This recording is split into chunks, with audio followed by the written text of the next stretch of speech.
Who the heck is Pep Talks? I'm not gay, but I fantasize about Marco Rubio. Pep Talks. Pep Talks. Pep Talks. Let's eradicate the Kung Flu. I'm literally coming. Pep Talks. Pep Talks. Who the heck is Pep Talk? They want our women. They want our children. Pep Talk. Sometimes no means yes. Grab them by the Pep Talk. Grab them by the Marco Rubio. Obama is a racist. Pep Talk. I'm literally coming. I'm literally coming. Pep Talks. We found weapons of mass Pep Talks. destruction. My fellow Americans, it has been confirmed today from Pep Talks that we are indeed all high on politics. Good afternoon, everybody. Welcome to PEPAGANDA and a new week of this space. Hope you guys are doing well. Man, everything is, it seems to be crazy out there. Let's just say that much. It was kind of funny. Before I started the show, I checked in with a old friend of the show and just a downright awesome streamer over on Twitch. His name is Smoke a Tide Pod. If you guys want to check him out, he does solid content, just chill content, does not really dabble into the politics. So I have to say, worth checking out. Also, just friend of the show, good overall, good dude. And it was kind of nice. Not only did he give me a little bit of a shout out, but it was kind of, I dare say that he glazed a little. It was cool. It was cool. Was saying he's very nice things about the channel, the show, just in general, me as a content creator. So I just wanted to say thank you, Smoke. I really appreciate that, and I hope you guys can check him out over on Twitch. He's live right now, but make sure that you do stick around here because we got lots to get to. I actually had a lot that I was going to cover yesterday on my show, but yesterday's stream was intense. I had some moments upon a little bit of a rewatch because I did some editing. Also, check out my short that I posted today of my speed run the news. Now, it kind of became an accidental segment. I was really upset. I was getting into it with somebody in chat who was being just kind of a butthead. It was actually somebody that is, they were a regular in my chat too. So I was just like, this is so frustrating. I think that's the only time that it really does bug me is when it's like a regular.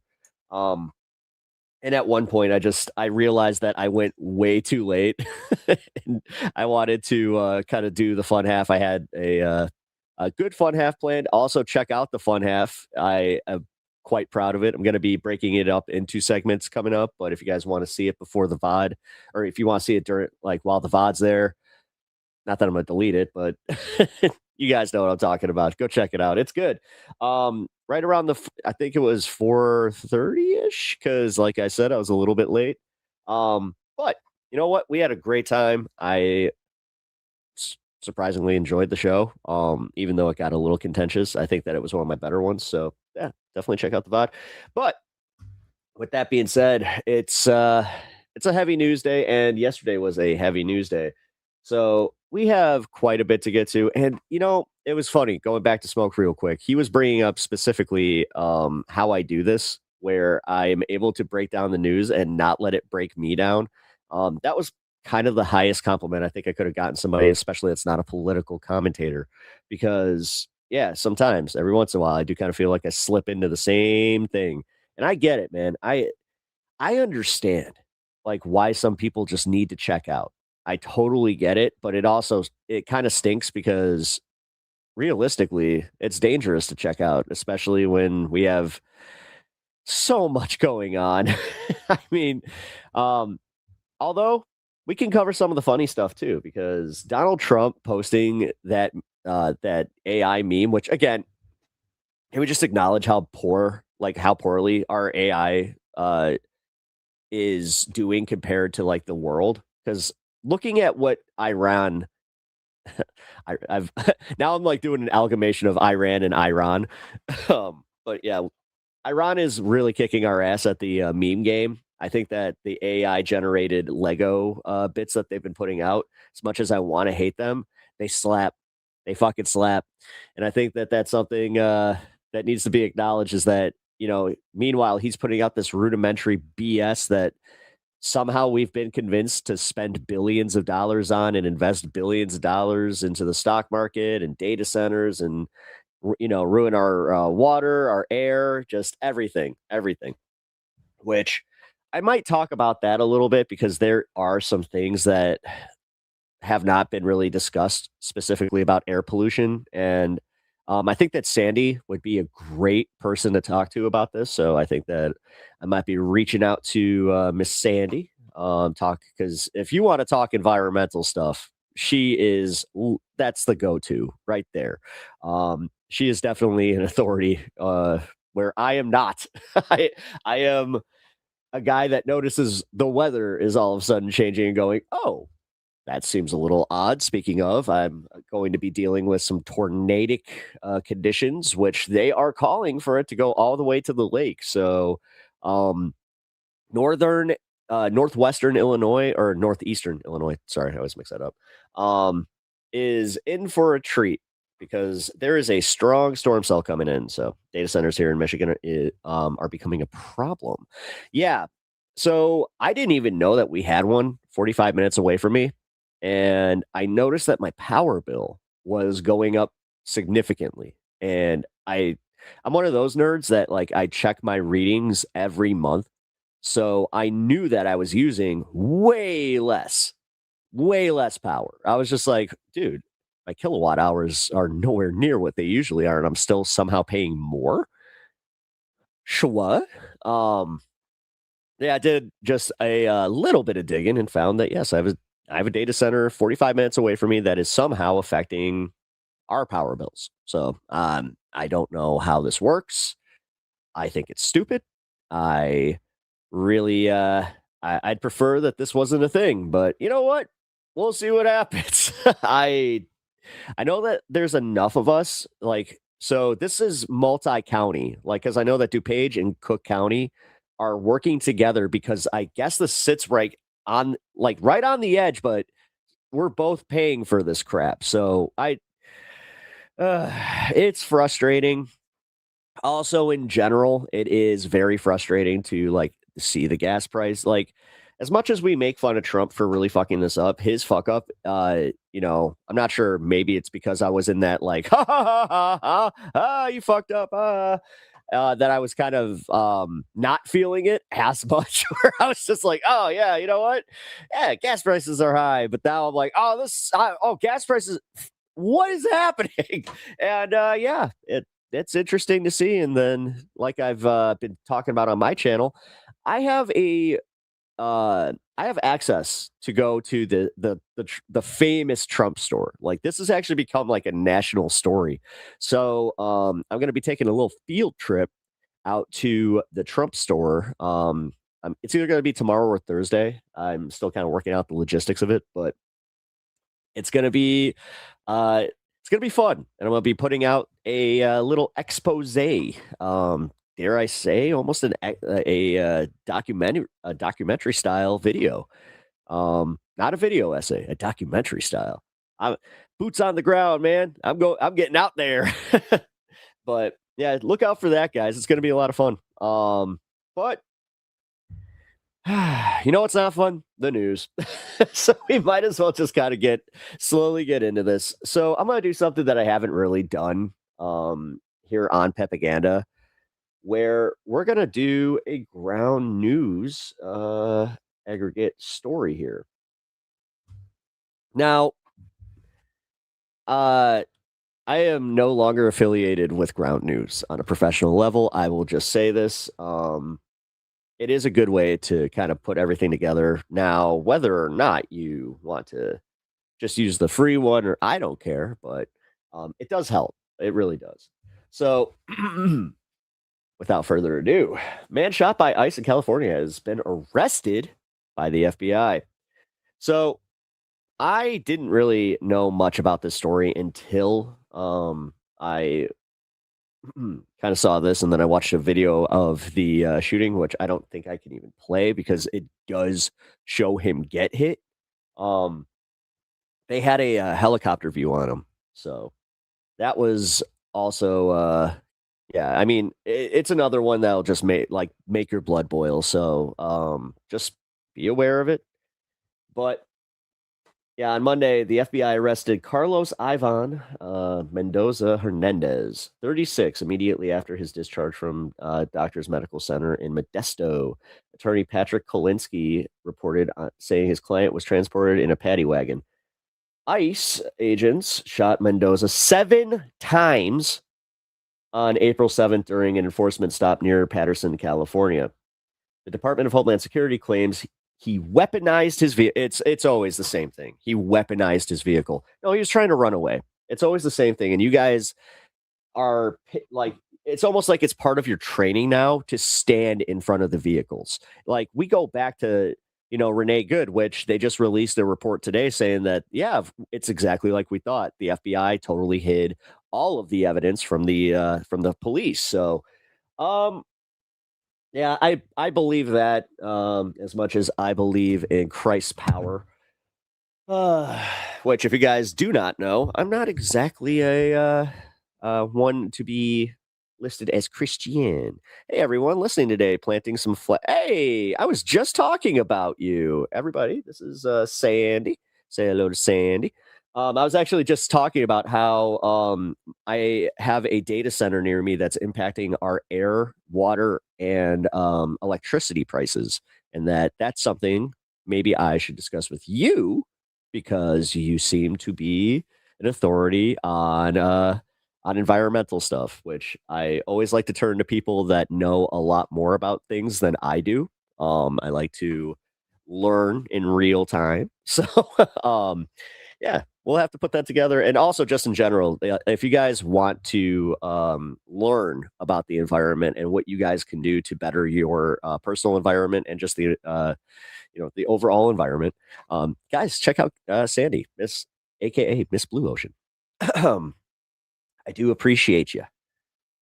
You do good work that for some reason I don't know. I feel maybe as I like age a little bit, I'll start like trying to do less comedy and actually like care more. It's not that I don't care. It's just like that my activism is just all over the place. So that's another thing I can talk to you about and figure out how I can kind of shift that.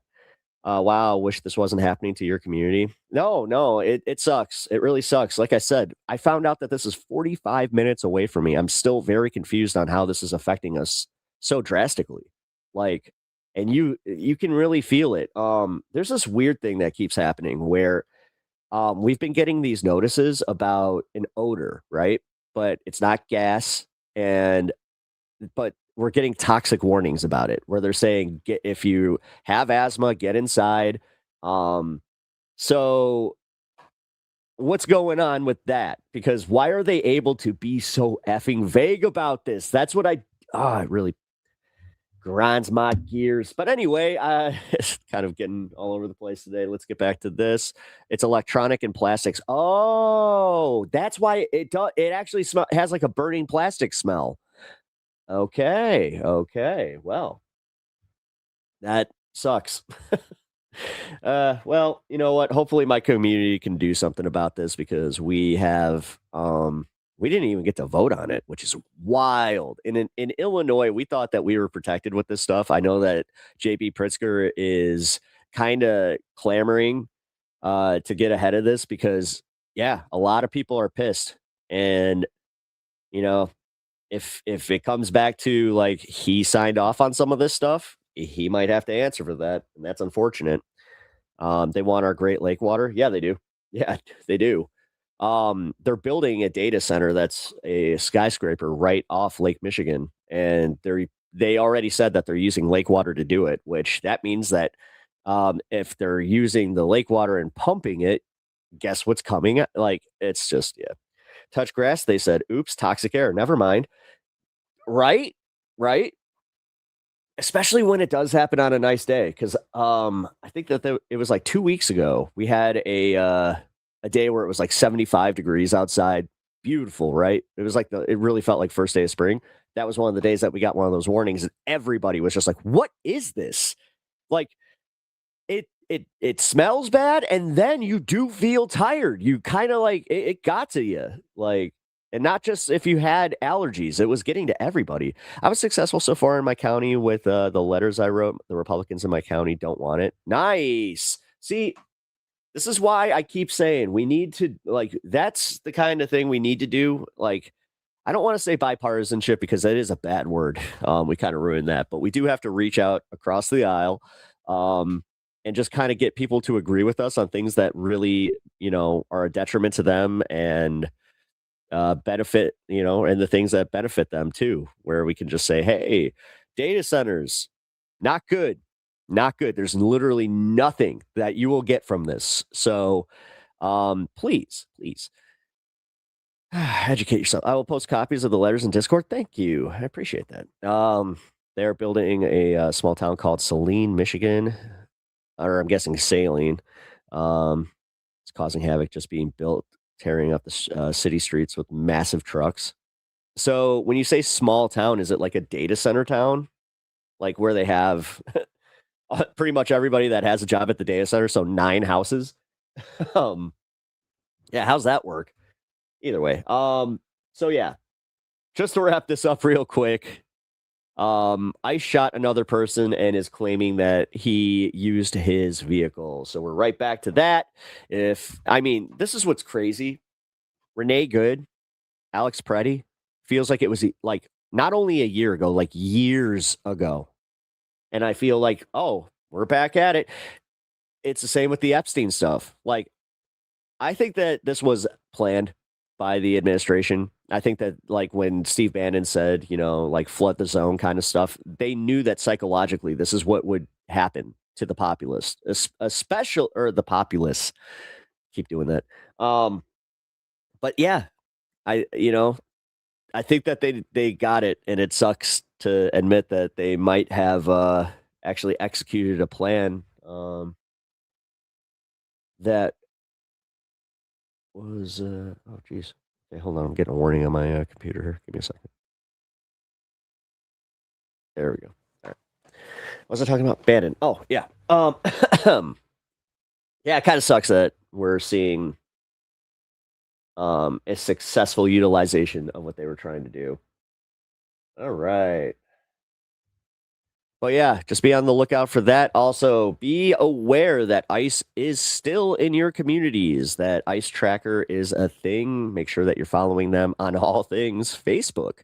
Facebook seems to be one of the places that is the best for kind of doing ICE Tracker or ICE tracking, if you will. So yeah, definitely check in with that, especially if you are in an urban community, because man, they're back here in Chicago. I'll tell you what. Like they're on the fucking freeways now. Like it's insane. And now there's this like gray area. Can they pull you over? They're not in marked cars. So, I'm not one to pull over for anything that isn't a marked unit. Because yeah, I actually care about my safety, and just in general, like we have had issues with that where, there are gangs that will buy old police cars, and they'll either keep the blue lights. You can't do that. But they'll get their own blue lights, which if you do not know, it's very illegal to have that. So anyway, let's get through some Iran stuff. And then I have a little bit of fun lined up because let's see. Yeah, I got the Candace Owens crash out at Trump, which is pretty good. Yeah, well, the AI Jesus stuff, it's more of a fun story. And then we do have a Piers Morgan episode that I wasn't able to watch on my show last night that we're going to do the second hour on. So stick around for that.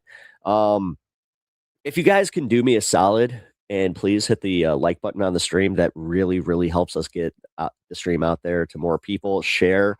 Also, there is this thing where we should, if you're not subscribed to the channel, you should really consider doing so. And another thing this is the one that I'm going to ask something of you, and I hate that, Pep, you sound different, new mic. No. I actually think that my voice kind of did something overnight. with the allergies. Like we just had a really bad storm, so I'm a little stuffed up. Um, so this is allergy pep. My allergies actually kind of give me more of a radio voice. Yeah, but no, thanks for noticing. I appreciate that. But yes, I was going to ask of you before I was so rudely interrupted that if you guys could share the stream on your socials, that would be a great way to kind of get some more engagement. Kind of just be like, hey, check this out.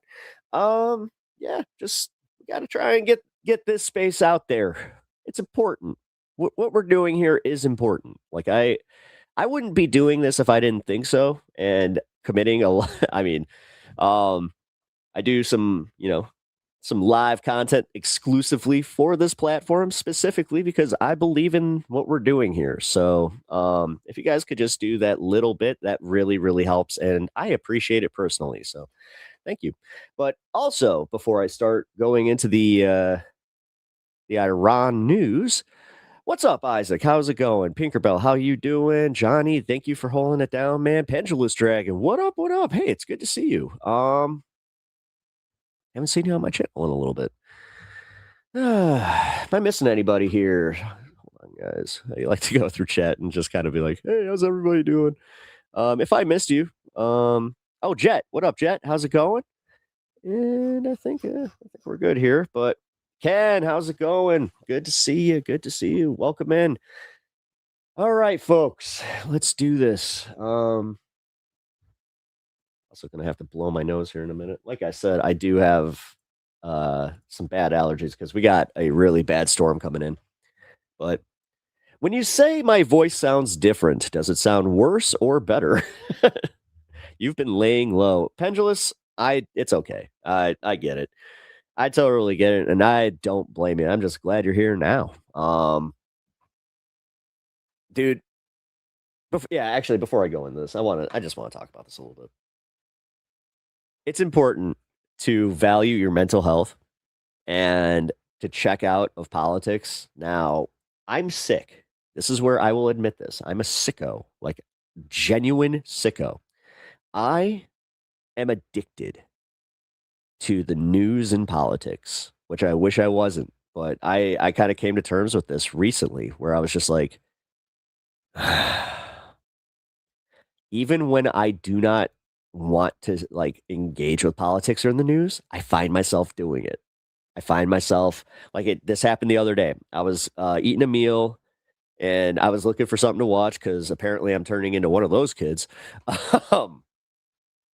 So looking for something to watch, and I had the full intention of putting, some video game content or just something that was less serious. And I put on Pondering Politics, and at that moment, I did realize I'm just like I'm just addicted to this shit, and I'm not sure if it's bad, good, whatever, but I did also kind of realize that I'm able to like have this weird separation where I'm just like, okay, when I bring it to stream, it doesn't feel as, I don't want to say as impactful, but there's something different to it where it doesn't impact me the same way as if I'm just reading the news by myself and just going, "Ah!"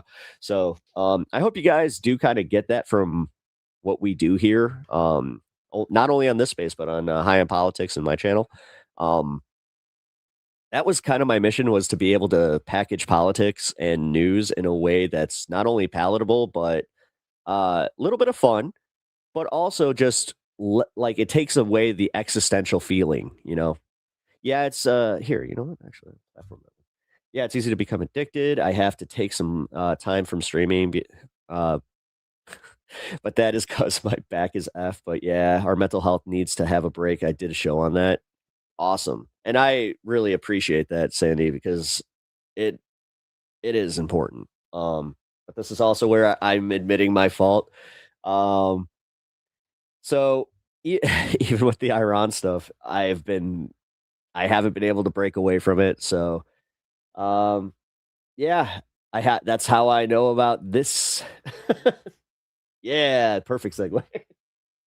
All right. So the blockade's not working, guys.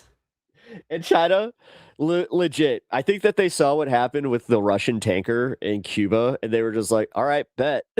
Like, you guys gonna stop us? Let's do this. I do have mental health issues, to take meds for it. Oh, man. Yeah, see, I don't have to do that. Thank God. Um, you know, I probably like I have ADHD like a mofo, and it's not just like me doing like TikTok diagnosis. I was diagnosed with it. I was also diagnosed with ODD, which, if you don't know what that is, it's oppositional defiance disorder, which essentially is just a fancy way of saying you don't like authority. Which it was kind of funny. My very first reaction to it to the doctor was like, bullshit. So you're telling me that me just like not liking authority and questioning everything is somehow a disorder? That seems a little sus. That seems like a way to kind of, be like, oh, this guy's kind of a problem. Just keep an eye on him. Um, but yeah, I'm lucky where I don't really have to be medicated. I do a little bit of, keep a little self-medication going on, but it does work for me. But I do not recommend that for anybody outside of myself. That's what I found, and it does work for me. That doesn't seem like you. Usually that is diagnosed in children. I was diagnosed with it when I was like 9 or 10. Because I originally I this is how old I am. Um, I was diagnosed with ADD. The H wasn't there. They didn't have the hyperactive part to it. Um, and yeah, and ODD. That's um, I gotta just say, yeah, like I do think it's bullshit. Because again, like looking at my diagnosis is from when I was a kid. That's kind of how that happened, and that's where because I retook the DSM. They wanted to clarify it, and they were like, "No, you do have ODD." Um, I think that ODD does wane. It isn't a permanent thing. Well, I mean, my current therapist kind of still thinks it is. I don't know. My therapist has told me that it's not a bad thing, and that honestly, she kind of agrees that it is. You know, it's a system thing where we have to be very aware of it. She said that sometimes it is way worse with people, which I'm starting to think that it is like that's why it's a syndrome where you're like you have like the control over it kind of thing. I just happen to acknowledge, okay, yeah, sometimes I can be a dick, little abrasive, or just in general, yeah. Don't tell me what to do. Um, you may not have seen it actually, Sandy, but I've had moments like I know that some people in chat here, like you guys have seen it, where I've had somebody in chat try to tell me what to do with my content, and I like flipped out on them. It's like, don't ever try to tell me what to do with my show. Um, Bipolar issues here. Yeah, that's rough. Yeah, that's the reason that I had to get checked. My mom had bipolar 2, schizophrenia, and she also suffered from depression. So, um, yeah, that being genetic and all, it was one of those things. So I really sympathize with what you're going through, and I hope that you are able to regulate. Because my mom, that's one thing that she wasn't able to qualify for health insurance until Obamacare. That's why I get so mad at people who are like, Obamacare didn't do anything. I'm like, bullshit, bullshit. My mom kept getting denied for insurance because they kept saying like her bipolar was diagnosed young in college. So they kept saying pre-existing condition, pre-existing condition, pre-existing condition. So she finally I saw this. My mom used to be like, that's where she was institutionalized a few times. She had ascital tendencies. And it was all because of the fact that she couldn't get medication. She couldn't get the proper, she couldn't see the proper doctors, all because we didn't have money. We didn't have any of that. Like there were times that she would end up in the emergency room. So with the when Obamacare was installed, automatically she was qualified for Medicare. Or I think it was Medicaid. I keep mixing those two up, but I know she was on one of them. And just like that, she had the proper medication. She was working through things. They found out that she also had a pressure bleed on, or something like she had, she had like a brain bleed that was putting pressure on her brain that wasn't like fatal or anything, but it was enough to where um it would totally like mess her up. And then my mom called it tapping her. She's like, "Yeah, I'm going to get my brain tapped." um, because they had like a little port on her head where she just or her brain drained, and she's just like, "Yeah, I have to get my brain drained." So she would do that, and then all of a sudden, it was crazy. She would call me, and it was like I would have normal conversations with her. Like my mom was, you know what? I even with her disease, I love my mom beyond words, and honestly, I kind of liked who she was even with the disease because I like that's why I just embrace who I am and I don't really care because she worked with it. Like she made it kind of like her quirkiness. Like my mom was so unique. So I'm just going to say that it was never really a bad thing outside of the fact that I saw her suffer and not be able to get care. And then on top of it, have all these condescending idiots talk about, "Ooh, Obamacare didn't even do anything." Okay. And then on top of it, I got to stay on my dad's insurance until I was 26. So yes, it did. I'm one of those guys that I can say in two severe cases where I'm like, no, it worked out. So anyway, still locked a little bit. Appreciate you guys actually listening to that little bit and also sharing. Thank you. I'm pretty controlled. Good, good, good. Sometimes it just goes off like someone flipping a switch. Yeah. Yeah, that's the way that she used to describe it to me too, where and she said the scariest part was the lack of control with it. Especially when she would have like her skis is it schizo or schizo? I had doctors tell me two different ones. But it's spelled like schizo, so I'm gonna just go with that.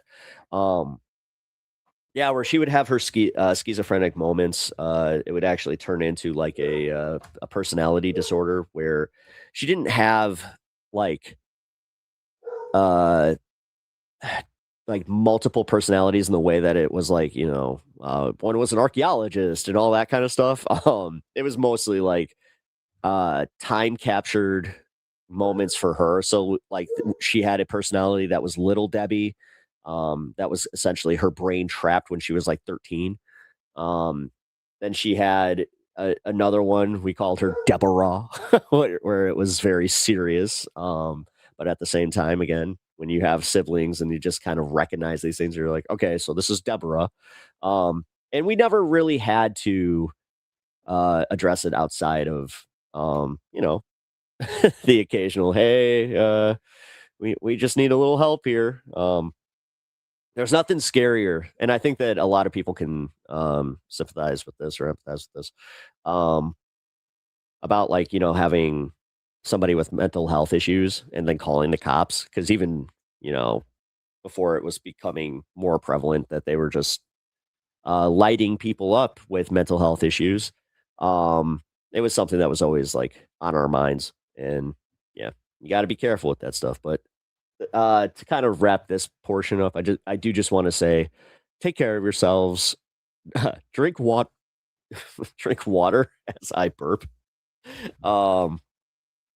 And yeah, just in general, stay hydrated and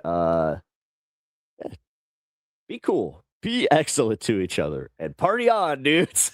All right, let's get into the Chinese tanker that just ran through the blockade because they give no fuck. The United States started its naval blockade yesterday at 10 a.m. Eastern. We're around 17 hours in. Hey, and basically, a lot of the traffic, the little trickle we've seen since the start of the war has come to a screeching halt, apart from one incident. And this is really interesting because this is a Chinese-owned vessel.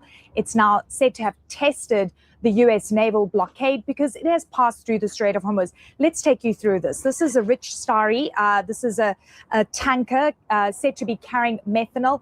It started moving from Sharjah here in the UAE. Remember, a lot of these vessels turn off the AIS transponders, so you don't really know the origin of which port that they moved from. Starting to move towards Keshem and Larak Islands, then, starts a boating mission, moves back, and then starts to take that route once again, passing through the strait in the early hours of this morning. Now, this is a tanker that has been sanctioned since March 2023 by the US Treasury Department because it has links to Iran.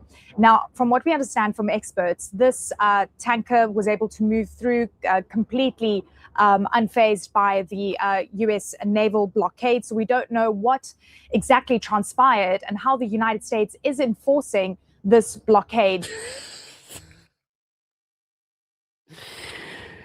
It's literally exactly what everybody was saying. Like, so are you just going to start hitting ships, or when you say blockade, what are we doing here, man? But this is really interesting to see this tanker that has, links to Iran, that has been sanctioned by the United States, being able to move through the Strait of Hormuz at this time. A lot of the shippers are very reticent to even make the voyage. Number one, they're worried about having to coordinate directly with the Iranians. And then number two, what will they face when they hit the US? Wait, be right back. Making that ship path graphic my screensaver. Naval blockade. A lot of the shippers believe that this is a double dilemma in terms of negotiating with both sides. From what we know right now, that the United States is doing this naval blockade to perhaps start negotiations to force Iran to the negotiating table. You'll remember that a lot of the revenues that Iran is getting right now at the start of this war had to do with the toll that they were charging the shippers, Rosemary, and then importantly, the Iranian... Wait, did they actually institute the toll? Oil that was being sold. And if you look at some of the tanker traffic since the start of the war, it has been dominated by Iranian-linked vessels and also vessels that are friendly to Iran. So the United States and President Trump has been very clear about this, that any vessels, any shippers that have paid that toll fee could face indictment. And you have an interesting bar chart here showing just how much the traffic plummeted since the start of the war. And you've seen a trickle throughout the over 40 days that we've been facing this conflict. In total, 453 vessels have transited the strait since February 28th. And importantly, just to give you a bit of a perspective, normally 130 vessels pass through the strait on a daily basis. Richard Mead is the editor-in-chief of Lloyd's List Intelligence, and he's with us now live from London. Richard, good to see you. You and I have been talking consistently since the start of the war, and there's been, really interesting developments, specifically over the past few hours. After the U.S. naval blockade came into effect, we saw one Chinese-linked tanker that was sanctioned by the United States since 2023 transiting through the strait after initially had, backed out and then moved through once again. What do we know about the Rich Starry and whether it was challenged by the U.S. Navy? Well, at the moment, we know very little. It's still moving, which suggests that it hasn't been challenged by the US. To be clear, we're not entirely sure that this was laden with Iranian crude. It's been used as floating storage for a while. It entered back into the Gulf about 10 to 12 days ago from memory. Sandy, I'm not sure if you've looked into these things, but they're really cool. My mom had them for a while. It was these knee guards that would turn into like almost a stool if she needed it to. And then it was... They had like little pads on the front too, so like she can... Yeah, it was really nice. Out of the Gulf this weekend and did a bit of a U-turn at the point that Donald Trump announced the blockade. It then made a break for it last night and has exited. Now, this is, as you say, a sanctioned, falsely flagged ship. It is nominally fraudulently flagged to Malawi, but we know it's a fraud. This probably would be a target. How's that work? But it seems to have got out. Because something's like, if, say for instance, I mean, this is the layman speaking here. You're a ship. You say, oh, yeah, I'm coming from this place. And then you can't prove you're coming from that place. Isn't that a problem? We've also got a number of others. I don't know. Shadow fleet tankers, one of which is sanctioned heading in. So it's going to be interesting to see how the US responds to this. But right now, the vast majority of shipping is not moving on either side. Yeah. So give me a sense of what shippers are telling you. There's a lot of confusion about who to negotiate with. On the Iranian side, I mean, it's been very clear, coordinate directly with Iranian forces. Now you've got the US naval blockade. Is there any appetite to move through the Strait, even if vessels are not at any Iranian ports or Iranian territorial waters? Not right now. Right now, no. And I keep telling you, uncertainty is reigning across the shipping industry. Yeah. That goes in peaks and troughs. If you'd asked me just before the weekend, I would have told you that there were at least half a dozen ship owners that were Yeah, shipping. Who needs it? preparing their ships to move out. And we did see probably the busiest period of activity in terms of transits through the Strait over the weekend, around 30 ships transited. The shutters then came down. And as far as I can tell from most mainstream ship owners with their tankers still inside the Gulf, absolutely no appetite to move right now until they get some clarity. For those that were looking to get in, they are again waiting to see what happens over the next few hours. You've got a double blockade, essentially. Yeah. You've got the US essentially blockading Iranian-linked tankers, and then you've got the existing restrictions and threats. And if you do engage with the Iranians, are the US going to get you, and vice versa? The shipping industry is stuck in the middle right now. I also, was looking at marine traffic data. And in total, since the war began, there are around 450 vessels that have been able to transit through the Strait of Hormuz, keeping in mind that it's usually 130 vessels per day. The big question now becomes, how many of these vessels paid a toll to Iran, given that President Trump has said any vessel and any shipper that has paid will be indicted? What data do we have on who actually paid Iran directly? Very little direct evidence, and that's deliberately so. I think everybody was That's very funny. nervous about the tolls. Essentially, the money that was being paid was going directly to the IRGC, which is designated as a terrorist organization by certainly the US and the EU. No Western ship owner is going to want a paper record of that, and we know that settlement was being done in yuan or crypto. So I think probably there's a few nervous ship owners that we know to have paid. But I would stress that the vast majority probably haven't paid. I think, you're looking at a three-tier system. There's the Iranian ships themselves. Obviously, they're not charging their own ships to go through. There's the ones that got through with diplomatic agreements. So the Indian government has been absolutely clear that they definitely did not pay for any of their tankers to get out. And there are similar agreements with lots of other countries. There are a small amount that we know to have settled at least a fee. Now, in some cases, that was a large fee, around $2 million for a couple of tankers that we know about. In some cases, this was being passed off as an administration cost, more in the tune of around $150,000 to $200,000. So I think probably there's going to playing word games with be a few nervous questions as to how some of these ships got out. But you still paid $2 million, right? Yeah. That's for tomorrow. Right now, it's a question of what happens immediately and how we get the vessels moving. Yeah, President Trump wants to see the Strait opening up. Do you think that putting in a US blockade is going to have that effect? It's a little bit early to tell. I think, as I say, right now, nothing is moving. So I think to that extent, it is having an impact. But we know that there's a couple of ships heading in westbound. We don't know whether they're going to try to get into Iranian ports. We've just seen that there's one heading eastbound using what we call a zombie number. These are essentially tankers using identification of ships that oil dumped more today, and stock market has recovered all its losses since the war started. I think that people are starting to pricing in the second round of peace talks to work. Been scrapped years ago, trying to falsely, give themselves an identity. It'll be interesting to see whether the US Navy intercepts any of these.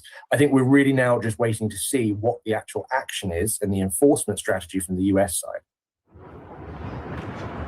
All right, Richard Mead, really great to have you with us. Hey there, I'm Harry Enton, and today we are running all the numbers on Israel's U.S. popularity problem. Israel is losing support here in the United States, even amongst Republicans. Take a look at this data. Take a look at this data among good news young Republicans. Look at this massive shift that we have had over just the last 4 years. The net favorability of Israel. Damn. Among Republicans. 4 years? Usually you don't see swings like this for like generations. At the age of 50. That's crazy. You go back to 2022, 2 thumbs up. 2 thumbs up for Israel amongst young Republicans. But by 2025, look at this. Already a 30-point shift away. Their net favorability down to -2. Today, Look at this, minus 16 points. That's an over 40-point shift in just 1, 2, 3, 4 years' time away from Israel amongst young Republicans. But that's not the only part of the Republican base where Israel is struggling. How about amongst moderate or liberal Republicans? They make up about a third of the Republican base at this point in time. The net favorability of Israel with moderate liberal Republicans back in 2022, again, 2 thumbs up. You'll notice I do a lot of Siskel and Ebert references. I just really like them. At plus 26 points. Today, again, negative territory, minus 9. Why? They were kind of bullshit, like 9 points. That's in the way that they would grade movies. Shift in just 4 years' time, with moderate liberal Republicans shifting away from Israel. And this, to me, gives you a good indication of why one of the more ardent critics of Israel within the Republican Party is actually, at this point, favored to win a competitive primary.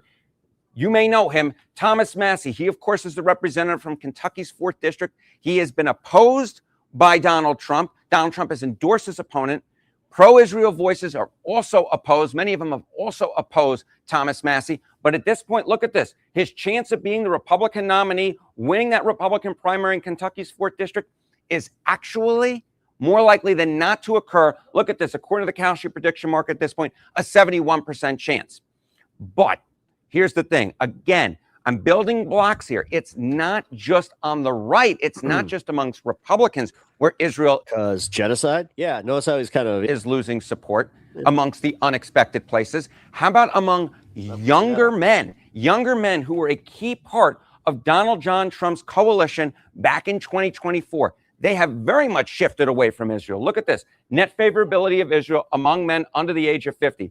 In 2022, not too bad, but not too hot to try. Gotta say, a little surprised that Harry Enton was able to even put this out Not there. either at Just minus saying, 3 Ellison's, like, this kind of proves that the Ellisons don't have control of CNN yet. points. By 2025, again, down You'll we see this go, on minus CBS. 22 points.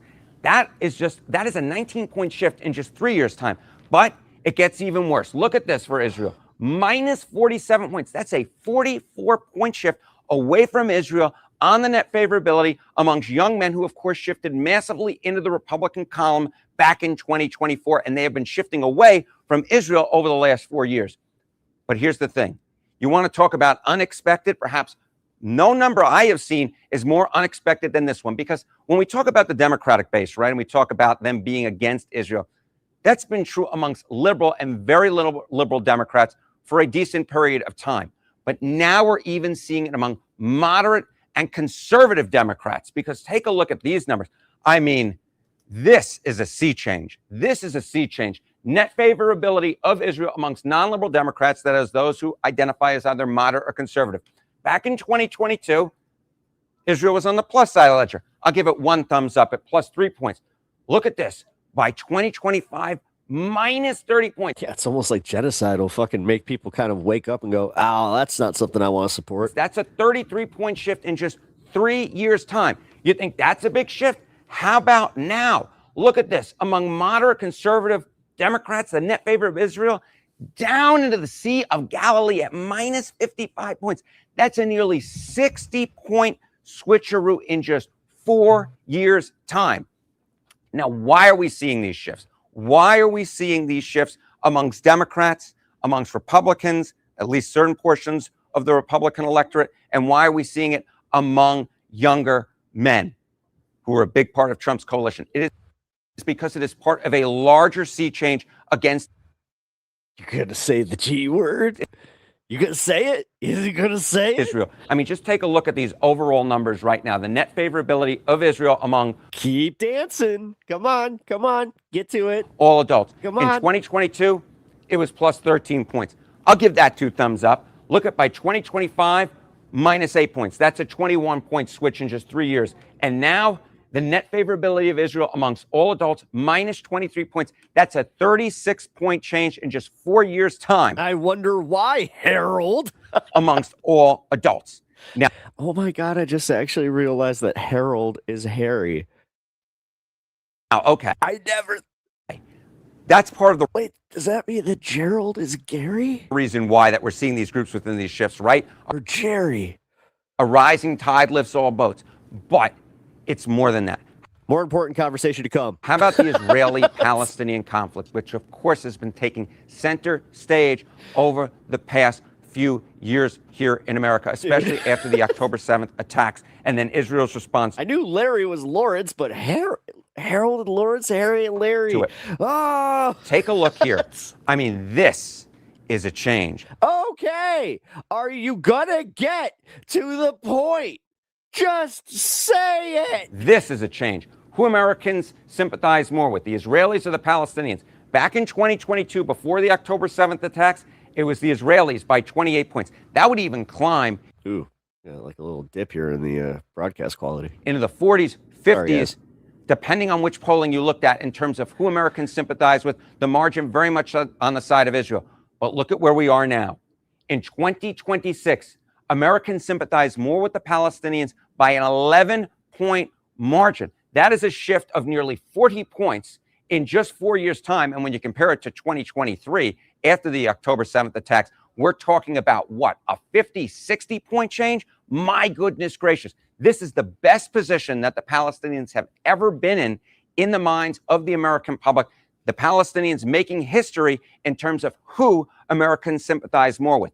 But it is not just the Israelis and the Palestinian conflict in which why we're seeing these shifts among all these different groups.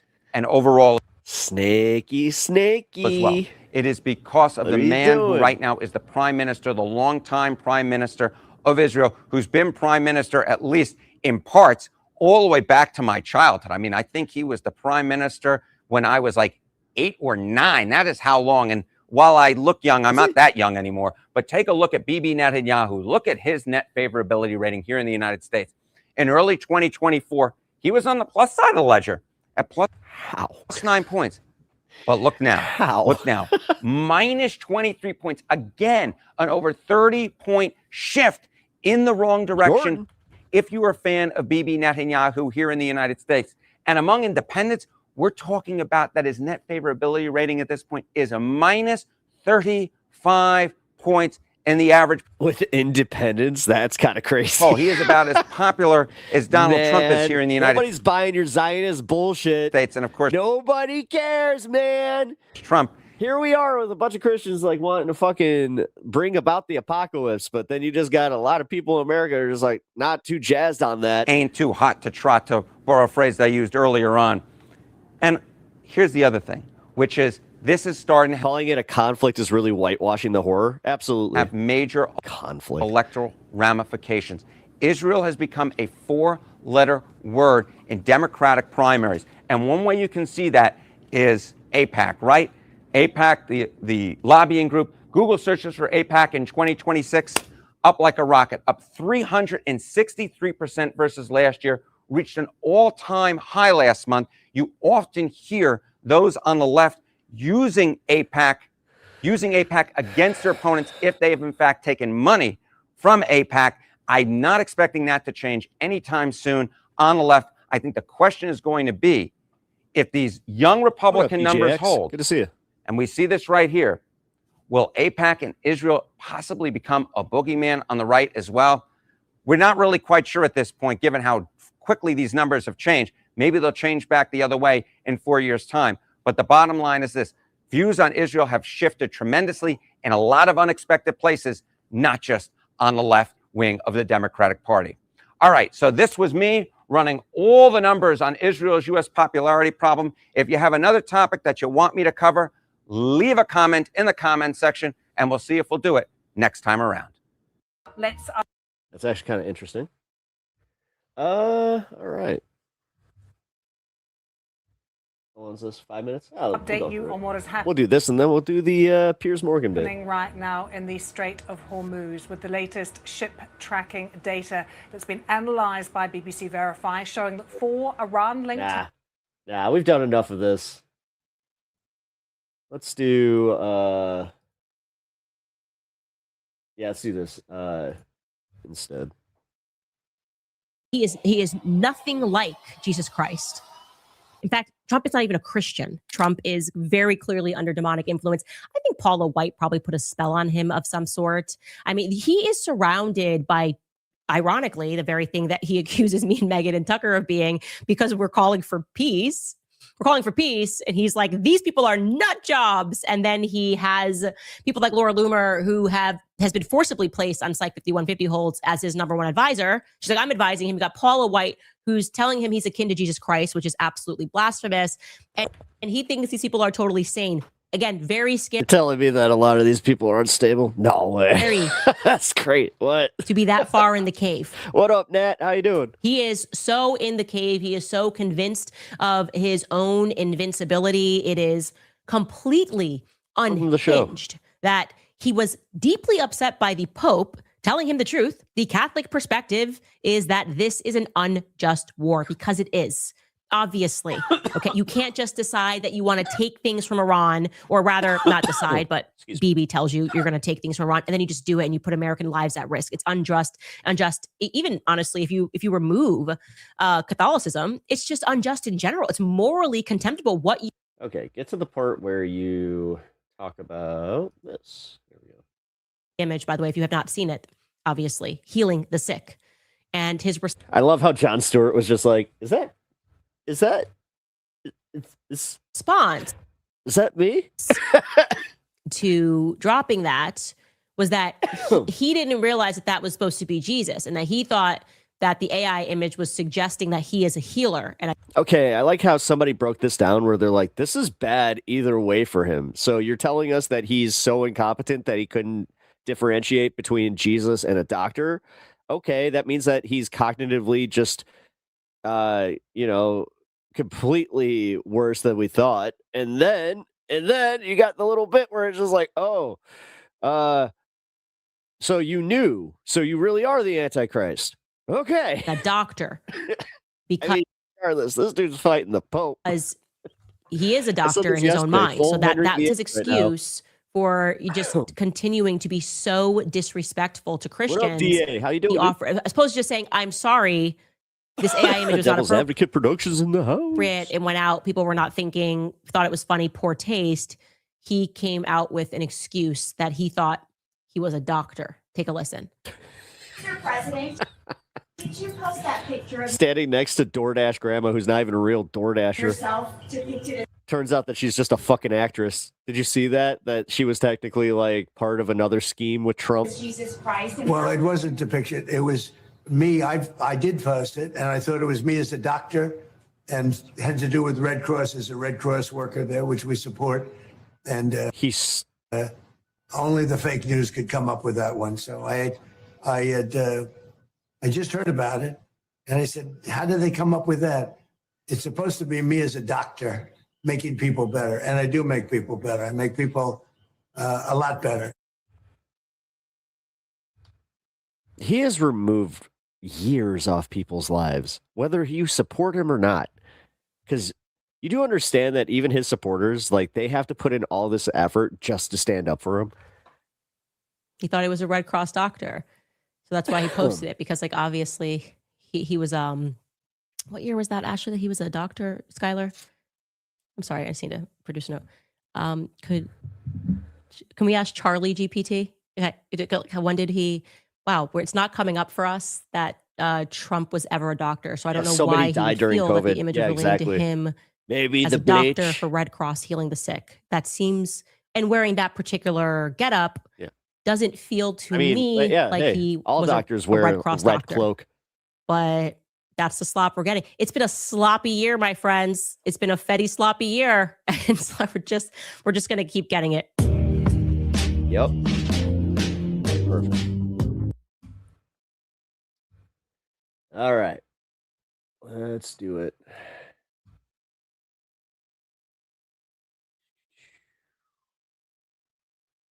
Here we go.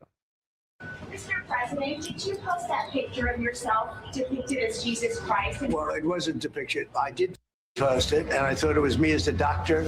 You don't care? It's a distraction. It's a distraction. I just don't care. As a Catholic, what I care you is that don't the care? intersection. Galatians 6:7 says, God will not be mocked. There's literally, that's the thing. There's no line. Like, and I do like how, like, even Piers is becoming kind of more aware that it's like, oh, this is, but I hope he understands that's like, that doctor, that's who you look like. That's how we saw you. The remedy is not 25th Amendment. The remedy is Congress. Pope Leo's boss got executed and came back from the dead 3 days later. He's not afraid of a Truth Social post. We have a one-man rule, and the one man happens to be... Devil's Advocate knows some of the history with the Fugle saying and the bonfire crew. Crazy. You block my ships and I'll block yours. That's the upshot of the US president's latest Iran war gambit. A US naval blockade of the Strait of Hormuz is now in force. It will not reduce the global cost of oil and gas. In fact, quite the opposite. But it may stem the steady flow of cash flooding into Iran's coffers, one of the most perverse unintended consequences of the conflict so far. But surprisingly, in current circumstances, President Trump and Secretary of State Marco Rubio spent Saturday night at the UFC in Florida. It's fair to say Vice President J.D. Vance got the short straw, fresh from trying and failing to save Viktor Orban's campaign in Hungary. He spent 21 hours in negotiations with the Israelis in Islamabad. The bad news is that we have not reached an agreement.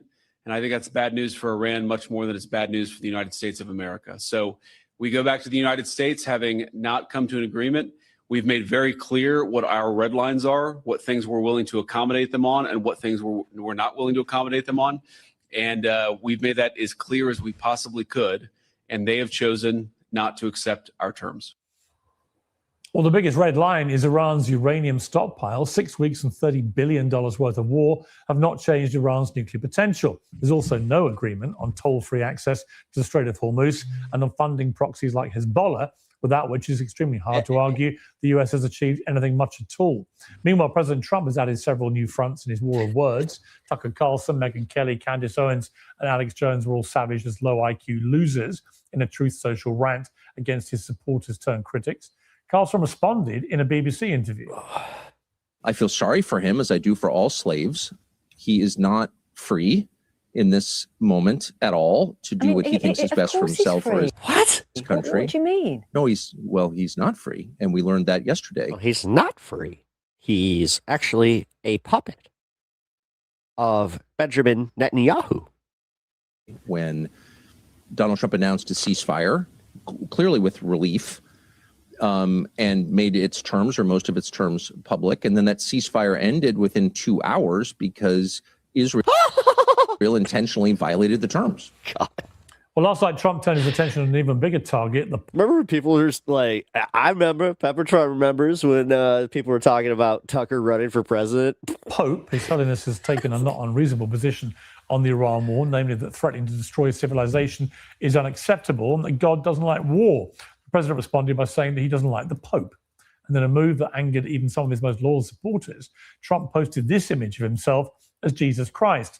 Now, plenty of people have been pointing out to the president that the religious fanatics led by a divine strongman are supposed to be on the other side. Just before we came on air, Trump deleted the image of himself as the Son of God, which is about as close as he's probably ever got to a genuine apology. Professor Jeffrey Sachs and a stellar panel are standing by, but we begin tonight in Beirut, where all the talk of a ceasefire feels a very long way away. Yalda Hakim is an award-winning Sky News anchor and host of the World podcast and joins me now from Beirut. Yalda, welcome back to Uncensored.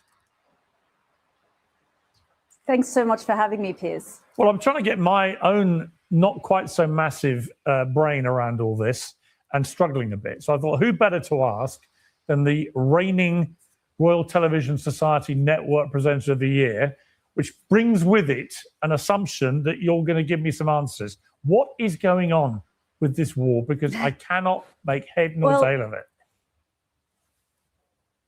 Yeah, I mean, you and perhaps the rest of the world, Piers, because it would be a fool's errand to try and figure out what Donald Trump is thinking or what he's likely to do next. But I think what we can see about what's happened... You know what's crazy? I've noticed that just in the year that Trump has been president, that like all these anchors, they are aging so fucking fast. The course of the last 24, 36 hours They're since missing a very crucial component to covering the news, if you know what I'm saying. Place in Islamabad is that Donald Trump is trying to continue his pressure tactics. So he's basically hoping that Iran will cave. to American pressures and that they will surrender. But that is, frankly, what the US president and the American administration has hoped for since February 20. No, he's never said Trump has never said I was wrong, never said I was sorry. No, humility is not actually something that he knows anything about, because he was taught that he needs to be the antithesis of that. Because if you ever admit that you're wrong, then you're admitting weakness. 28, that Iran would cave or surrender or tap out. And frankly, they haven't, because as many of your guests have said over the last 6 weeks, for the United States, this is a war of choice.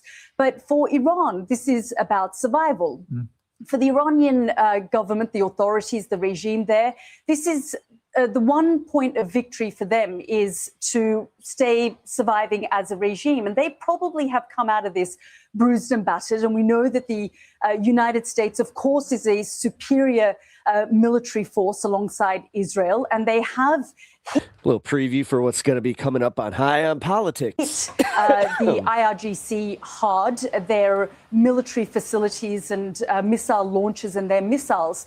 But the asymmetric war seems to have been won by Iran. And so, while many would say that the talks that took place in Islamabad just a couple of days ago failed or collapsed, from the Iranian perspective, the 70-member delegation that they took was met by quite a high-level delegation from the United States, led by J.D. Vance, a skeptic of this war and a skeptic of forever wars. So for him to stand alongside the parliamentary speaker, who isn't just any parliamentary speaker, he is perhaps one of the most senior members now of the Iranian regime since they took out the supreme leader and various other top leaders.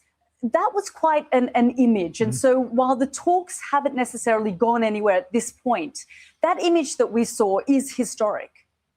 Ultimately, though, Wait, if this all ends... Is your hat an onion skull? It's technically two skulls kissing to make a heart. Regime remaining in place, albeit with different people at the top, but all from the same regime with the same ideology. Cool. If the enriched uranium remains buried underground and the Americans and Israelis can't get their hands on it and the Iranians don't surrender it, and the Strait of Hormuz is now established as an incredibly effective strategic weapon, and Iran maintains some form of control over it, it's very hard to see how President Trump claims any real tangible victory here, and how the Iranian regime doesn't emerge, not just surviving, albeit with its military smashed up a bit, which it clearly has been, but actually possibly emboldened by all this.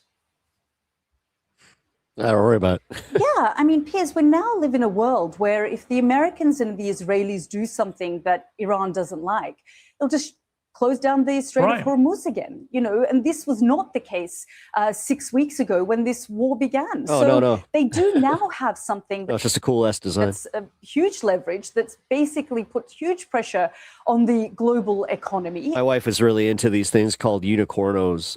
That's this artist, Simone Lingo. He's a like an Italian, like kawaii artist. He started a company called Tokidoki. I think this was like, 10, almost 20 years ago, maybe.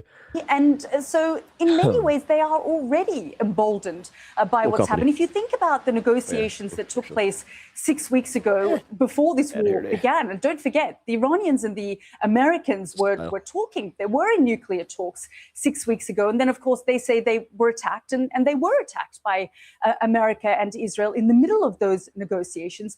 They've now come out of this, like you say, smashed. But in many ways, they have the kind of leverage that Donald Trump is, frankly, pulling his hair out, saying, open the damn Strait of Hormuz. So what we saw in those negotiations that took place in Islamabad was, although J.D. Vance came out and said it was about their nuclear program, they basically talked about money, ships, and the uranium, because these are now the big talking points for the Americans. So they're trying to put pressure on the Iranians. But the Iranians, frankly, have all the time in the world. They're in no hurry here.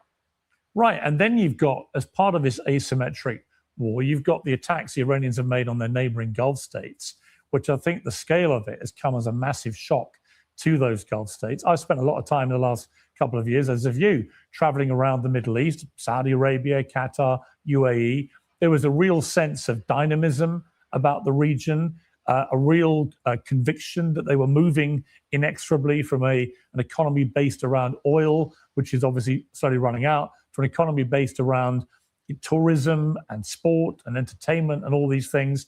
And the big sales pitch was, come to all these states because it's safe, it's sunny, you're going to see great sport, great entertainment. We're letting tourists come and live here. And many people were. But in the last 6 weeks, you've seen this. By the way, guys, if you have not already joined my personal Discord, please consider doing so. Here's the link. As a business model that's working right now, you see many people, expats who've gone to live there, leaving. Who knows if they go back? Tourism is pretty well collapsing. Real concerns, I would imagine, for the Gulf states about what this means for their economies going forward. But what does that also mean for the sort of geopolitical relationships between them all and Iran and the United States going forward? Could it, for example, propel states like Saudi Arabia to join the Abraham Accords or not? Well, I think, Piers, I've also spent the last 6 weeks traveling across the region. I was in Jerusalem. I then traveled to Saudi Arabia. I went to Qatar. I did an exclusive interview with the Qatari. 7,000 wounded. Many of these are civilians, women, children, and others. Like I say, it follows a familiar looking pattern to what happened in Gaza. What is your sense about what is happening there? The panel's coming up in a few minutes, but joining me now is the renowned economist and global affairs expert, Professor Jeffrey Sachs. Professor Sachs, welcome back to Uncensored. No friend to, like the leftist movement at all. Here's great to be with somehow, you. Somehow, we'll make Where sense are here. we with this war? What is going on? On this one. I'm about to talk to you. Hillary Clinton has posted, Trump has become fully unhinged, and we should talk about it. On MS Now this morning, she added, I read these posts like the majority of Americans, both shaking my head and really just feeling sick that we have a president who is such a disgrace. And this follows another barrage of slightly bonkers posts by Donald Trump, pretending to be Jesus and attacking the Pope and so on and so on. Very familiar pattern to 6 weeks now, this kind of thing, attacking NATO, attacking all the European countries, attacking conservative podcasters, pretty well looking like he's on a rampage of, I guess, trying to find people to blame for what many people now think is turning into an enormous mess. What is your reading of it? Well, it certainly is a disaster. It's a disaster of two people, Benjamin Netanyahu and Donald Trump. They are both mentally unstable as individuals, and they both lead ruthless governments. Both are waging war relentlessly, brutally. Donald Trump has said things in the last few days that of a shocking nature that no president in American history has ever come close to uttering. And he's now attacked Pope Leo and posted a picture of himself as Jesus Christ. In other words, the man is mentally, this is one of the few times I agree with Hillary Clinton, I guess. The man is mentally unstable. The war is a disaster. It is It's almost like we told you all that, but you just decided that it was inconvenient for you to recognize that at the time. Going to create a global you, and it's upsetting crisis. your interests. It was a war, not even to say of choice, but of whim of Netanyahu and Trump. Two people got us into this. What up? It's a measure of how completely deinstitutionalized the United States government is, that this is basically... I just saw, hey, I was just like, hi. I knew you were here anyway. But a war chosen by one person with a sycophantic Secretary of Defense, all the rest of his tiny inside team going along, but knowing that this is tragic and farcical is the word that one of the insiders used. And no role whatsoever of Congress, no evidence of even a minimal interagency consultations other than to hear the objections of the intelligence agencies and the Joint Chiefs of Staff. So we're in the hands of absolute craziness. What is fascinating, actually, welcome to the party. As we're talking, I'm so glad that we can actually very unusually the post of him just acknowledge that as Jesus Christ, his image, which he posted earlier. He very rarely deletes anything. What is interesting to me is I urged him to delete the post in which he was raging about ending civilization, which would have involved killing all 90 million. Piers, I hate to break this to you. You're not as good of friends with him as you think you are. Iranian. Like, it's kind of sad that he keeps doing this. Like, I've been friends with Donald Trump for 20 years. Like, he's trying to make it like you're somehow besties with the motherfucker. Dude, he doesn't give a shit about you. He would gladly turn on you in a fucking heartbeat.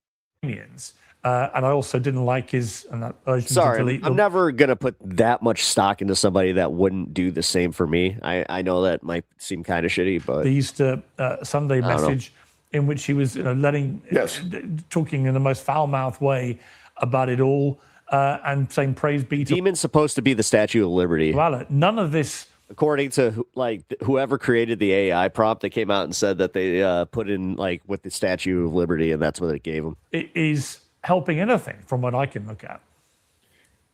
Yeah, usually we have a political issue. Israel and the United States together have created a disaster in the Middle East. Israel has created a genocide. Israel and the United States together have created this war of whim in Iran that has killed thousands. Pretty much everything he says has already begun to devastate the entire world.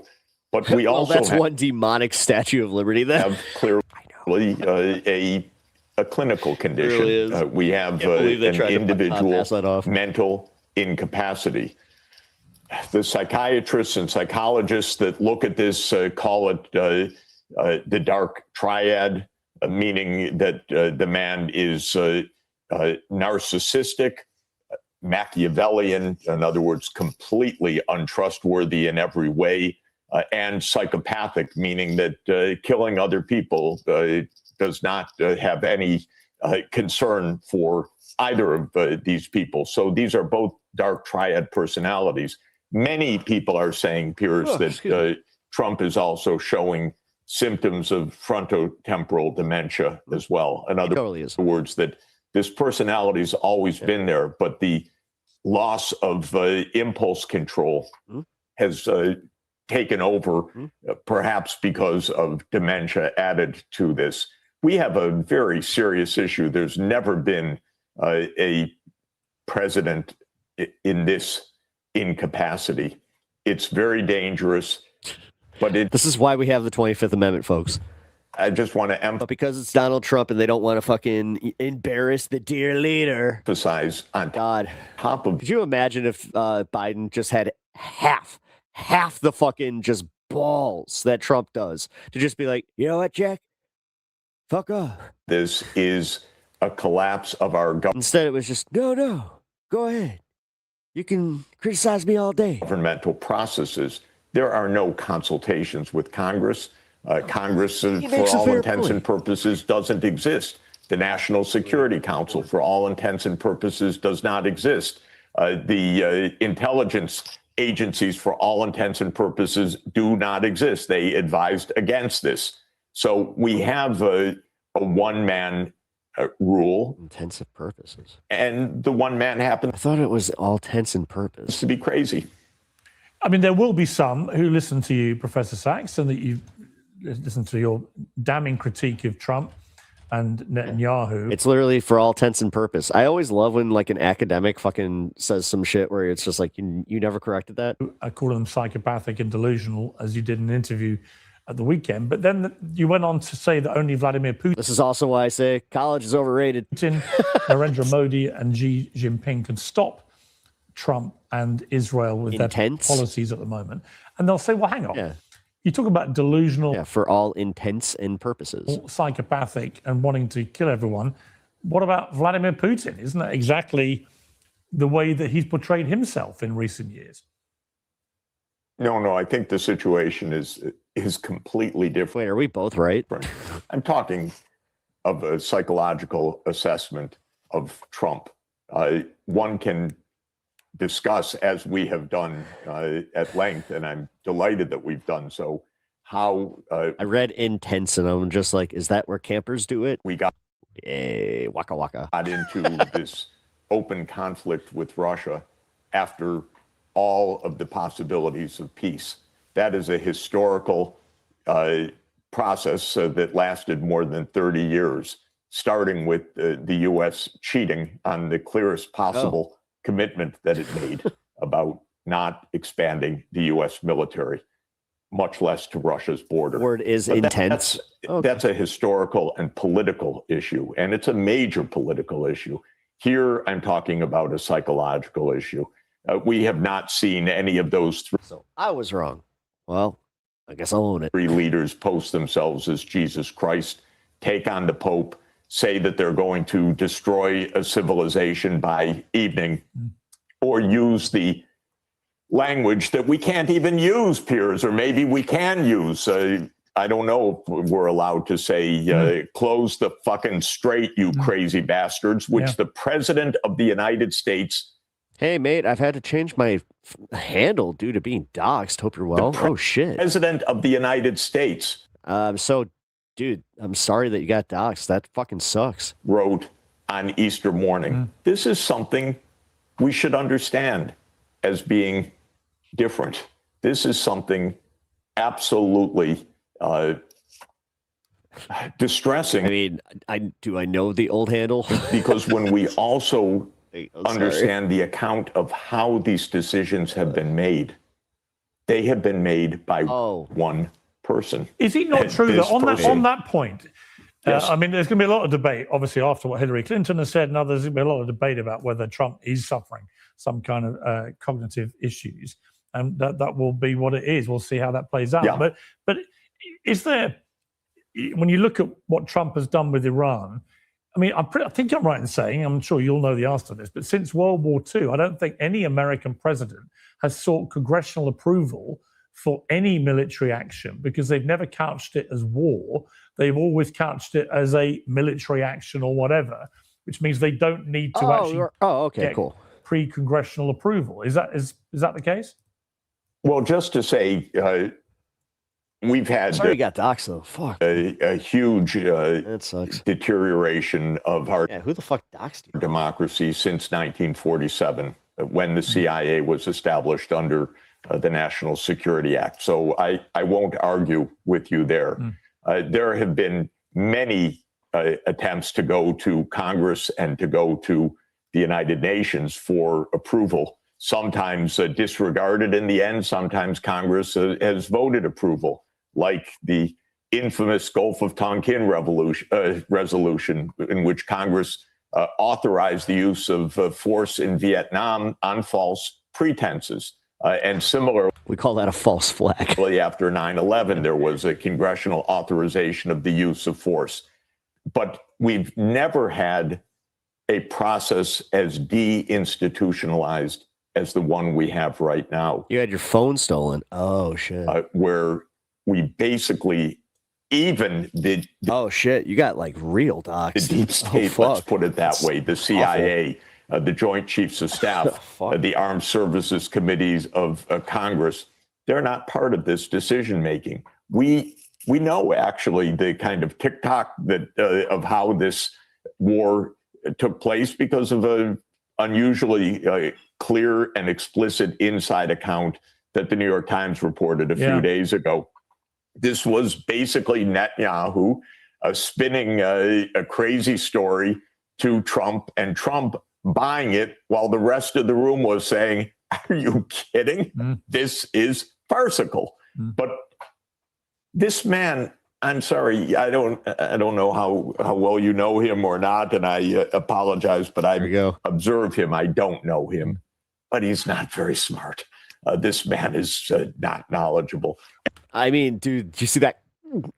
What do you think? He had like a cartoonish gulp right there. Yeah, I mean, I've known Trump 20 years. I would say... Yeah. Guess what? No one cares. I would say he has actually pretty good gut instinct normally, which is not necessarily the normal political smarts or, Yeah, it's not what you should be basing or expecting from your president, where it's all gut instinct. Intellect. I would actually like an intelligent person. Sort of those things, but then guys, I know this is going to sound unpopular, but I do actually miss the actual decorum of Joe Biden even, but like Obama. I was watching this thing where they were talking, it was like a montage of all the very human moments of Obama, where I was just like, yeah, you know what? Those types of optics, I do miss that shit. Yeah, you know what? He sucked on Syria. He sucked on certain issues, but goddamn, at least he wasn't a fucking buffoon like this guy. At least you could you could trust him to run the country. This shit is insane. And then you have sycophantic assholes like this dipshit that's just like, he's my friend. He's my friend. Even though, like I said, he wouldn't piss on Piers Morgan to put him out if he was on fire. And then instincts have actually often been they're just too afraid to even admit the obvious shit, where it's like, yeah, he's an asshole. He's abrasive, he's an asshole, he's dumb. Quite good. He's everything that you don't want a leader to be. What was striking about the New York Times piece was that everybody else's gut instinct was that the sequence of events that Netanyahu and the head of Mossad were laying out as what would happen if the Americans came in with the Israelis to attack Iran, was the Ayatollah would go, the IRGC would start to collapse, the people would rise up, and they'd all be so distracted that no one would pay any attention to the Strait of Hormuz. And only the top bit of that happened. So yes, they took out the supreme leader, but the rest of this did not happen. The IRGC remains firmly in charge. The people have not risen up, and the Strait of Hormuz has become an enormous economic. All right, so I'll cover the panel, and then battering ram, where Iran's found out it can hold the world to ransom. Move on with the day on this space. We're now in the kind of utterly perverse place where, having said that he would, blow up the whole of civilization in Iran, so 90 million people, if they didn't open the Strait of Hormuz, he is the one now launching a blockade of the Strait of Hormuz. A blockade of a blockade. Right. So you literally, yes. I just scratched my head. Just finally, Jeffrey, before we let you go, the Hungarian Prime Minister Viktor Orban has just seen his 16-year rule ended. Peter Magyar, once a staunch loyalist of his Tisza party, won Sunday's parliamentary election by a landslide. People are seeing it as a significant bellwether for MAGA, because Orban's concept of illiberal democracy and his focus on Christian liberty and anti-immigration policies made him a hero to MAGA activists. And of course, one of the reasons Donald Trump sent J.D. Vance to try and save him at the ballot box, which was unsuccessful. I know you've praised the Hungarian government's stance on the war in Ukraine, specifically its push for peace negotiations and opposition to escalating the conflict.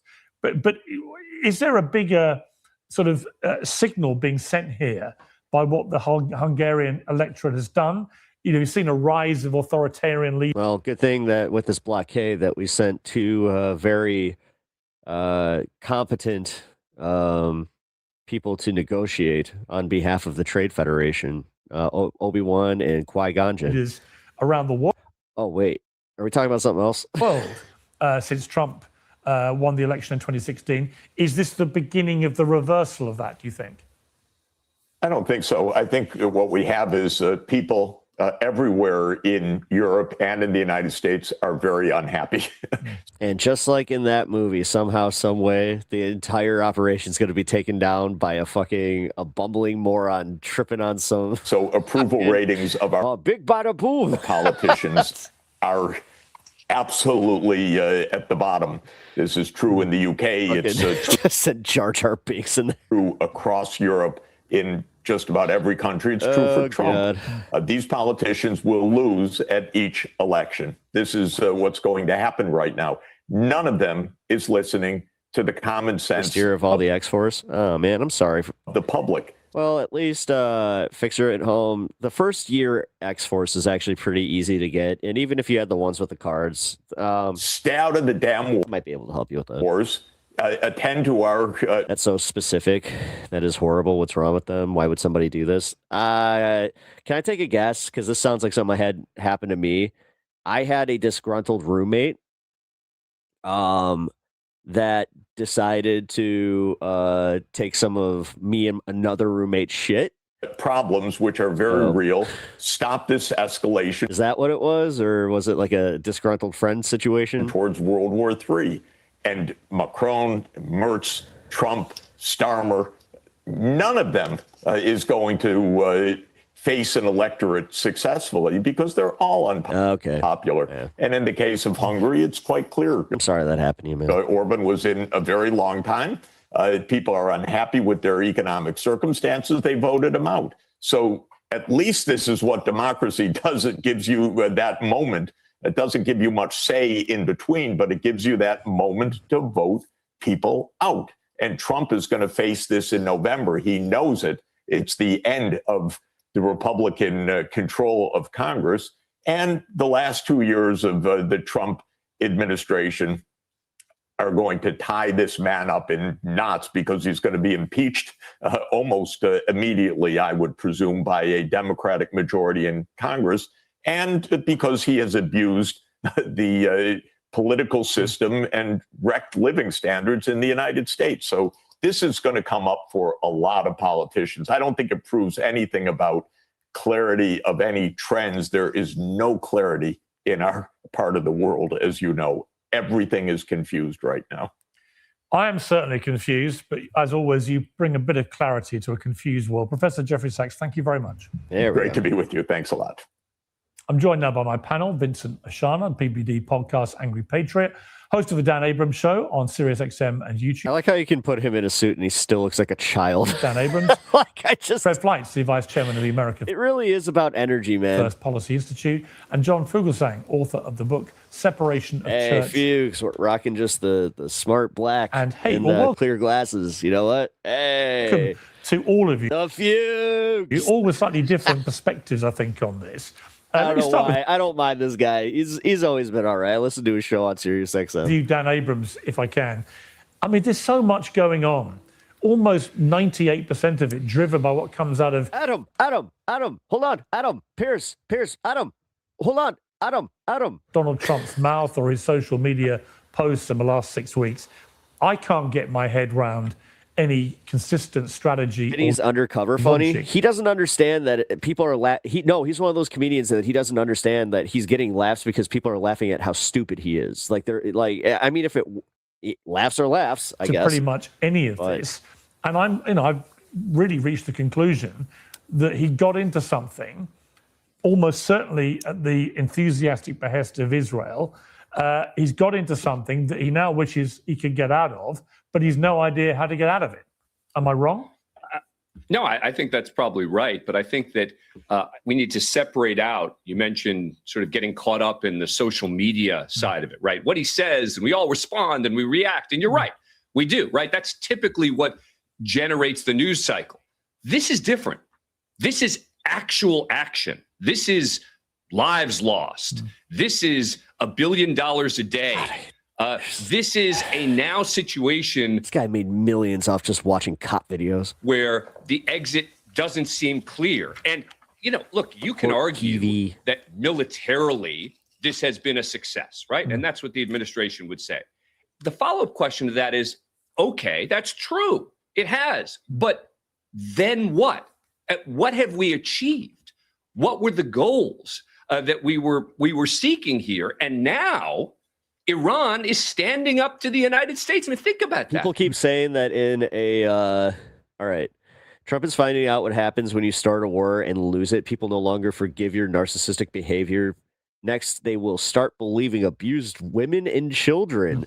And then we have receipts. United States and Iran. Where you have people just being like, I used to think that all these lefties were crazy about just going after Trump and the TDS, but maybe they were right about, if they were right about this, were they right about Epstein? It was like, held sort of face-to-face meetings, equals. And Iran stood up to the United States and said, no, we're not doing it. And so the response is, all right, well, we may bomb them again. Okay. Look, the blockade actually kind of makes... That's John Fugelsang on the far right. In terms of trying to put pressure. As I said, the Fuchs. Pressure on them. But there's nothing that indicates it's going to work. Guy, man. And that's the question that we have to focus. He's one of those dudes that I would like to talk to just because like he has crossover with like comedians. He's done stand up and also like his work with like in the Christian community. Like he was always kind of like on my radar just as far as being like a more secular Christian and focus on. What is the goal here? He's all right. He's just very. What is the end? What are we trying to achieve? Milk toast. Yeah, and I don't think we know, and I'm not sure President Trump knows. Vinny, welcome back to Uncensored. Great to have you back. Look, from where I'm looking, everything Dan said is correct. We were told the New York Times did a big deep dive into this that revealed how Benjamin Netanyahu painted a picture of a sequence of events that would happen if the Americans joined Israel on this mission, and if they took out the Ayatollah, then the IRGC would be irrevocably damaged. You wonder what would happen if Ivanka divorced Jared? What would then the people would rise up, and they'd all be so distracted that no one would notice the Straits of Hormuz, and it would be irrelevant. None of that, apart from private, obviously, for a few years, but first bit has happened. The regime is clearly still. They actually might just keep it like the optics of the empire going. It's the same thing with Melania. Melania obviously has a boy toy of some kind in place, albeit like if I was running an investigation, that's exactly what I would be doing. I'd be looking into male escorts and shit like that, just to be like, okay, so who is servicing Melania? It ain't Trump. It's lost a few people, but they've been replaced by like-minded people. You've got the supreme leader being replaced by his son, for example, argument's sake, apparently wounded, but is alive and will be the new supreme leader. You have the people not uprising at all, not even go out on a limb and say that it's a Slovenian model, maybe, and rising up in the way they did in January. Because, when they were protesting. It's not like her English has got. I'm going to criticize that. Her English is dog shit, and the fact that MAGA ain't calling it out is wild to me. It's like, dude, you have been here for what, 20 years?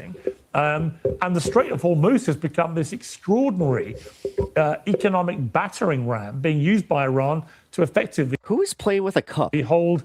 Someone's got a cup like right next to their mic. United States to ransom over literally a barrel or a few million barrels. Where's the win here, Vinny?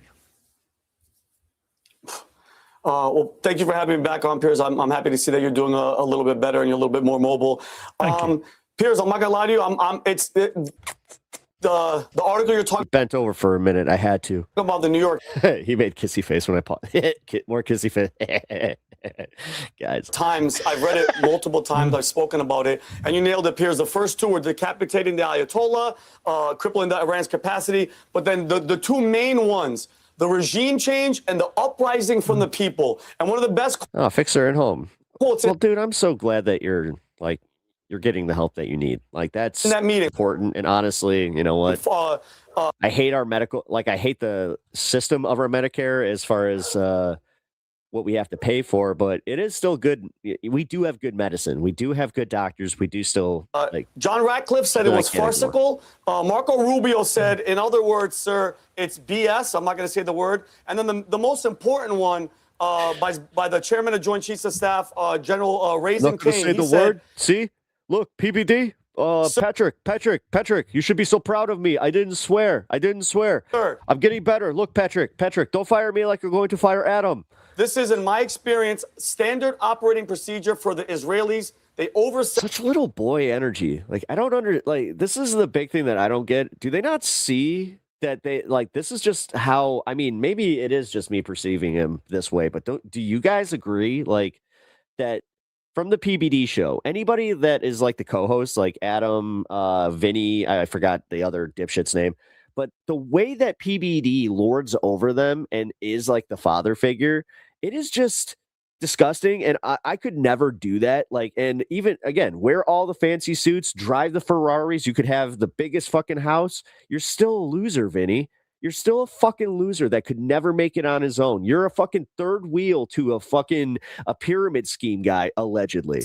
And their plans are not always well developed. They know. It's kind of sad. They need us. And this is coming from someone who's dressed like me, and I'm a 40-year-old. And that's why they're hard selling. So, Piers, in that meeting, apparently, it was Bibi Netanyahu with Mossad on a Zoom call behind, and they pitched Nobody was on board once Bibi left, but for Abrams, get rid of your phone. some reason, the president went through. Trust me, as someone who I have a problem with that now, where I'm just like, I'll reach for my phone. I'll be like, no. And having, my family's from Iran, Piers, as you know, we're Assyrian. And the people, we forgot. Oh, yeah, it's the He-Man woman haters. Not about the people. What about the people? Now it's all about That's the password. The oil. Now it's all about the Hormuz. And I just think Israel this is what Israel does. And at the same time, right, Piers, we're basically, our troops, this all started, let's not forget, Marco Rubio on camera said, all right, he said, well, we didn't want to strike first, but since Israel was going to go and our assets, our soldiers, 13 of them, God rest their souls dead, they're going to be put in harm's way, so we got to go first. Piers, that really, really bothers me that he has that much control that since they're going to go, we got to go.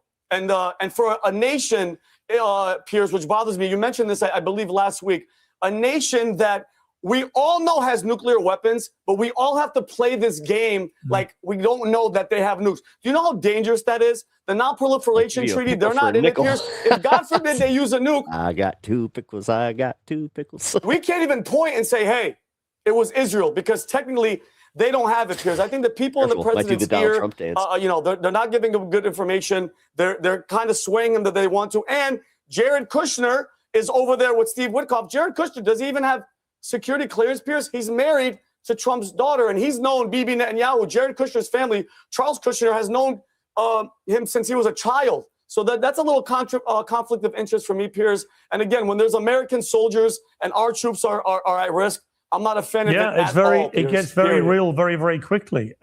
Fred Flights, welcome to Uncensored. Now, you're vice chairman of an institute called the America First Policy.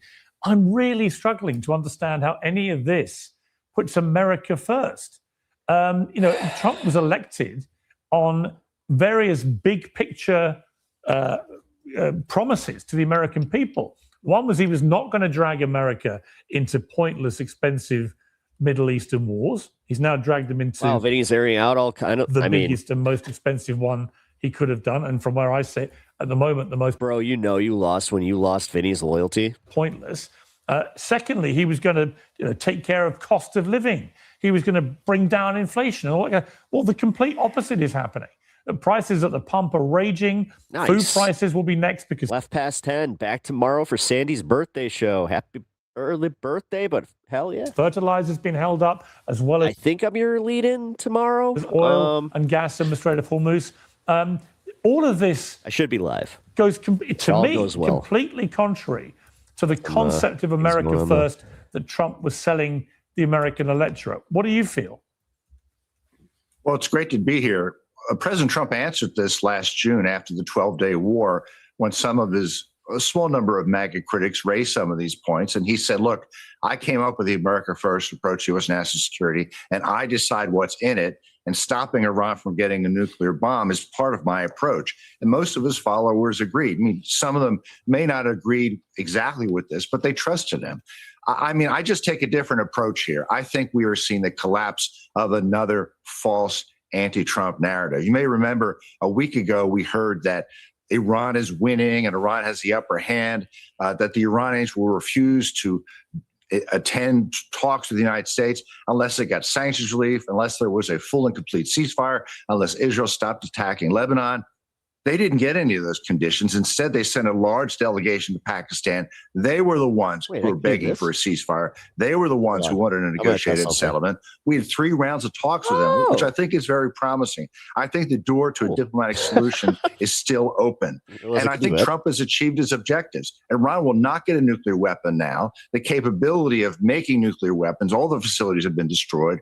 Iran's so-called missile shield, which Secretary Rubio talked about, is going to be ended. They still have a missile arsenal. Where does he enrich uranium?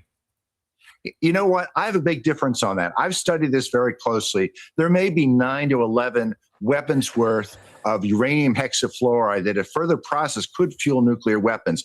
I'm happy to leave that stuff in the ground. Who cares? Trump has said he's bombed the heck out of it. It's being watched by satellites. I know there's people going on Fox News and saying we have to dig that stuff up and get it out. That's absolutely wrong. We really don't need to do that. We can leave it there. I don't think the Iranians could process it, even if they could dig it out. Well, that's a massive leap of faith, isn't it? Given that Well, it's not even just a massive leap of faith. It's the fact that we happen to know that they don't have the equipment to do so. they've indicated the complete opposite. But also, this, per the Obama era nuclear deal, but things could have last changed, summer, I guess. the 12-day war, when it ended, we were told that's it. They have no way now developing nuclear weapons. We've ended that threat. Then 8 months later, the United States is launching a full-on war with Iran precisely to do what they said had been neutralized 8 months earlier. And now you're proposing that the way this ends is the Iranians keep all their enriched uranium, which is 60% enriched and well on the way to becoming maybe 10, 11 nuclear weapons. None of this makes sense to me. I don't think I'm a particularly stupid individual. After the 12-day war, we were hoping with this ceasefire, Iran would stop The video is just like pursuit of nuclear weapons and stop We're all building like, its missile I mean, program. There was a massive increase of its missile program, which the president decided to deal with in January. We started negotiations. The Iranians didn't want to deal. Then the attack began on February 28th. And according to Rubio, if we let them continue this missile program, by the end of the year, there'd be nothing we could do to stop their pursuit of nuclear weapons. They were rebuilding the nuclear weapons program too. Frankly, this all makes sense. Sure. If you look weapons of mass destruction bullshit. what Iran I can't believe that they're still getting away with it this late into the game. did between June of last year and January of this year. And your solution is you leave them with all their enriched uranium so they could just do it all over again. I don't think people understand what this enriched uranium is. It's in the form of uranium hexafluoride. It has to be further processed in uranium metal. Then it has to be put into unfinished and unfueled nuclear devices that probably have been destroyed also. This enriched uranium is poisonous. If you go near it, you need hazmat suits. Fred. With all due respect, What's that? a lot of use of the word probably there. I just think the idea of sending in American troops to dig this stuff out, when I think it's probably unusable or difficult for the Iranians to get. Trump has bombed the heck out of it. He said we're going to watch it with satellites. I think that's the right approach. Okay. I said that we got sucked in again because it can't be Trump's fault. It can't be Netanyahu's fault. Welcome back to Uncensored. Great to see you. Lovely to see you all. First of all, just your reaction to what you just heard from Fred Flights, then we'll get into the Pope and Jesus Christ. Yeah, the world had a working, functioning deal to keep Iran from getting nukes, and the U.S. military declared for years that Iran was complying with the terms of the deal. It wasn't just Barack Obama, it was multiple nations that put this deal together. Now, I don't trust anything Trump says, I trust nothing Netanyahu says, and I don't trust the Ayatollahs too much either. But I don't think the generals of the U.S. military were lying to us all those years that the deal was working, and they tore it up, and now they're trying to take credit. He's making a great point there. So you're just saying that every fucking military head was lying for solving a problem that they created. This movement has despised the U.S. Constitution as much as they despise the New Testament, and right now we're witnessing many Trump supporters begin to realize that for a decade of their lives, they've been enrolled in Trump University. They have been hoodwinked, bamboozled, and led astray for 10 years. No, what he just did. He accidentally Vladimir hit the trigger on Putin is it. helping the Iranians attack U.S. bases, and Trump is lifting sanctions on the Russians. We're burning through $1 billion a day on this after years of promising this wouldn't happen. The Strait of Hormuz is now a toll road. Putin's getting rich every day off of this, and we have a president who's threatening mass death on Easter Sunday. Piers, I always thought the point of Easter was people coming back from the dead, not threatening to send more people there. And as far as J.D. Vance, I'm shocked that a smug, abrasive, condescending guy like him failed at diplomacy. But let's be honest, they didn't want a deal because Netanyahu doesn't want this to stop yet. Well, let's talk specifically then about the two extraordinary religious interventions that Trump has made. I mean, there's actually three, because the Easter Sunday post he made I thought was just appalling. I told him to delete it, and everyone was gleefully telling me, oh, it's on the right. They were saying, Piers, you don't understand. I thought you knew Trump. He'll never delete it. The outrage is baked in. And then, of course, today, when he posted a picture of himself as Jesus Christ, a lot of the very same people were saying, this is outrageous, you should delete it, which he now has. I mean, Ari Fleischer one of Trump's biggest, most slavish supporters, who will literally defend the indefensible, says President Trump's team should never have posted this image. It's inappropriate and embarrassing. It's offensive. What made me chuckle is it wasn't President Trump's team. It's him. You know, he does this stuff. He posts it. I mean, he may not physically press the button, but he's the one compiling it and telling people to post it. Riley Gaines, another big Trump supporter. I can't understand why. No, he's got his fucking phone. This idea that the dumbass doesn't have his phone. I'm tired of that. Post this. If you're looking for a response, either way, two things are true. A little humility would serve him well. God shall not be mocked. And Marjorie Taylor Greene accused him of blasphemy. In fact, she said it's more than blasphemy. It's an antichrist spirit. Then we have the attack on all the podcasters separate to this, from Tucker Carlson, Megyn Kelly, Candace Owens, Alex Jones, and others. To which Alex Jones responded, "How do we 25th Amendment his ass?" And I actually had the very uncomfortable thing of Alex Jones agreeing with something I posted about Trump today, which made me question my own judgment. Thoughts and prayers, Pierce. Thoughts and prayers. But let's come to the attack also in the context of us on the Pope. All right, because Trump on Air Force One, as you're about to board it, said this.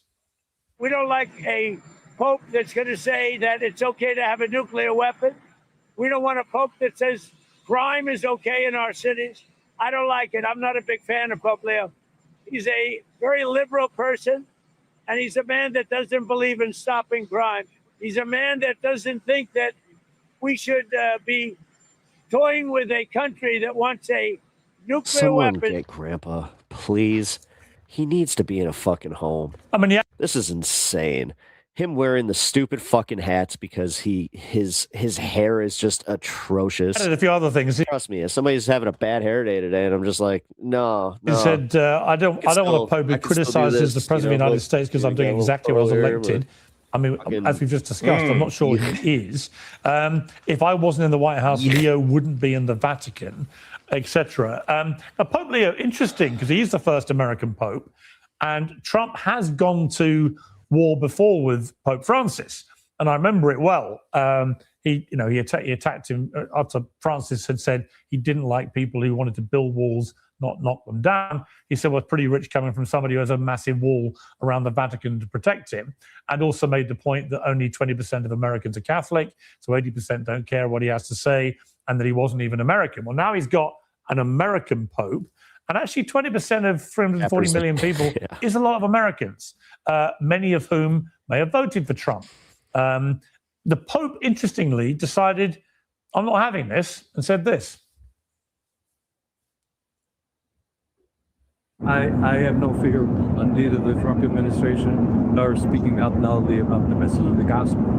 And that's almost like he actually believes what he's part of. What I believe. He's not a grifting piece of shit that's just trying to enrich himself. I am called to do what the church is called to do. This is me talking about the Catholic Church, by the way, which I got my opinions. We're not politicians. We're not looking to make foreign policy, as he calls it, with the same perspective that he might understand it. But I do believe with the message of the gospel, blessed are the peacemakers, is a message that the world needs to hear. John Fugelsang, he also said, I thought really significantly, I'm not afraid of the Trump administration. It was a real statement of, you can abuse me all you want, but you're not going to knock me off my message, which is one of peace, and that wars are bad and you shouldn't be killing people. Yeah, I mean, look, Pope Leo's boss got executed and came back from the dead 3 days later. He's not afraid of a Truth Social post. And what we see here are one man who's quoting Jesus and one man who can't stop fighting with Jesus. The Pope is saying, don't bomb civilians. And somehow that's because... And then they'll just be like, oh, yeah, but Galatians, what's that? Controversial. You know, there's two kinds of Christianity. No, we want to focus on Deuteronomy, you know, because always has been since Rome took over Jesus' operation. There are the Christ followers who actually believe in following the words and commandments of Jesus Christ, humility, caring for the less fortunate, welcoming the stranger. Individuals and nations have to care for the poor and the sick, and put away your sword. And then you've got the Christian nationalist strain that's existed since Rome took over, where they believe they own God, they own Jesus, and they work for us. And anything we do is okay because God likes us better. And Donald Trump has harnessed that energy quite well for quite a long time. And now he's overshot the mark. All Leo is doing is literally Christianity 101. And there's Donald Trump seems to think that's political. Starting a war, threatening genocide, bragging about it online. I mean, like Leo's not the one launching missiles. He's the only guy in this argument who hasn't killed anybody yet. And so I loved Leo's response. And all he's doing is modeling what the gospel actually says, which infuriates Christian nationalists. Right. Dan Abrams, we've got to an extraordinary place. I mean, there's so many extraordinary things that have happened in the last 6 weeks, but the new Iranian president, Masoud Pezeshkian, posted today, His Holiness Pope Leo, I condemn the insult to your excellency on behalf of the great nation of Iran and declare that the desecration of Jesus, the prophet of peace and brotherhood, is not acceptable to any free person. I wish you glory by Allah. I mean, when the Iranian president is racing to support an American pope, the first American pope, against an onslaught from the American president, who is the head of a party. That's fucking crazy. Which historically has more. That's so nuts. That is exposing just how much of a cult any other in America is. What is happening? I mean, good luck getting around this one. Why, right? Why would he do this? Right. And look, you'll have some people on the right who will say, well, we disagree with what the Pope says. Well, we support the president's actions and the Pope doesn't. Okay. But that doesn't mean you got to go after the Pope, right? You can disagree with the things that he's saying and not call him, weak and then make it all about himself, this idea that, oh, the Pope only got his job because of me. He's talking about the stock market in this response to the Pope. You have to ask yourself, what is the goal? It's sort of similar to what we were talking about with regard to Iran. What is the goal? What are you trying to achieve? Why are you doing it? You can disagree. You can be mad at him. You can be upset. There's a way to deal with it. And putting aside all of the religious side that John has talked about, even from a human and political perspective, you have to ask yourself, why is he doing it? Right. So I've known Trump 20 years. It was 20 years ago I took part in his Celebrity Apprentice show. We've been good friends over the years. We had a couple of wobbles, but largely good friends. I've spoken to maybe... We get it, dude. A dozen. You taste his pee-pee a lot. We understand. Times since he won second time around. So, no, I've known him well and a long time. Oh, God, Hollywood. These Hollywood types, I fucking hate this shit. I just think his behavior is the most erratic I've ever seen. I don't think you can hide behind, well, he's always like this. He likes to... It's more than that. It's almost like he's on some weird frenzied mission now to just piss off as many people as he can humanly do for reasons that I don't... Yeah, that lays into the impulse control and the fact that he has dementia, dude. Like, you keep fucking tiptoeing around it. You had that one guy fucking tell you about it, but you're just choosing now to ignore it and be like, I don't know what's going on with him. It's confounding. You put it in totality. It's like, as you said, what is the end game? The end game is his brain is pudding, you dumbass. It does raise a specter, which... Dude, like I said, 80 years old or 81 years old? Like, dude, yeah, at this point, we would start asking these questions about normal people. Of course. Fuck, my mom died at 72. And guess what? Her brain was still, like, it was still, like... It was still functioning, but she was definitely lapsing, Democrats are gleefully putting forward because, of course, it was raised about Joe Biden. But Hillary Clinton posted today, Trump has become fully unhinged, and we should talk about it. On MS Now this morning, she elaborated, I read these posts, like the majority of Americans, shaking my head. It's actually kind of cute. Before my mom passed, we did, like, I kind of brought that up to her, and she was just like, yeah, I know. I'm getting older. And really, like, I know, Mom. Just feeling sick that we had a president who is such a disgrace.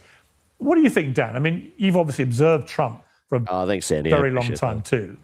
Is he showing signs of behavior so erratic that there should be legitimate questions asked about his cognitive abilities? Right. So you got to separate out unhinged from, quote, mentally ill, right? I see a lot of people publicly diagnosing Trump as if everyone's sort of a doctor, right? Oh, he's mentally ill. No, but they have had doctors literally do it. I don't know. I do know that the posts... You guys are doing this for... You know what? I'm going to end it there because That is actually, I just realized we are at the end of the show here. Yeah, if you guys want to catch me watching the rest of this on my show, you guys can join me at 4 p.m. I will probably watch this as part of like the fun half. Might revisit a little bit of it. Might maybe just restart at the oh yeah, it's only 4 minutes. Yeah, so we'll probably restart that. But I appreciate you guys hanging out today. Yeah, definitely stick around for the rest of this space and what we have planned on the programming block here. I think that we got the Valley Labor Report coming up next, so stick around for that. And I will see you guys over on my channel, Pep Talk at Pep Talks TV on YouTube, 4 p.m. Central. So come and join us for some fun. I will see you guys later. Who the heck is Pep Talks? I'm not gay, but I fantasize about Marco Rubio. Pep Talks. Pep Talks. Pep Talks. Let's eradicate the Kung Flu. I'm literally coming. Pep Talks. Pep Talks. Who the heck is Pep Talk? They want our women. They want our children. Pep Talk. Sometimes no means yes. Grab them by the pep talk. Grab them by the Marco Rubio. Obama is a racist. Pep Talk. I'm literally coming. I'm literally coming. Pep Talks. We found weapons of mass destruction. My fellow Americans, it has been confirmed today from Pep Talks that we are indeed all high on politics.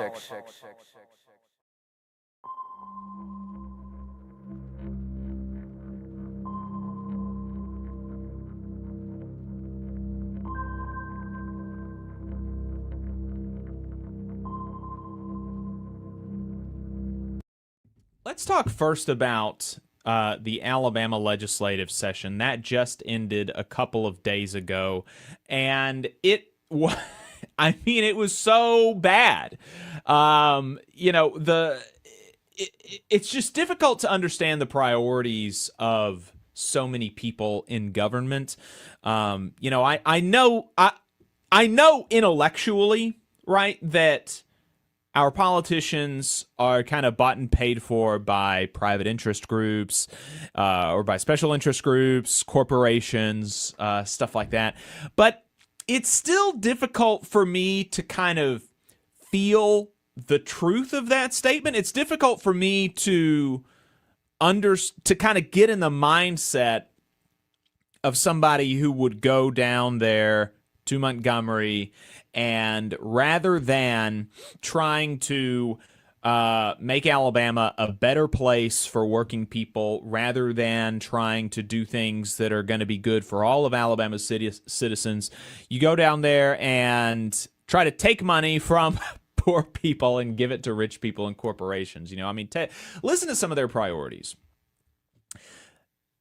The legislature did not make any progress on reining in corporate abuses of working people. We still do not even have a minimum wage in the state of Alabama. The federal minimum wage, which, because of, the federal law superseding state law is active, is the only minimum wage active in the state of Alabama. It's $7.25 an hour. They did nothing about that. There are still a lot of people who are working 6-7 days a week, who have to work 6 or 7 days a week. There was legislation that was put forward that would have curbed those corporate abuses, that would have raised the minimum wage to $10 an hour. There was legislation that would have said that you cannot mandate your employees work 6 or 7 days a week.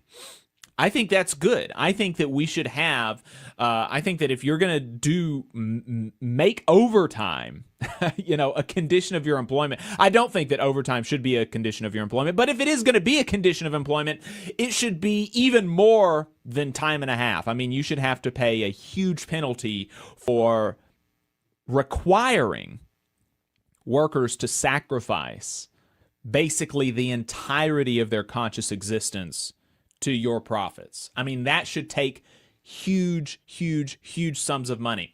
Skyrocketing healthcare costs. The federal government, the Trump administration, took away the enhanced premium tax credits. people who are on the marketplace in Alabama. Hundreds of thousands of Alabamians saw their health insurance prices increase by 100% or more. People who are on their employer's health insurance still saw their health insurance increase by significant amounts. Nothing was done about that. Nothing was done about the use of child labor by corporations that get taxpayer money.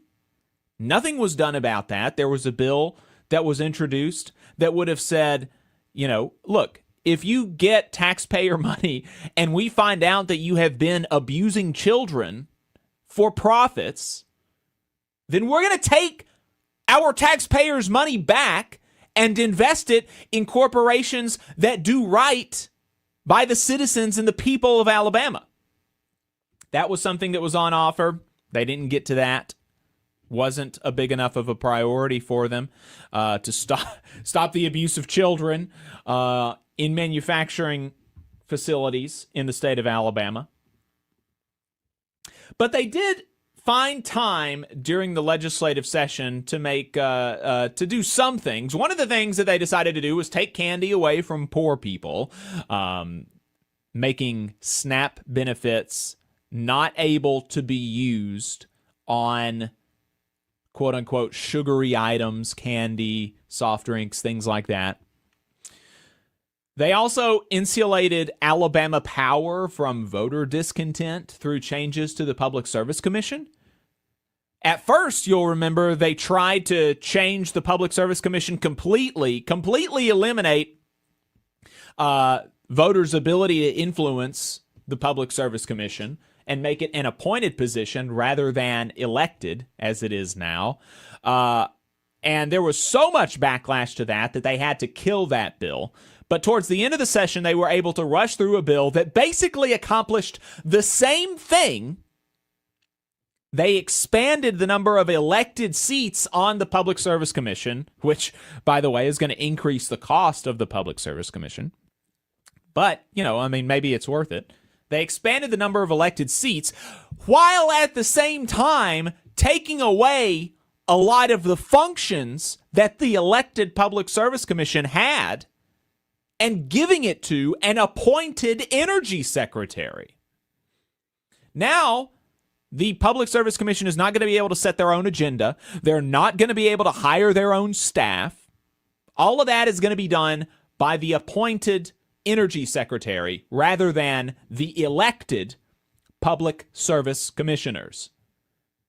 And of course, that is going to insulate Alabama Power from voter discontent. It's going to make it more difficult for people who are upset about high utility bills to do something about it. They also made time to further undermine public education by siphoning still more taxpayer dollars to private schools through the Choose Act. And so it's crazy. It's difficult to understand kind of the mindset of people that go in with those priorities. You know, and especially the SNAP benefits stuff. Right? I mean, you know, the theory there is that it's bad for government money to go towards unhealthy food items for people.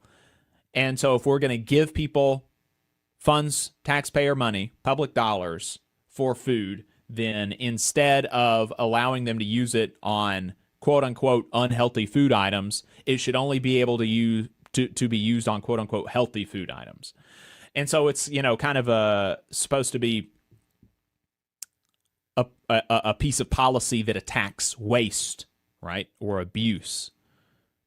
But if what you're really concerned about is waste and abuse and people getting public dollars that shouldn't get public dollars, then I do not understand how attacking multi-billion-dollar international corporations who are abusing the children of Alabama for profits is not the first thing on your list.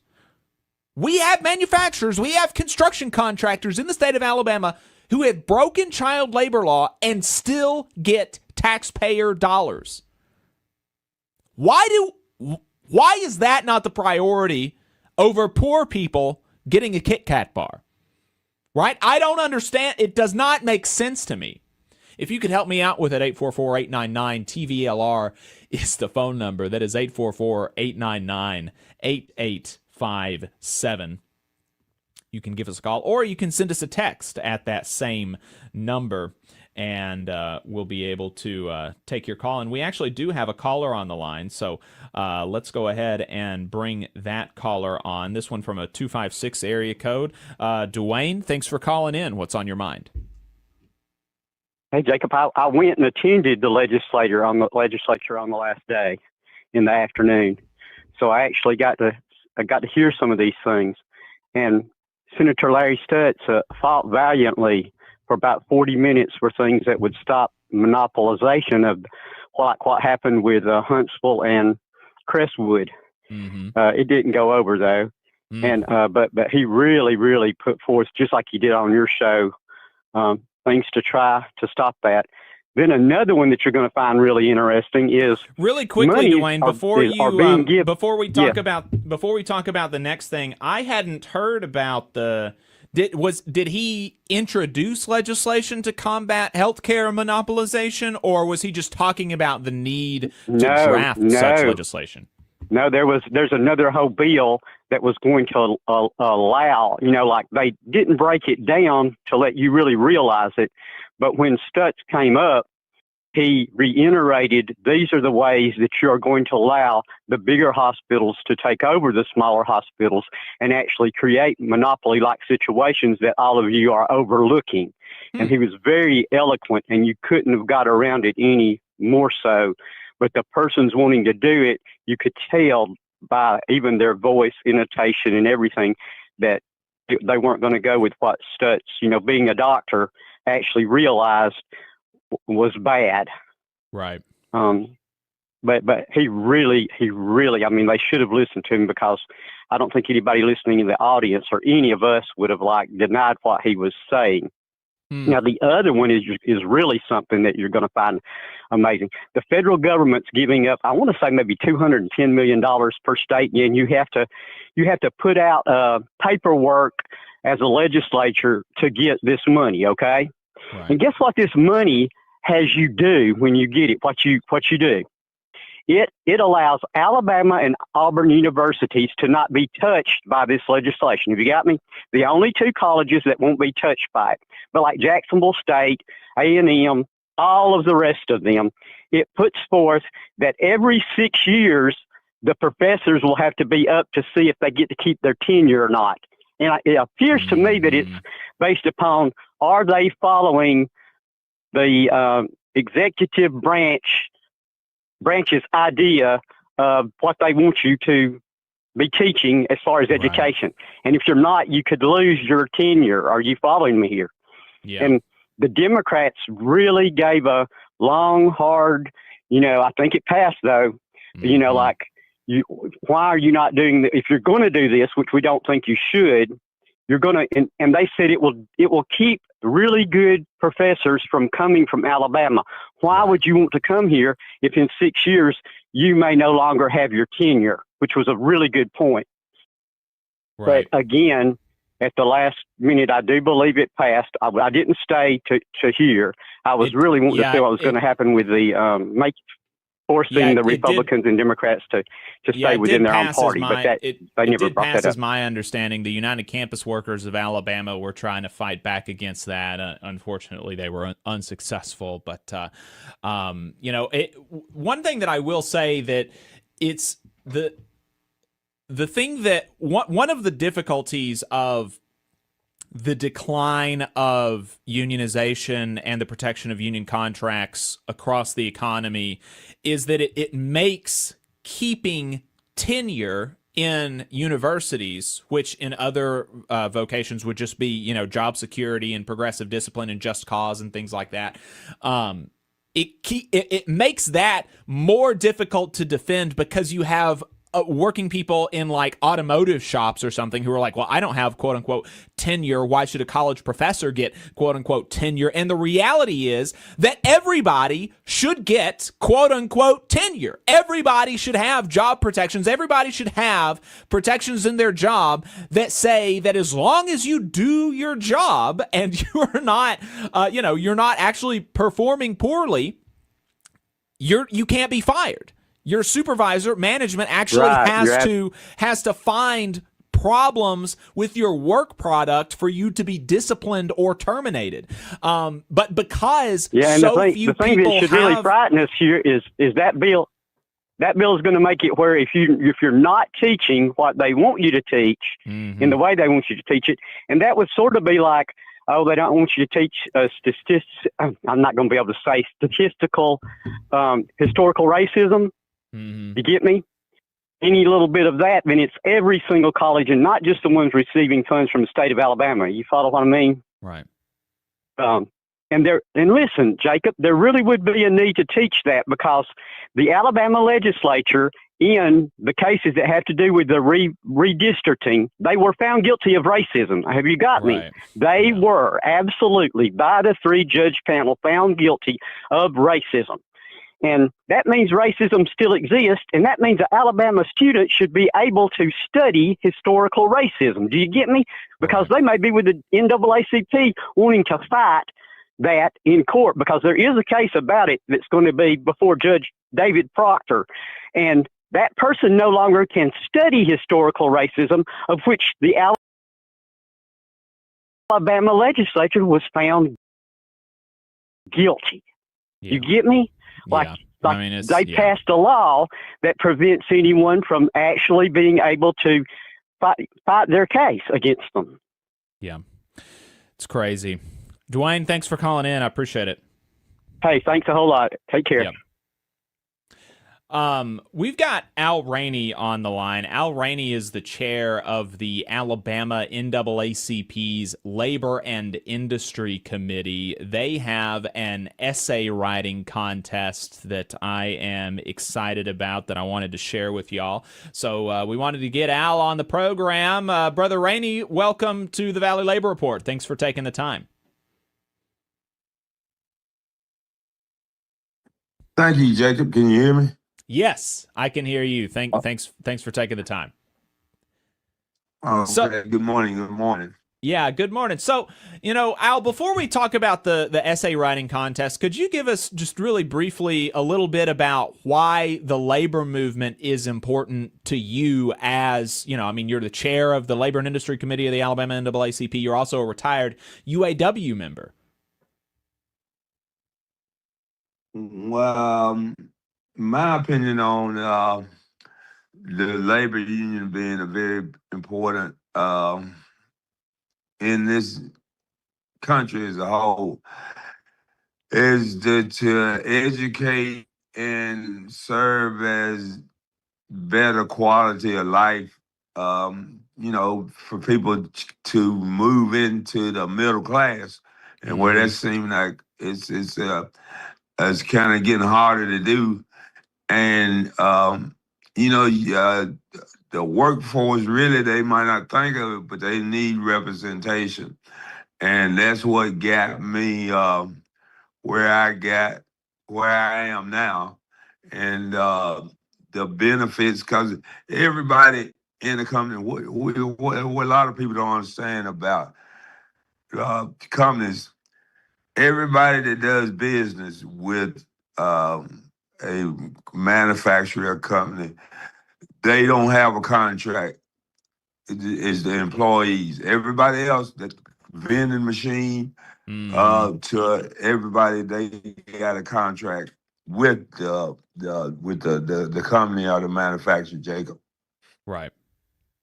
Yeah, absolutely. I mean, it's something, you think about the way our society works, and almost every interaction that you have with any other party involves a binding contract. You would not, buy a car without negotiating a contract that is enforceable by the law on both you and the car dealership. You would not buy a house without a contract. And as you said, the automotive manufacturers are not going to hire subcontractors. They're not even going to allow vending machine vendors to use their space without some sort of contract that is enforceable by the law on both parties. And yet, workers are expected to work in workplaces, not just automotive manufacturing facilities, but everywhere without a contract. And that is, one of the really important things that unions and unionization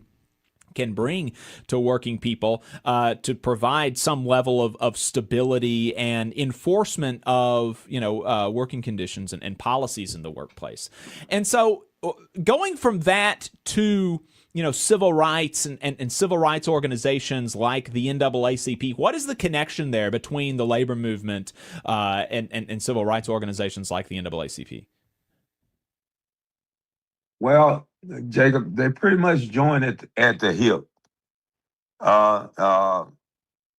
Ruther was the father of labor, and along with him with Dr. King.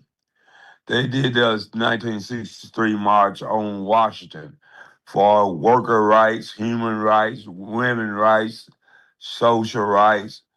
So that's in the modern era. That's where it all begun, and that's why the NAACP and the labor unions are partners, because we work for the same cause, fight for the same causes. Right. Absolutely. And so that brings us to this essay contest. I saw it on the Alabama NAACP's Facebook page last week. Can you tell us a little bit about it? Okay. The Walter Reuther Essay and Scholarship was, I guess it pretty much started in COVID, like around 2020. Mm-hmm. And we formed we had the committee, but we didn't have the scholarships. And the starting of the early, before we had 2020, the UAW used to, at that time, was sponsoring the labor breakfast and scholarships. So anyway, since we went through COVID, we had to reach out with other unions to get a jump start, such as CWA, AFL, CIO. Even we reached out to the AEA. We got about 5 unions that we reached to, but CWA is one of the ones that's participating here lately, and but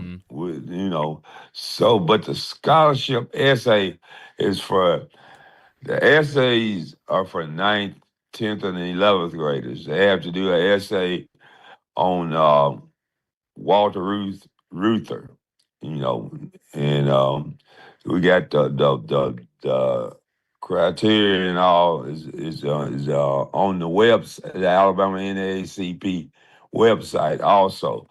So and then we're hoping that this year, and that gives the students an opportunity to learn about Mr. Reuther and labor movement and the civil rights movement, but the Walter Reuther Scholarship is about the labor movement. Mm-hmm. And we judged. We got in a committee really the people that grade the essays, and the students have to tell about their pros and cons of what's good about labor unions, and they always we want them to tell what's negative about it. But we've had several winners since 2020. And one young lady out of Mobile County won the scholarship in, I think it was 2023. And she wrote on about how important she thought that labor unions, would be going into the age of AI. having representation. So we're trying to just, kind of start in middle school, educating them, and hopefully we'll raise enough funds this year that we're going to add a college student on. And we just, in the past, it's just been, like I said, 9th through 12th graders, but we're hoping we'll have the funds to add on, because the college, youth and college chapter in the state of Alabama is doing real good. They're doing good work, and they're going to be the next generation. All right. Brother Al Rainey is the chair of the Alabama NAACP's Labor and Industry Committee. Brother Rainey, thank you for your time. Is there anything else you want to leave us with before we let you go?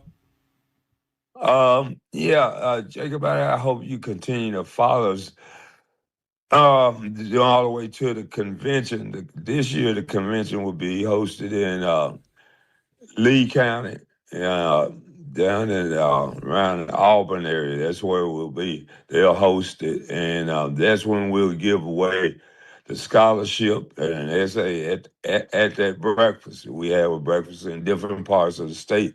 So we're trying to really get people to participate all across the state, get more participants. But I really, the Labor and Industry Committee works hard, year around, trying to raise funds and make people aware, the younger generation aware of labor unions, along with civil rights. But I hope you'll continue to follow the rest of the year. All right, will do. Thank you. Appreciate your time. Thank you for having me on, man. Yes, sir. Yeah.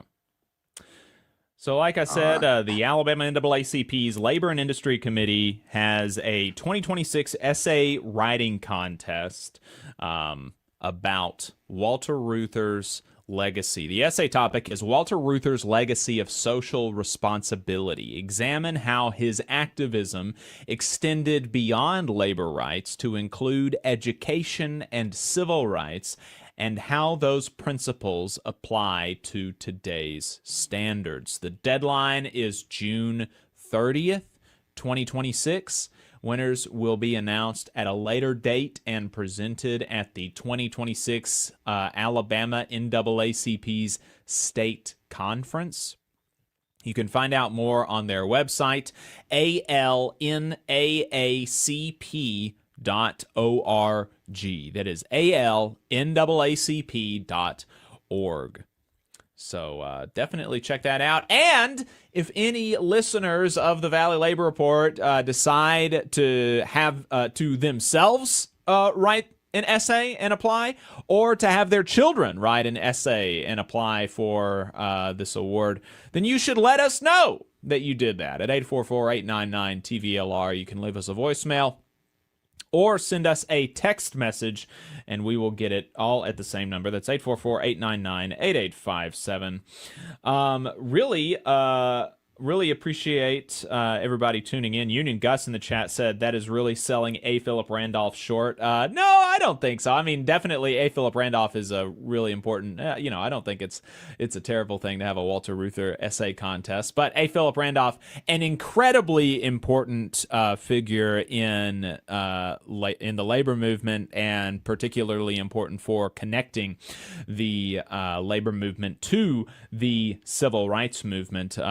Al mentioned MLK's March on Washington and how the UAW was so important to that. The UAW basically funded that. Well, A. Philip Randolph's union, the Brotherhood of Sleeping Car Porters, provided the transportation for the March on Washington. The Brotherhood of Sleeping Car Porters was the union that represented porters, like waiters, servers, assistants, in the sleeping cars on passenger trains. So a much more important industry back then than it is today. 844-899-TVLR again is the phone number, 844-899-8857. We're going to be taking a break When we come back, we're going to be talking to an auto worker that is organizing in Michigan about how union busters are trying to beat their campaign and how they're fighting back. Really excited for that conversation. And we'll also take your calls. Again, 844-899-TVLR. We will be right back.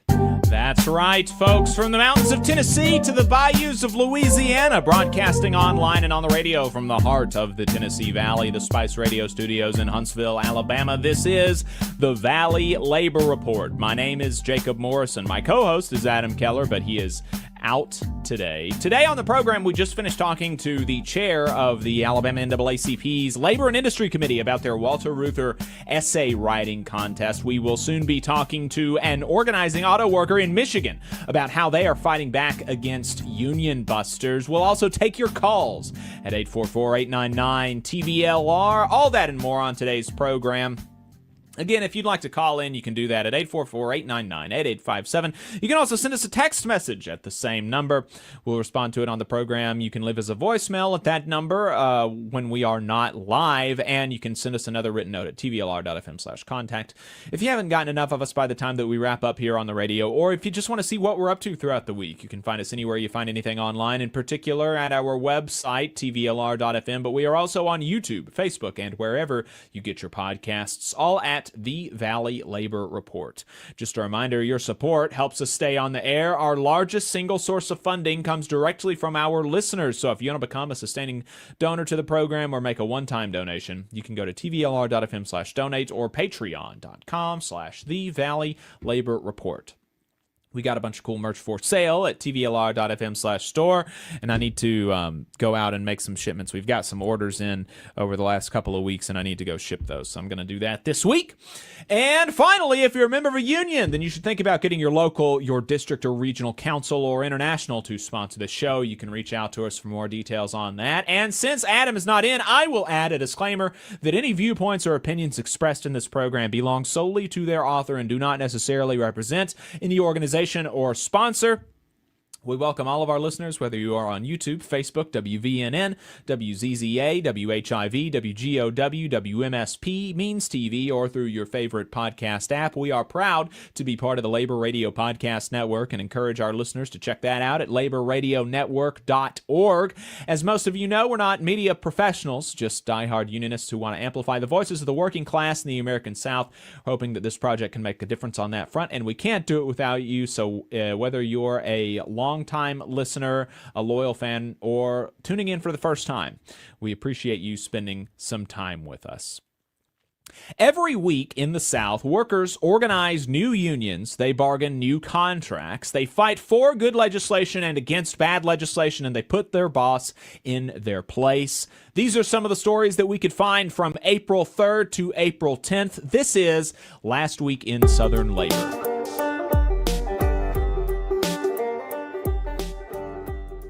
Over the last 2 weeks, 22 workers in 2 bargaining units unionized. 60 workers in 1 bargaining unit withdrew their petition for a union election.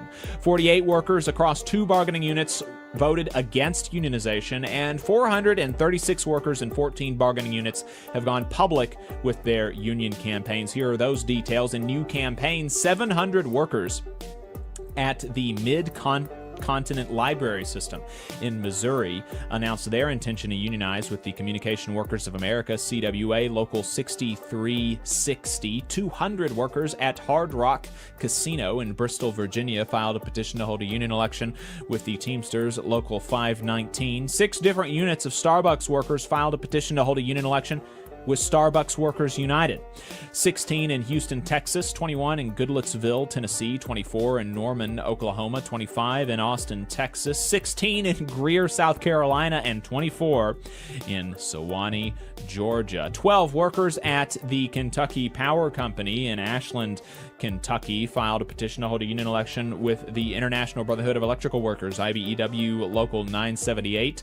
40 workers at Did Lake Inc. in Portsmouth, Virginia, filed a petition to hold a union election with the Public Service Employees Union, Local 572. 17 workers at Lee County Electric Cooperative in North Fort Myers, Florida, filed a petition to hold a union election with Local 1933 of the IBEW, and 26 workers at Huntsman Corporation in Freeport, Texas, filed a petition to hold a union election with the International Union of Operating Engineers, IUOE, Local 564. In election results, 120 workers at Dairy Farmers of America in Winston-Salem, North Carolina, voted in a card check election to unionize with the Teamsters Local 391. 60 workers at U.S. Foods, Inc. in Salem, Virginia, withdrew their petition for a union election with the Brotherhood of Teamsters Local 171. 8 workers at U.S. Foods in Salem, Virginia, voted 4-4 against unionization with the Teamsters Local 171. 13 workers at Cardinal Health 414 in Springfield, Missouri, voted 7-6 in favor of unionization with the Teamsters Local 245. 40 workers at Grayson Collin Electric Cooperative in Van Alstyne, Texas, voted 11-27 against unionization with the IBEW Local 220. 9 workers at Carrere America in LaPorte, Texas, voted 5-2 in favor of unionization with the International Chemical Workers Union Council of the UFCW. In grievances, unfair labor practices, and court cases, after initially defying a court order to reinstate the contracts it has with its unions, the VA has now acquiesced, ordering management to abide by the contracts it previously said to ignore. This will reinstate employee benefits like extended parental leave and grievance procedures for more than 300,000 VA represented union-represented VA employees. The order is a preliminary injunction that, while not deciding the case on its merits, does mean that this judge thinks the union is likely to ultimately prevail. The judge says that the nature of the contract terminations are retaliations for constitutionally protected speech and actions by unions that the Trump administration disfavors, as evidenced by the fact that unions who did not sue the administration saw their contracts kept intact. In strikes and bargaining updates, 300 call center workers for DirecTV in West Virginia, Kentucky, and other states voted to authorize a strike if the company doesn't offer them a fair contract. Their union, the Communication Workers of America, said in a statement that top priorities for workers at the bargaining table include higher wages, lower healthcare costs, and fair working conditions, including the ability to take their hard-earned days off and take reasonable breaks between calls. After UPS admitted that its buyout program was a violation of their contract with the Teamsters, the union secured what they called a stronger settlement that limits the number of people the company can offer it to 7,500 and prioritizes applicants by seniority. In the agreement, they also got the company to agree not to pursue any further buyout or severance programs throughout the life of the contract, which expires in July of 2028. 200 Florida warehouse workers for United Natural Foods, Inc., UNFI, organized with the Teamsters Local 769, voted by 100% to authorize a strike if the company doesn't offer a fair contract. They first unionized last year and still don't have a contract yet. UFCW Local 400 members at Boar's Head in Jarrett and Petersburg, Virginia, voted unanimously to ratify a new union contract. The union says that the 4-year agreement adds the day after Thanksgiving as an additional holiday, maintains affordable health care, and provides generous across-the-board raises retroactively to November 2025. In political and legislative updates, Alabama's legislative session ended last week while the legislature decided not to make any progress on reining in corporate abuses or the use of child labor by corporations that get taxpayer money, nor on low wages and long hours, nor on skyrocketing healthcare costs. They did decide to prioritize taking candy away from poor folks and insulating Alabama Power from voter discontent through changes to the Public Service Commission. They also decided to further undermine public education by siphoning still more taxpayer dollars to private schools. Melania Trump made a strange speech last week about Epstein, but that's not all she's done. She also recently announced an initiative that she supports to replace human teachers with AI robots. The American Federation of Teachers condemned the initiative in a statement saying that, quote, anyone who cares about teaching and learning knows there is no substitute for the daily magic that happens between educators and students in the classroom. It can never replace the human skills and knowledge needed to solve very human problems. It can never replace the relationship building and critical thinking that kids need to survive. They also pointed out that rather than curbing the issues of screen time with young people and students, this would only exacerbate it. And finally, in internal union affairs, the United Auto Workers released its annual Union Vehicle Guide. You can find it online on the union's website. If we missed anything, let us know at tvlr.fm/contact and subscribe to the newsletter to get the exhaustive version of Last Week in Southern Labor in your inbox every single week at tvlr.fm. I believe we've got our guest in the Zoom. Jared Grania is a worker at Axalta Coating Systems in Michigan and a member of the UAW's Volunteer Organizing Committee in the plant. They have a union election next week on April 14th, coming up very soon. Jared, thank you for taking the time in what I know is a very, very busy last few days before the election to talk to us. Thank you for having me. So before we talk, we wanted to talk to you primarily about the union busters that are crawling all throughout your plant. But before we do that, I figure it makes sense to talk a little bit first about why you and your coworkers decided you wanted to form a union.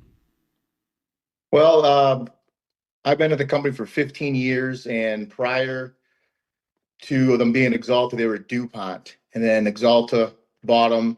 And ever since they've taken over, it has slowly been decreasing. They've been taking away little things every year, whether it be raises actually on your check or minor things as of uniforms, safety glasses, as in if you have prescription safety glasses, you have to pay out of your pocket, just little things. And it keeps getting worse and worse, and we've had enough. And now with this merger coming down the line, and kind of reading what Axo Nobel is about, if we're not united going into this, it could spell trouble for all the workers in the future. And so just for people who might not be familiar with the merger, the company that you work for now is either being acquired or is merging with another company that has sort of a history of doing probably to an even greater extent what you've experienced under Axalta. You talked about how since they took over from DuPont, working conditions and kind of some of the perks that you used to have just been chipped away at, and you're anticipating that to an even greater degree after this merger goes through. Is that right? Yeah, if you kind of read Axo Nobel's plan, they call it their industrial excellence plan, and it's basically just thinning things out from management right on down to the hourly workers. And the only way to protect ourselves going into this, at least to guarantee to go into this with what we have now and to keep that and build upon that, is to unionize. And without it, it could be devastating across the board, not only for the hourly, but even for the management that's not even part of this union. The way they explain their plan, it's to make up a significant amount of money in a short amount of time. And in their plan, it doesn't talk about new customers. So if you're not getting new customers, then there's only really one way to get that money back. And the first way is getting into the pockets of your employees. Absolutely. And so after the campaign went public, your employer hired an anti-union consulting group for at least $3,700 a day. I say at least because in the contract that they have with the with your employer that they have to report to the federal government, they said that it's $3,700 a day plus expenses. And so, we're not going to know for a little bit exactly how much those expenses are going to be. But, what were some of the first signs that you noticed that they had hired these guys? A few unfamiliar faces on the floor, walking through the plant, seeing supervisors escorting people that you really haven't seen before throughout the plant, interacting with the workers. And then they started setting up meetings to have people come, not mandatory, but stress that they would like to see you at these meetings to express their feelings about, the cons of having a union in the shop.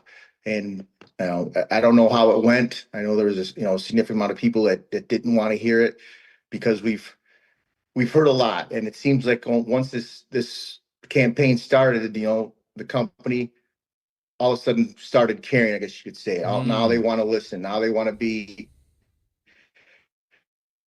right by us. But people have seen it and have had enough. And we're just ready to go forward with this, with a safety, I guess we say a safety net to help us in the future, going into this merger. Right. Had you heard about union busters and these anti-union consultants before this campaign started?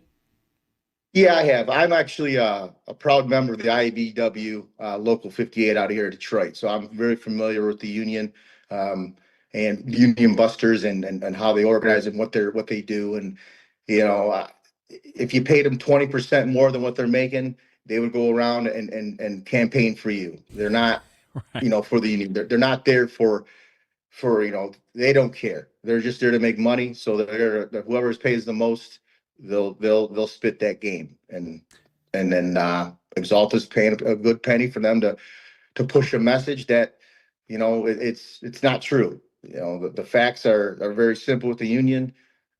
The members make the union. The people inside the plant make the union. The dues are minimal compared to possibly losing a chunk of your salary or even your income or even your job. Right. So I know people, you get insurance on your car, you get insurance on your house. You don't plan on your house burning. You don't plan on getting a car accident, but you do it because it's a peace of mind that you're safe. And if something does happen, you got someone to back you up. And that's what a good union will do. Right. Right. What? You mentioned that they had been doing some meetings. You did say that they weren't mandatory meetings. So, I suppose that's good. We do talk to a lot of people who these union busters and their employer will subject them to mandatory captive audience meetings that you have to attend. But have they been doing anything else that, that has kind of raised your eyebrow or just what kind of tactics have they been employing as they try to fight the union here? Well, there's been an influx of TV screens mounted throughout the plant just to push their agenda. Constantly flipping through the cons of a union and the positive of a non-union, and you don't want them to come in because then we won't have this great what am I looking for? The great interaction between management and employee, worker, which we don't have now, but they assume that if someone comes in, we're not going to have that. And then I've seen them on the floors more. So I don't know if that's a sign that a lot of people maybe haven't been going to the meetings they had planned. So they've kind of come out of their scheduled meeting areas and they're still, cornering workers on the floor and trying to tell them and get their message across that way. But I do believe that the people are seeing what they're trying to put out and knowing that it's not all true. And they're speaking about Exalta, right? And Exalta's gone at the end of the year, and we're beginning the next. The controlling shares will be AkzoNobel, and they don't speak anything about AkzoNobel. They speak about Exalta's great and Exalta, but Exalta's not going to be there, and neither are their promises. So the people have to get together and be united for what's coming down the tracks. I was talking to Antonia. She's one of the UAW organizers on this campaign, and she said that some of the union busters have not appreciated when they've got pushback during some of these meetings from some of the more pro-union workers. How have they reacted when they have been asked questions from a more pro-union perspective? Or I don't know if you've been in the meeting. Maybe you haven't been in the meetings. I have one because I did want to hear what they had to say and how they've, the company, Exalta, it made these meetings is they put people like myself who's pro-union, they put all the pro-union people together so we would get a different spin. So right there, they'd be very, just get your information and make your best decision and do what's best. But then the people that they think were on the fence, they would go at them pretty hard. Or the people who didn't want to do it, I've heard that they would take some employees and the supervisor would say, or the floor shift supervisor would say, hey, I want to speak to you. They would follow their supervisor thinking they had to do something with the job. And the next, they're in a room with their supervisor, a buster, and themselves, and they're kind of, cornering and giving them a bunch of business. So their tactics, if it's what they told me in my meeting, let them get the information, what you have to say. Let us get our information out and let the people make an educated decision. But they're not doing that. They're spinning it. They're putting lies out there, and it's not right. And all we're looking for is if they just followed our policy that we have established way back when it was DuPont, the policy, we probably wouldn't even be in this position. But they don't follow the policy. They have what they call management select. You can walk 100 feet in any direction in our plant if you got in the center, and you're going to find a different set of rules, a different set of standards in every direction, and that shouldn't be.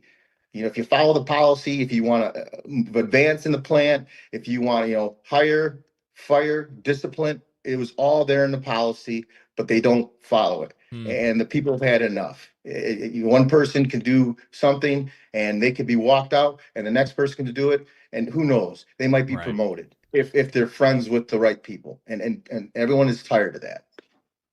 Yeah, you're speaking to two issues that I really do feel are not appreciated enough by so many people who are not in a union.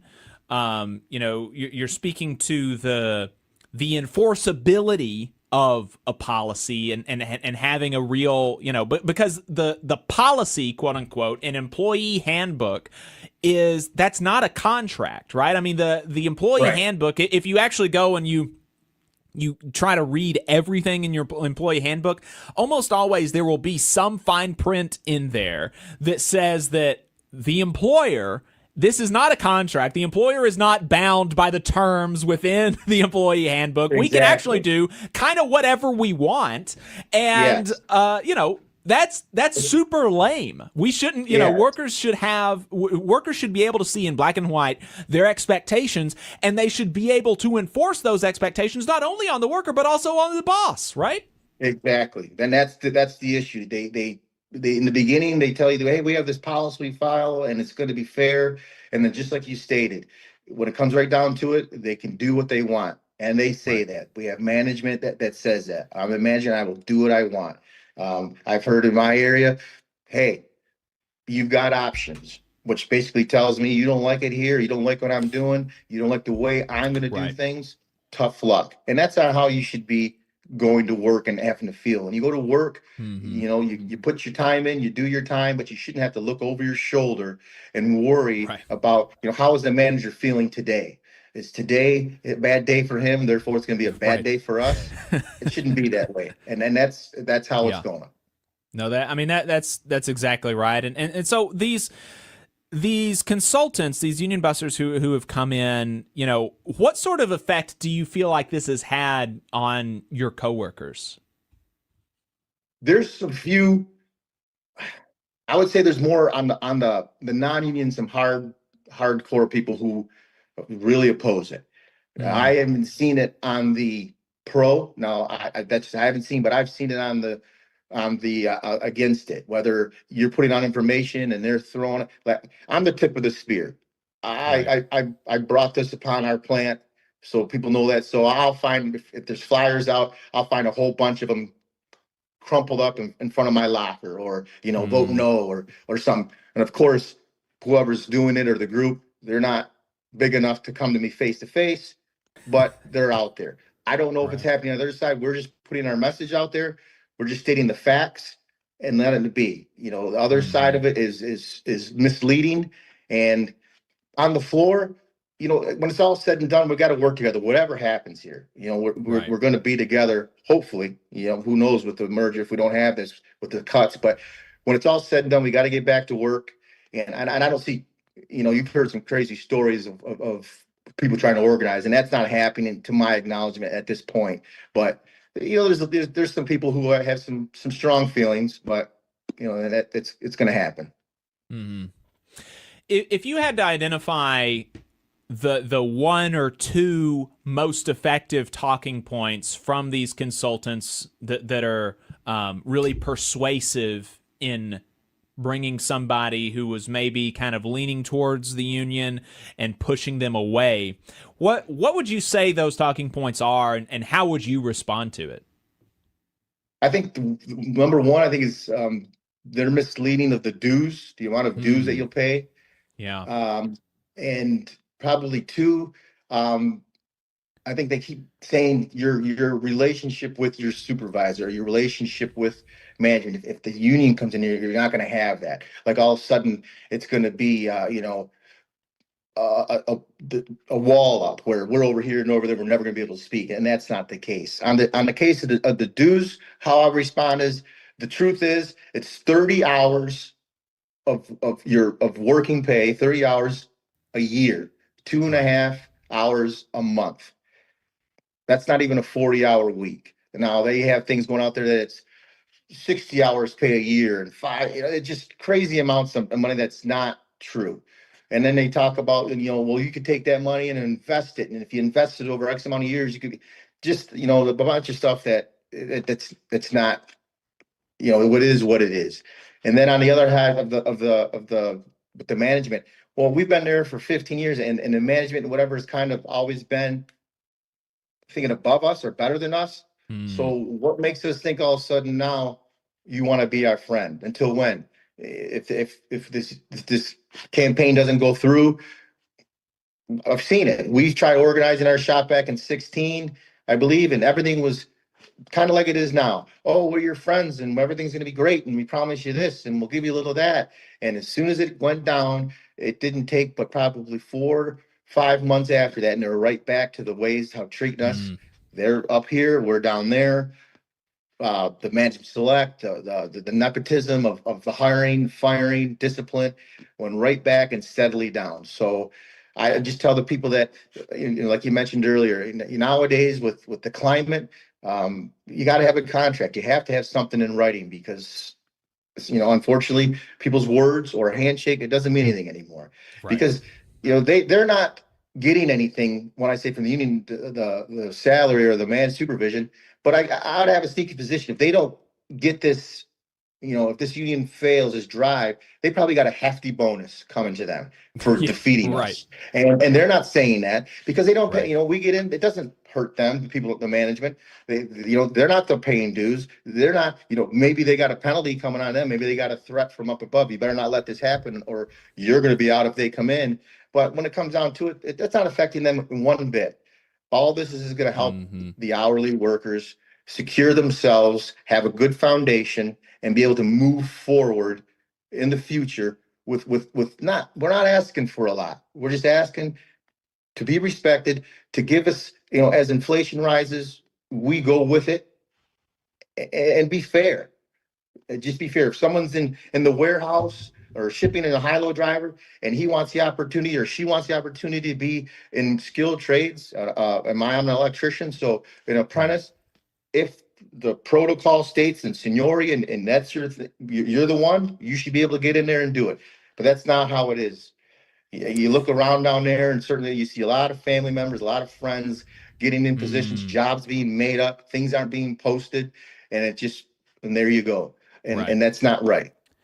The union dues as an anti-union talking point has always it's always difficult for me to understand why that is so persuasive because for one, if on Tuesday is when I believe the election is, y'all vote to unionize, you don't even start paying dues until you get a contract, right? So it's not like, Tuesday you vote for the union and then Wednesday you start paying dues. There's a period there that you're not paying dues. You're negotiating the contract.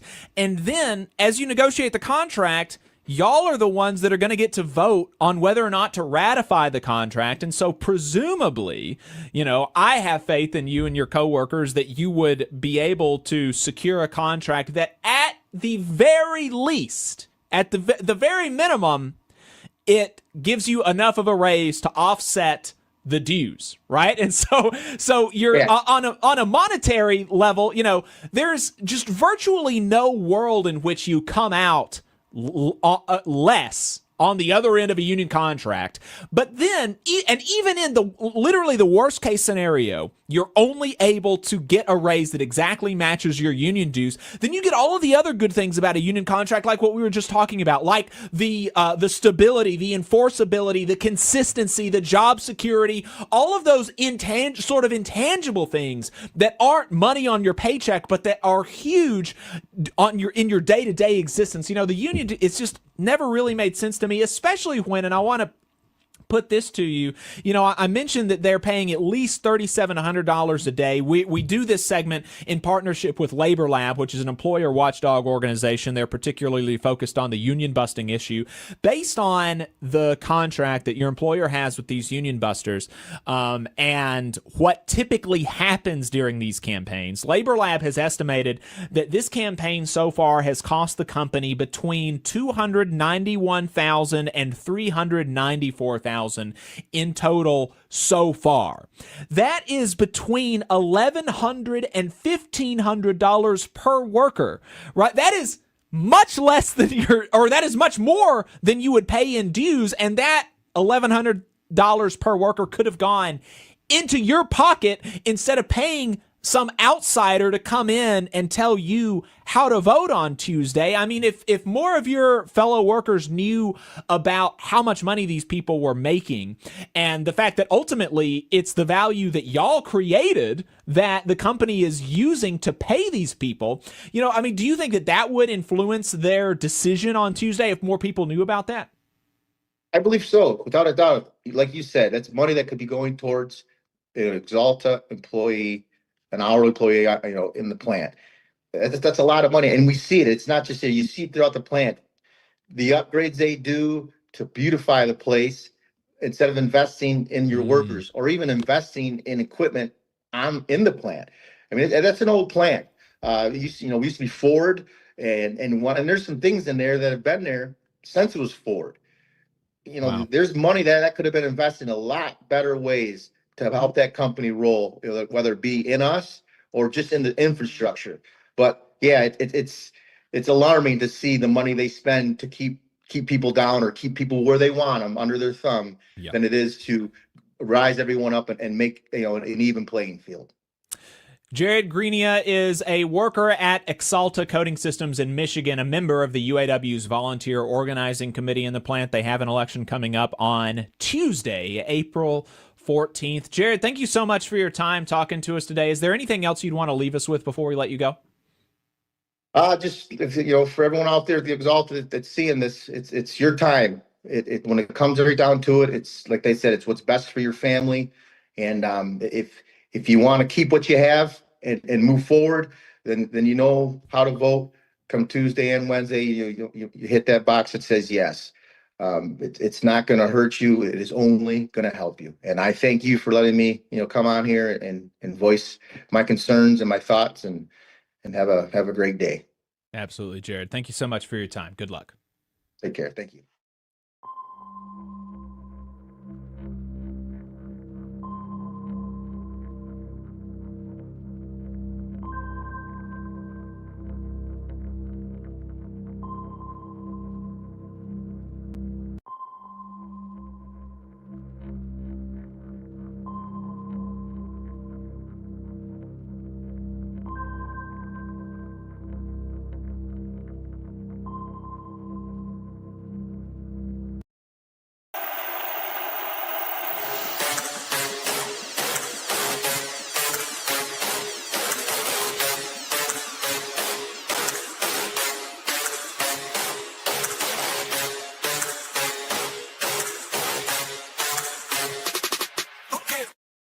Good morning, comrades. You're listening to WHIV LP New Orleans 102.3. This is your weekly Good Morning Comrade.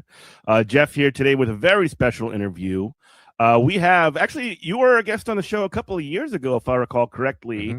But David Griscom is the host of The Jacobin Show. He is also the host of Left Reckoning. He is also the long time, this is where I found you, is when you were with the Michael Brooks Show. You were a producer over there. The David Griscom Economic Minute, really one of the highlights of that, man. That was such a fun show, and Michael was such a electric guy. The world is so much 100%. less without him. But he's also the author of a fabulous new book, The Myth of Red Texas, which just recently came out. David Griscom, welcome back to Good Morning Comrade. How you doing tonight, brother?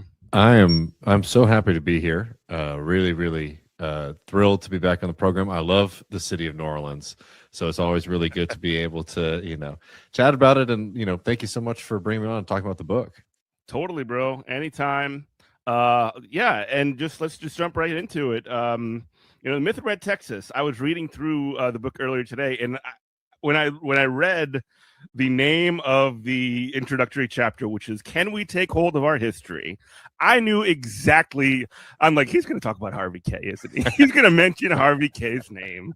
I just called it because, and for those folks who don't know, Harvey K is a retired, now he's a professor emeritus of Democratic Studies at the University of Wisconsin Green Bay, multiple-time guest on this show, and he was also the author of this fabulous book, Take Hold of Our History, Make America Radical Again, which is basically his effort to tap into the existing radical history that exists in this country. And what I see in this project that you put forward is something very similar. I guess you want to talk about it?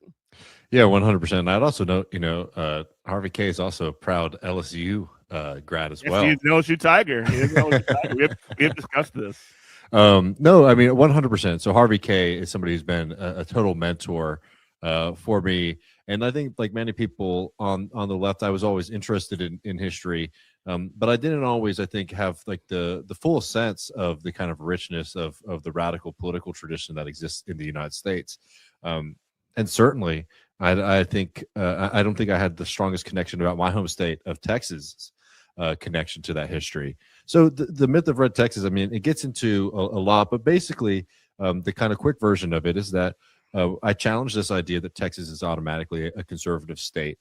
I argue, in fact, that the way that Texas is kind of seen by the kind of national media and also by Texans themselves is a project of the right that has been, yes, fairly successful, but it's not an accurate look at our own history.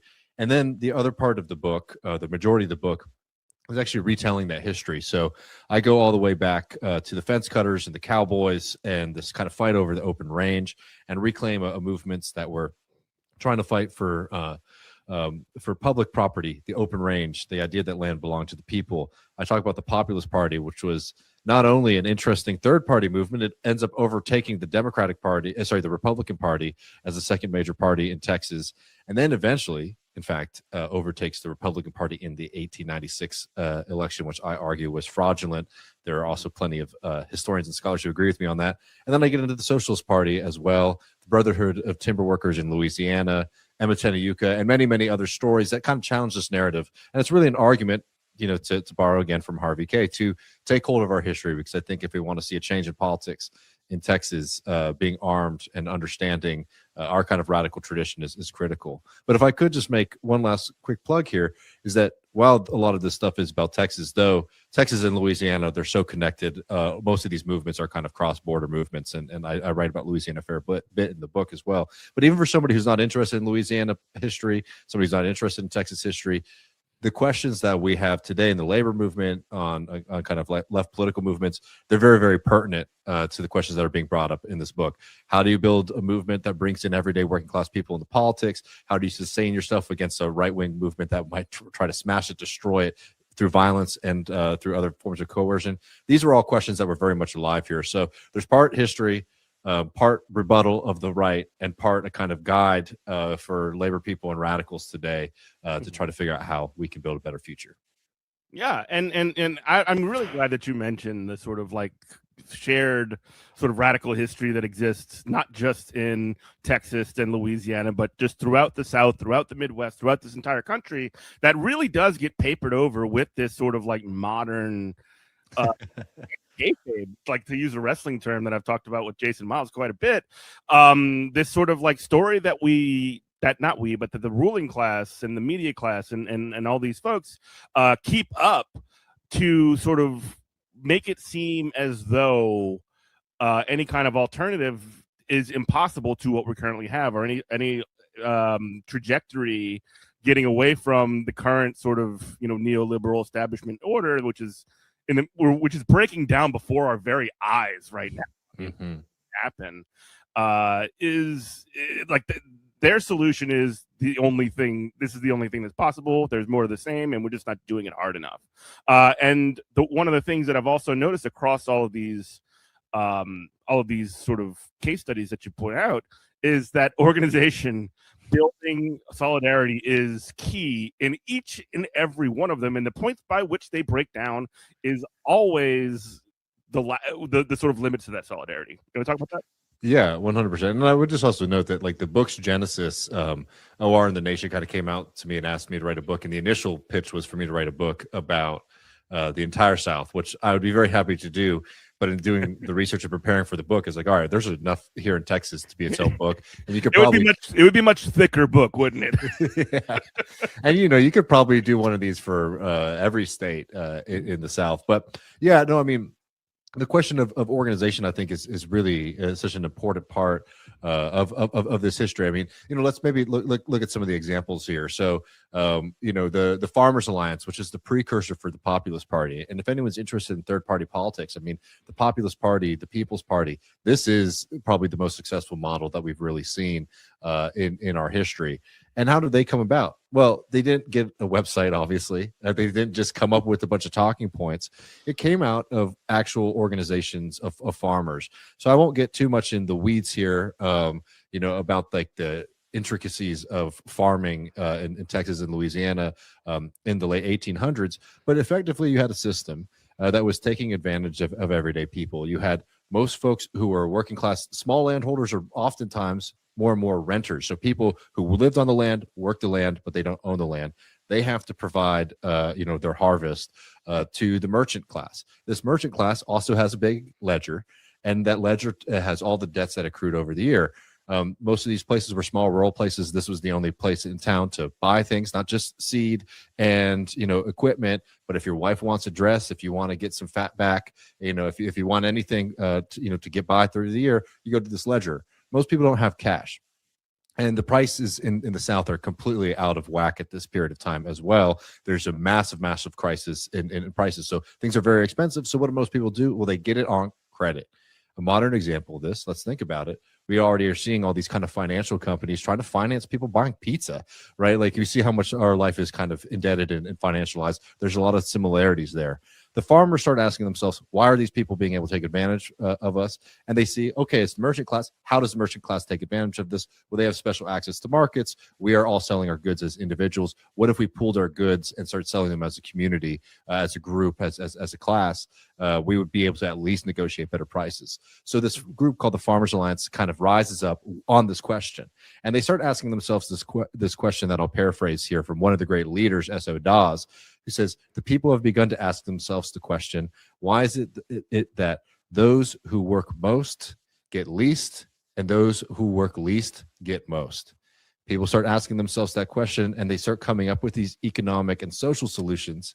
But eventually, when they start building cooperatives, when they start building these alternatives, the merchant class, not just in Texas, not just in Louisiana, but in the North, the people who provide the goods to the merchant class start saying, hey, we're not going to sell to these cooperatives, right? So they try to undercut. It's a kind of perverted version of a boycott, but from the capitalist class, from the bosses. Well, the farmers realize, well, a lot of this, and this is just one example of many of the kind of economic solutions that they had. It's one of the many examples of them realizing, okay, we have to take our movement into politics. Throughout this, there's these kind of moves to maybe build up a third party to challenge the Democratic Party, which is the single party in the state of Texas at this time. And they end up gaveling in the People's Party under the leadership of William Lamb, who's an incredible figure. But yes, as you were saying, like, I think this is a really important aspect of this book when it comes to politics. It's like, this is a moment that comes out of like real organizing on like real practical questions. And before I turn off any of the listeners here too, I will remind you that this is Texas. There are plenty of gunfights, cinematic stories in the thing as well. It's not just a long treatise about cotton production. I promise you that. There's always gunfights in Texas. This is how it goes. And again, you mentioned the gunfights, and again, I really want to drive the point home as well. You mentioned even sort of the contrast of the sort of like reality of Texas and the sort of the image that Texas sort of has in popular imagination, the John Wayne sort of like true grit image. You also mentioned early on in the book that that's not even necessarily a reflection of the popular will of like open carry or constitutional carry or whatever the hell they call it. It's not really something that's popular among the majority of Texans. And this is sort of like an image that is sort of put on Texas, or that is assumed, or it's just sort of like characterized in that way.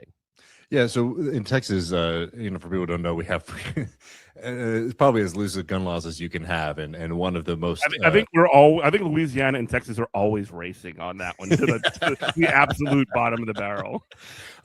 In recent years, there has been a push for this thing called constitutional carry, which is the law here in Texas, and they use terms like constitutional carry because.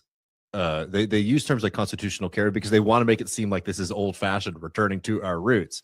When in fact, some of the first laws that were passed in Texas's cities were restrictions, not just on guns, by the way, but like on how long of a knife you could have in public. So the actual tradition when it comes to guns and firearms in Texas.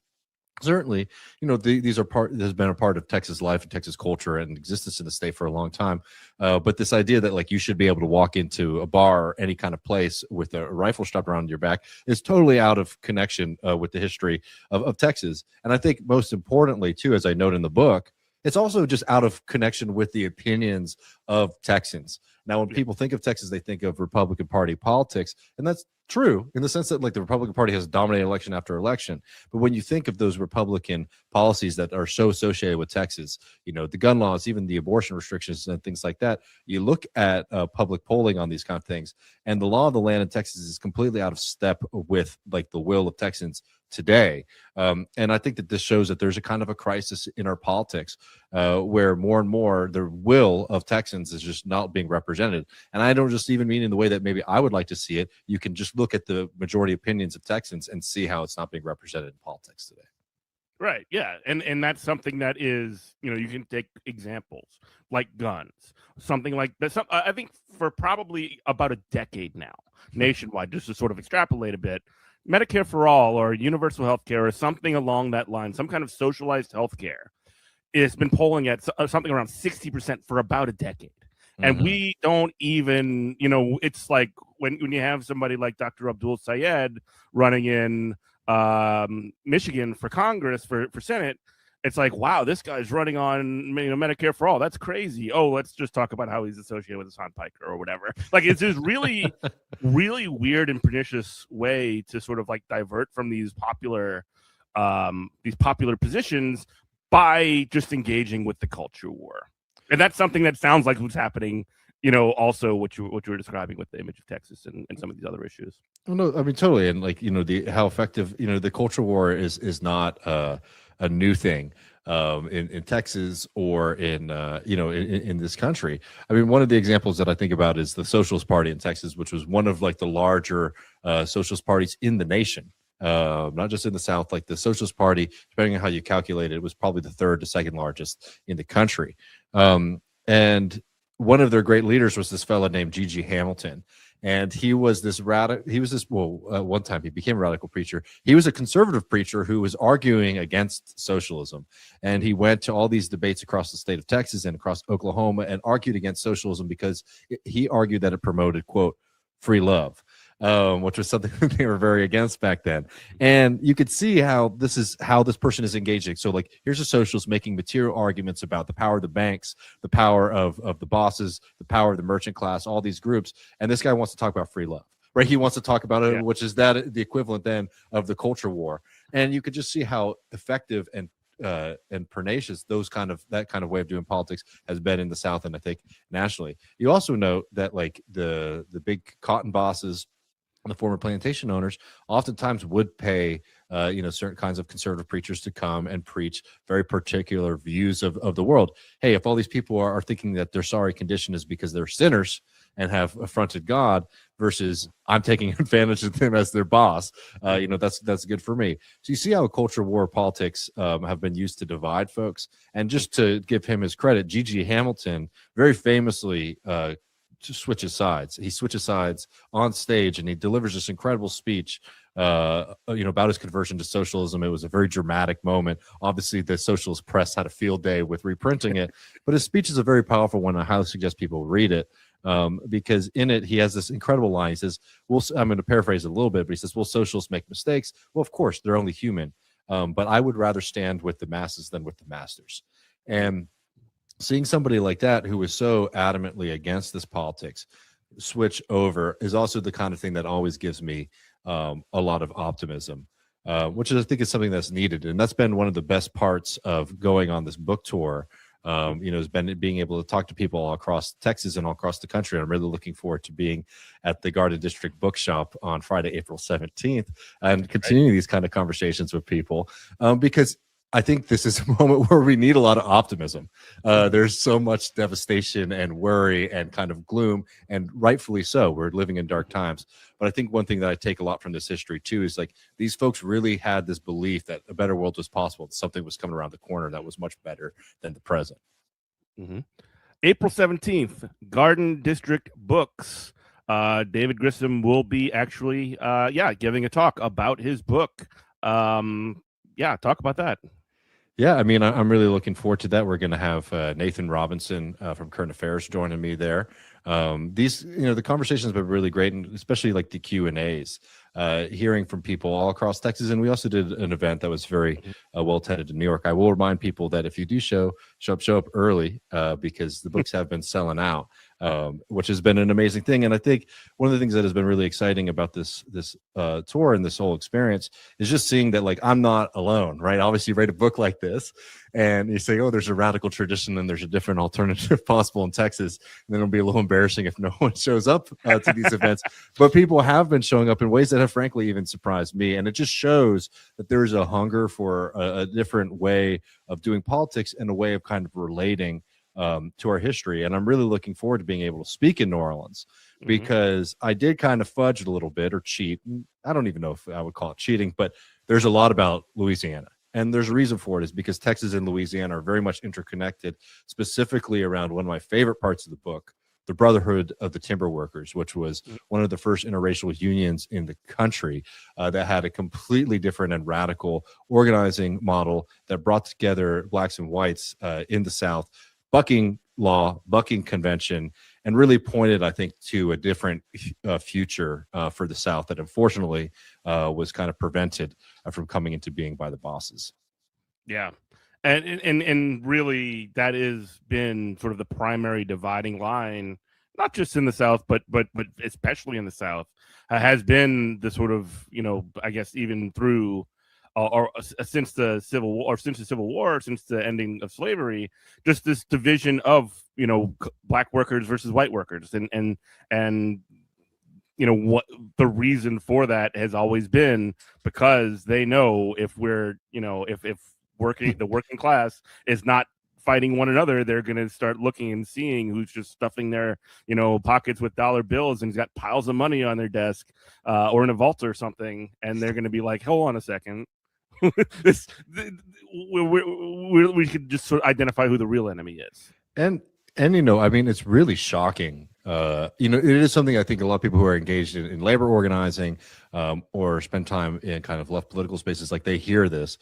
It is kind of shocking, though, to go back and go and do like the research and go see the primary sources of these bosses saying, hey, I'm going to pit the black workers and the white workers against each other because it looks like they're up to something. I mean, it really is like endlessly shocking to see the way that they did it. And they certainly did that with the Brotherhood of Timber Workers to try to break the unity of that union. And, the workforce was also highly segregated by design for this exact reason, because if you could have one part of the workforce being white or one part of the workforce being black in a workplace that was already just kind of separated just because of the nature of logging in the timber industry, they thought that this would be something that was really successful, which is why I think the fact that this movement was so big and so effective is such an inspiration, because they really had to overcome a lot, like the mentality, the kind of Jim Crow law, and also just all of these kind of attempts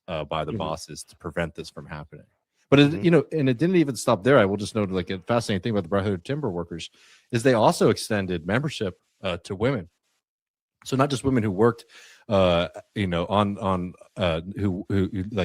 worked in the industry, they extended it to the wives and the girlfriends of the workers. And the reason for it was, as Big Bill Haywood argued, is like, hey, if y'all go on strike, your wives and your family, they won't be able to afford food. They have just as much stake in this as anyone else. And it ended up being a very effective strategy, not only because of the moral reasons, the political reasons, the reasons that we all like, but it also was just very good at keeping people in line. Because if a man who's a Brotherhood of Timber Workers started to waver and say, hey, I'm going to break, I'm going to scab, I'm going to run away, their wives would say, well, I'll leave you and I'll find a real man. I'll find a union man. And I mean, this was a very effective thing, because it gave the women in the community something to kind of, participate in and be a part of this movement that ended up kind of bringing, all of this work in solidarity and this really incredible thing that they were building, into the home as well as at the workplace. Yeah. And I'm glad you mentioned Louisiana again, because there is also, again, that radical history that exists. I mean, Huey Long is from Louisiana, and that was one of the major sort of threats, so much to the point where he was on, FDR's list of most dangerous men in America. The famous Pope, I've said this on this show enough times, but the famous po' boy was originally a food that was actually strike food in the city when the streetcars went on strike. And it's just like one of those things where this history exists everywhere. This history exists in every part of the country. It just needs to be tapped into. 100%. And one of my favorite people from the book, that I think I might do a whole other book just on him, is Covington Hall, who was from Mississippi originally, but he was a man from New Orleans, and he founded a bunch of radical newspapers. He was a poet, a good-looking man, a dandy, but also a very committed radical and labor organizer, and specifically on the question of fighting for interracial organizing in the South. And he's somebody who has a history that I think is extremely rich, and he should be kind of remembered in the way that I think more and more people are learning about folks like Eugene Debs. I think that especially for Southerners, I think learning more about Covington Hall is something that would be very, very worth your time. Yeah. I want to zero in also and sort of connecting some of these past historical movements, which a lot of this organizing took place in extremely calamitous times. Yeah. And we currently find ourselves in quite a calamitous time as well. Like, we currently have, absolutely skyrocketing inequality in this country. We have a ruling class that is essentially, look, people like to say that, Donald Trump is insane for picking a war with Iran. I also remember a year ago or less than that when Chuck Schumer was cutting videos saying that, no side deals with Iran, taco Trump, don't wuss out on this. So we have a ruling class that's united in the, United States imperial war machine that currently exists. And it's quite urgent, I guess you would say, to learn these lessons of the past, to figure out, or at least to sort of draw parallels to how building power could be done in the present day.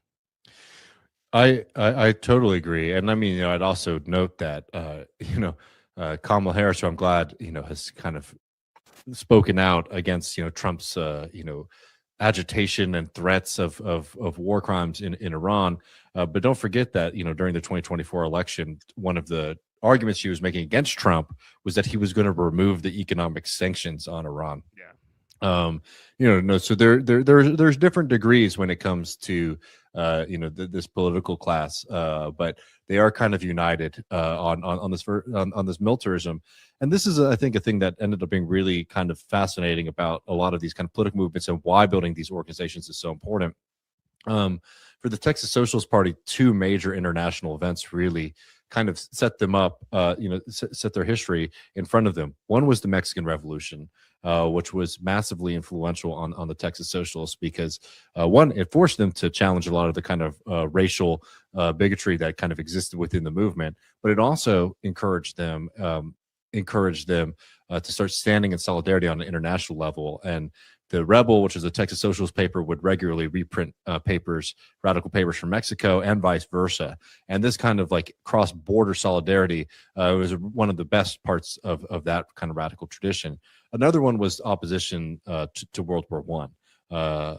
And this was something that ended up being, unfortunately, the death knell for the socialists. The Texas Socialists paper, The Rebel, was the first paper that was shut down under the Espionage Act. And you can see how critical this kind of movement of working class people was in standing up against World War I, how much of a threat it was to those at the top. And for some of the labor movement and for some of the kind of renters unions that the socialists organized, those were able to exist for a few more years during this period of time. But it does just again show how important it is to build that kind of cross the board working class organizations to be able to make these correct critiques of empire, because you will have to withstand a lot of abuse from the state if you stand up strongly against these things. Absolutely. And that state repression, I guess, that does come down, like you mentioned, the Espionage Act. It's not as direct, I guess you would say, in the modern day, but that they're going to, like, even when you look at platforms or things like that, and I all the people at home, take a drink because we're mentioning him again. But when you see like Twitch, suspend Hassan Piker or whatever, or ban him from that is modern day censorship that is currently taking place to stifle political speech. So this kind of these kinds of like they're a little bit more hidden, and they're kind of sort of dressed up in the modern parlance of terms of service or whatever it is for these platforms, but they're performing the exact same function. Like those times back then and these times right now are not that different. 100%. And again, the fact that they shut down the newspaper in Texas was like was a major thing because that newspaper allowed the movement to be really spread out. Like, I don't want to be cliche here, forgive me, but Texas is a big place. So having a newspaper that you could get from West Texas to East Texas was really important for them to stay in contact right now. And this is a big part with kind of like left-wing media as well today, is that, it allows a kind of low barrier of entry and an ability to reach a lot of people where they're at. But you also see the kind of danger of it too, because of the capacity of these platforms to be able to restrict it. And, much like, the old, then it was like the mail system, which was the distributor, which obviously the U.S. government had a role, controlled. And that's how they were able to shut these papers down. Obviously, Twitch and YouTube and these other platforms aren't particularly interested in hearing too much of these things, and even beyond outright bans. The way that I've been doing YouTube stuff for a very long time. They're tyrannical. YouTube is tyrannical. 100%. And not only in terms of like banning things, pulling things, but also they determine these platforms are in a way like you don't actually choose as much. Like you may subscribe to some channels and things like that. But most people, when they go on YouTube, they type in youtube.com and they see what's in front of them. YouTube decides what that is, which means that this platform gets to make decisions about the information that you're able to consume. You might be able to feed it some of your preferences, but it makes those kind of decisions. And they'll say, hey, we don't want people to talk about Palestine. We don't want people to talk about this kind of issue. And those things will never even see the light of day. It's not just like, oh, people don't like them and they're unpopular. They're not even being delivered to people for them to make the decision whether or not they like them in the first place. Which is, this is the kind of tension, I think, with, digital and alternative media right now, is that there's a lot of opportunity to reach people. But there's also a lot of areas where the kind of the rich and the powerful have influence over. Yeah, and there's WHIVLP New Orleans 102.3. This is Good Morning Comrade. Our guest today is David Griscom. He is the author of The Myth of Red Texas, Cowboys, Populism, and Class War in the Radical South. On April 17th, you can actually see him at Garden District Books talking about this book, answering questions, and signing, I imagine. So get your tickets now. You can look in the you can look in the description of the podcast version of the show and get that information. But I really did want to talk about. So it's like two pieces as well. So we have this sort of like, we're not talking about the current and the present, which is fine. I'm happy to do this. We're looking at a consolidation of like media in this country into the hands of some extremely wealthy people, Elon Musk, Ellison's, all these other things, and they're essentially performing the functions of a government censorship. It's just sort of been kind of outsourced. Because they're essentially able to, these people are able to influence the government with the massive amounts of money they inject into the the government itself, or into the elections that we have. And then at the same time, they're able to sort of like control these media platforms, which people sort of get any kind of communication out, even like this.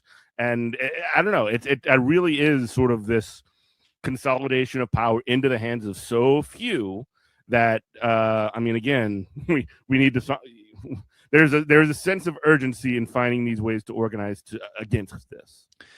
I totally agree. I mean, I would also add that when we think about censorship, when we think about these kind of questions, a lot of times we think about what's not being heard. But I think a lot of times we should also think about what it is that you're hearing and the way that you're hearing it. Because what's privilege in these networks, or what's privilege in these algorithms? Yeah, and I don't just mean it in the sense of like, I mean, obviously, if you spend any time on Twitter now, obviously you're going to see a lot more kind of right-wing accounts, and those people have a large platform.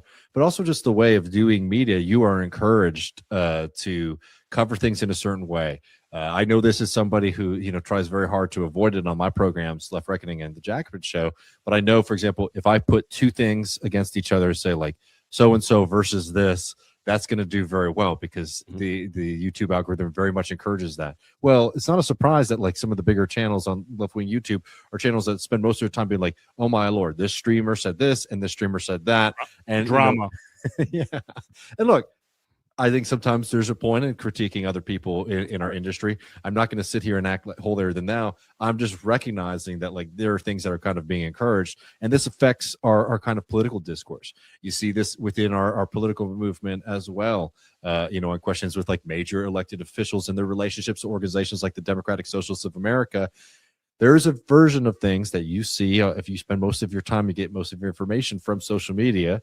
That's probably not as reflective of like the more on the ground conversations and the relational conversations between organizations like the DSA and elected officials. And you should wonder, hey, am I kind of getting stuck into a rage trap because it's beneficial to Elon Musk? Because I think a lot of people get stuck in that and think that like, oh, what I'm doing right now is actually participating in radical and revolutionary politics. Yeah, well, and man, I can't tell you. Like, I saw this thing, and now I'm just, maybe this is just me complaining about something I saw on the internet, but like I saw there was a post from, I think it was some kind of Palestinian Associated group or something like that, and they said that like Zoran Mamdani, the mayor of New York City, had betrayed Palestine because he said something about somebody that his wife had retweeted one time. And he like denounced her because of some things that people said were, I don't know. It was wild that this sort of like talking about some not anything policy related, not anything related to how he's governing as mayor of New York City, but the fact that he said something about somebody who who's, I guess, controversial or something like that. And I find this to be, you're constantly seeing this with AOC. Very recently, she said that she was against arms, like selling arms to Israel, which is like, that's awesome. And people have been telling her to make these kinds of statements for a long time. And she never, I guess, said, even though her record is fairly good on this, she's never, I guess, come out and said, I'm against all weapons to Israel or whatever. Well, she recently did do that. And now I guess there's even folks that are still saying that's not good enough. That's just like, okay, I don't know what to do here. Well, and on that issue specifically, it's like I I think it's very fair to kind of criticize the Congresswoman for some of the statements that she's made and positions that she's taken over time. Of course. And I know you're not saying this, but I wanted to say that just because when I think the fundamental issue is that there is also this kind of like unreality politics, where I think there is a non-insignificant portion of people on the left who think that she has been like one of Israel's major funders and boosters. Because again, if you do spend time on these platforms, there is so much calling misinformation, disinformation. I don't know. There's a kind of lot of like willful and vague statements on this thing. And I think that some people know what they're doing. And I think a lot of people don't have the time to kind of like comb through congressional votes, and they are just like, working long days and living their life and care about these issues. And then they see somebody say like, well, AOC's like betrayed the movement because she, supports Israel, and they're rightfully upset. And I think that like the bigger question and the kind of thing that we have to kind of remind people of in our movement is that there are things that are beneficial to Elon Musk and kind of our enemies. And a big part of that is getting people into a state of kind of rage and confusion. You can look at her record and be engaged in these things and have a different opinion than like the DSA or that I do or something like that. And, we'll have a conversation, a debate even about these kind of things. But what frustrates me to no end is how a lot of these things end up kind of being based on misinformation that is purposefully put out there because it's very beneficial for a few small people who make money off of keeping people addicted to podcasts and to be on social media. And I think that it is a kind of, it's a difficult, I think, part of our movement right now to kind of go through this, because while we all, a lot of people in my generation are quick to kind of make fun of our parents' generation for not being particularly media literate. Unfortunately, I don't think that that's a generational question or problem anymore. No, it's almost, no, I 100% agree on that piece. And what it serves the function of is essentially like, I 100% agree with you on the piece where, you can be critical of, the congresswoman or even the mayor for how he has responded to, I would say pretty bad faith, even attacks, not by necessarily by leftists, even though I say that there are some of them, but by like the Israel lobby and AIPAC and all these other groups who are just coming at him for every single time he breathes, he's called an anti-Semite or something like that. But if you have this sort of, you can be critical of how they respond to that. But if you're just going to go out and say that they're pro-Israel and pro-genocide or whatever the hell, and call him Zioron, like he's a Zionist or something, like just like you're being silly. But I guess what the function of that, or what the outcome of it is to have that solidaristic breakdown that we talked about earlier, and that solidarity, that sort of like at least understanding that you're at least rowing the same boat in the same direction, is a prerequisite to any kind of power or movement building. Yeah, and I mean, first of all, I would just say that like there's no scalp that AIPAC and those kind of groups would like more than Zorons or AOC. Yeah, don't do their work for them. Don't kid yourself.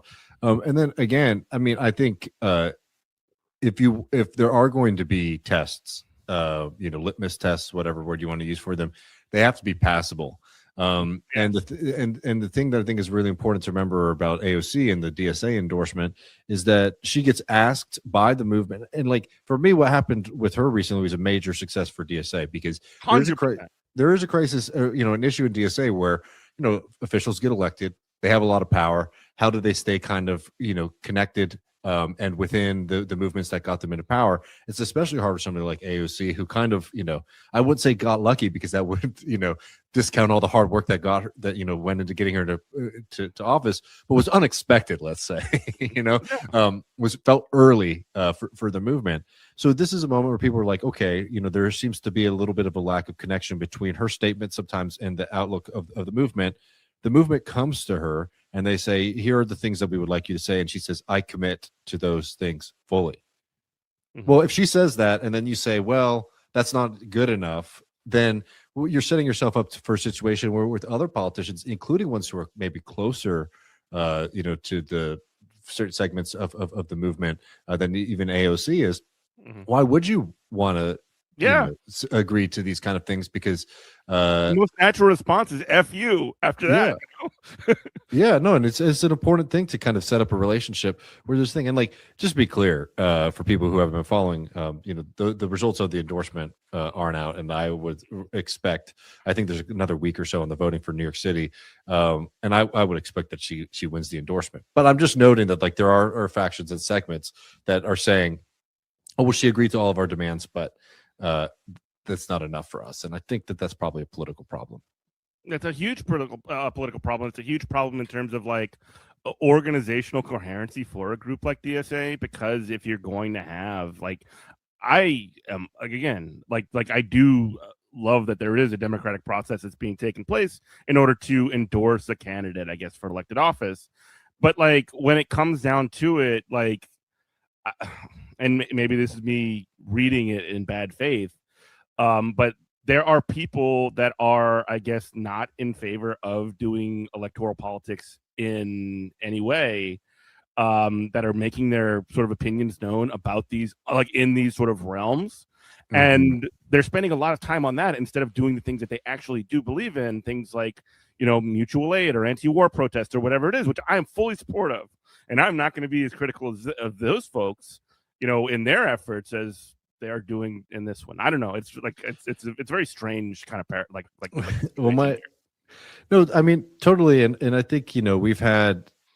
I mean, really, DSA has this massive influx of membership in 2017, 2018.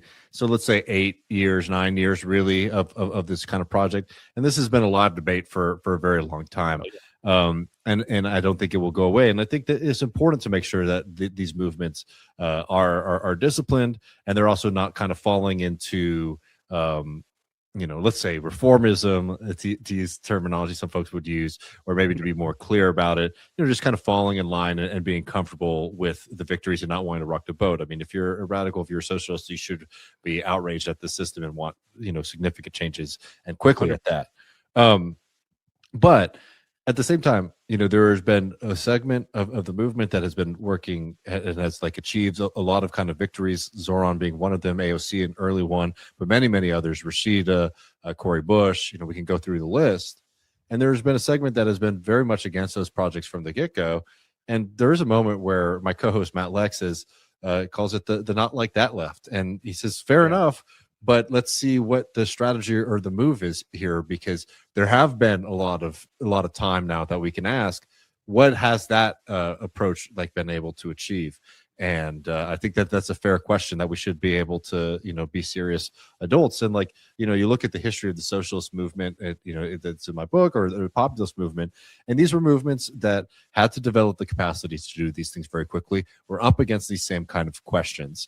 And the answer is not to moderate necessarily or to be conservative, but to be very much laser focused on what are the demands, where are the ways that we can influence society, the state, and the workforce, and get wins for working class people, because those things can compound very, very quickly.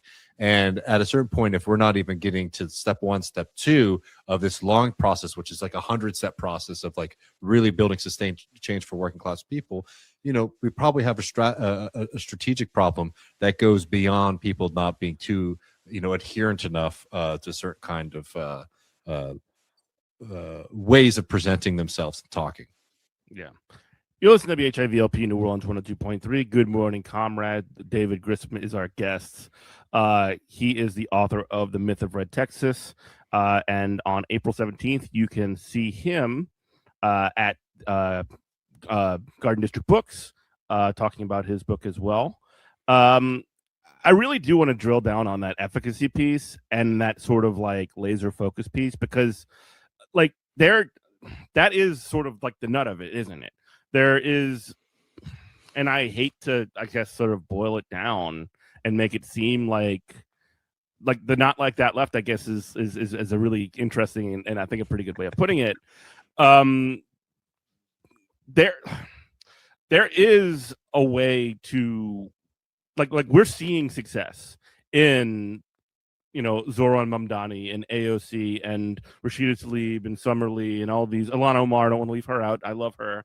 As far as like elected officials go, And there are ongoing projects to essentially build something of a political like base of power, like that is a part of a larger coherent strategy. And I know that there's a disagreement about endorsing, like DSA endorsing somebody in Los Angeles who's I think a lot more controversial than the Doron would have been, but who is a longtime member of DSA. This other person in LA has been sort of like, I guess, more standoffish and has been sort of anti some of our positions. But like there's at least I'm a member of DSA. I've been a member for 9 years now or something like that. But like it is one of those sorts of things where you can sort of you can see a strategy of a trajectory of that organization and seeing it being constructed and seeing a coherent strategy of essentially building power within these formal structures, and that sort of being, it's almost like a battle for the direction of that organization, and it's really kind of difficult to see it. It's difficult to watch. I mean, 100%, and I think there's importance of having people be within the movement. I think that's a real advantage for somebody like Zoran, because a lot of people are interested in getting DSA endorsements because it's a movement that has a lot of not just positive recognition, and people have good ideas about it and are excited about it. When they hear somebody's DSA endorsed, they know that means they're very progressive. But it also has ground game, which is a massive thing, which most campaigns really, really want. So I think it is important to kind of protect, just like, we might have associations or interest in other folks, but saying like, we're only really going to endorse members of our movement is critical.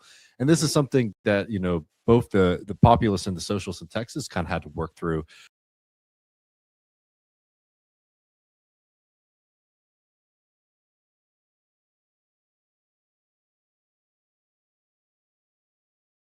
Uh, 100%, and I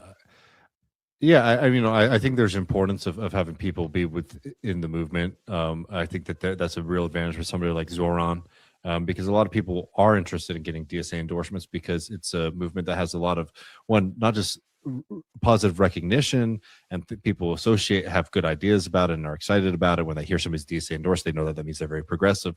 But it also has ground game, which is a massive thing, which most campaigns really, really want. So I think it is important to kind of protect, just like, we might have associations or interest in other folks, but saying like, we're only really going to endorse members of our movement is critical.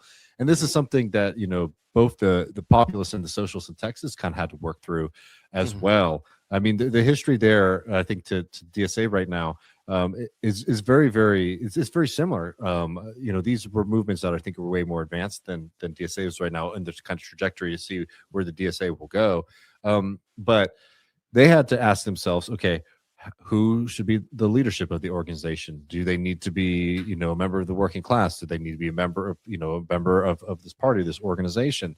In fact, the Texas Socialist Party, the way that they ended up really growing was that two of their members, initially after the failure of populism, the defeats of populism, decided that they were going to try to create an insurrection, secede from the Union again, and create a socialist republic of Texas. Now, Eugene Debs talked him down from that, and good thing he did, because what ended up happening instead was a socialist movement that ended up, while not winning power in the same way that the populists did, they affected a lot of change because the Democratic Party in Texas had to respond to them. So you saw that with Democratic governors seeing there's this revolt amongst the poor in Texas. It meant that they had to start implementing some of these early programs that would kind of be fully fleshed out under FDR and the New Deal, right? We were better off when there was a kind of a strong working class movement, even when it was agitating outside of power. And the only reason that it had some threats was because they were talking about real things that affected people every day on a basic level that they could understand, articulate. And that, I think, is the real crisis, and question for the left is, what is it that working class people want? What are their needs? Where are they getting, messed over in the society right now? And what are our solutions? And what is our capacity to help them? Like, if you say to people like, oh, well, one day we'll have this beautiful morning, comrade, and like everything will be better tomorrow, because we'll have a revolution. Well, tomorrow will come one day, and when you're not able to do that, they'll just know you as the kind of, loony guy who's saying really nice things but never comes to fruition. If you're somebody who says, hey, you know what, we need to get water breaks for working class people because it's hot in the South and we're getting taken advantage by our bosses, and you can win that, then you can build off of that and start addressing more and more needs as you bring people to the movement, because they say, hey, that's a political movement that spending my time in, being involved in, gets the goods. It's concrete. It's concrete. Yeah. It is right there. It is very specific, concrete demand, which is why, again, I get a little bit frustrated when you see the sort of modern, political, I guess the sort of like progressive left or whatever. They've kind of moved away from things like Medicare for all. They've kind of like, you don't really hear that as much. And if you ask somebody, about it, they'll say they're supportive of it, but you're not seeing, outside of, I guess, Abdul Sayed in Michigan, somebody as a Medicare for all candidate. And part of what I think was so, I guess, attractive about Bernie, besides the fact that he definitely does speak like a movement leader, and he has done for longer than I've been alive, and you too, I'm sure. You got to give him some meat. You got to give him something that would be something that they could sink their teeth into. Yeah, and for people who might say, oh, this is a soft demand, a sock dem, social democrat demand. First of all, yeah, I'm not too worried about that. I would love some social democracy myself. But also, Medicare for all, they didn't call it that, but this was also a demand of like the Socialist Party under Deb. So like, if they weren't good enough for you and this isn't good enough for you, I mean, maybe we'll be waiting around forever for something to be good enough for you. It's interesting. They just did a big poll here in Texas of Texas Democrats, and popularity poll, and what ended up the number one politician in terms of favorability was James Tallarico. Not too surprising, because he won. Number two, Bernard Sanders, still holding that spot. And I think that there were some machinations that happened in the Democratic primary in Texas back in 2020 that were unfortunate for Bernie, but there really was a kind of path not taken, I think, around Bernie, because he still does have significant popularity, particularly in parts of South Texas and around the Hispanic vote in this state that have in recent years even moved away from the Democratic Party entirely. So it's very interesting to see. And Tallarico's win, he did best in those same counties that Bernie won back in 2020. So there's still a lot of that kind of fire, even from our recent kind of political history, still alive here in Texas. Yeah, I'm glad you brought up Tallarico, because I remember, the election kind of running up to it. It was like one of these sorts of things where Tallarico was running literally on these policies, on this stuff you can sink your teeth into. I guess it's just sort of how I've categorized it in my mind. And the entire sort of opposition campaign by Jasmine Crockett was, oh, we'll have ChatGPT make up issues page, 5 weeks after we were expected to have done it, and have errors involved in the thing as well. And then basically do everything that you can to try to sort of torpedo this guy personally, who's just like a choir Boy Scout, But my friend, I do have to say though, and this is somebody who wrote a lot of positive kind of articles about Tallarico.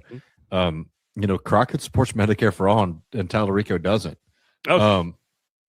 Which is pretty. Yikes. Now she doesn't run on it. She didn't run on it. Which was it like the Buttigieg, like Medicare for all that want it kind of thing, or Tallarico's is even more grating to the ears. It is Medicare for y'all. Oh my God, I hate it. And he has said he supports Medicare for all as a goal, and this is the pathway to get there. I find that to be very lame, very weak. Yeah, a total disappointment. And if he has aspirations to actually win the Senate race, I think he needs to really reform that position. But the thing is that Tallarico, I think, did have a kind of a message that, one, I think, was talking about the billionaire class, which I think really resonated with people. He was talking about money for politics. And I also think that he did a really good job of being able to appeal to people who might be Republicans. The way he talked about Republicans was about Republican politicians, which kind of invited people who might identify as a Republican to go out and support him and vote for him, which will be necessary if he, again, intends to win the Senate seat here in Texas. Right. Yeah. And that's another, I guess, another piece of it as well. And I think it's part of why people are rightly skeptical of the sort of like, the Zoran and AOC sort of thing. And it's a critique that I actually can get behind, even though I do think their, characterization of like New York City as not having a working class is ridiculous.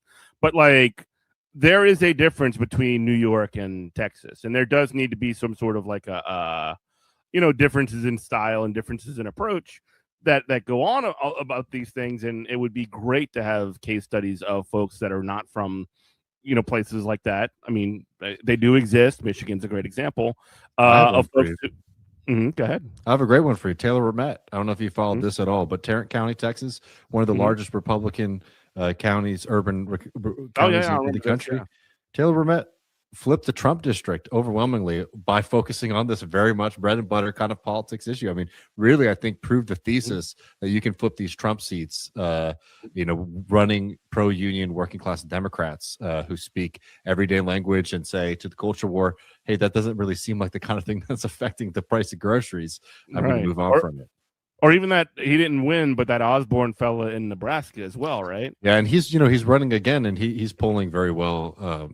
Additionally, so I think there's definitely a lane for that I think we're seeing, and yeah, it's different from Zoran. I mean, I think you could run a good Zoran campaign. I mean, I totally agree. As a Texan, I'm contractually obliged to say that there's a huge difference between Texas and New York. It's but like your birthright to be. But I will say,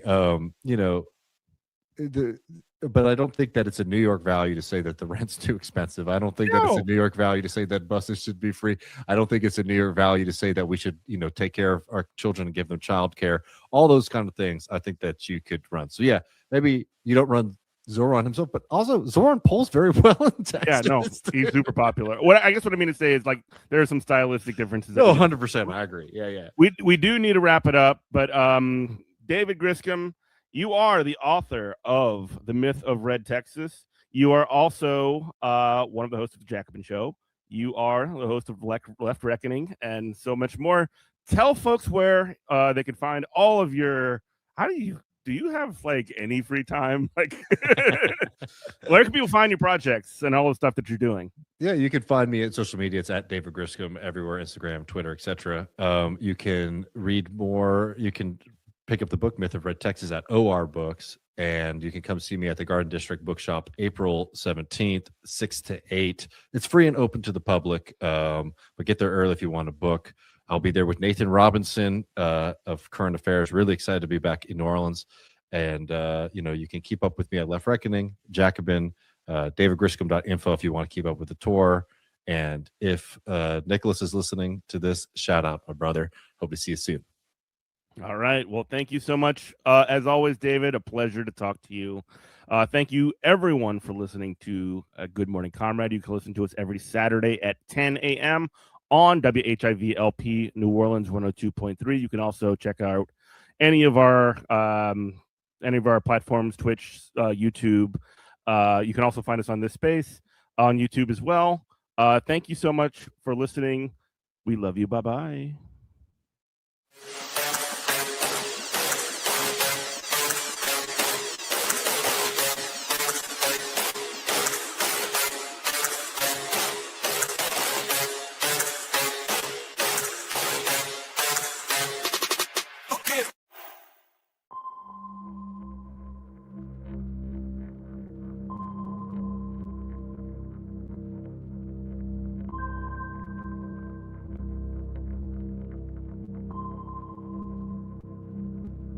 So, folks, we gotta talk about Nick Shirley at CPAC. This little cretin brought down ICE on Minneapolis. I hold him, at the very least, indirectly responsible for the deaths that have occurred here as a result of ICE being unleashed upon my city. And I think this man genuinely might be in the running for the dumbest guy on the conservative right, which is really saying something. Like, you've got an entire pantheon of Dave Rubins, of you know, what's his butt with I want to say Rothmus, but I know that's a different guy. The guy who has the rotting rat for an alarm clock. You guys know which guy I'm talking about. He has a blood wall. Asmongold, that's it.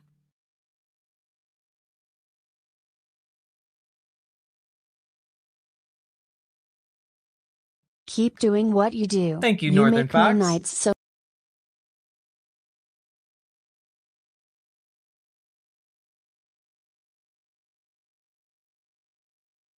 Which guy I'm talking about. He has a blood wall. Asmongold, that's it.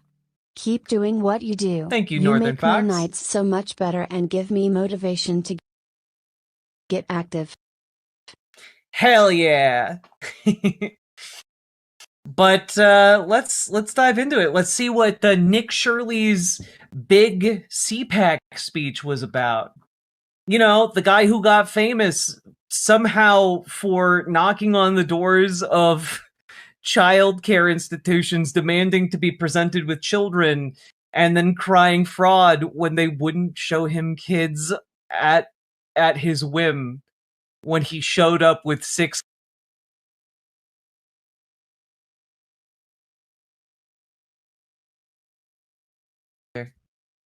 on behalf of we the people.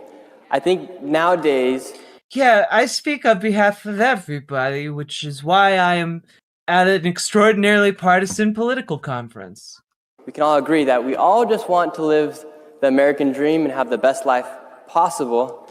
You know, unless you're an immigrant following the law, but you don't give a shit if they're legally here. You don't give a shit if they're not doing anything wrong. You don't give a shit if they're not doing anything illegal. You want to steal the American dream from people who look different from you because you can profit off of their misery. You little dickless weasel. However, it feels that sometimes, actually a lot of times, non-controversial issues are becoming controversial inside of America. For instance, if you take a look at the idea of deporting illegal migrants, that word is illegal. That should not be controversial. People who cross the border are not illegal. The kind of law breaking they have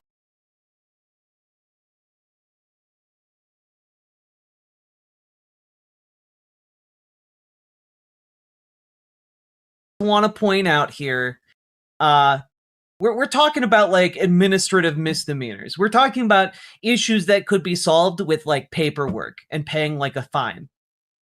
That should not be controversial, says barely literate man. Or the idea that showing your ID to vote has become controversial.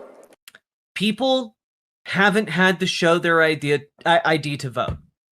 That's a new development. The only reason people are being asked to show their ID to vote is to make it harder to vote. It's to make it so that fewer people are able to vote, to make it so that, you know, the system is rigged towards, you know, folks who have the means, who have the time, etc., to actually, you know, clear the hurdles to be able to vote. You don't need an ID to vote. They have voter rolls. They have voter registration. This isn't difficult here. That's not controversial either. The idea that fraud is bad has become controversial. How is that controversial? I know a little bit about fraud.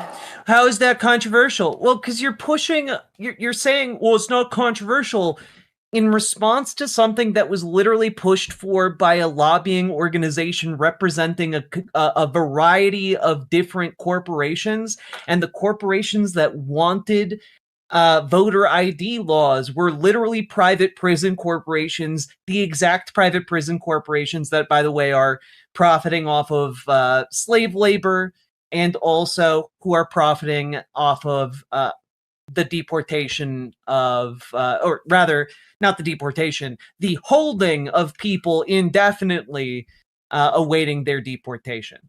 Yeah, that's how it became controversial. I know a little bit about Minnesota daycares as well. No, you don't. You're a random guy who showed up with a camera and like 6 armed security guys in masks behind you, demanding to be shown like babies at daycare centers. And when people said, no, we're not going to do that, you're a creepy weirdo off the street, you then made an hour-long video about it, claiming that it was evidence of fraud. This guy is so fucking dumb, guys. This guy is so fucking dumb. He went to a medical administration building and walked around its halls going, I don't see any healthcare happening here, when he was walking past the offices of home health companies. Home health companies send nurses to homes. They don't do the healthcare at the administrative building. This guy is dumb as a box of rocks. And it's crazy to think that we live in a world where somebody who exposes fraud can then be painted as the bad man from the politicians where he exposed the fraud. Shouldn't they be excited to know that the fraud is being exposed, because that's not a Republican dollar or a Democrat dollar, it's actually our dollars. Bro, you didn't even expose fraud. You got a guy whose entire history is working in lockstep with the Minnesota GOP to, like, present you evidence that he fucking bullshit fabricated of, like, things he thought were suspicious because he's a raging racist lunatic who hates Somali folks. He's a long history of calling them literal demons. I've never gotten a dollar bill that says right or red or blue or right or left. We all live inside of the same country. Red, right, or roo, huh? Am I right, guys? We should all want the best for our country. And when you see fraud inside of our country taking place at literally rampant levels, for instance, in Minnesota, there were programs like autism where you have 10,000% increases in the budget for autism. And this money... This guy is really stupid. This guy is like autism, 10,000% increase to autism. It's like, yeah, maybe more people are being diagnosed than there were like 20 years ago because we know more about how to diagnose autism now. It's not difficult to figure out. Nick Shirley is so dumb that even asses are like, whoa, bro, we don't want to be associated with that. Then goes into the hands of fraudsters. How does somebody not look at that and say, there's a 10,000% increase in the budget for autism? Is there a 10,000% increase in autistic children inside of our neighborhoods? And if the answer is no, how are they justifying a 10,000% increase in the budget? And in other instances like California, where you have 1,000% increase in hospices.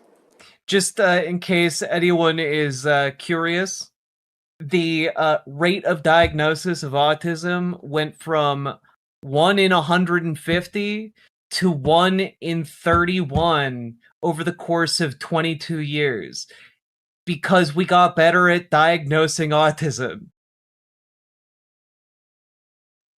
That's it. And so the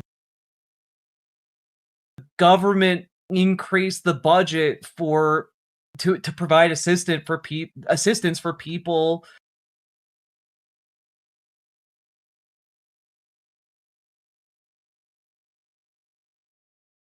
all those Tylenols for nothing. Is everyone going to die in LA? What? I don't think so. I'm sorry. Did I have a stroke? Did I pass out? Did I black out and just miss how the fuck he's talking about people dying in LA? And in other instances like California, where you have 1,000% increase in hospices.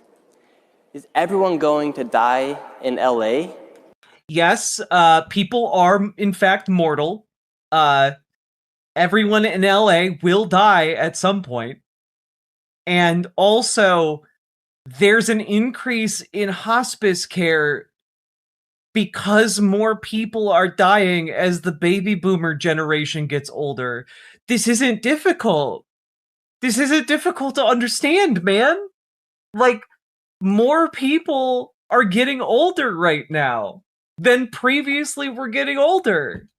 And also, more people have like retirement funds and the ability to pay for end of life care in hospice. So, and like, of course, people in LA have more ability to pay for this stuff because, generally speaking, more people in LA are wealthier. So, like, yes, man, oftentimes I have hope for the future of humanity when I see, up and coming young people, but like, man, this guy is a walking, talking example of the failure of our education system. I tell you what. I don't think so. So the idea that here inside the United States, when we have these non-controversial issues that have become controversial, it puts us into a weird culture war where it puts people into a position to think, okay, well, wait, how are you supporting this when you're actually not benefiting we the people? We all live inside of the United States. We're not supposed to be, when elected officials elected, they're not supposed to represent 50% of the population. They're supposed to represent 100% of the population. Man, it's really wild that you're saying that at a fucking CPAC event. One of the most partisan events in the country. You're not supposed to just represent your own constituents. You're supposed to represent everybody in your districts. Man, tell that to Republicans. Like conservatives fight to like better the lives of conservative mega donors. Folks on the left, we fight for Medicare for all. Not just Medicare for like, wealthy people.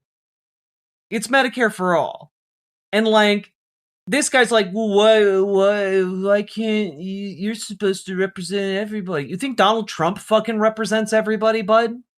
One of the biggest piss babies on earth, whose like main platform is just fulfilling personal vendettas and getting petty revenge on his adversaries? Okay.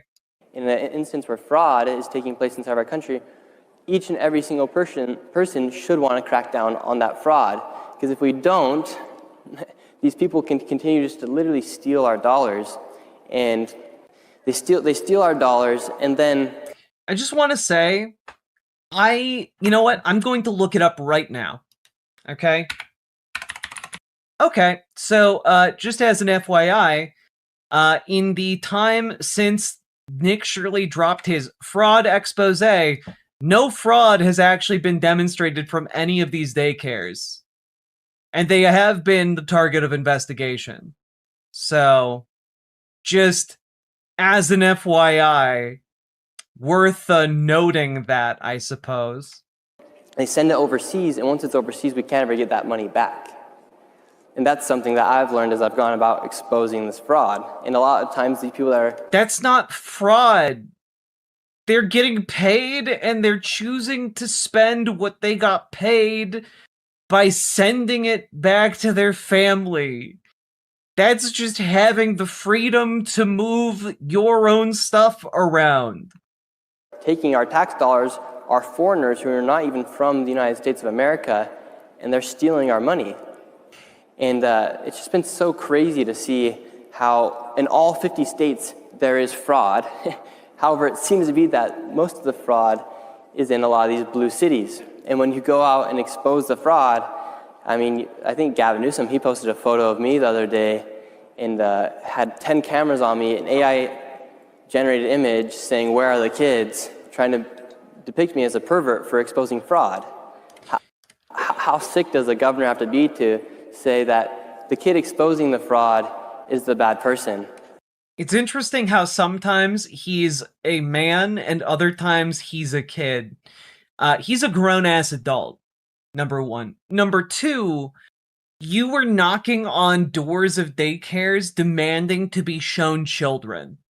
Like, genuinely, if I, a trans person, went around knocking on the doors of daycares and filming it, there would be a fucking scandal, all right, but there would be millions of people calling for my execution for being like a weird creep, okay? And you did it, and Republicans embrace you because you're a white man, and you might be the dumbest man ever to exist, but they agree with your preconceived notions of, you know, foreigners being bad and like, you know, clearly they're trying to steal from us, et cetera, et cetera, et cetera. Like they buy into all your racist garbage. But like fundamentally what you're doing is knocking on doors and demanding to be shown children that are not yours. You're a guy off the street trying to go into a daycare to see kids. And that is really fucking weird and gross. Versus the fraudsters that are stealing the money.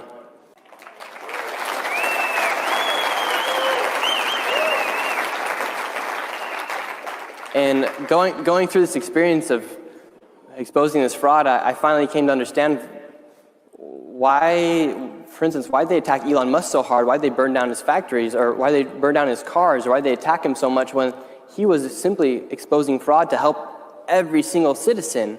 Well, it just happens to be that these politicians don't want the fraud to be exposed because they're involved in the fraud.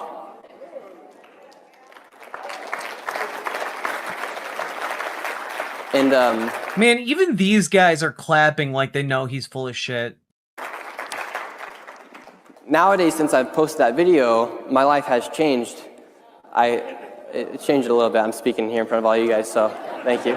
But my life's changed a little bit because the idea that a governor, for instance, Gavin Newsom, can go ahead and post that photo, and everyone knows that I'm not the bad man for exposing the fraud, but a small group will then think, wow, that kid is a bad person. He is... I'm sorry, did he just go from calling himself a man to a kid again? It's so weird. What they're trying to depict me to be. That now I have to walk around with security when I go to cities. Or when I want to be, it's my birthday. I'm just a little birthday boy. But when I'm doing something cool, I'm a big tough man. People will try to literally... Last time I was in California, I was just there the other day. I couldn't stay at a hotel because last time I was in California, after I posted that fraud video, somebody tried to take a photo and put it into a Reddit group chat, and a group of people were looking for me because I exposed the fraud. Like that's crazy. You didn't expose any fraud. None of the videos you've put out have actually included any substantiated fraud at all. This is fucking nuts. Here's the very conservative outlet, the Washington Examiner. Okay? Let's just take a quick look. This article is from December 30th of last year. Minnesota officials reveal previous investigations into child daycare centers uncovered no findings of fraud. Minnesota State Commissioner announced on Monday that past investigations of several child care centers at the focus of a viral video on fraudulent daycares have not produced any findings of fraud. That's from a conservative outlet, guys. And like, he's still going around making these claims, and it's all bullshit. It's all bullshit, guys. To think that we live in a society nowadays where somebody going to do a big public service for the country has to worry for their life. And it actually makes me a bit upset because how have we gotten to that point where we've lost common sense and where non-controversial issues have become controversial? And it's actually very worrisome. And a lot of people come up to me and say, well, Nick, how can we help? Or how do we do what you did inside our own communities? Or how do you have like the courage to go about and do this? And I've really fallen in love with the quote or the speech from Theodore Roosevelt that's called The Man in the Arena, and it talks about critics and talks about how like you don't ever worry what a critic does as long as you know you're fighting for a worthy cause, and it doesn't matter if you fail as long as you're working for a worthy cause. But who's to say that you're not the one risking everything, standing there all alone, going about it? And why should you worry about the critics? Yeah, you're a real hero, man. The naysayers, or why should you worry about the opposition when you're fighting for a worthy cause? We all are fighting for a worthy cause inside of our communities, with our families, in our churches, at our schools, because a lot of things that we're fighting against are non-controversial issues that have become controversial. No girl should ever have to worry about a man playing on their sports team. Like, the idea that that's become controversial is insane. we got And it takes men transphobia and here women out of left field. who are ready to become that man in the arena to be able to confront the opposition, confront those critics. Because if no one does, they will win. And Is the background music supposed to be inspiring? No. That aren't controversial. It's now that Oblivion become NPC controversial, music. Each one of us have to step up and become that person who steps in the arena and says, I don't care what they say, or I don't care what he or she says. I'm going to do it because it's a worthy cause. And if we don't... Is this your music or his? It's mine. Because if you don't, the critics will win. And their voices are a lot louder. That's how they try to intimidate you. Imagine if I would have been intimidated by Governor Walz calling me a delusional conspiracy theorist, a far-right white supremacist, or all the other things that those politicians called me. In fact, they even incited... He can't say white supremacist. I'm a white supremacist. What are you talking about? His fucking daughter. It's oh my god. Imagine if I had been intimidated. You literally didn't go to the hotel you had booked, man. You have been intimidated multiple times by people pointing out that what you did is fucking weird. Riots inside their cities for somebody who exposed fraud. Meanwhile, the Leering Center, it wasn't much to hide. Like, that fraud was very obvious. In fact, the Leering Center then even closed down. They fled the city because they know they're committing fraud. And one thing for you guys to think about is, who are the critics? Who are those people that are saying that you're the bad person or that what you're doing is not right? Well, a lot of times it's the media. A lot of the times it's that person who listens to the media where they've lost that idea of common sense thinking. And so nowadays, the most important thing I feel like for any of us to do is to think, okay, is the cause I'm fighting for, is it a controversial issue? Or is it actually non-controversial, but it's an issue that has become controversial from the critics? And we cannot ever pander to the critics, and we have to keep pursuing a worthy cause. Because what we're fighting for is worthy. America is the greatest country in the world.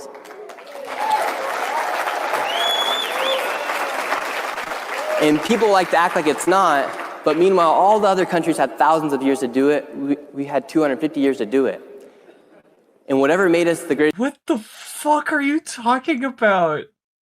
Other countries had thousands of years to become great. We only had 250.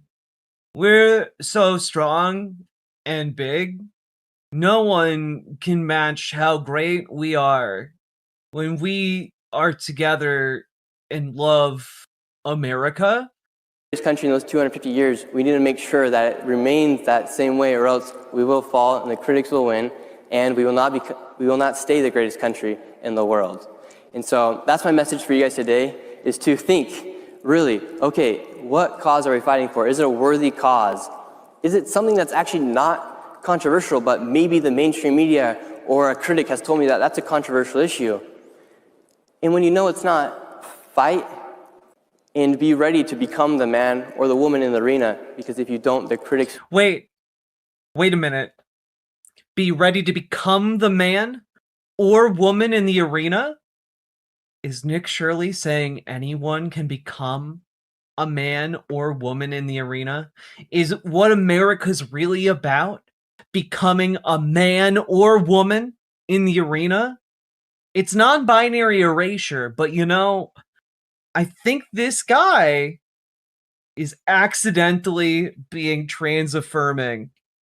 You know what? Fucking pronouns! He gets the fucking pronouns award.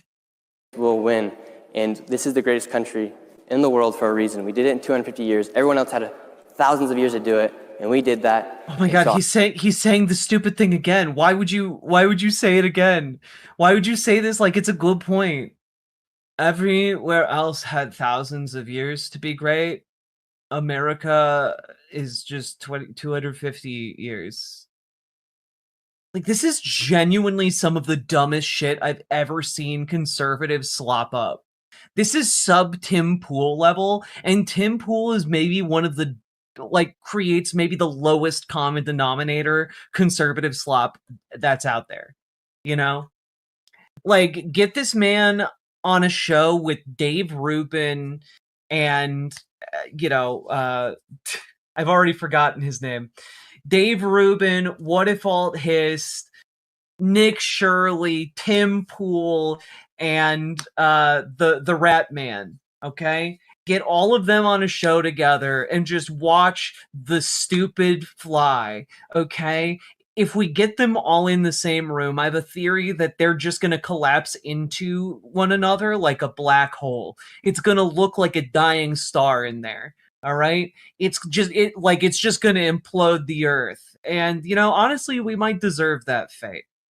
Don't forget Moonlord. We can forget Moonlord. It's fine. I'm proud to be here today, and I know you guys are all ready to become that man or that woman in the arena because it is a worthy cause that we are fighting for. But don't get in that arena. If you're becoming that man in the arena, don't get in that arena with a woman. And if you're becoming a woman in that arena, don't get in that arena with a man, because no men in women's sports. Am I right? Everybody, ha ha ha ha ha ha. It makes sense if you squint your brain about it. Ha ha ha ha ha. Thank you.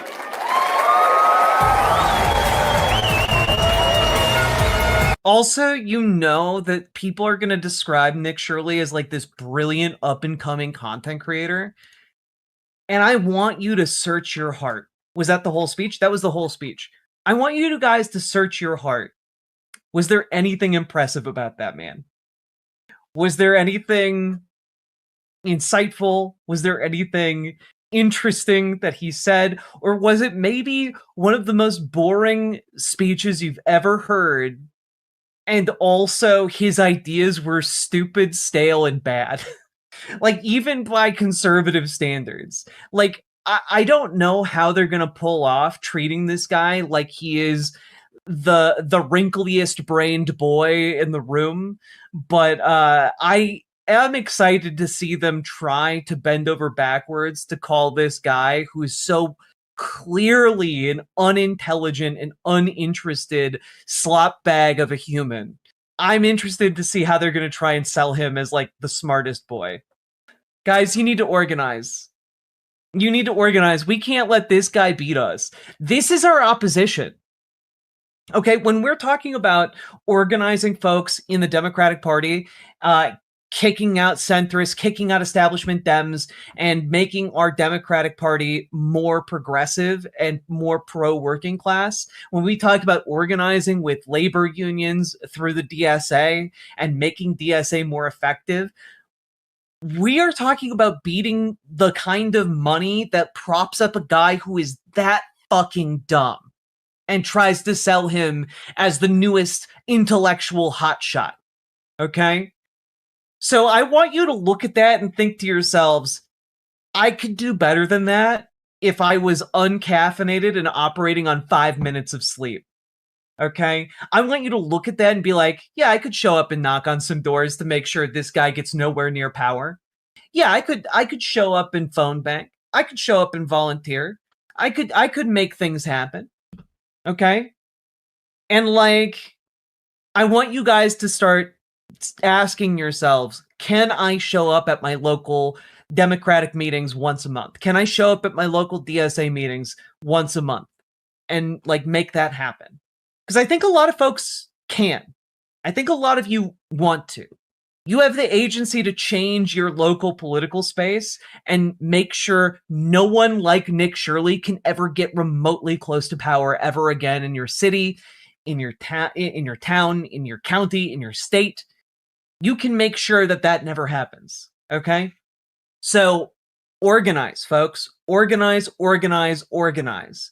And also, I just want to say, if you got anything out of this, hit the like button, subscribe, leave a comment. Comments longer than 8 words help in the algorithm. And also, check out ImogeneOlivia.com. Gender euphoric lingerie designed from the ground up for trans femmes. also tested with cis men, cis women, non-binary folks.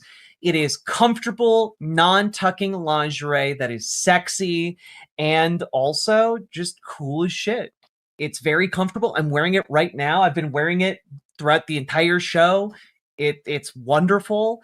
Go check it out, ImogeneOlivia.com. We've got new sizes, styles, and colors coming in the near future.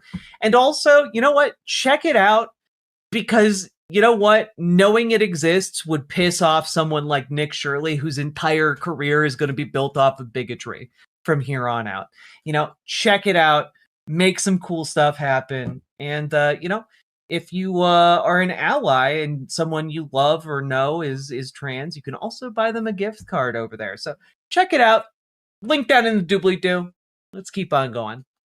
So, folks, as many of you know, CPAC has come and gone. Another year of conservative thought springing into being. It's, you know, it's a beautiful time of the year when anything's possible. Now, let's throw it on over to one of the speakers that they managed to bring to CPAC this year, which of course I'm referring to the reanimated corpse of Steve Bannon.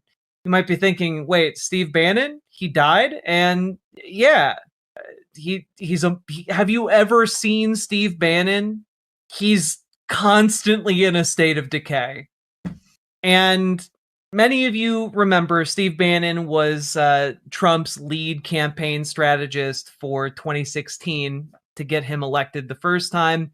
And ever since then, he's kind of retreated back into the shadows to kind of advise Donald Trump and, you know, attempt to avoid any kind of incarceration he might encounter. And well, let's take a look at how this is going for him over at CPAC. Look, there was a lot of wisdom in what Brandon had to say, right, about all these fights, etc. And that's going to be worked out. God, he genuine. You know, I know I was making a joke earlier, but like, damn, you did not have to prove me right this hard, man. Most important people here are you. You have to be convinced. We're in the middle of a war right now, or let me say probably the start of a war. The decision in going forward is obviously the commander-in-chief's. But people have to have his back, and you're only going to do that with full information. You have to be convinced that this is the right thing to do, particularly now that we're on the eve of potentially the insertion of American combat troops. Your sons, daughters, granddaughters, grandsons could be on Karg Island or be holding a beachhead down by the Strait of Hormuz, a place I had the pleasure of transiting on a Navy destroyer back in 1980. And let me tell you, it looks like the surface of the moon. It couldn't be more foreign to folks in the United States. But yeah, people in the United States wouldn't understand rocky terrain. That's hot, rocky terrain. There's nowhere in the United States that looks hot and rocky. Don't look at the entirety of the Southwest. Don't look at the Badlands. Don't look at any of that, okay? It's the only place that looks alien like the moon is the Middle East. Because they're foreign, and that means scary. As all this debate goes on, and you know who's right, who's wrong, what's going to happen, it's a debate that has to happen. We have work to do, and we have work to do today. In a room next door, there are 150 grassroots leaders in the state of Texas that have brought about one of the biggest changes in this country.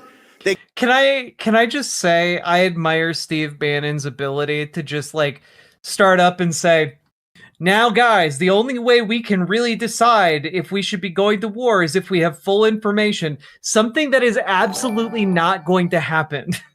I'm Steve Bannon, and I approve this massage, which might be in well-known files.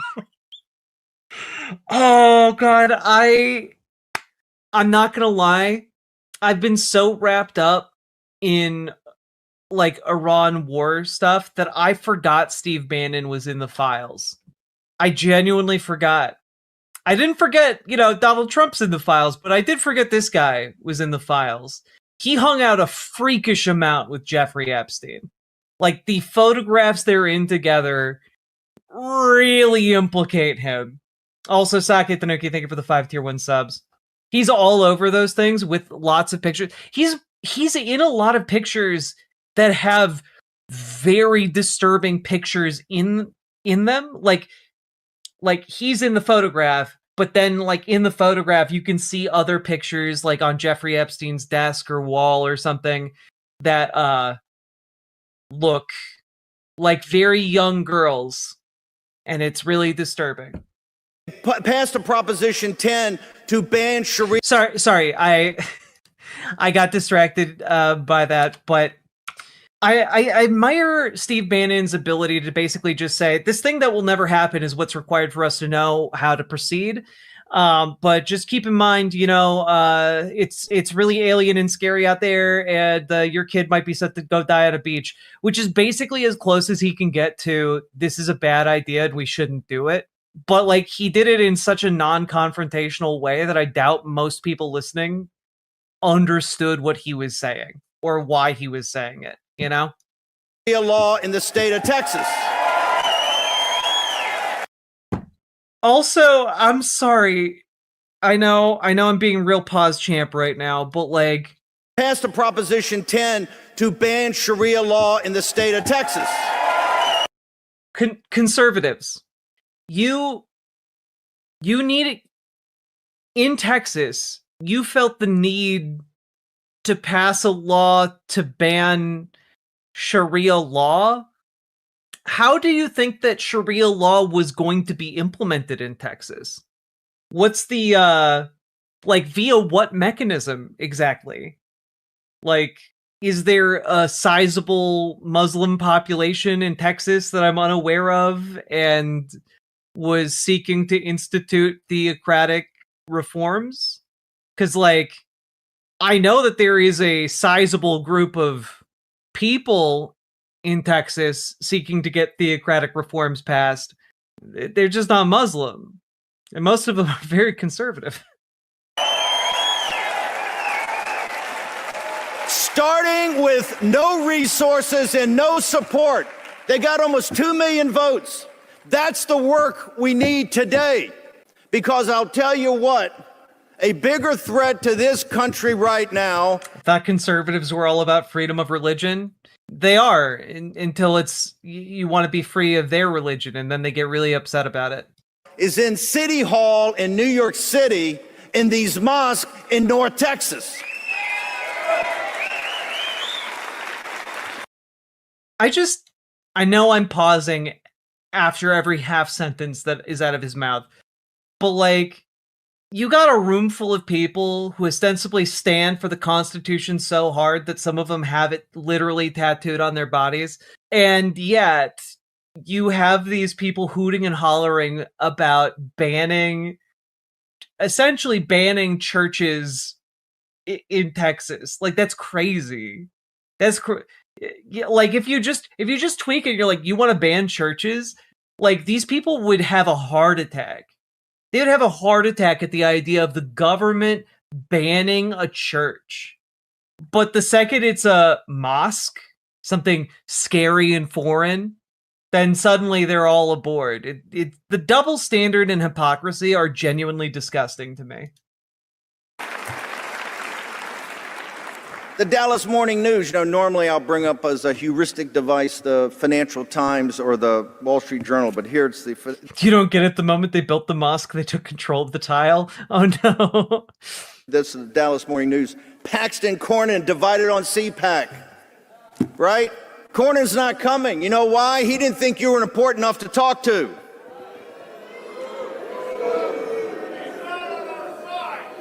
Politico. Look. Okay, so Steve Bannon is here to play favorites and to stump for Ken Paxton. And that's interesting. The last we heard, Donald Trump hadn't picked a candidate. And it seems like perhaps through Steve Bannon, Trump is trying to feel out which candidate to endorse. Reports this morning in an article called Texas Hold'em that President Trump, in all likelihood, is not going to endorse in this race. Oh, of course this isn't new, canned acid. Like, of course this isn't new. This is a very old xenophobia, you know? Like, this goes back thousands of years. But, like, the scale to which this xenophobia can spread as a result of technology is quite a bit bigger. Why is that? Because the hard work of the grassroots community got in back of Ken Paxton. They dropped almost $100 million of negative ads on Ken Paxton. And right now in the latest poll, Ken Paxton is up by 8 points. That's a victory for you. Ken Paxton's emblematic of the grassroots and the MAGA movement throughout the nation. It's more than just an attorney general, more than just an individual. It was about the establishment causing a mess in the state of Texas, refusing to deal with it. And when Paxton came out and ran for the Senate, he didn't have to be defeated. He had to be destroyed. Just like they tried to destroy Donald Trump. And you had his back. And that's why Paxton is grinding. Paxton is Donald Trump. He's the vessel that will hold Donald Trump's will. Grinding this out to victory.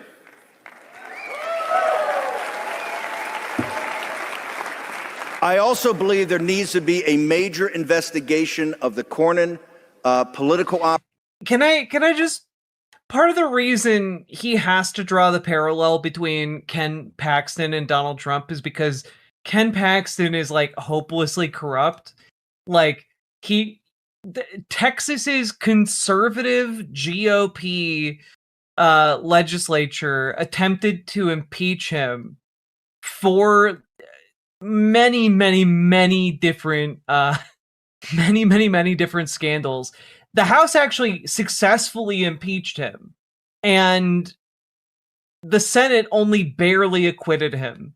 But I want y'all to understand, like, Ken Paxton is like a flim-flam man. He's a con artist. He's been like doing all kinds of illegal shit for decades. It's crazy. It's wild how even though Bannon's not high energy by any means, he's lapping Nick Shirley's presentation by leagues. God, I can't wait to see Nick Shirley try and dribble words out his mouth like a slobbering toddler. I'm looking forward to that. We're gonna take a look at that. I believe later today when we do our show at a normal time. But Sake Tanuki, thank you for the 5 tier 1 subs. Yeah, like, I don't know. Bannon has like a raw charisma to him.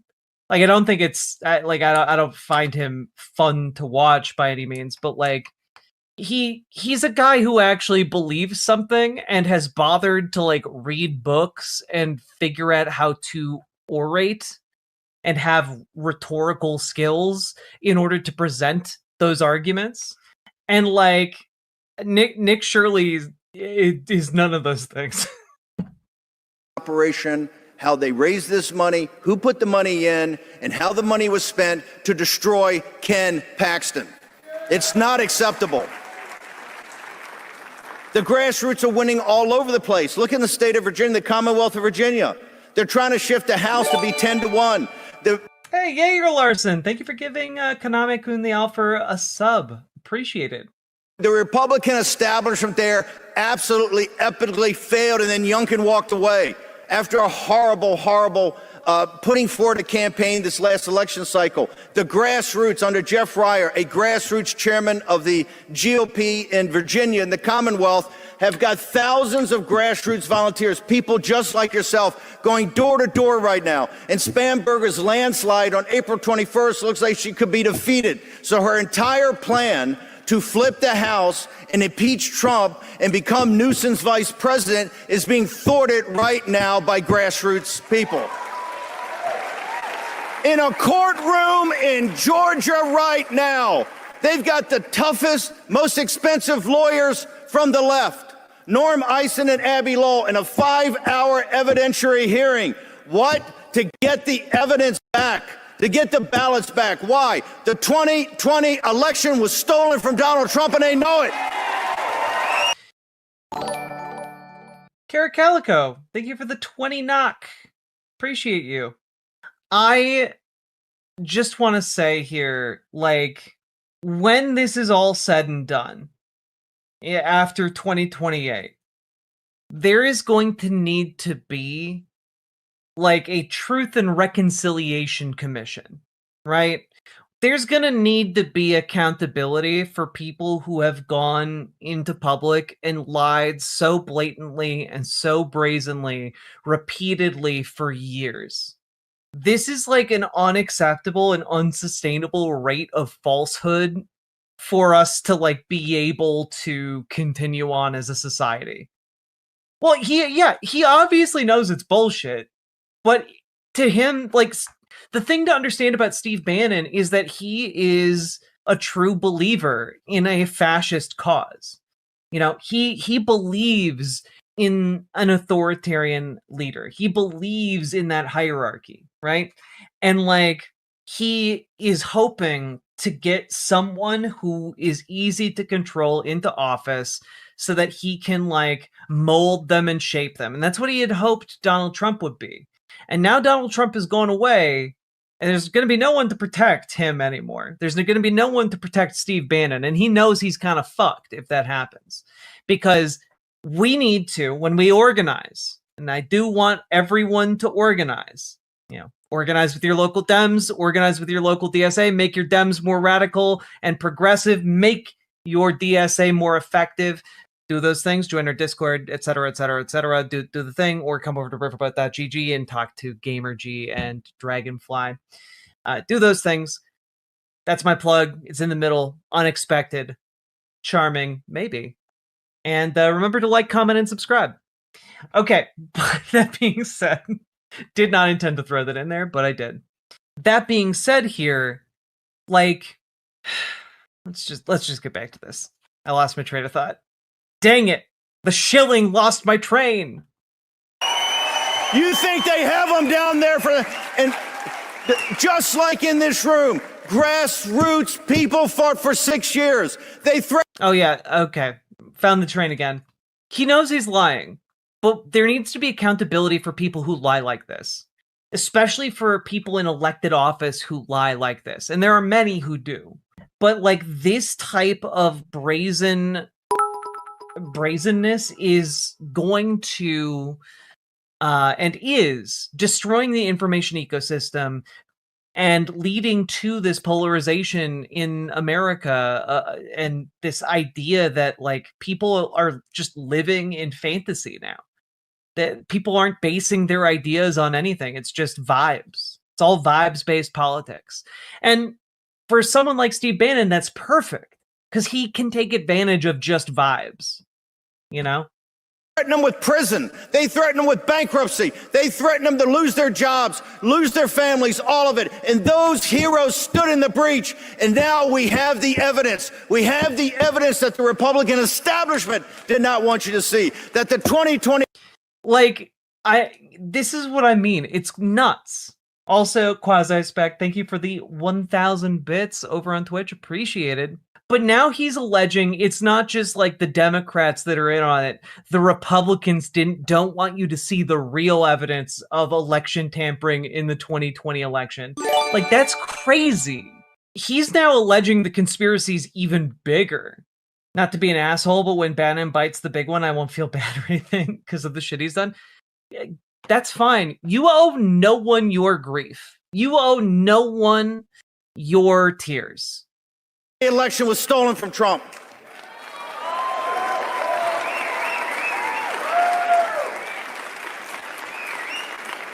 Bunch of fucking seals. Everywhere you look around, the Republican establishment creates a mess that you have to go in and clean up. Amen, brother. Too good for him. Victory begets victory. The victory of Paxton will drive us forward. A victory in Virginia will drive us forward. A victory in Georgia will drive us forward to ultimate victory. Don't listen. I don't want to hear talk about the midterm. I don't want to hear talk about 2028. There are decades in which nothing happens, and there are weeks in which decades happen. We're in those weeks, one after the other, after the other, after the other. You put your shoulder to the wheel, and we are going to win. We're going to hold the House and hold the... there is something just like... there is something here to the fact that, like, the quote that he tried to make just then is widely attributed to Vladimir Lenin. I don't know if it's actually from Lenin, but, like, he knows that it's an effective rhetorical tool, and he'll use it anyway, right? Because that's just how Steve Bannon do. And have President Trump come back to mass deportations, right? Mass deportations. To unchain Bobby Kennedy, who you're going to hear tomorrow. We have the right policies. We just need the resolve to see it through, finish what we started.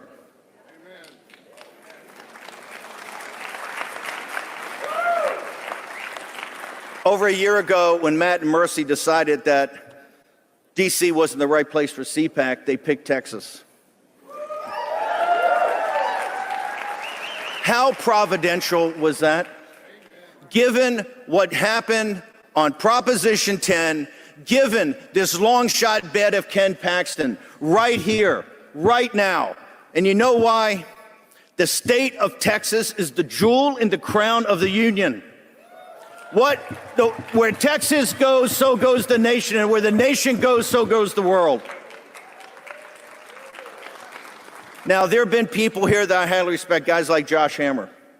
I have him on the show a lot, love his book, a good man and a smart man.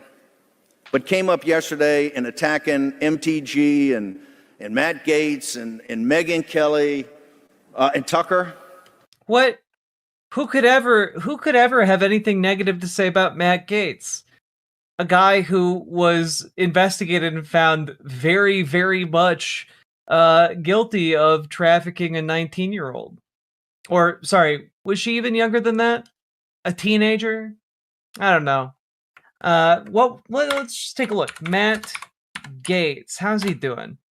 Two women, both represented by attorney Joel Leopard, testified that Gaetz paid them for sex. One of the women said that in July of 2017, she saw Gaetz having sex with her 17-year-old friend, and that once Gaetz became aware of the girl's age, he paused the relationship until she turned 18.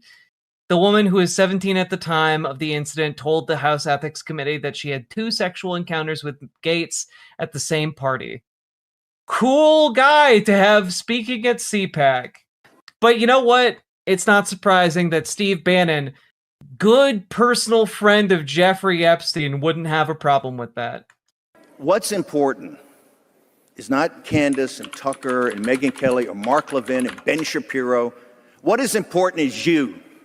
You need to come to your own conclusion, to weigh and measure the evidence, to think about the direction of this republic, to think what America First actually stands for, to think through who are our real allies and who are out for themselves.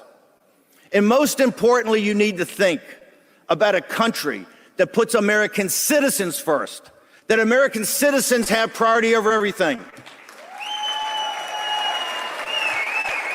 People are sitting there going, oh, this person didn't come, this person didn't come. Yes, there are many great people that couldn't make it. Either they didn't want to come or they're tied up running wars and looking after the country. It doesn't matter. You came. This is the power of this movement. The only way we're going to win in November is to go back what got us through in 24, what got us through in 20, what got us through in 16. Grassroots effort going door to door to get low propensity, lower information voters, Trump supporters to the polls. And if we do that, the Sunland Uplands is in front of us. If we don't, if we just have these quarrels and this bickering and this fighting and lose the fact of what happened in Texas in January and February, if we lose what's happening in the Commonwealth of Virginia now, if we lose the fact of 6 years of struggle in Georgia, we now have the evidence of the 2020 stolen election. If you lose what's important, then we're going to lose the country. Fight on. I just want to reiterate, they don't have evidence that the election was stolen. Like, all of that is just made the fuck up. Like, every single Republican watching that, like, turning to me and be like, what? You think someone would do that? Just get up on stage during CPAC and tell lies? It's like, yes, of course. Of course he's lying to you. He has everything to gain and nothing to lose by doing so. You're all simpletons that will go along with it. He just has to dangle shiny keys in front of you and you won't ask questions about it. Like, what do those keys operate? Hey, why are we being sent into this thresher?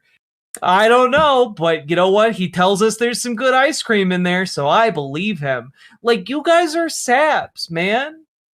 It's crazy. People... The fact that people in 2026 are still falling for Steve Bannon's bullshit is insane to me. The guy who did a Nazi salute lies, say it ain't so. Yeah. God, the fact that this guy has done a Nazi salute, was it actually at CPAC? Bannon Nazi salute. It was literally at CPAC last year. Like, the hardest, toughest days are ahead, folks, but you know what? Riyadh, Berlin, Beijing, Moscow, the city of London, right here. This is not beatable. You can't, the only way we lose is if we quit. The only way we don't have victory if we surrender. The only way that they win is we retreat, and we're not going to retreat. We're not going to surrender. We're not going to quit. Fight, fight, fight. Amen. God bless you. You are amazing. You've honored every patriot in this country, every patriot grade. You've honored them through your agency. This is all you.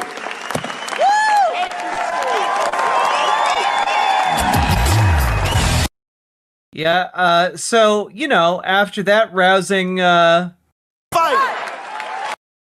After that rousing speech where he did a Hitler salute last year, CPAC had him back. Because again, y'all heard the applause that were given after he did that. They were eating that shit up. Hogs to the trough. Hogs to the fascism trough.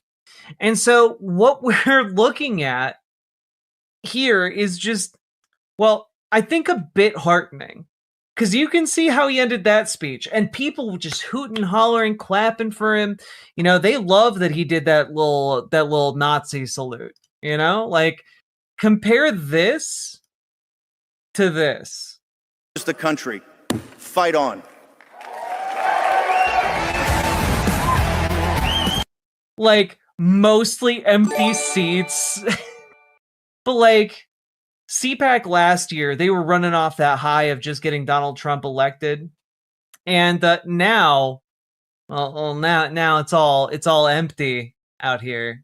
You know, people can't be bothered to show up anymore, and Steve Bannon's not getting the energy that he wanted to, like last time, and you know, he's not riding so high and mighty anymore that he feels like he can get away with doing a Hitler salute. So he's, you know, he's hiding his Nazi cred a little bit here in order to be more socially acceptable to the, you know, elderly people in attendance. You know, it's depressing that so many people go along with this. It's, I want to demand better of my fellow citizens, you know? Y'all gotta do a little better. Why is this key labeled Orphan Crusher? I don't understand. And you want us to send all of our orphans into the machine. Well, it all makes sense. You're just so goddamn charming when you talk about foreign lands. Anyway, folks, if you got anything out of this, don't go into the orphan crushing machine. And also, like, comment, and subscribe, and organize. I already told you should organize, but organize. Join your local Dems, join your local DSA. If you need help, join our Discord. We have 2 channels talking about organizing in those respective organizations. And otherwise, if you don't want to join Discord, you can find folks over here in riverboat.gg to help you get involved. And last but not least, folks, check out ImogeneOlivia.com. Gender euphoric lingerie designed from the ground up for trans femmes. It's also tested with cis men, cis women, non-binary folks. It is non-tucking lingerie that fits. It is comfortable. It is sexy. It is elegant. Go check it out. ImogeneOlivia.com. There should be a link down in the description. Go check it out. And with that, let's keep on going. DAProdAC is going to town. All the view.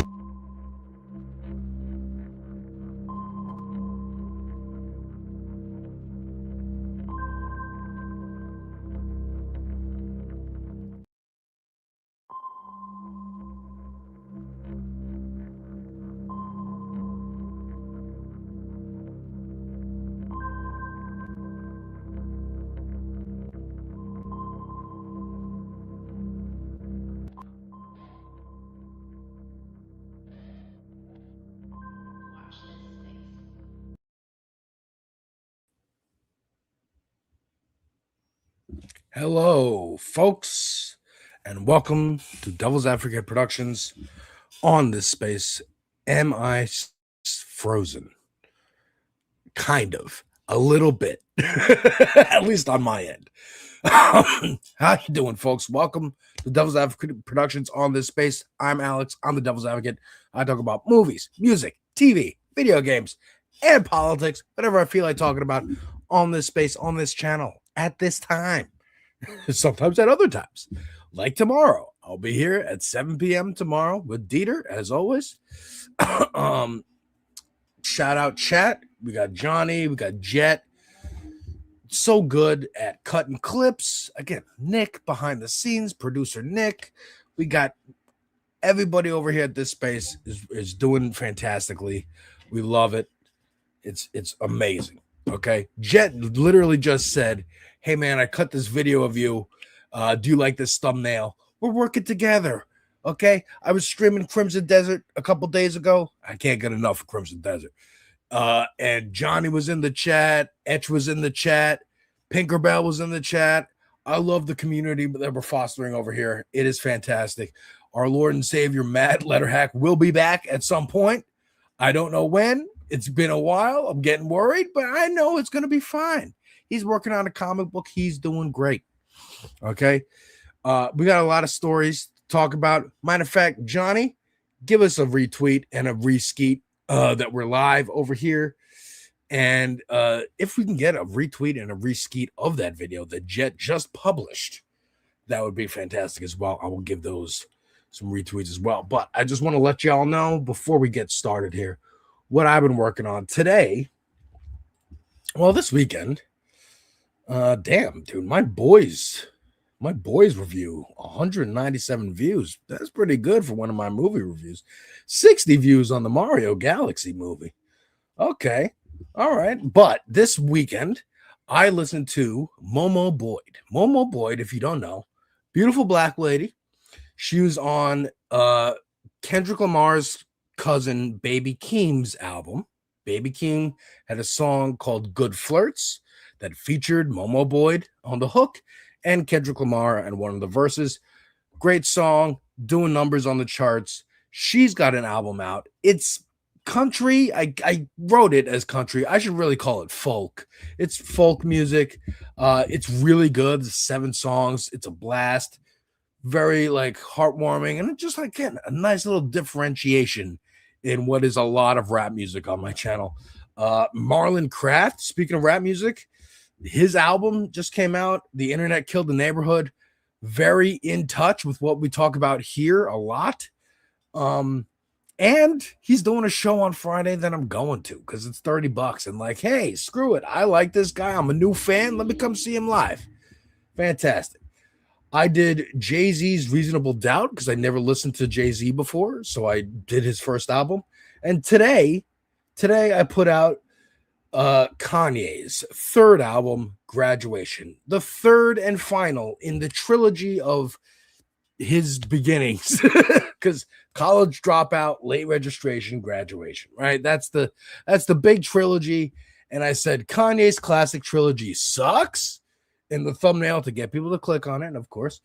And I say I bully Kanye because he just came out with a new album, Bully, that uses a lot of AI, and also he's a Nazi now. So, I'm not doing that, but I will try and get clicks and views by going back to one of his actually popular albums.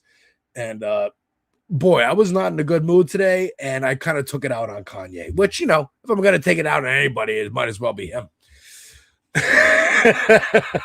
So that's what I've been got going on. Tomorrow, like I said, I'll be on Dieter's show at 7 p.m., but I'm also going to be popping over at 8:30 p.m. to Boston Brian. Finally, we're able to make times work, and I will be on his show at 8:30 p.m. tomorrow. And during the day, if you are at work and you need something to slack off to, or at school or what have you, during the day, you're at home, I'll most likely be streaming some Crimson Desert. Either that, or I'll be streaming over here with the camera and watching some clips and stuff. And I'm playing ball pit. I can't get enough of ball pit either. But let me begin.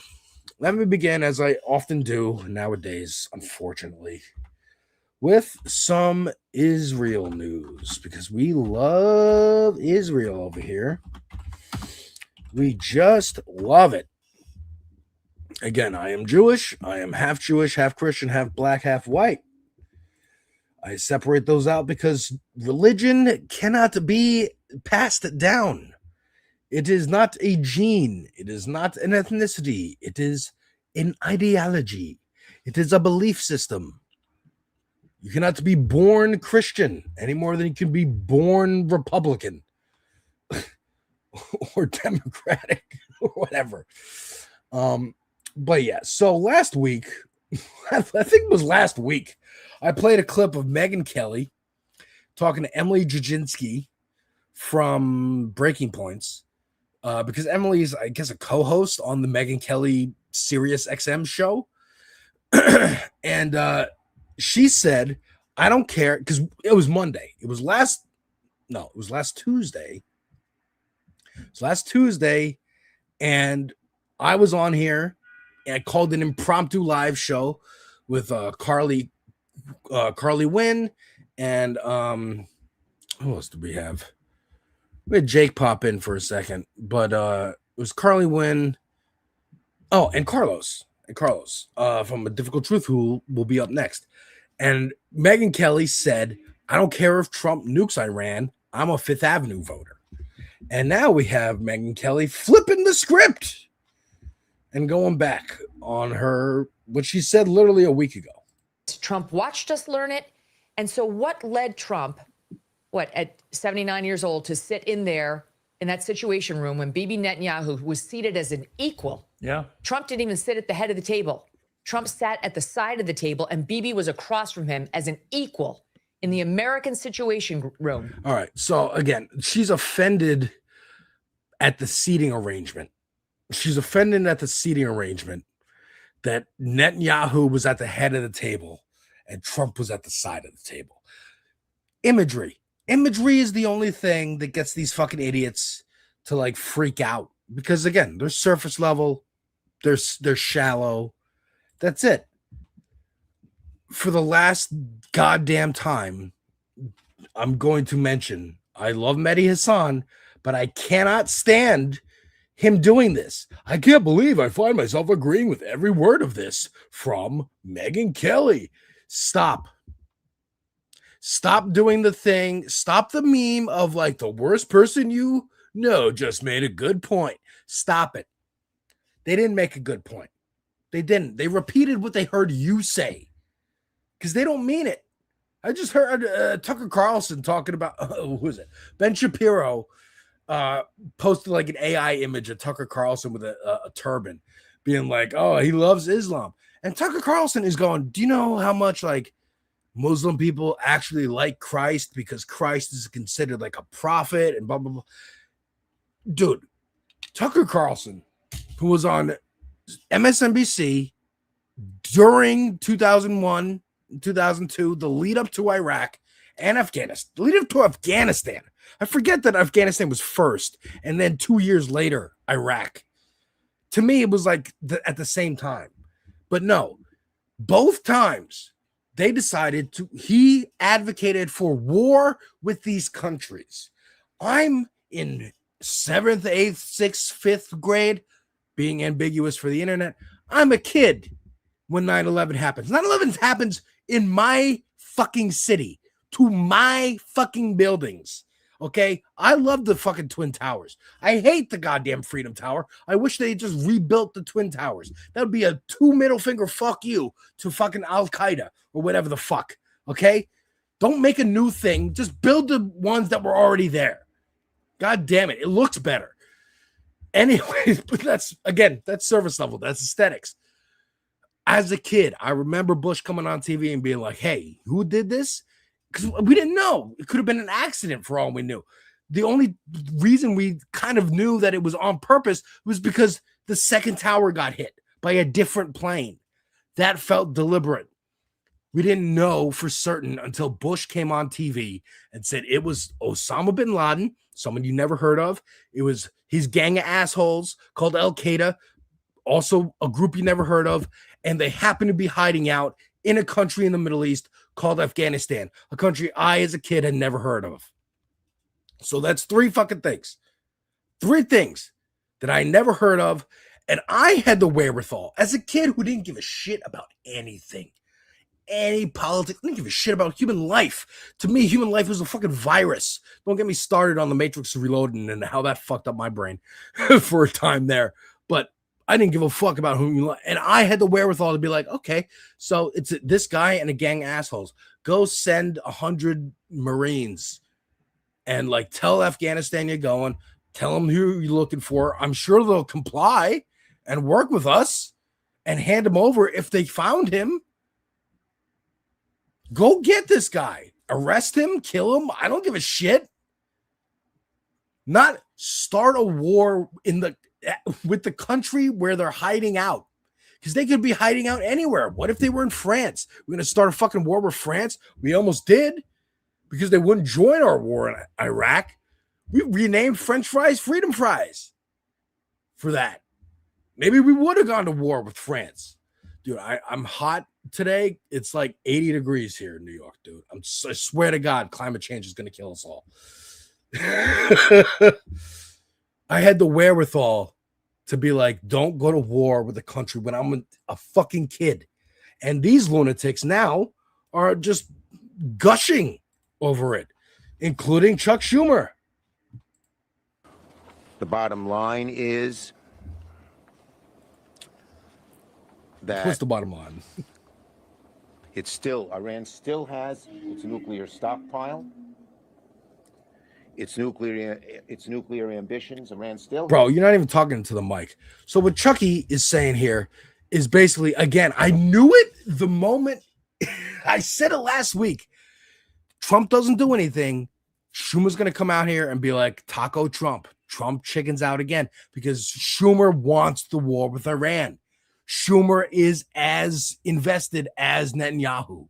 He loves Israel. His number one job is to keep the Democratic Party pro-Israel. And he's doing a bang-up fucking job. A CNN poll said that young men under 50 or under 40, under 45, I think, went from an approval rating of Israel in 2022, -3 points, to now in 2026, -46 points. That is a 43 point. I don't know how big a point is.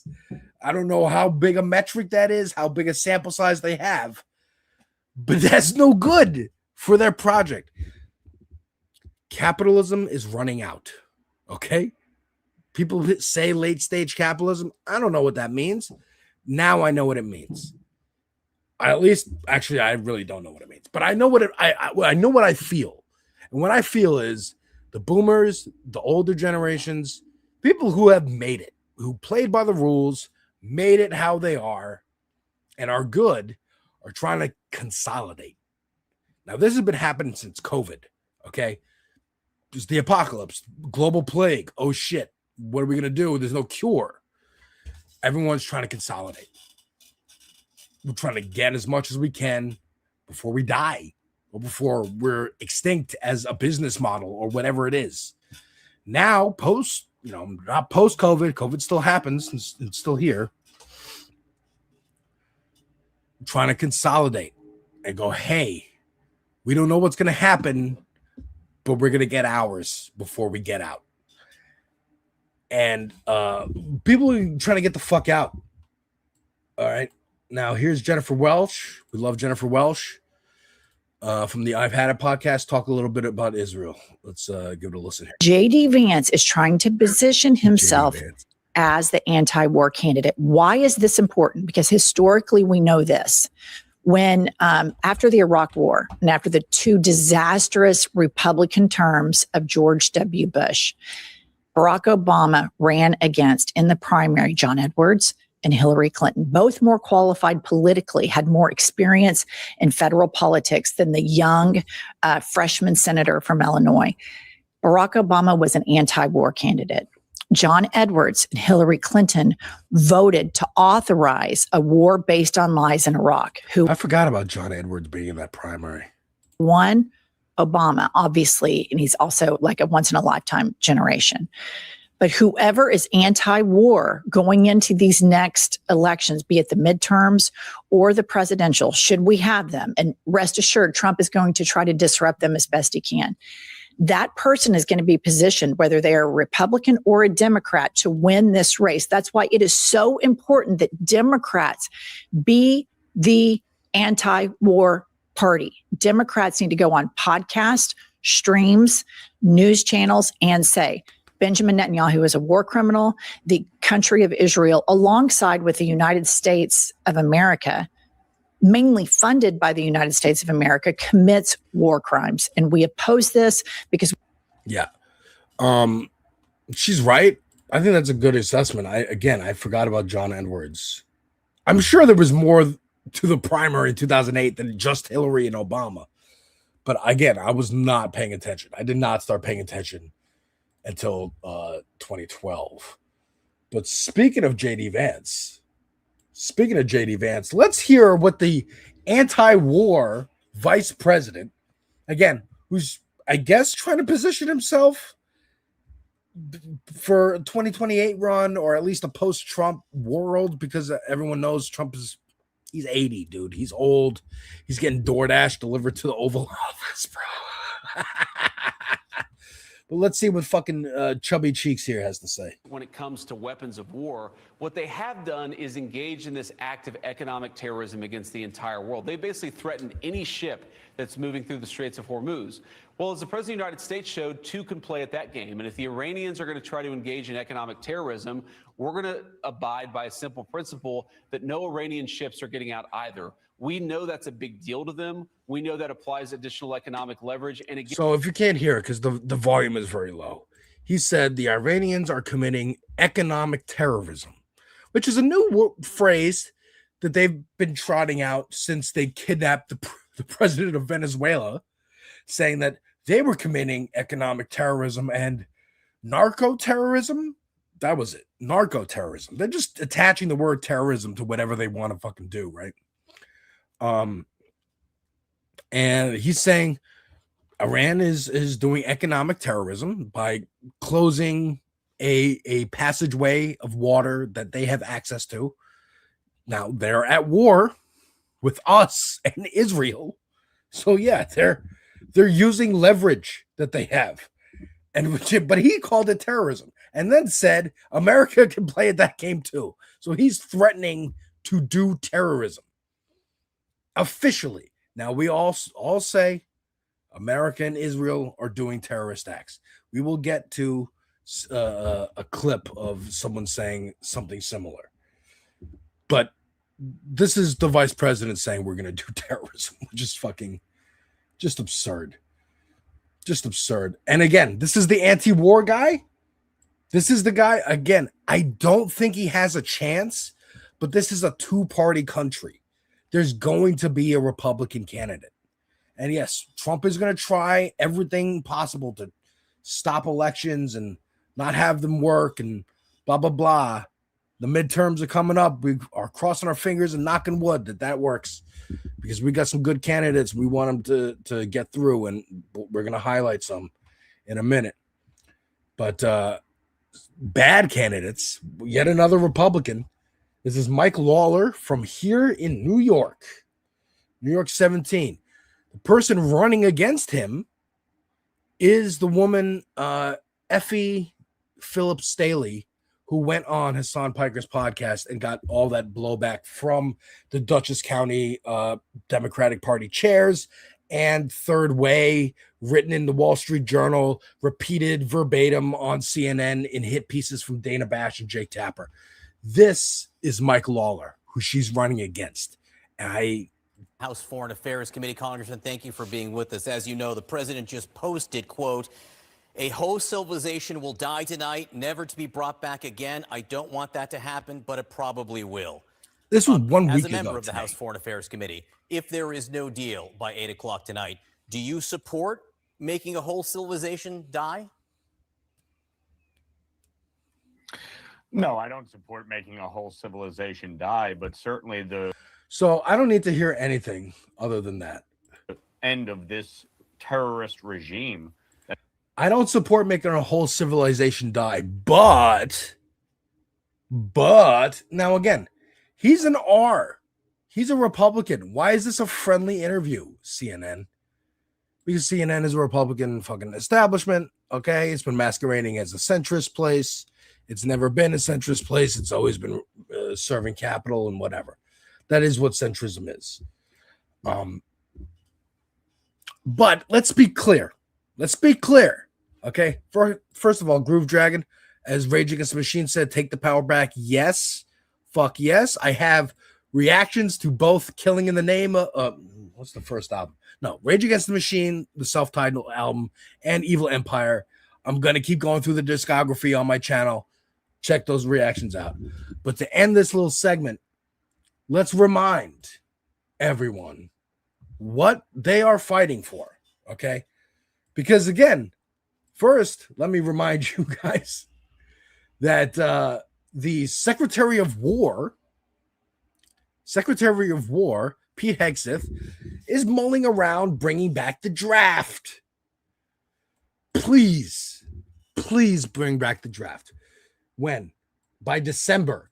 Do it earlier. Do it maybe before the midterms. Let's get that floated around. Hey, straight white guys, because that's going to be who he's going to recruit, right? We don't want gays. We don't want big fat people. We don't want black people. We don't want women. It's going to be straight white dudes who listen to Rogan, watch, I don't know, Bill Burr and fucking Theo Vaughn. I don't want to lump them all in. I like Bill Burr. The other two suck. Whatever.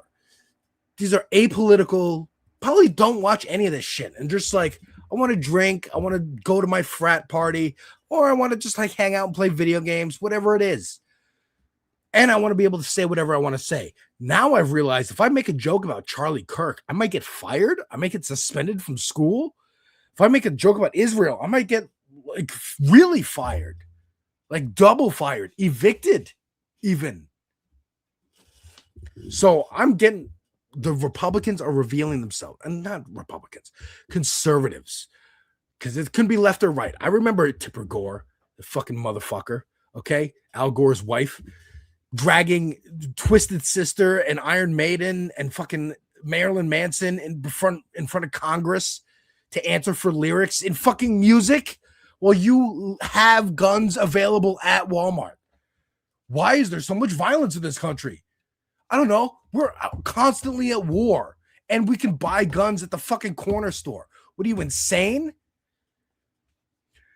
Please tell those young men who feel that they, again, all they want to do is whatever they want to do. And now you're saying you can't do these things. You can't say these things. And also, we're going to have a draft. So you, as soon as you turn 18, you don't have a choice of whether you're going to this school or that school. You're going to the fucking army to go fight for Israel, fight to keep Epstein's list closed. This is what you're fighting for. This is the Polish, he's a Polish MP, Okay, this is in honor of my lovely, lovely wife, who is Polish. He's making a statement, and they do not forget. Zabójstwa ze szczególnym okrucieństwem. Izrael to nowa trzecia Rzesza i jego flaga powinna wyglądać dokładnie. He's saying, what's the translation? Israel is the new Third Reich, and that's exactly how their flag should look. Correct. Correct. Polish people do not fucking forget. Let me tell you. Let me tell you, having known her and her family for 4 years, her family who fucking escaped the Iron Curtain, okay? They don't forget what fascism is. They might get confused that think communism is fascism because that's what Russia called itself, but they'll lie, right? North Korea is called the Democratic People's Republic of Korea. Is it democratic? Does it belong to the people? Is it a republic? They lie. Nazis were literally called the National Socialists. They lied. They called it something that people like, which is socialism. Now let's get into some of that. Shall we, folks? Shall we get into some of the good shit? Let's get into some of the good shit. What else do I have here? Yeah.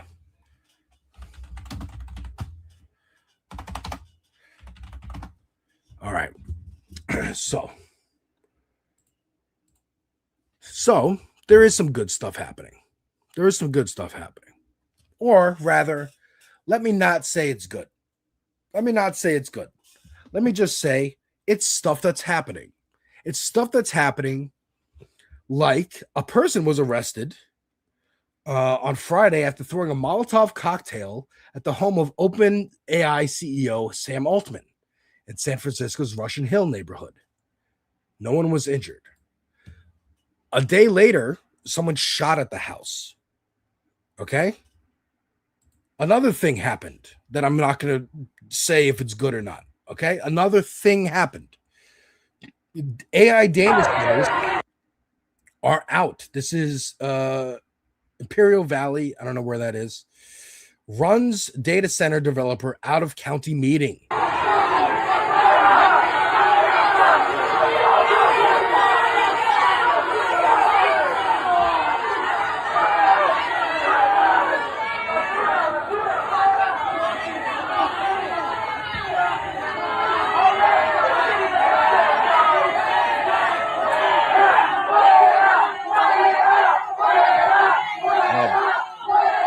Or do I love it? I don't know.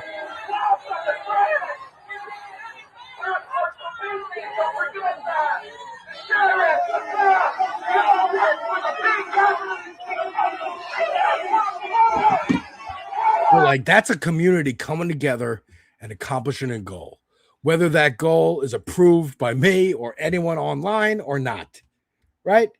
That's the community coming together, having a nice community event. Get the carpetbagger out of the fucking county. Right? Get the fucking snake oil salesman. Get the monorail salesman. That's an old Simpsons reference for you elder Gen Y and Gen Xers. And here's another thing that happened. Here's another thing that happened. Might I say something you can do? A warehouse in Ontario, California. I did not know California had an Ontario. Caught fire. Someone lit it on fire.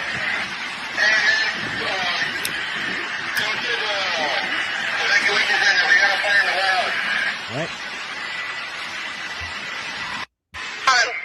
Should have paid us enough to fucking live. Ooh, he said it. You know, we may not get paid. Should have paid us enough to fucking live. Paid enough to fucking live. But these bitches dirt cheap. We not get paid enough to fucking live, but these bitches dirt cheap. What is that? A lighter? Yo, let's go. It's dirt cheap. What a neat. All you had to do was pay us enough to live. All you had to do was pay us enough to fucking live.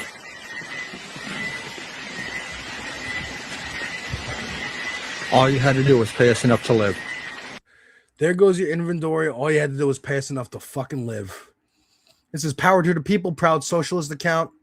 A worker in Ontario, California sets his company's warehouse on fire and has a message for the CEO. Expect to see more of this as people struggle to survive under a decaying capitalist system. Indeed. Again, not condoning, not encouraging, just saying. This is going to happen more. There's going to be more Luigis. And this is in that same vein. Luigi doesn't just mean fucking, first of all, watch my Mario Galaxy review over on my channel. But Luigi doesn't just mean CEOs getting kirked. It means Amazon warehouses get burned, because this isn't Amazon warehouse, but Amazon warehouses did get burned down next. Next, it happened. This is going to happen more and more. More and more people are like, well, what future do I have? What fucking future do I have? And this is why this millionaire in New York City, where, of course, our mayor, Mamdani, in Mamdani Stan, is trying to convince the governor and city council speaker Julie Menon, who we want to get rid of her power, and helping doing that would be Lindsay Boylan. Her election is the 18th of April, or the 28th of April. Early voting starts the 18th. She is but one of many candidates around the city for city council. But you know Lindsay Boylan. She's been on this show before. She helped take down Cuomo. She's probably one of the most famous people running for city council right now. And we need to get the tax on the rich. And so a millionaire here in New York agrees. This is from More Perfect Union. Check this out. America. And some of its multi-millionaire residents have a message for Governor Kathy Hochul. I retired about 12 years ago from BlackRock, the biggest financial management firm in the country. I want my tax rates to be higher. Morris is the board chair of a group called Patriotic Millionaires, which advocates for higher taxes on the 1%. I don't even know how much taxes I pay now. My father-in-law used to say the whole point of having money is to not have to think about money. And I don't. Whenever I talk to the governor, she says, oh, we can't raise anybody's taxes. They're going to just move out. The really rich people, they're not moving away. Even Ken Langone, the biggest complainer, he stayed in his office right in front of Bryant Park the whole time. He was paying a 70% tax rate. We created Home Depot. As he walked me around the area, passing Brooks Brothers and... So, first of all, the way he talks is infuriating. Come on, what are you doing? What's going on? Just the tone of his voice, right? There's some people who I just don't like the tone of their fucking voice or how they sound, how they look, pisses me off. Ari Melber is one, Chris Hayes is one. Ironically, two of the best people on MSNBC, honestly. But like, they frustrate me, especially Ari Melber. He constantly brings on rappers because this is his moment to be famous and to interview the rappers that he's always wanted to talk to. So now he's doing it. And it's cringy. But they're right most of the time. This dude is right. He's like, dude, I worked at BlackRock. You know the people who are buying up all the housing? And he's advocating for a millionaire tax. I think one, like Ro Khanna was doing, the anti-guillotine tax, or whatever they were calling it, anti-revolution tax, they know it's going to get real Dark Knight Rises up in here, okay? It's going to get real, eat the city, rip the wealthy from their decadent nests. It's going to get real Bane up in here real soon, okay? People are burning down warehouses. CEOs are getting murked. They don't want that. They're like, dude, give our money, please legislate it so we give our money to these fucking people so they don't come up to the Upper West Side, Upper East Side and start tearing into our buildings and blowing past our doorman, dude. I'm telling you, they're recognizing it. Regular millionaires are getting it. They understand. But some just don't want to do it. Some would rather go down with the ship. Again, some don't believe that they have to, that this is even an issue. They see it as a right. I mean, we talk about it with Dieter all the time. It is their narcissism, but their entitlement. That's the word I'm looking for. Entitlement. They feel entitled to this money. They think they're geniuses. Again, dude, in my review, my Kanye review, I talked about how he thinks he's a genius. Nothing on that album, on Graduation, on Late Registration, or on College Dropout, on any of the first 3 albums. And I doubt anywhere else on the other albums. Make me go, this guy's a genius. This guy's doing something nobody's ever done before. Motherfucker, you make pop music. What the fuck are you talking about? All right? All right. This clip is not working. I'm trying to bring up this clip, but it's not working. Fine. Fine. It's a clip about Jay-Z, because Jay-Z's been out there talking again. He's got shows coming up. That's why I did the Reasonable Doubt album. He's coming out and he's talking about, people don't, as soon as a black man gets $1 billion, then they start talking about capitalism's bad and this and that. Don't worry, I'm the seat at the table. I got a seat at the table. I represent all the black people. Come on. That's his stance. Because he's a fucking asshole. Jay-Z got his, and he doesn't care about you. Most billionaires don't. Most millionaires don't. I got mine. Fuck you. I played by the rules, or I broke the rules and got away with it, whatever it is. That's the mentality that they've been having. Okay? And it's not healthy. It's not healthy for society. It's not healthy for them, frankly.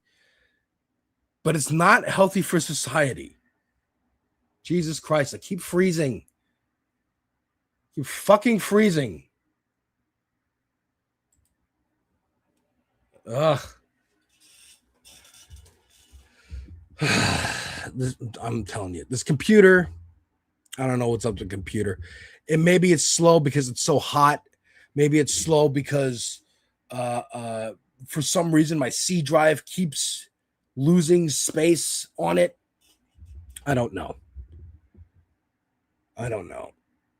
But to wrap up that segment of stuff be happening, billionaires and millionaires, your time is coming.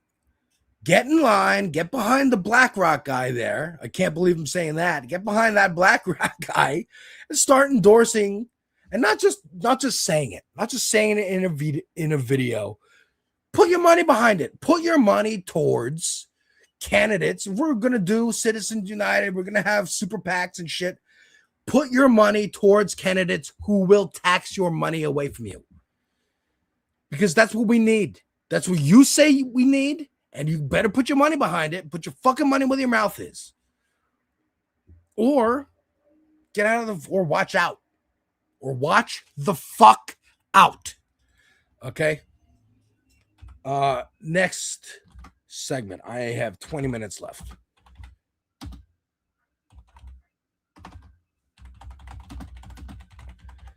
The right is fractured, as we know, right? A lot of infighting on the right, always has been, always will be. It's very funny to watch. It is severe now. It is severe. Professionals say, turn it off and on again, clear your cache. I'm trying, Groove. I'm trying to clear my cache. My C drive keeps just losing space over time. I don't know what's happening. And just like the C drive, who's losing space up here? Donald Trump. Look at me with the transitions. I can do it. Donald Trump posted this Truth Social, which again, what? Just use Twitter, dude. He's so stubborn. He's so stubborn, just like my goddamn mother. All right. They're so similar. He posted this AI picture of him as Jesus Christ. Right? We don't know what angels there are behind him here. It looks like the Statue of Liberty or Hawkman, it's hard to tell. Someone reposted it here with the Israeli flag, whatever. Everyone's white, of course.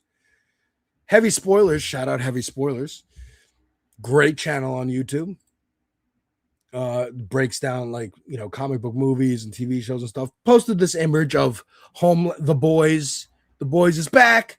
New episode tomorrow. I'm going to be watching it. I'm going to have the season wrap up. Again, check out my season premiere review of The Boys and of Daredevil.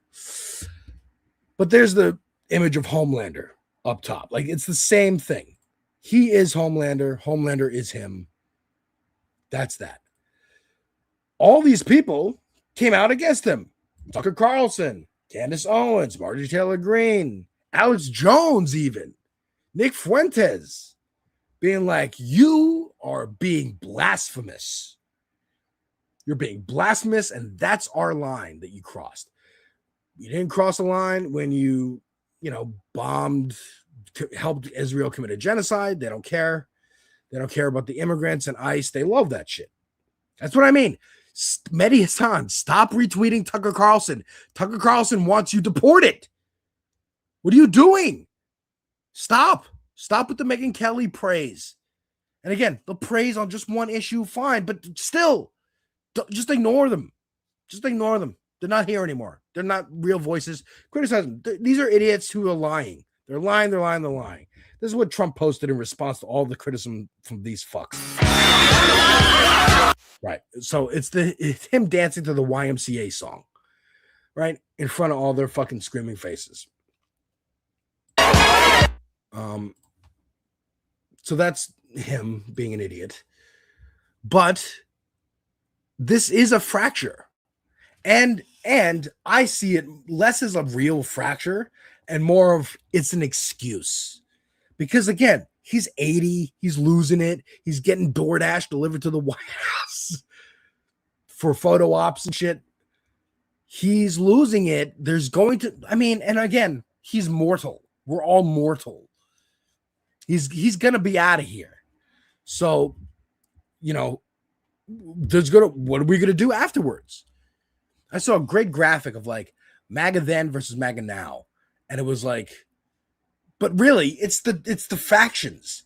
It's Tucker, it's Marjorie Taylor Greene, it's Candace Owens versus Ben Shapiro and Mark Levin and it's like anti-Israel, pro-Israel. That's it. That's really the difference. And thank you. I appreciate it, Groove. Thank you very much. But yeah, this is Trump making comments. So as opposed to posting just a little goofy thing, here's him making comments. I just mentioned a name, but a woman who I saw the other night on television just ripped some poor idiot apart. Megyn Kelly is here, and she's doing. Come up here, Megyn. Oh, this is him like praising all of them. This is CNN playing a montage of him praising them. I'm having a great time up here. Are you having a good time? This guy. Is he the greatest interviewer? Candace Owens, I watched her and I saw her coming. I said, I'm pretty good at star power. I'd say, that's a star. I just want to finish by saying your reputation's amazing. I will not let you down. You will be very, very impressed. Let me say this. My audience, I'd say 90% supports you. Okay. Right. And you definitely have shown your knowledge of geopolitical systems. Your knowledge of geopolitical systems. Fucking love Alex Jones. He's fucking crazy, dude. He's fucking crazy. But yeah, man, they're using this as an excuse. They're using the Jesus post, which he deleted and like half apologized for, as an excuse to just like to lay the groundwork of I was always against him. I never agreed with everything he did 100%. I criticized him here. They're padding their resumes, dude. That's what they're doing. They're padding their fucking resumes, going, look, I can cite that I disagreed with him here. I can cite that I disagreed with him here. I cite that I disagreed with him here. Take me seriously, New York Times. Take me seriously, Democratic Party, who I'm trying to be a part of now because I'm a fucking never-Trumper. These goddamn motherfuckers. who we talked about last week who were like, oh, Hassan is too far. It's like, motherfucker, like Dieter says, you want to jump off the train and you want to join us? Fine. You vote. You vote for who we tell you to fucking vote for. You do not get to decide or have any part in choosing who the candidates are. Go fuck yourselves. Go fuck yourselves. Here's Megan just letting it loose. I don't know who pissed her off. She's bleeding out of her eyes, bleeding out of her whatever. Fox News is insufferable right now. Insufferable. I was there for 14 years. I've already told my audience, if I were a Fox News anchor right now, I'd know exactly what to do. Cheerlead. Cheerlead. What the hell did you do for 14 years but cheerlead? What did she do? That's it. It's all about rah, rah, rah. Go military. That's what's patriotic. Praise the president. Support the... Dude, the entire set, every set of every show is red, a little bit of blue, and white. Every fucking episode, every day, there's some praise of military, some praise of veterans, some praise of cops. What the hell? Troops support the... Again, this is her padding her resume. I criticized the place where I already made all my money, got fired from for coming out with a sexual assault allegation, and for not being a total toady for Donald Trump. And then I went to MSNBC. No, she went to NBC proper. Had a show for about 5 minutes till she couldn't help herself but defend blackface. Then got fired and still got paid because they had a contract. So she got like $70 million for doing 2 weeks of work.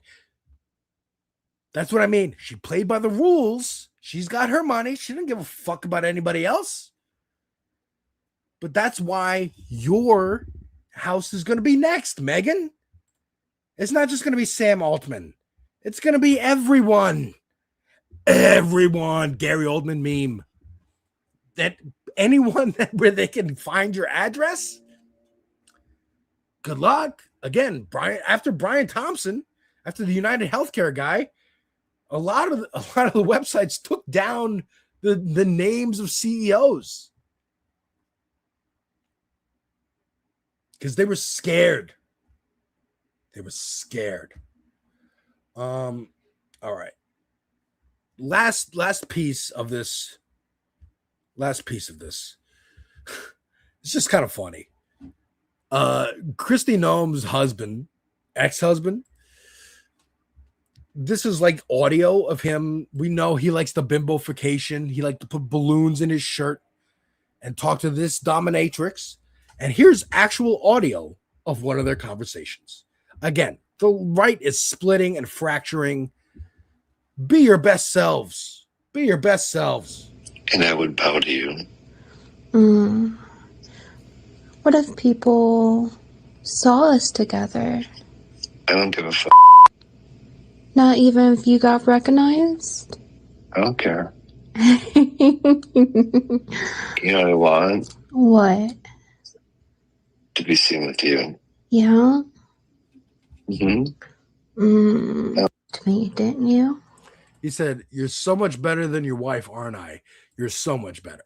Like, if he just had been himself, if Lindsey Graham had just been himself, maybe we wouldn't be where we are right now. Maybe we would have a little more fucking equality. Let's end today's show, last 10 minutes or so, up until Carlos shows up, with some good people. So that was some good news, and now we're in some good people. Actually, first, let's get to good people. Let's get to the good people first. Oh my God, the loading, dude. So first of all, Jet just made this video. And thank you very much, Jet, for cutting that of the last stream last week. That I was right. The more you talk about Hassan, the more people are going to Google him, and more people are going to see clips and go, "Oh, he's actually like not that bad." Hassan Piker has now seen 180% increase in searches since the beginning of 2026. Centrists apparently didn't know about the Streisand effect, says this account, Raquel Eternally Rack. Yeah, that's what I said, dude. As soon as Andrew Cuomo said that name at the debate with Zohar Mamdani, I was like, oh, it's over. That's great. We're good. We're good.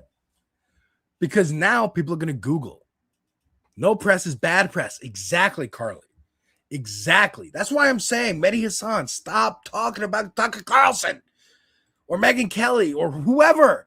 I don't give a shit if they say some shit against Trump or against Israel. I don't give a fuck. I don't give a fuck.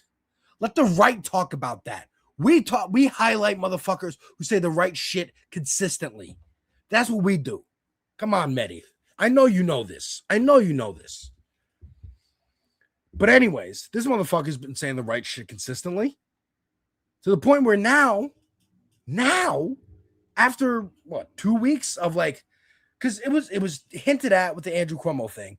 Now it boiled up because the Mike Lawler race, right? Effie Phillips Staley is running against Lawler and went on Piker. They keep seeing candidates go on Piker, get boosts in fundraising, get boosts in numbers in the actual election results.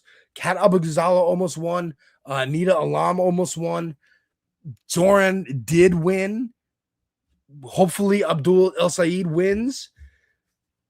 2 weeks of a freak out, and now fucking Ezra Klein himself, Mr. Abundance himself, wrote a fucking article saying Hassan Piker is not the enemy. Now they changed that headline to not mention Hassan at all and to say like, we got to honor Charlie Kirk and like everybody's got to like be able, basically like Ezra's kind of being like, well, I defended Charlie Kirk, so I kind of got to defend this guy so that he pads his resume and go, well, look, I defended both of them. Like I am perfectly in the center here. And here's Hassan even like highlighting that and being like, I have my differences with Ezra Klein, but I appreciate his thoughtfulness and discussion, blah, blah, blah, blah, blah, blah. I don't want to talk about Hassan this much. I don't give a shit. But he's the focal point. Fine, whatever. If he's getting searches, the topics that he's talking about are getting views and getting listened to. And it's important. Here's a good one. I hate Republicans. I oppose them. I say that all the time. I think that God Save America, which I guess was created by like Obama staffers. Again, the most Obama thing ever. The presidency's over. What are we going to do? Start a media empire, because that's what we always wanted to do. We didn't want to be in politics. That just happened to be what we did. And now we're actually going to do the thing we actually want to do. Fucking fucks. But anyways, the Republicans are far more damaging. The biggest terrorists, the biggest domestic terrorists in this country, the biggest terrorist internationally is the Republican Party. The biggest terrorist internationally is the Republican Party. That is correct. And not only that, but it's just like they like I want to fight against the growing fascist movement in this country.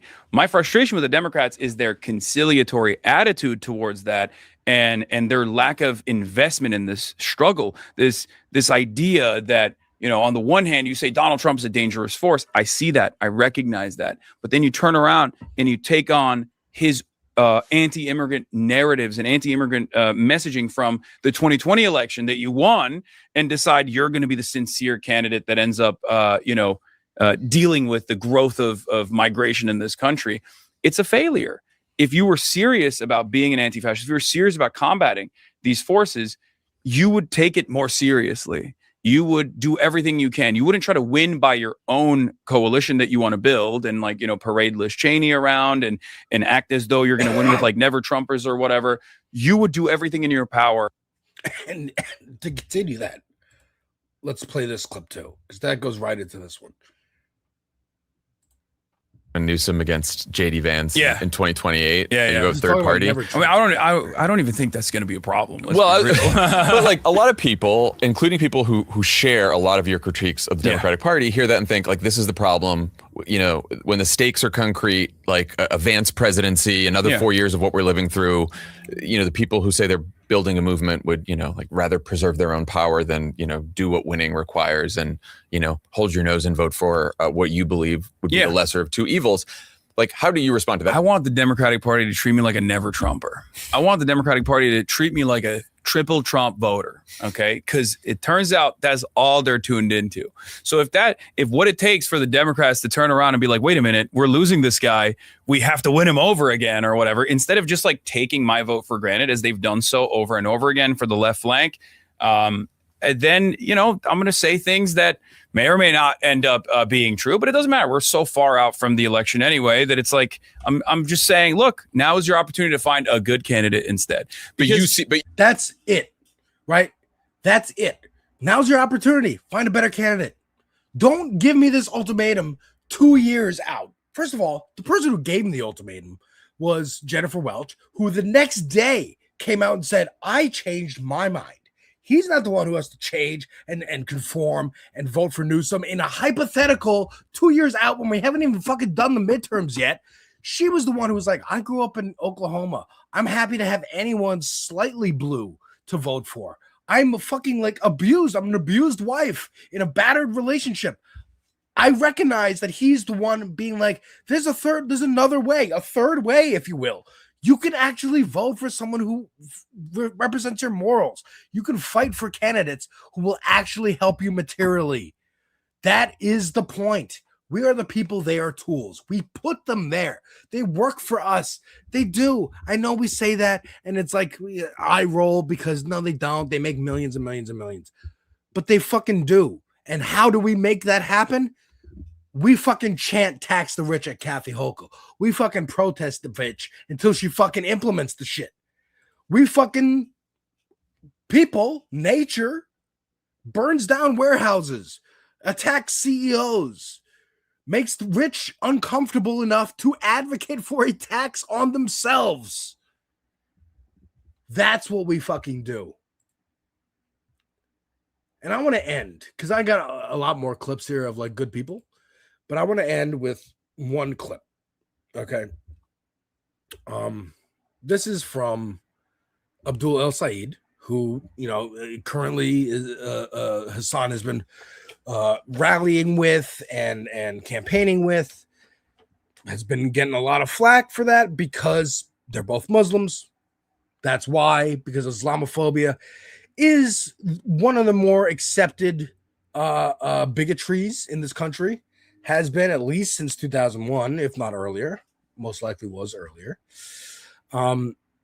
And he kind of had a flip again on this idea that has been put forward by Michelle Obama in particular, but just in general, the Democratic Party and the Republican Party, because again, they're elites. It's one party. It's the capitalist party. They want to do civility politics. Like, hey, don't call each other names. Don't be mean. Don't remember when deplorables was the most offensive fucking thing that the goddamn Republicans have ever fucking heard in their lives. Fucking ridiculous. Fucking ridiculous. His interview on MR was thoughtful and genuine. Hope he wins. I saw that. That was great. Me too.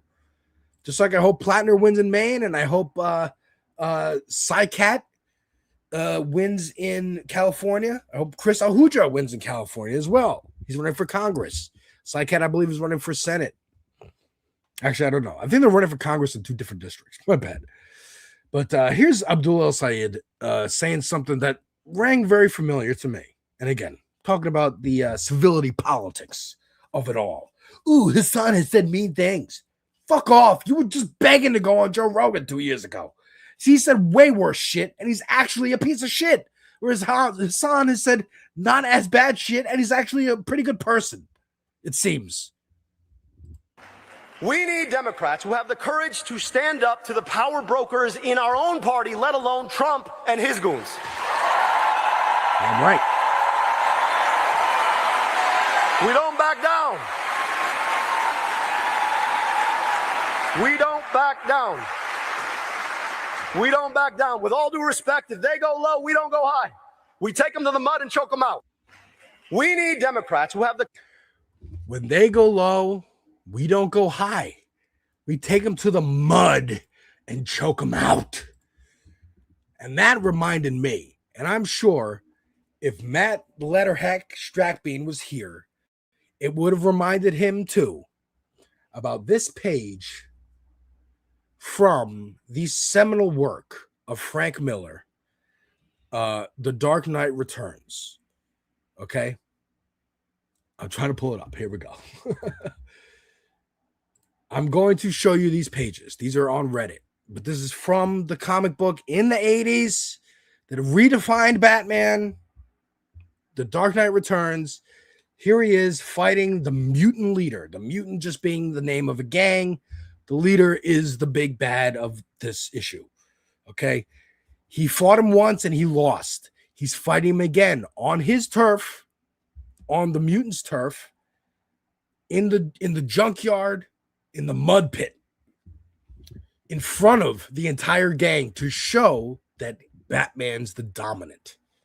Right? What does he say? I'm going through these pages. Right? Comes out the sewer pipe. He breaks him out of jail to fight him. That's what Batman does.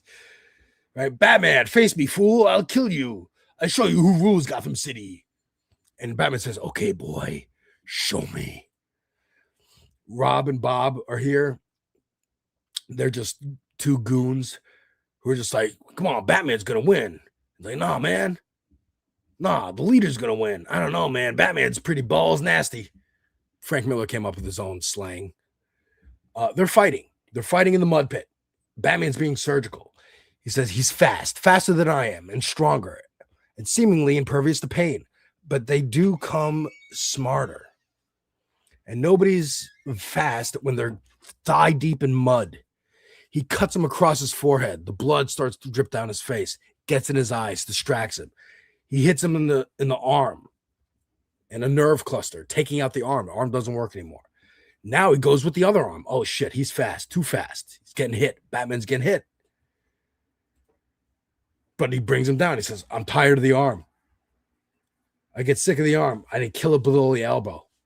Cracks it with batarangs, which I have right here. Okay? He spins at the perfect moment. Goes for my throat. Have to take us down. Just tackles him into the mud. And then Batman says this line, which Abdul reminded me of. You don't get it, boy. This isn't a mud hole. This is an operating table. And I'm the surgeon. Something tells me to stop with the leg. I don't listen to it. Stop going high when they go low. When they go low, take out their leg and don't stop at the leg. Folks, that's my show. Thank you very much. Thank you very much. I will see you guys tomorrow on Dieter's show, and I will be over on Boston Brian's show at 8:30. And I'll be streaming Crimson Desert probably all day before that over on Twitch. Thank you very much. Difficult Truth is up next with Carlos. Share this space. Tell people about this space. I love you folks. Bye-bye.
so caught up in the day-to-day, just keeping your head down and how we can survive. We float by each other like ghosts every day, ignorant to the struggle, the fight with one another, complacent with the fact that our systems are broken, with the fact that the top 10 will always be first in line, the fact that we are killing our planet and allowing them to keep us divided. We must stand together and rise up. It's time we wake up, and that is a difficult truth.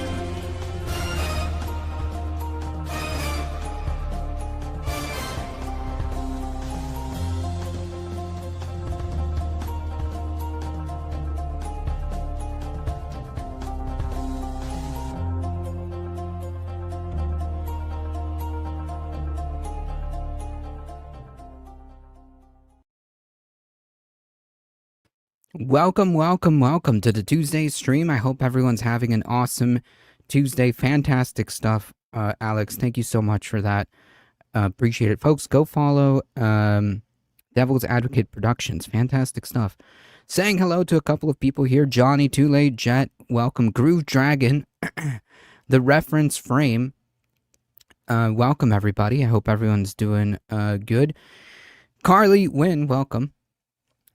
Yeah, Crimson, I still haven't played that game, Crimson Desert. I heard a lot of good things about it, but I have not gotten around to play it. I'm still like taking a leap in time back to 2007, I want to say, playing BioShock. And recently, I found my old PlayStation Portable, and that thing works. That thing works. All I had to do to it was get a battery for it, and it works. And playing some Assassin's Creed on that device. Honestly, like, that thing was way ahead of its time. Just never got to fully appreciate all of the depth of that little device. But now I find myself playing it just a little bit more. I do want to play Crimson Desert at some point, just simply for the cats. Simply for the cats. I saw a lot of videos of people just getting being able to just pick up cats and hang out with them. That is a big plus. What are you playing Assassin's Creed on? The PlayStation Portable. The PlayStation Portable. Gaming for sanity and gaming for fun. True.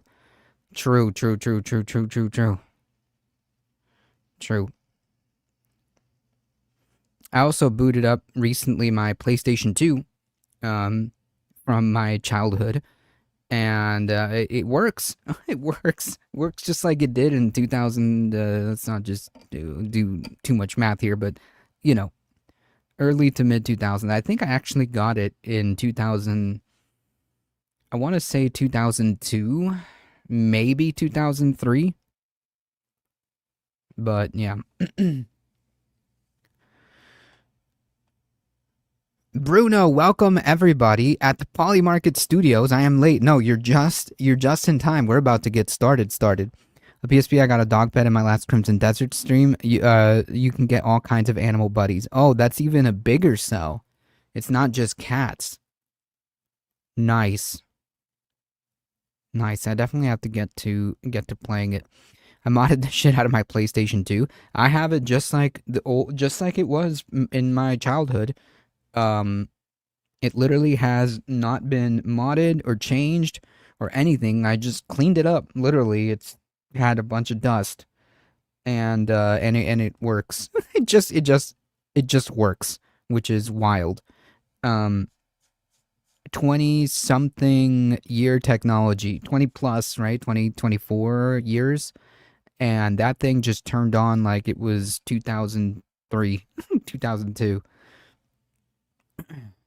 Anyways, also phenomenal Batman comic. I actually remember the scene that that Devil's Advocate Productions was talking about. I actually remember seeing that. I kind of also miss playing Hardware Online Arena. Never played it.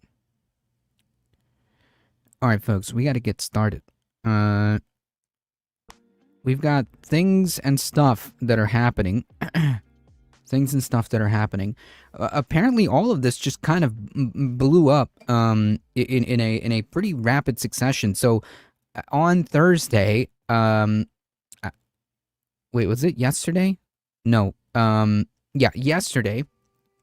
I was basically without internet the entire day. I did not have internet the entire day, and they just fixed it earlier today. But yeah, so I've been more or less trying to follow what happened. It feels like this kind of all just came to a head very quickly, with Representative Eric Swalwell not only just stopping his campaign for governor,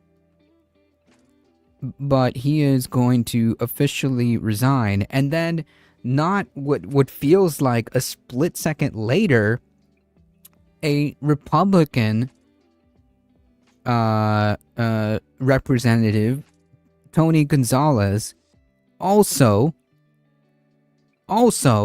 resigned among sexual misconduct accusations. At this point in time, the most recent information is that about another victim has stepped forward against Swalwell. I believe at this point it's a handful. I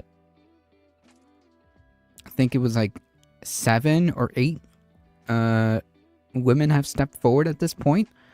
I'm sorry, fifth woman. My apologies. 5th woman has stepped forward. And basically all of this just like just like this very quickly. You know, when free games were actually free and not a freaking gotcha. Yeah, when games actually came completed, more or less, and you didn't have to buy like DLC. Came to a head. That was an unintended pun, to be honest. I didn't even mean that. Representative Eric Swalwell and Tony Gonzalez officially resigned amid misconduct claims. Both Representative Eric Swalwell, a California Democrat, and Representative Tony Gonzalez, a Texas Republican, resigned from Congress in disgrace on Tuesday, preempting a push by their House colleagues to expel them from office. Yeesh. Both lawmakers are facing unrelated health ethics investigations into alleged sexual misconduct, in some cases with women who had worked for them, a violation of House rules.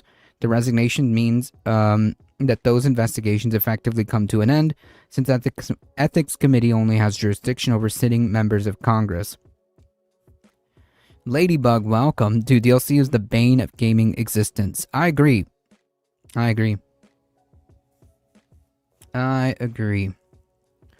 Trump has over 25 women that have stepped forward. Yeah, not to mention children. Not to mention children, but yeah. Investigations by law enforcement agencies can continue, and the Manhattan District Attorney's Office said it launched a probe into Swalwell focused on alleged assault that took place in New York.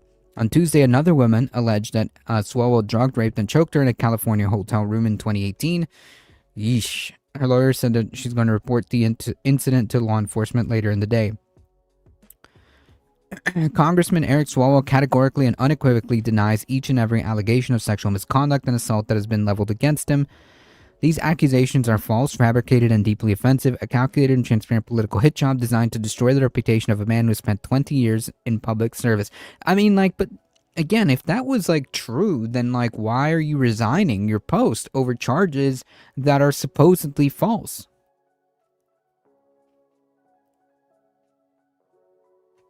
I don't know. It doesn't make any sense. If you didn't do any of these horrific things that are being these horrific allegations that are being levied against you, then why are you just dropping everything? You're resigning from Congress.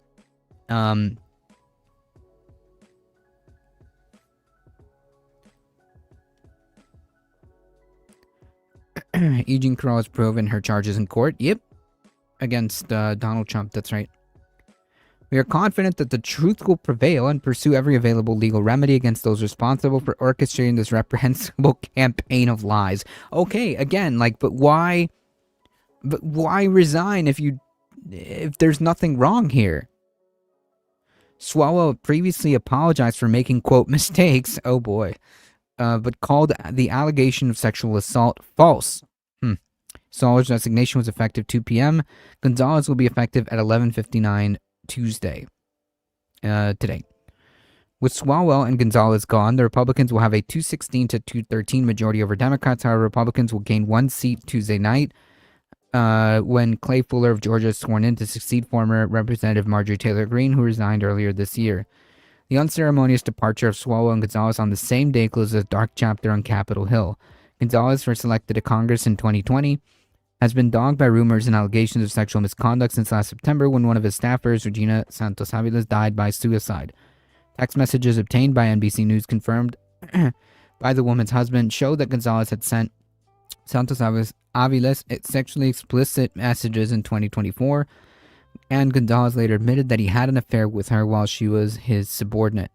A second woman who had worked for Gonzalez told NBC News that he had also sent her, Jesus Christ, sexually explicit text messages, including repeatedly asking for sex and nude photos. The spokesperson did not respond to that allegation. Gonzalez said in March he would not seek re-election, but after Swalwell's scandal, Gonzalez said he would quit Congress early, heading off an expulsion vote. Swalwell's fall from grace happened much quicker. Last week, the Nancy Pelosi ally and vocal Donald Trump foe had been a leading contender in the crowded California governor's race. But on Friday, the San Francisco Chronicle published a bombshell story featuring a young woman who said that she had a sexual encounter with Swalwell while she worked for him, and that he later, on 2 occasions, sexually assaulted her when she... yeesh, that's pretty bad.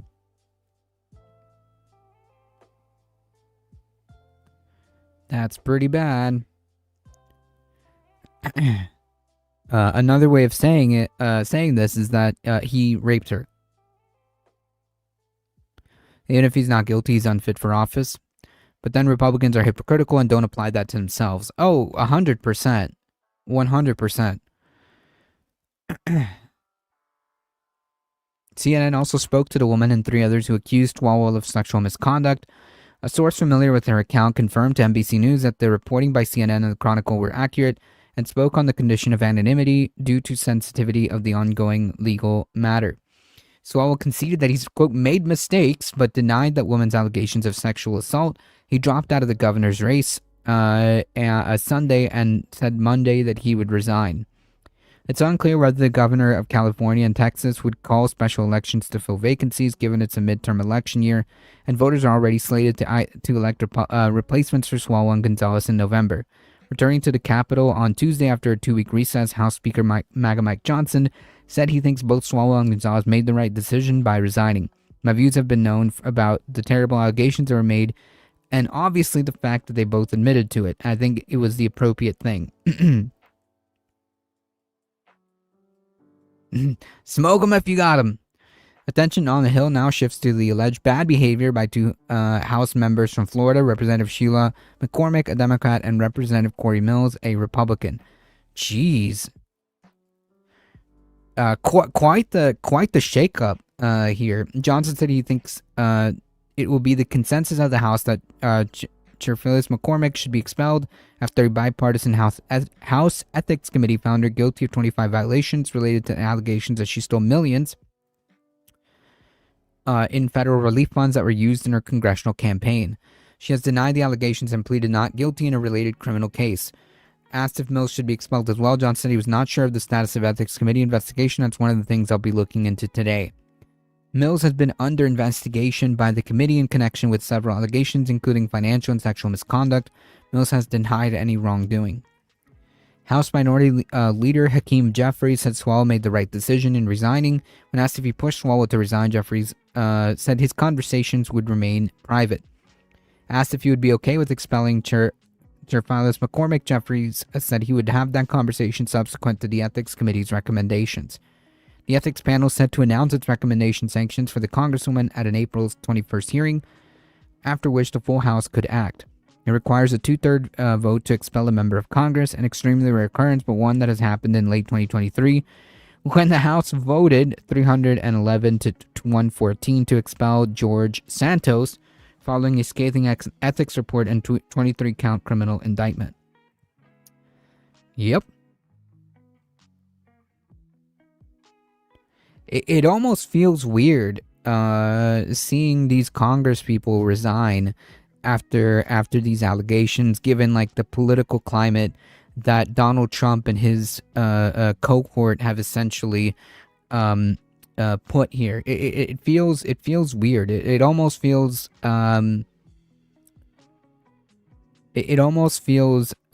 refreshing to see that having disgusting behavior come to light it gets these people to resign. It would be optimal for criminal investigations to happen into anyone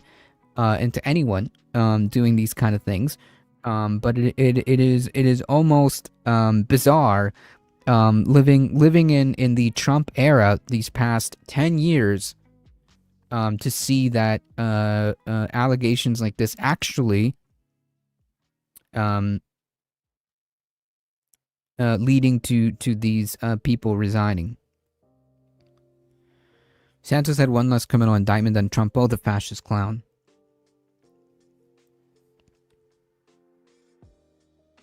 Trump was guilty on 34.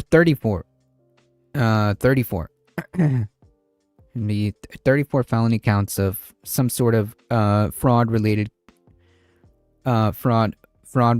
crime. Something to do with fraud. Indicted on many more, about 90 something, I want to say. Rule 34, definitely not. How many?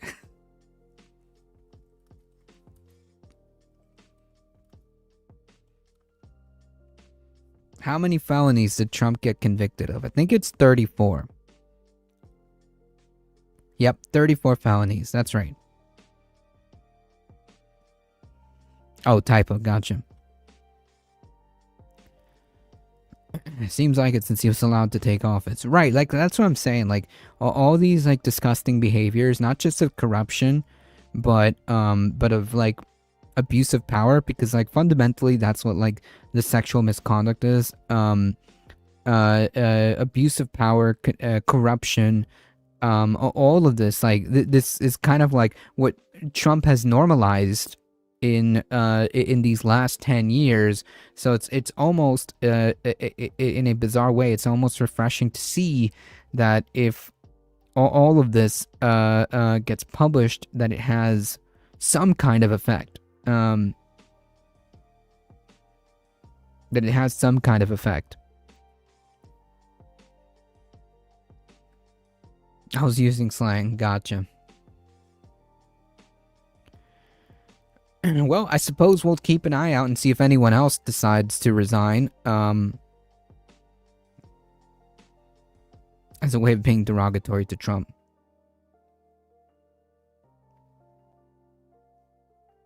I think this is a good thing. Of course, I hope that this is followed with actual criminal investigations. Because people in power should not just be allowed to just resign, you know, and make something like rape just go away. There should be criminal investigations. But no doubt about it that they should not be in office at all. They don't belong in power.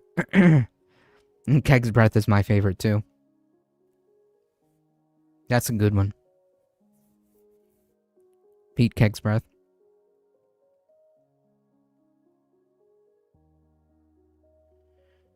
All right, folks, shifting gears here. We're winning so much and making so much money off the tariffs, as we were told by President Trump that we would be making so much money that we wouldn't have to worry about income tax. Can you believe it? As it turns out, that's not happening. Hey, remember when we were told that we're gonna get like tariff dividends? Yeah. Oof.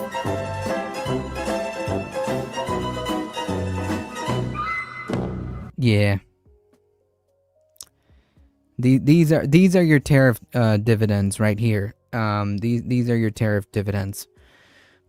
President Trump the administration plans to launch next Monday the system it will be using for issuing refunds to American importers for the $166 billion, right, the companies paid in tariffs that the Supreme Court struck down in February as unlawful.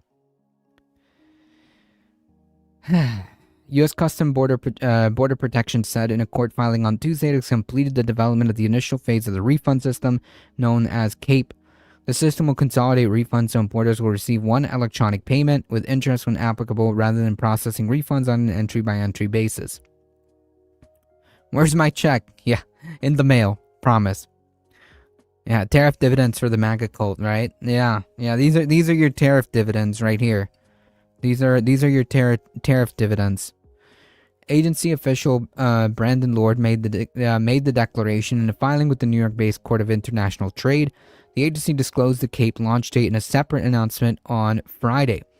The Supreme Court ruled that Trump overstepped his authority in imposing sweeping global tariffs under the International Emergency Economics Powers Act, a 1977 law that was meant for use in national emergencies.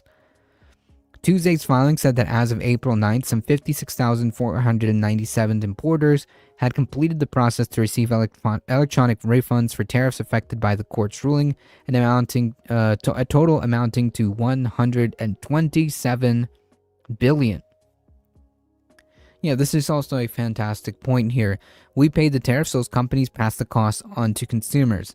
Yeah, the problem is, how are we going to prove that? They could just say that they just raised prices because of like inflation or whatever. Like there's no like itemized line that says here's the tariffs that you paid, right? This is all just going to benefit the corporations, right? Which undoubtedly did exactly as you're saying. It's fantastic. The art of the deal. The art of the deal. Lord said in his declaration that the agency is considering options for processing refunds on a subset of entries that were subject to $2.9 billion in tariffs. Lord said these normally would require manual processing, which would dramatically increase the workload and divert personnel from the agency's trade operations and enforcement. After the Supreme Court's decision, importers sued for refunds in the Court of International Trade, which is monitoring the development of the refund system.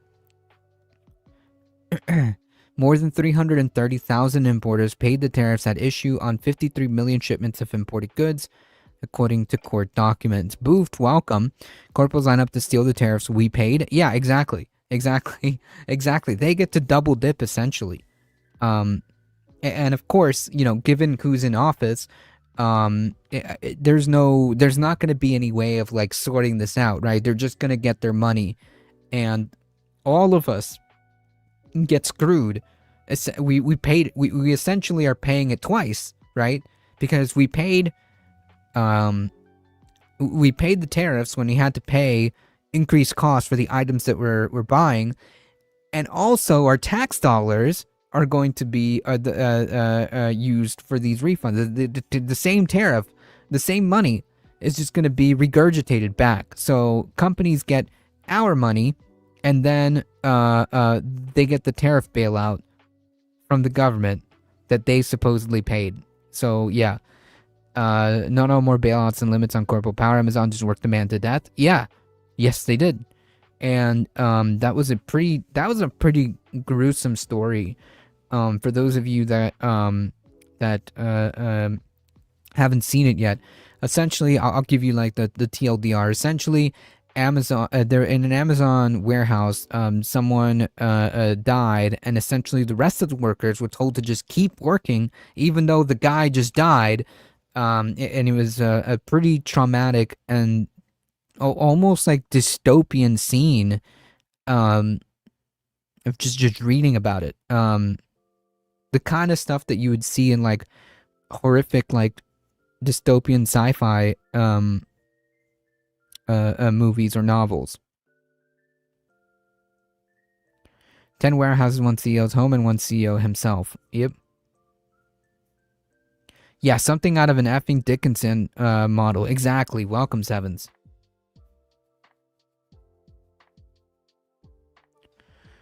Exactly.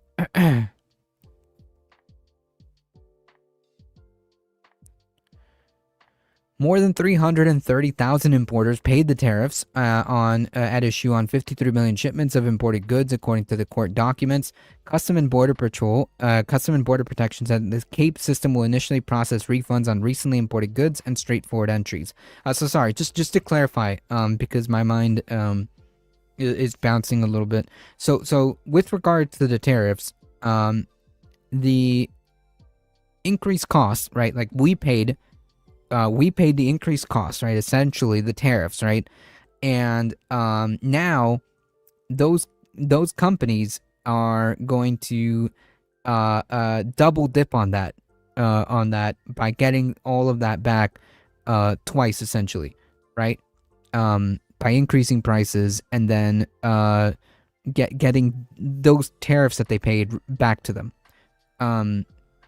So yeah, they get to, in other words, another way of putting it is that they get to keep that increased tariff money that they passed along to you and I. How many companies did Trump bankrupt? A lot. A lot. I honestly don't know the exact number. Many smaller importers feared the cost of the refund process would outweigh the benefits of trying to get reimbursed, forcing some companies to explore creative financing options related to the funds. Trump denounced the Supreme Court after its ruling and imposed a new temporary global tariff under a different law, although that has also been challenged in court. Yeah.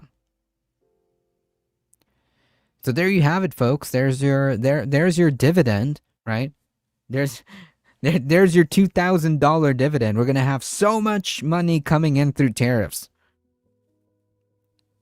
So much money coming in through tariffs that we will be we will be able to eliminate income tax.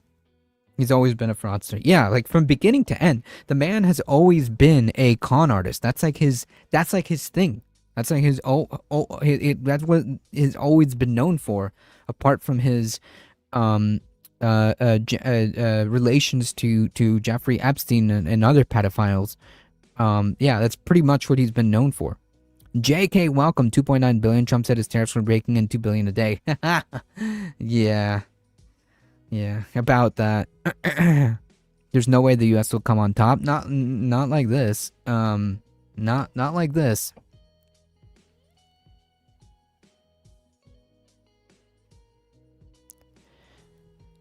Not like this.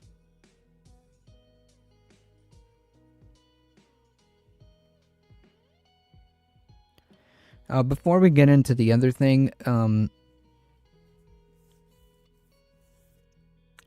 just a brief update, because like I don't want to just like always constantly talk about the war that's happening in Iran, against Iran, but it is happening. And apparently, while all of this is going on,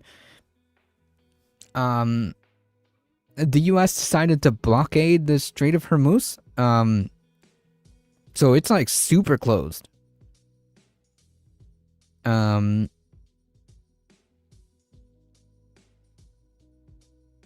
it's super closed right now. It's unclear if these so-called peace negotiations, these peace talks, these ceasefire talks or whatever, are going to lead to anything. It's unclear.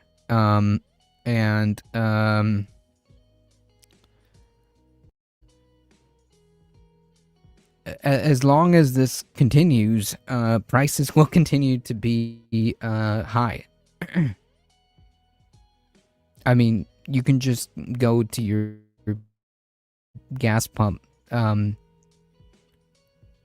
It's not really blocked because Taco happened again. They allowed vessels going from Iran to China to cross the strait. Yeah, they're like allowing some things, but it's really it's really not up to the U.S. at all.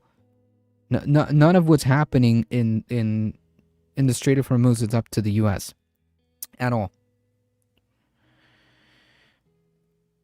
So it's unclear when this nonsense is going to end. Gas prices still remain pretty high. So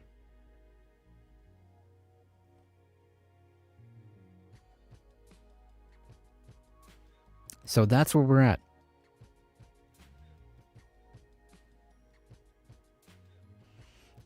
But anyways, we're gonna end the stream on a couple of good news, okay? On at least some kind of good news, okay? Well, I want to say positive, more on the positive side, okay? So Congress, specifically Jamie Raskin, has decided that they are going to do their job, I guess. It's incredible that this is one person that has decided to step up. But regardless, Raskin offers a bill setting up 25th Amendment process to remove Trump from office. I don't know if this is going to go anywhere. It's a pretty long shot. It's unclear, but nonetheless, what was it? Trump said, "Open up the strait, you crazy bastards." Yep. Yeah, but also, we don't need the strait. We don't need to use it. We don't get oil from Iran. It doesn't matter. But also open it up. Friendly reminder, Raskin and the DNC are sellouts. Oh, no doubt about it. Jamie Raskin of Maryland, the top Democrat of the House Judiciary Committee, introduced a bill on Tuesday that seeks to kickstart the removal of President Trump through the 25th Amendment, a long-shot effort that, while unlikely to succeed, aims to put renewed focus on the president's mental fitness and recent rhetoric. The legislation, which is offered with 50 Democratic co-sponsors, would establish a commission of the presidential capacity to discharge the powers of duties of office. That body would be composed of 17 members tasked with determining whether the president is incapacitated, either mentally or physically, and unable to discharge the duties, powers and duties of office, as called for in Section 4 of the 25th Amendment. In introducing the bill, Raskin pointed to Trump's recent rhetoric on the war of Iran, his actions in the Middle East, and the photo he posted on social media depicting himself as Jesus, which he later claimed that he was portraying himself as a doctor.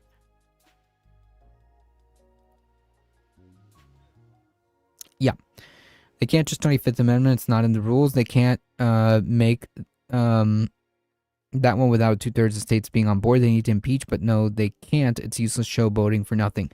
I don't know. I don't know if it's for nothing. The 25th Amendment, I think, is it has to be done by the cabinet, right? The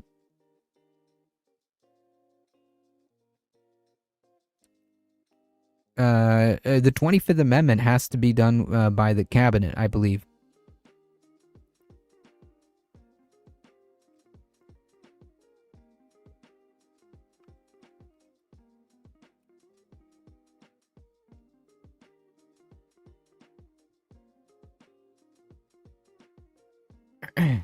Uh, 25th is by the cabinet. Right. I'm surprised they didn't do this already. I mean, anyone who's not is complicit. Anyone who's not doing this is complicit. Anyone who's not calling for the removal and impeachment, the impeachment and removal and criminal investigations for this man is complicit, essentially. Public trust in Trump's ability to meet the duties of his office has dropped to unprecedented lows as he threatens to destroy entire civilization, unleashes chaos in the Middle East while violating congressional war powers, aggressively insults the Pope of the Catholic Church, and sends out artistic renderings online likening himself to Jesus Christ. No, not artistic renderings. AI images, AI slop. AI slop, essentially. The 25th has to be started by someone in his cabinet. Yep. We are at a dangerous precipice, and it is now a matter of national security for the Congress to fulfill its responsibilities under the 25th Amendment to protect the American people from an increasing volatile and unstable situation. Raskin's move comes days after dozens of Democrats and some MAGA figures called on the cabinet to invoke the 25th Amendment after the president's threat, warning that a whole civilization will die tonight, never to be brought back again if Iran didn't meet his request by his deadline to reopen the Strait of Hormuz. I don't want that to happen, but it probably will, the president added. Ultimately, Trump announced a 2-week ceasefire, temporarily stepping back from those threats. Despite the mounting calls to invoke the 25th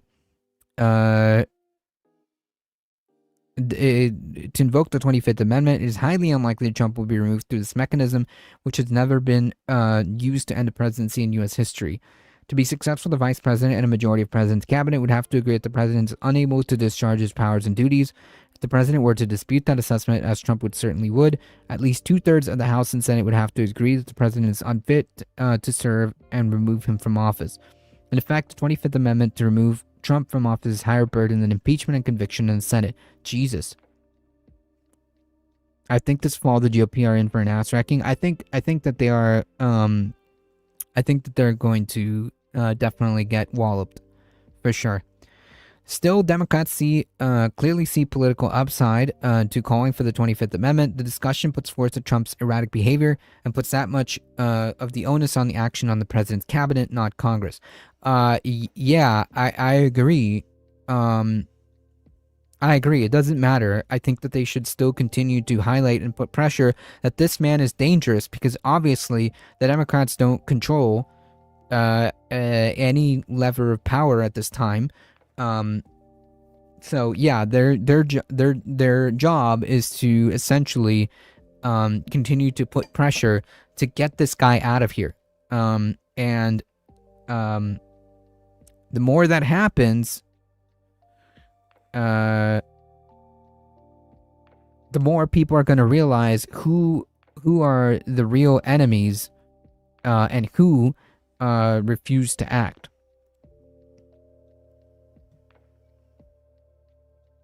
Luckily, he's a taco. The DNC has been warned, but they love some AIPAC funding. That's true. And not the people. Yep. If you support apartheid, you're right wing. AIPAC needs to be declared a foreign agent. I agree. Slotkin from Michigan is a prime example. Yeah, no doubt about it.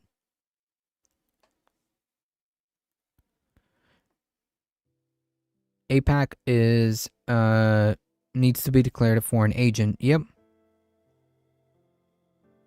I agree. Republicans, however, have been quick to swat away calls for the 25th Amendment, and it's important to continue to draw the line here. It's incredibly important to keep this divide here. The true madness is calling for the 25th Amendment to be used against one of the greatest presidents our nation has ever seen, said Representative Marlon Stutzman, Indiana, on Twitter. POTUS is making the entire planet safer.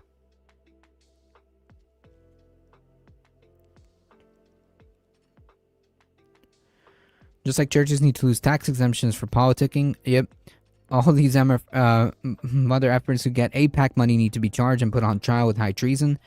Yeah, anyone who's taking AIPAC money is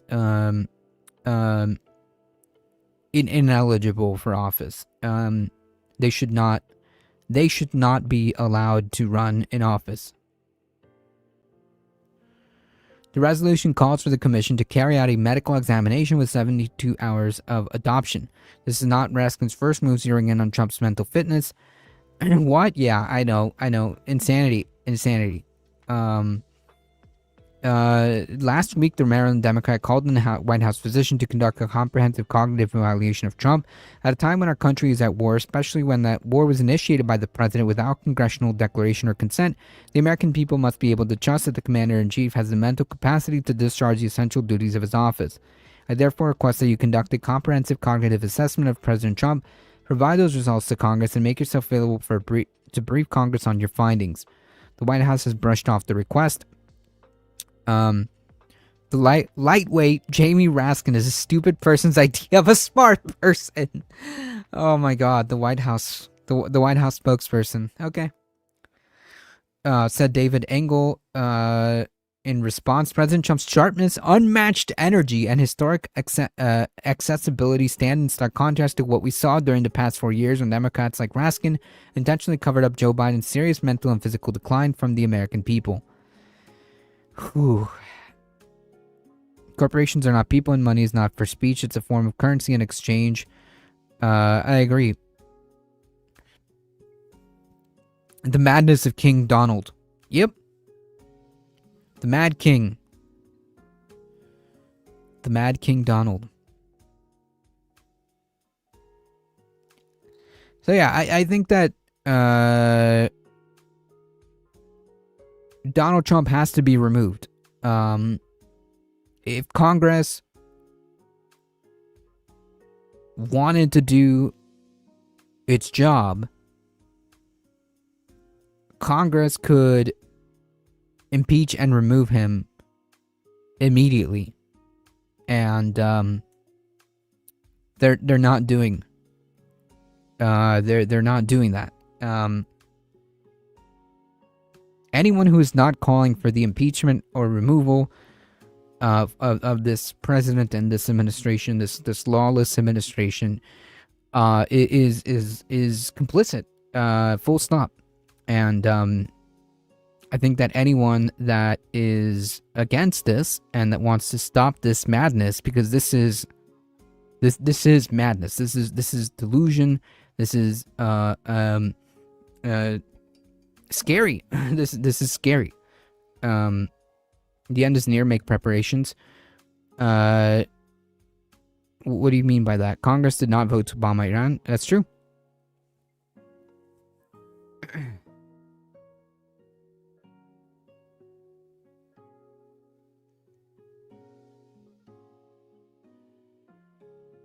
That's true. Anyone that's not calling for the removal or impeachment of this man is complicit. Full stop. And Congress really needs to do its job and stop this. That is one of their fundamental powers gifted to them as part of the 3 co-equal branches of government.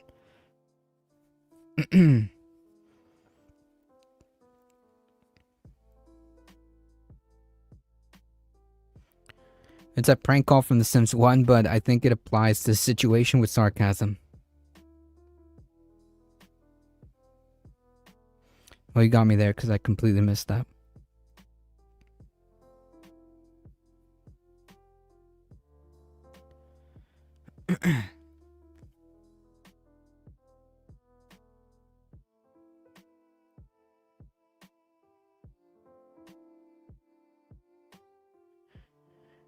All right, folks, we got one more story. They said it couldn't be done.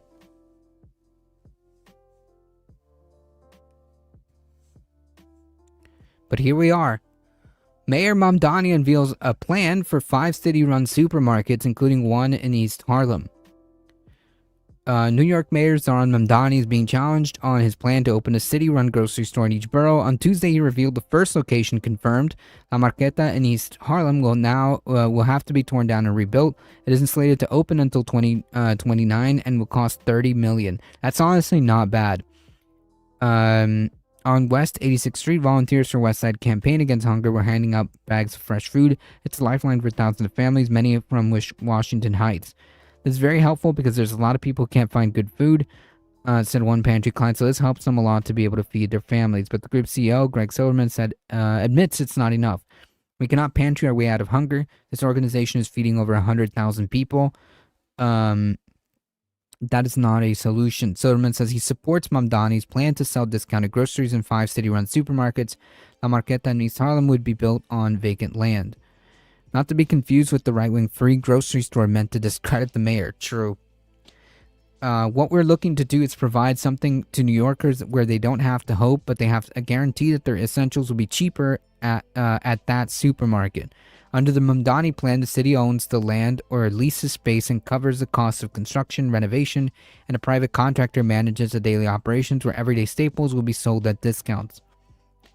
A set number of products that are affordable: rice, beans, and fruit, said Kerry King, director of Uptown Grand Central. It's still to be determined exactly what the basket is, but the things that an average family would need to eat throughout the week.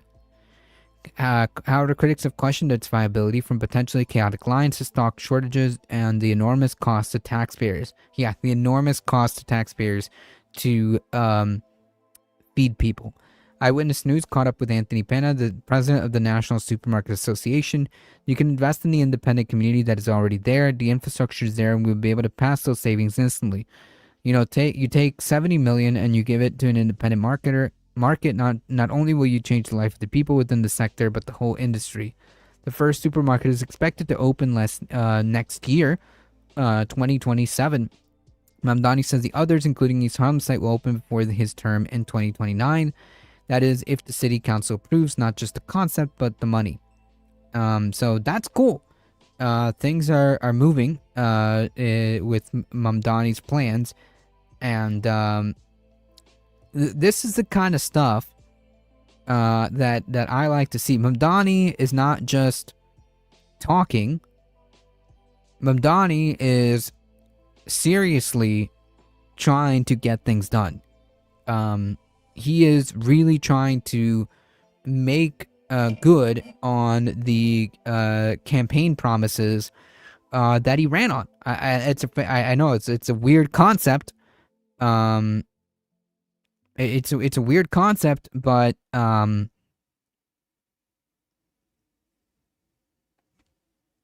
politicians should probably try to follow through with their campaign promises, and not many do. Not many do, but here Mamdani is really trying, and I think this if this works, if he's able to do this, I think this will be fantastic. It's only a matter of like whether the rest of the local government has. Imagine that the local government has the political will to do this. But if this happens, this is going to be fantastic, and I think more places should implement this.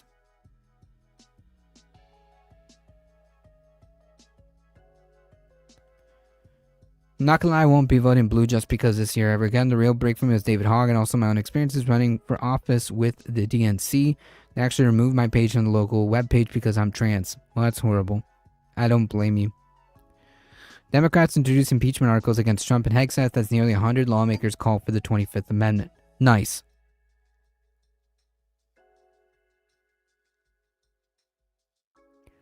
You can't erase the internet. True.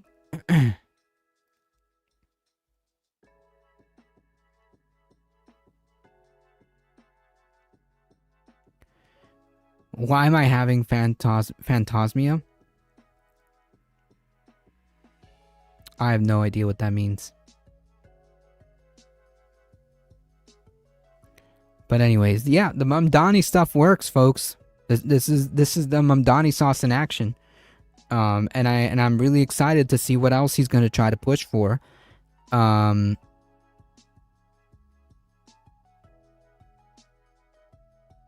So good job. Even Pelosi's name is on it, yet Jeffries and Schumer are completely spineless. Yep. Oh, it's when you smell something that isn't there.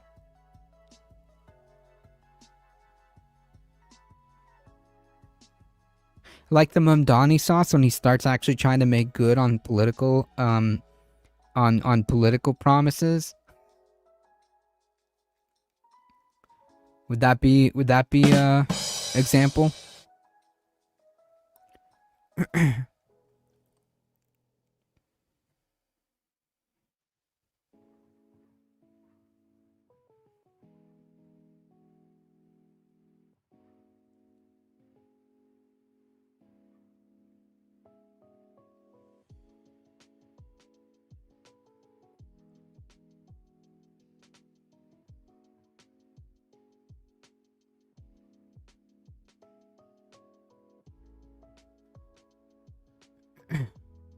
Say no to the DNC and demand accountability. Well, yeah, I agree. I agree. I think the entire DNC leadership needs to be changed out.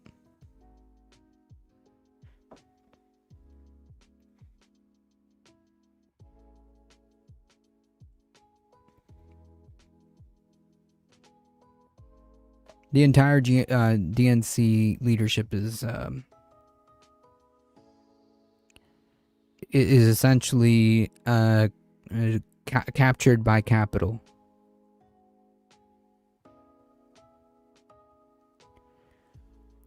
In other words, they are uniquely incapable.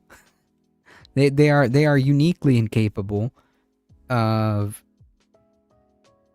not just fighting fascism, but also making things any better because they serve capital. One step closer to the workers' revolution. We need a lot of Mamdanis. We're gonna need a lot of Mamdanis.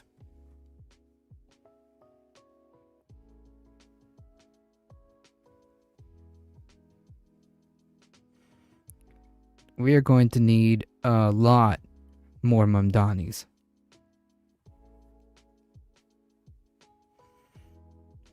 Look, folks, and things like this can be done, okay? Things like this can be done.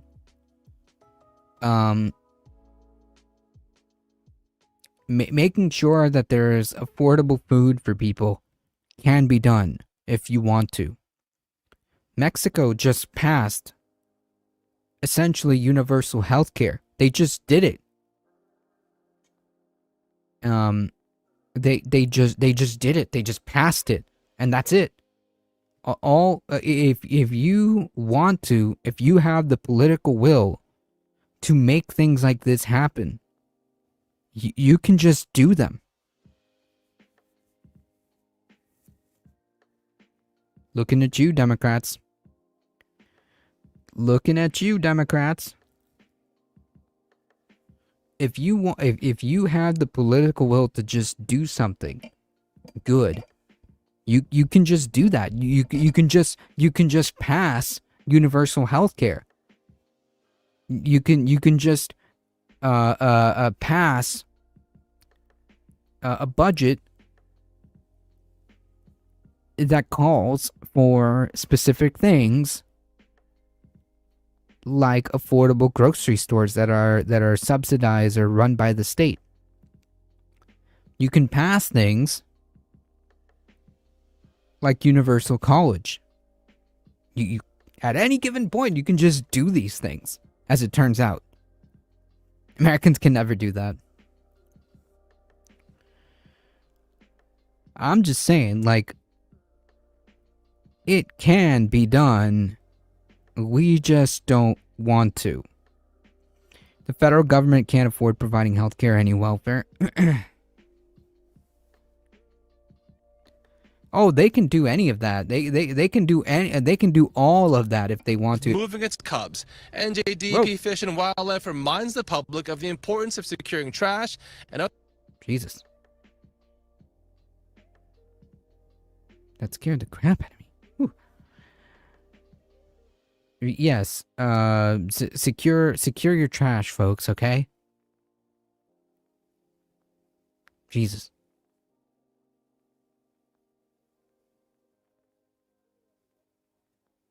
Anywho. We can do these things.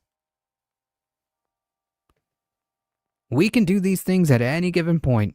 Remember to like and sub and share both this stream as well as creators. Your support as a viewer makes all this possible and means the world to many, not just me. Heck yeah, thank you, Booft. I appreciate that. I'm gonna echo those words here, since it is just a little bit just past 8 o'clock. Thank you all for being here. Please, if you want to support the channel, do all the things, hit all the buttons, like, share, subscribe, comment, all the things.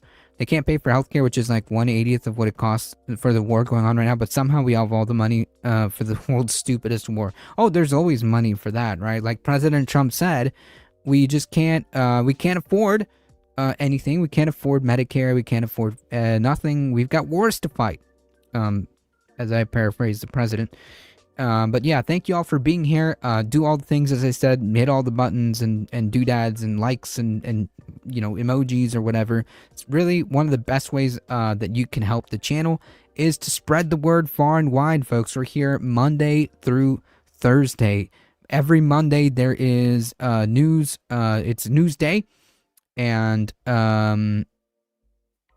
Tuesday, Wednesday, and Thursday, we've got live and syndicated content from a variety of different types of shows and creators. So spread the word. There is something here for everyone on this space. So I appreciate all of you guys hanging out here. Thank you.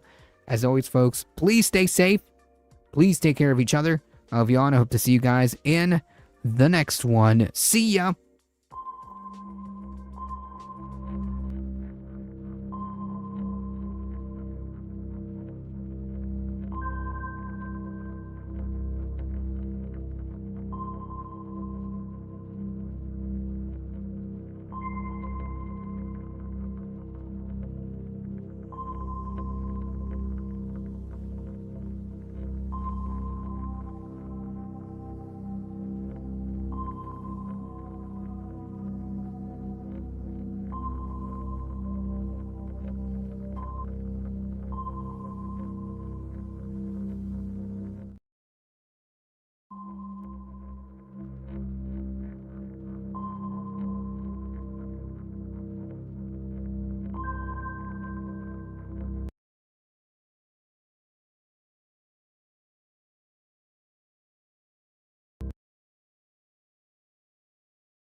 Dona Sebastiana? Sou sim, a senhora de cor. É Marcelo? Sou eu. Tudo bom? Tudo bom. Queria um bigu, Poxa, pode? entra aí.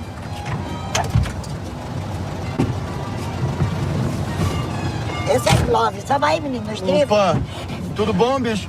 Tudo. Tudo bom? Tá seguro aí? Tô sim, pode ir. Simbora. Galinha verde, quiser de perto da banana. On our last movie episode before the Oscars, we're talking about Brazil's entry for Best International Film, which is also up for Best Picture, Best Actor, and Best Casting, The Secret Agent, directed and written by Kleber Mendonça Filho, writing the screenplay about his hometown of Recife, while also shooting the documentary Pictures of Ghosts about his childhood, told through the lens of the city's movie palaces that Filho once frequented. And it basically meant having a look at myself 30 years ago, my friends, my family. Some of these people are gone now, and the whole thing became a kind of a very emotional process of research. It's a film that really was defined by what I found. And every time I looked for something, I would find something else. And then it just became like a chain reaction of ideas that came from the footage. The second year in a row that a film about Brazil's 1970s dictatorship has made it into the major Oscar categories, after the film I'm Still Here by Walter Saiz, won Best International Film last year and was also nominated for Best Picture. A famously boisterous Oscar campaign made I'm Still Here the first Brazilian-produced film to win an Academy Award, winning for Best International Film. The Secret Agent stars Wagner Moura, who is famous in the United States for playing Pablo Escobar in Netflix's Narcos. In The Secret Agent, Wagner Moura plays Marcelo Alves, real name Armando, a left-leaning former professor whose wife has recently died, who moves to Recife under an assumed identity and is appointed to a job in the identity card office by a dissident network. In order to be close to his son Fernando, who is being raised by his mother's parents. Aê, bem-vindo! Seu cara? É esse mesmo. Bem-vindo. Trouxe uma cervejinha para dar oi. Vai chegar? Ave Maria. Only to find out the former Electrobras executive director, Henrique Gerotti, who has pegged Armando as a communist sympathizer, has gotten a hit put out on him. The story is further told through students who we learn are transcribing tapes of Marcelo in the present day. Almost 50 years later at a university, Marcelo gave testimony about Henrique Gerotti after the hit is already placed. To the dissident network, including a mysterious woman named Elsa and her associate, Valdemar, who were planning to help him escape the country with his son. Recife is incredibly corrupt at this time, ruled by a police chief named Euclides and his sons. It's a violent place, and a major subplot revolves around a human leg found inside of a tiger shark that came from a communist sympathizer at some point. Tá policial? Eu não, sou policial. Ó, pinta de policial, cara. Não sou policial.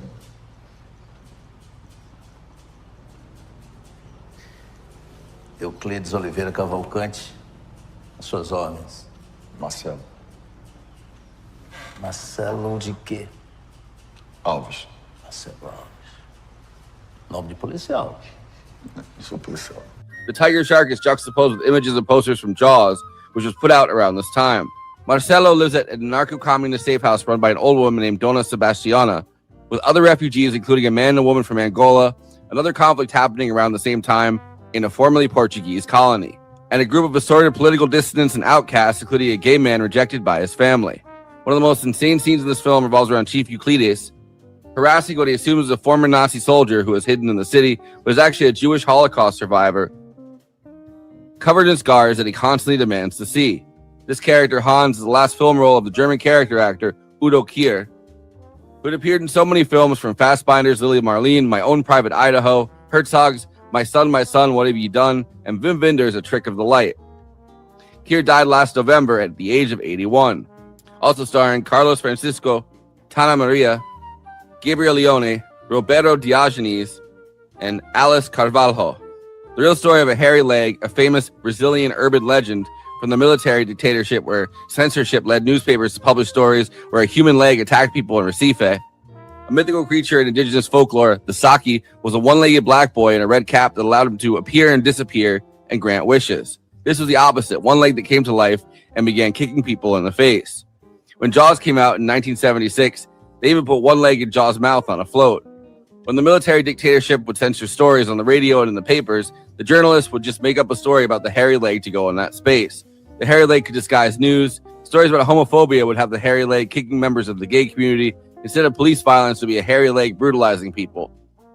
Pio produced The Secret Agent with his wife, the French producer, Emily Lesclaw. It covers the extreme lawlessness and inequality of the military dictatorship, showing how a rich woman buys her way out of trouble after leaving her maid's 3-year-old daughter outside to get hit by a bus, and the ways that dissidents could subvert the situation they found themselves in. The budget for the film was 27 million real, or about $5 million. Tem um menino que trabalha aqui à noite, pegou lá 12, deu 2 TB, uma na caixa dos peitos e outra na cara e não levantou mais. Before I introduce the panel, please like this video and subscribe to the Movie Night Extravaganza YouTube channel. Then hit that bell to get notified whenever we're streaming. Super chats are now open. If you have any pressing questions, send us a super chat, which helps me maintain the expenses for the show, which I am obligated by the rules of the Geneva Convention to stop everything and ask the panel. Another way to help us out is to become a patron and give us money every month. In exchange, you get access to all of our after parties, bonus content, and we'll tell you even more movies we watched recently. Patreon.com/Movie Night Extra. We have a Movie Night Extravaganza Discord. There's an invite link in the episode description, and we have a Letterboxd HQ account. So those are 2 more places to follow along with us. Our show gets simulcast, or if we're not on at regular time, played later on This Space. This Space is a working class independent media collective, youtube.com/thisspacetv. Subscribing really helps out, or even more, sharing content from This Space and encouraging others to do the same. By working together, we can break through the algorithm. Okay, let me introduce the illustrious panel.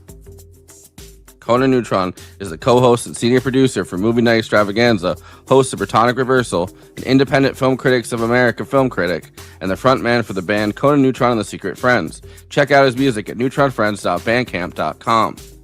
Christina Oakes is a co-host of Movie Night Extravaganza, a streamer on Twitch, twitch.tv/cosmopolitics, a host at This Space, hosting Christina's Corner, and is across social media at Cosmopolitics and on Letterboxd at Christina.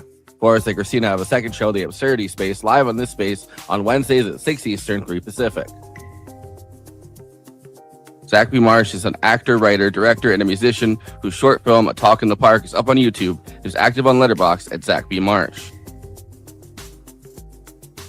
I, of course, am your host and overall fan of Lula's Brazil, Forrest Miller. Dude was just getting head while watching The Omen. Fantastic. Lovely. Zach, welcome back, man. Thank you so much, Conan. It's great to be back. I got to say, right off the bat, very conspicuous amount of Wicked in that pre-Oscars film montage, considering it's the one film in that whole thing that has. We always do a snub every year. Yeah, we do a snub. We do a foreign international film, and then I'm surprised we didn't do a speed run of Frankenstein.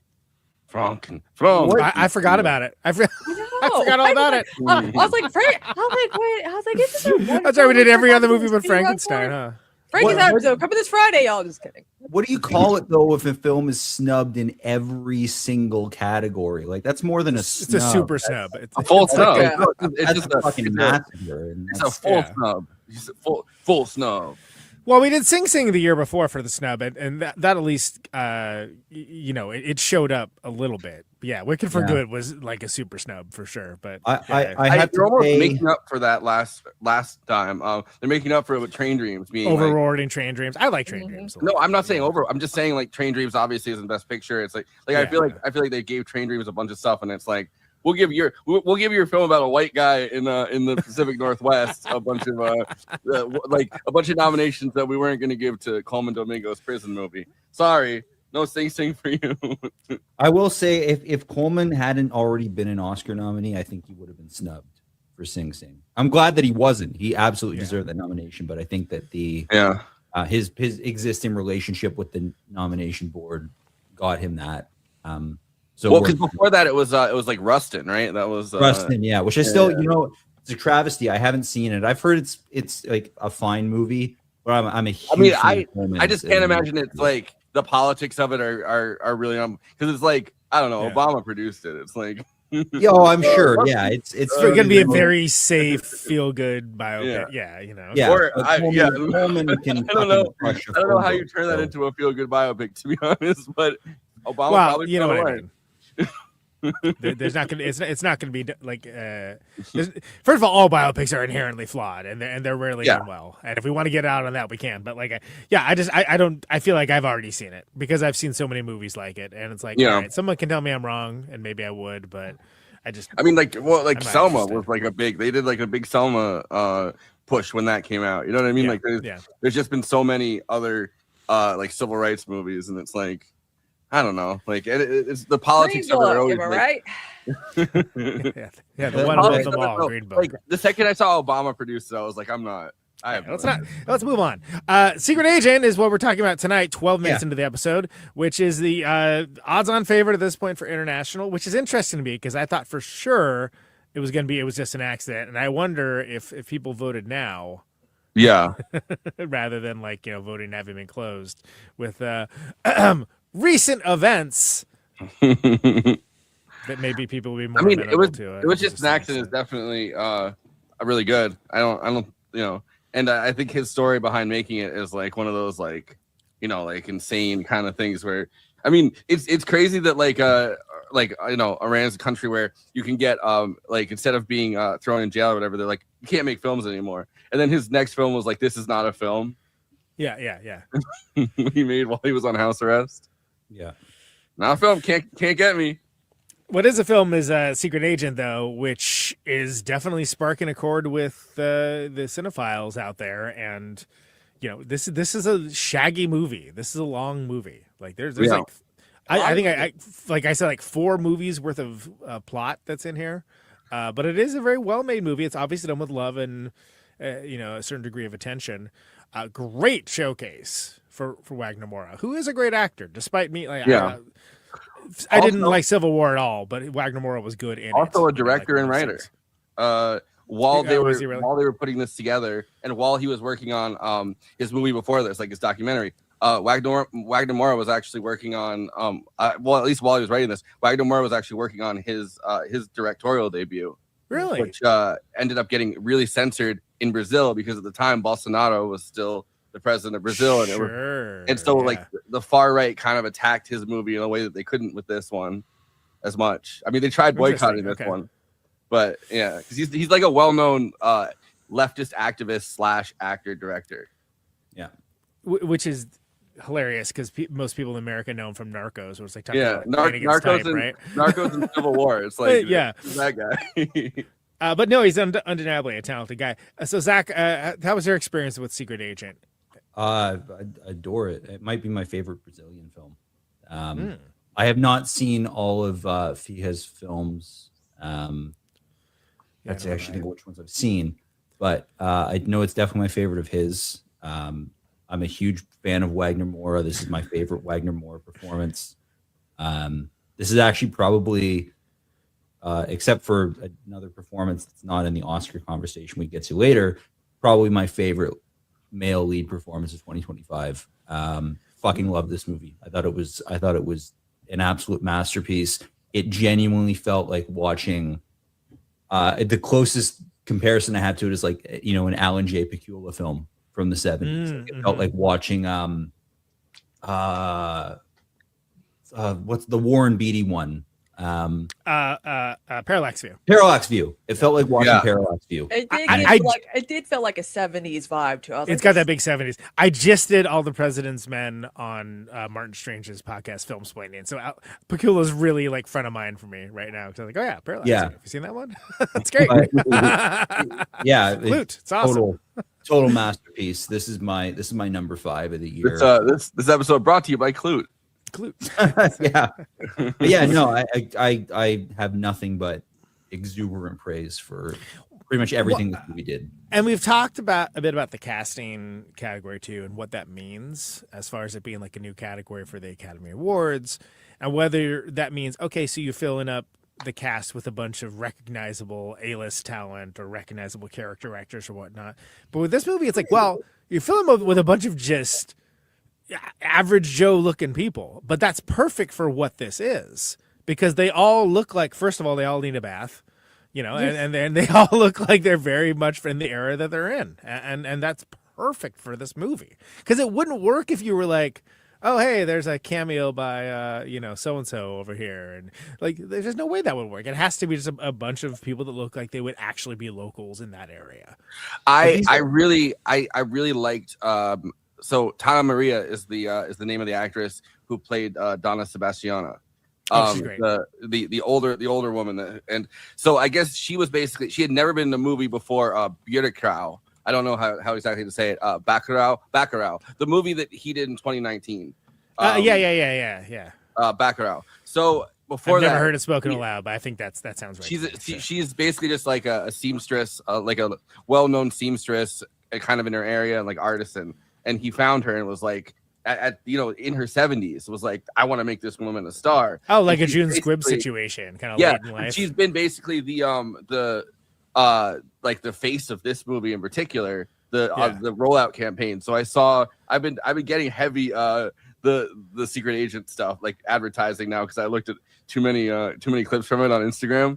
So they have an entire Burger King campaign where it's just her sitting there eating Burger King, wearing a Burger King crown. I was gonna ask if you knew that she was in a Burger King commercial. Yeah, I'm just like, get that paper. You know? Yeah. Go on, Queen. Go on. And then they have her Oscar campaign where they put her both into first they put her into Weapons, and they have her playing the Amy Madigan Aunt Gladys role for Weapons. Yeah. And they dressed her up as Aunt Gladys, and then they put her into Sinners, and they dubbed over Michael B. Jordan, but she's coming in as one of the vampires. And she's talking about, like, she's advertising the Oscars or whatever. And then they have a guy playing Michael B. Jordan, and he's like, oh, blah, blah, blah, blah, blah. And she's like, oh, look at this. Like, she's like, they're going back and forth. Yeah. That rules. I love that. Well, because first of all, she's great.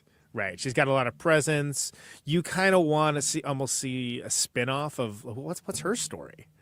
Where's that movie? Can I say that too? Like, I mean, because he gives little, like, glimpses into her personality and history throughout the movie, and you're like, who is this lady? She's awesome. She's done all this crazy stuff. I love the line where she goes, because I think this is what you're referring to or thinking of too, where she goes, I was in Italy. I was trapped in Italy during, the entire war period. I've done 3 things that I'm never going to tell anybody about.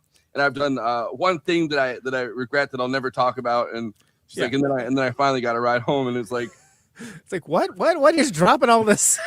The other line where she goes, I was an anarchist and then a communist, or vice versa. I can't remember.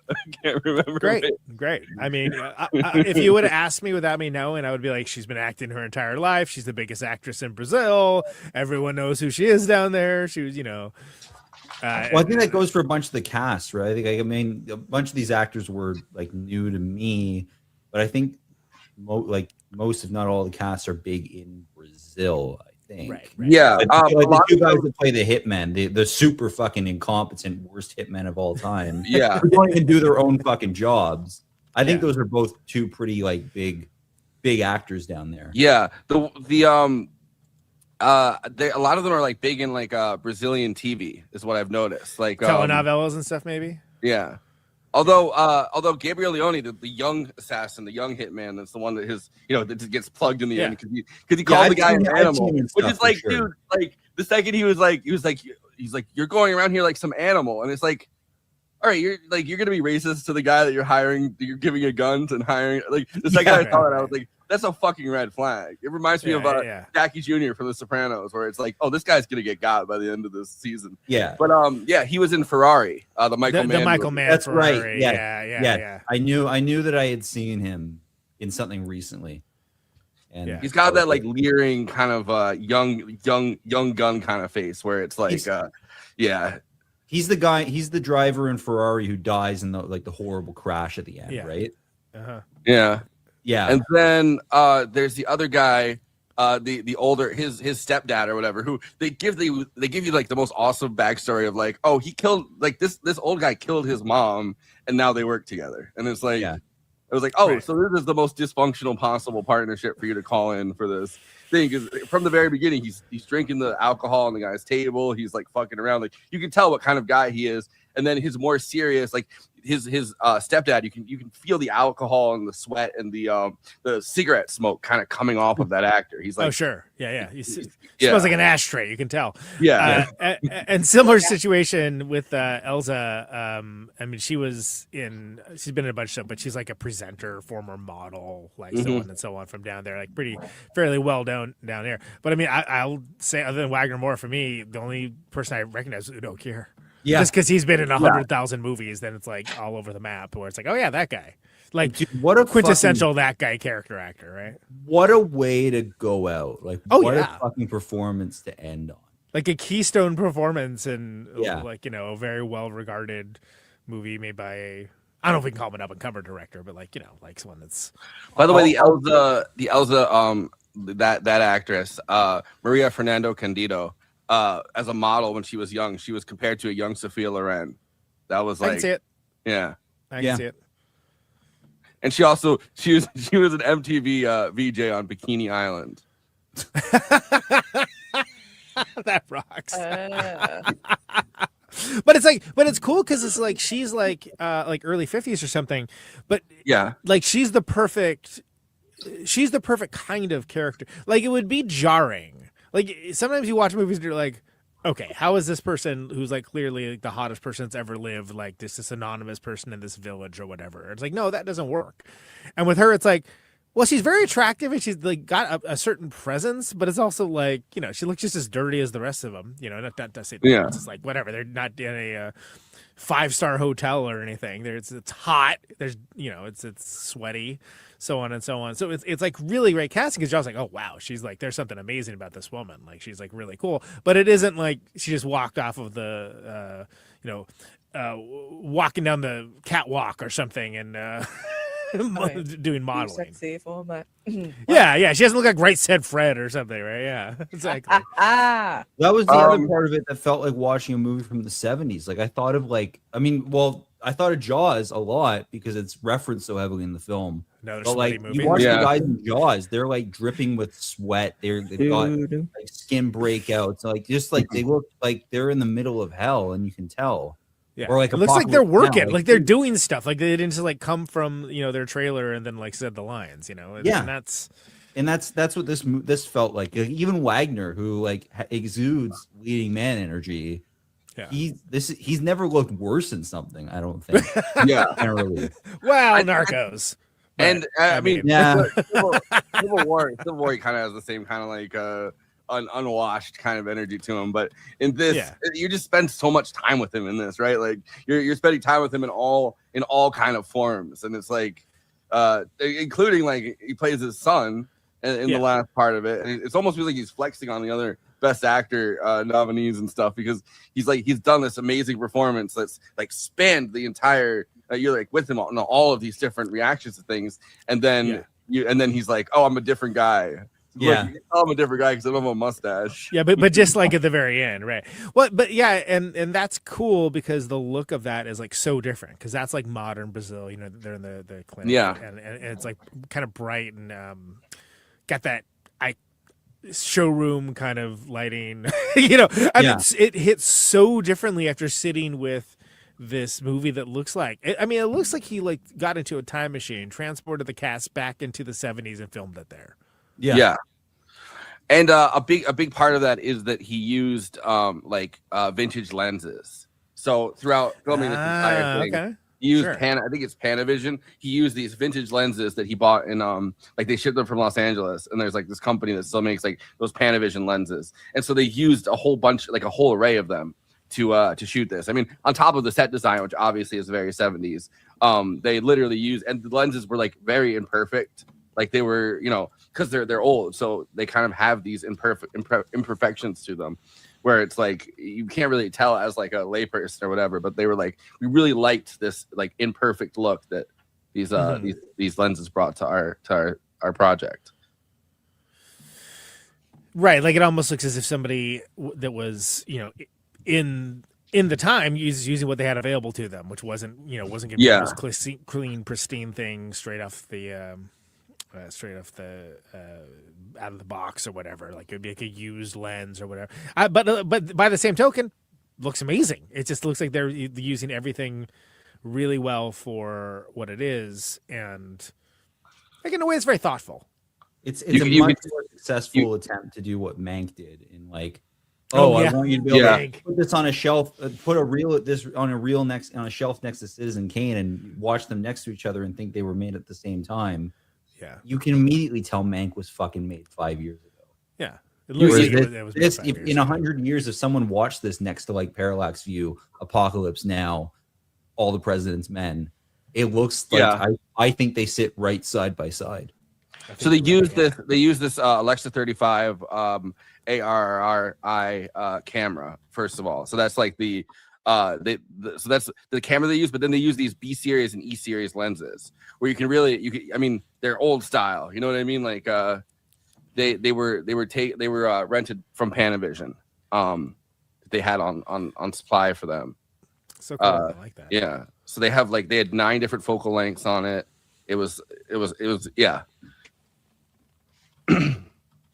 Yeah, so so he, as far as making a movie that looks different, that doesn't look like it was made exclusively for Netflix or, you know, whatever, you know, like it wildly successful, storytelling wise, like a lot of people. I saw it real early on, not like saw it at film festivals early on, but I saw it, you know, before it really hit Gen Pop. Well, technically, streaming. right? Like, Oh yeah, I guess it was for Film Independent, yeah. huh? So I guess it was for film festival stuff. But anyway, where's I going with that? Oh, I didn't know anything about it. I knew it was supposed to be good, and Wagamore was good in it, and which is fine. But I also they call it The Secret Agent, and I think some people were disappointed that it wasn't like Brazilian James Bond. Yeah, it's like well, that's your expectations. You came in expecting that. Like, but Brazilian James Bond, at least at this time, right, would have had it was like a fascist guy that would have to be walking around with like a hand cannon, fucking blasting people away because at this point it's a military dictatorship. So it's like you either get to be kind of a resistance guy, which I like that this takes resistance to like the town level, the individual level, and it's so pointless. Like he gets in the way of the Electrobras executive director, which probably a lot of people, they didn't even get in the way of someone that high up. You know what I mean? Like he got in the way of the executive director of Electrobras, like the now privatized state-owned electrical company.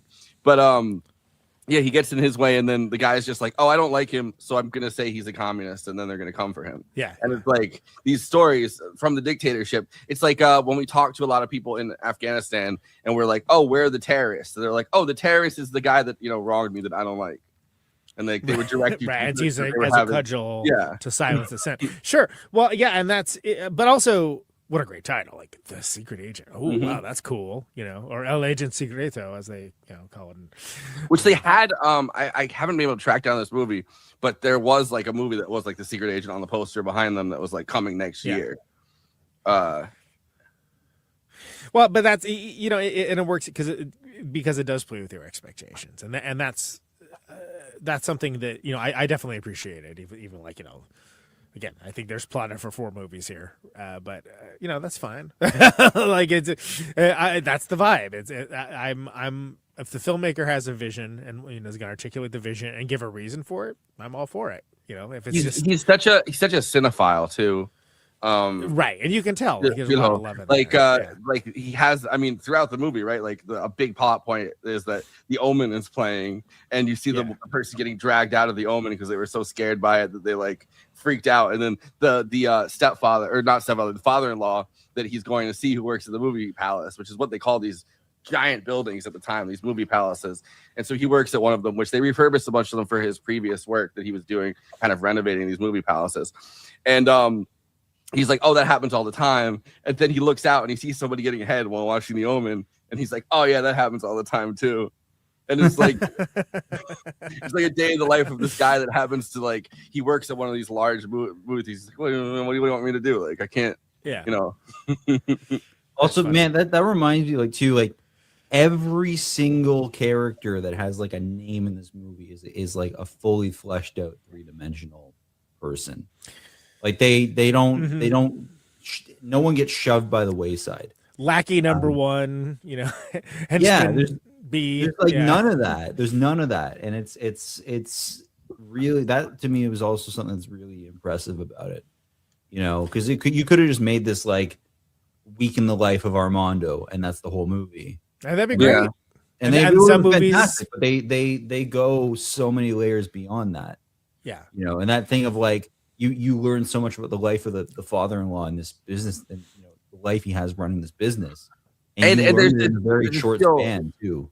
There's this real feeling to, like, he starts out in Sao Paulo, which is like this big city, right? Like it's this huge kind of metropolis, and he ends up in Recife, which I guess they say it with an H, which I wasn't gonna attempt in the intro, but Recife. He ends up there, which is like this tiny city, like this place where it's like things are a lot more backwards. It's a lot farther away from the center of everything. And so like they're able to come up with all these things, like, the hairy leg, which I'm sure we'll talk about, but like these kind of urban legends that happen because they're on the river. They're at this place where it's a little bit more of a backwater. Like, so he has to adjust to that. And you see him adjust to that, even though everyone's out for Carnival and like they're all having a blast, but it's like, it's not as populated and as like cosmopolitan, I guess you could say, as or cosmopolitics or cosmopolitics. Yeah, I hope we get to talking about the leg, because the hairy leg. Yeah, we'll get to it. In fact, speaking of which, let's get to the summary, because there's a lot of movie here. We got a whole lot of movie. Whole lot of movie here, kid. There is a whole lot of woman. Well, not really. She's pretty small. But in 1977, during the political turmoil of the military dictatorship of Brazil, former researcher Armando travels during the Carnival holiday. I would have not gone during that time to Recife, where his young son Fernando has been living with his in-laws since the death of Armando's wife. He arrives at a refuge operated by former anarcho-communist Dona Sebastiana, where he adopts the name Marcelo and befriends the other political dissidents, including Claudia, Geraldo, and Angolan Civil War refugees Teresa Vittoria and Antonio. So right off the jump, that first scene really throws you into it. Oh yeah, because like that doesn't even mention the body underneath the cardboard box, which is like so arresting when you first see it. Because he's just trying to get some gas, and then you have like the officials coming over that are like looking for a handout. They're looking for a bribe. Right, and like you're immediately just thrust into this world where, like, and the gas station guy's, someone's gonna come take care of that. And it's like, oh, you mean the body underneath the cardboard? Yeah, at your gas station? Is that the thing that will be taken care of? Okay. Oh, first he's complaining because he's like, oh, the night guy plugged that guy because he came to rob the gas. And he thought he could get away with it. He plugged him, and then he went into hiding. So he's like, I can't even fucking leave until until this guy comes out of hiding and they take the body away. He's like, I'm stuck here. I'm gonna get in trouble and fired if I go anywhere.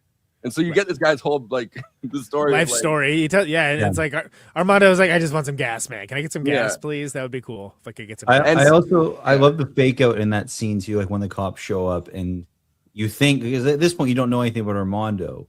Yeah. You think that he is a secret agent, and you think he's about to get caught. Like something about his ID, they're going to catch on to, and then it's like, no, they just want to shake him down.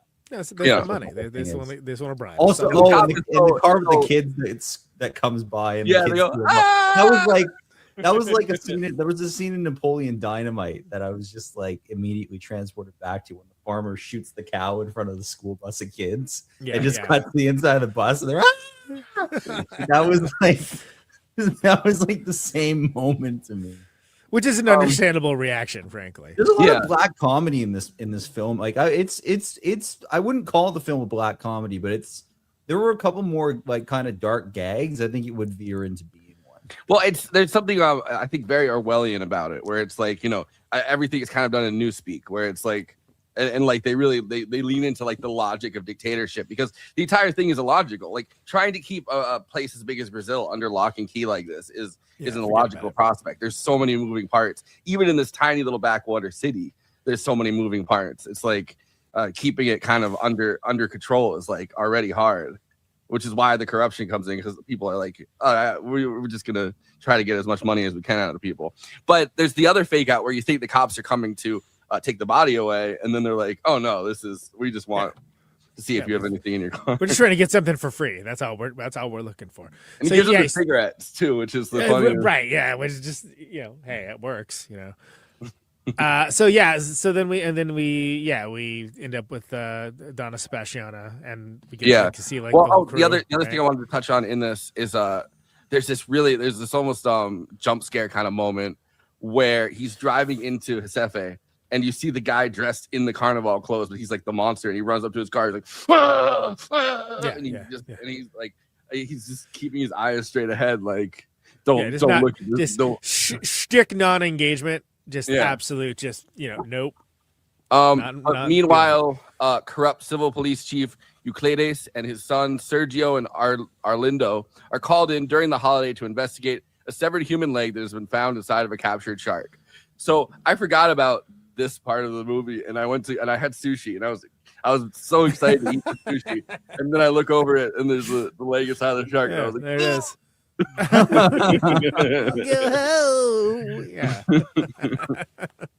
This is why I don't eat before movies. I don't even bring popcorn into the theater. Yeah, well, I was at home, and this time. You just never know. You never know. Yeah, you never know. You never know when you'll see a severed human leg that's decomposed inside a dead shark's stomach cavity. Armando is placed by this dissident network in a job in the city's identity card office under the alias Marcelo, where he has a chance to encounter with Euclides, who offers him friendship and protection.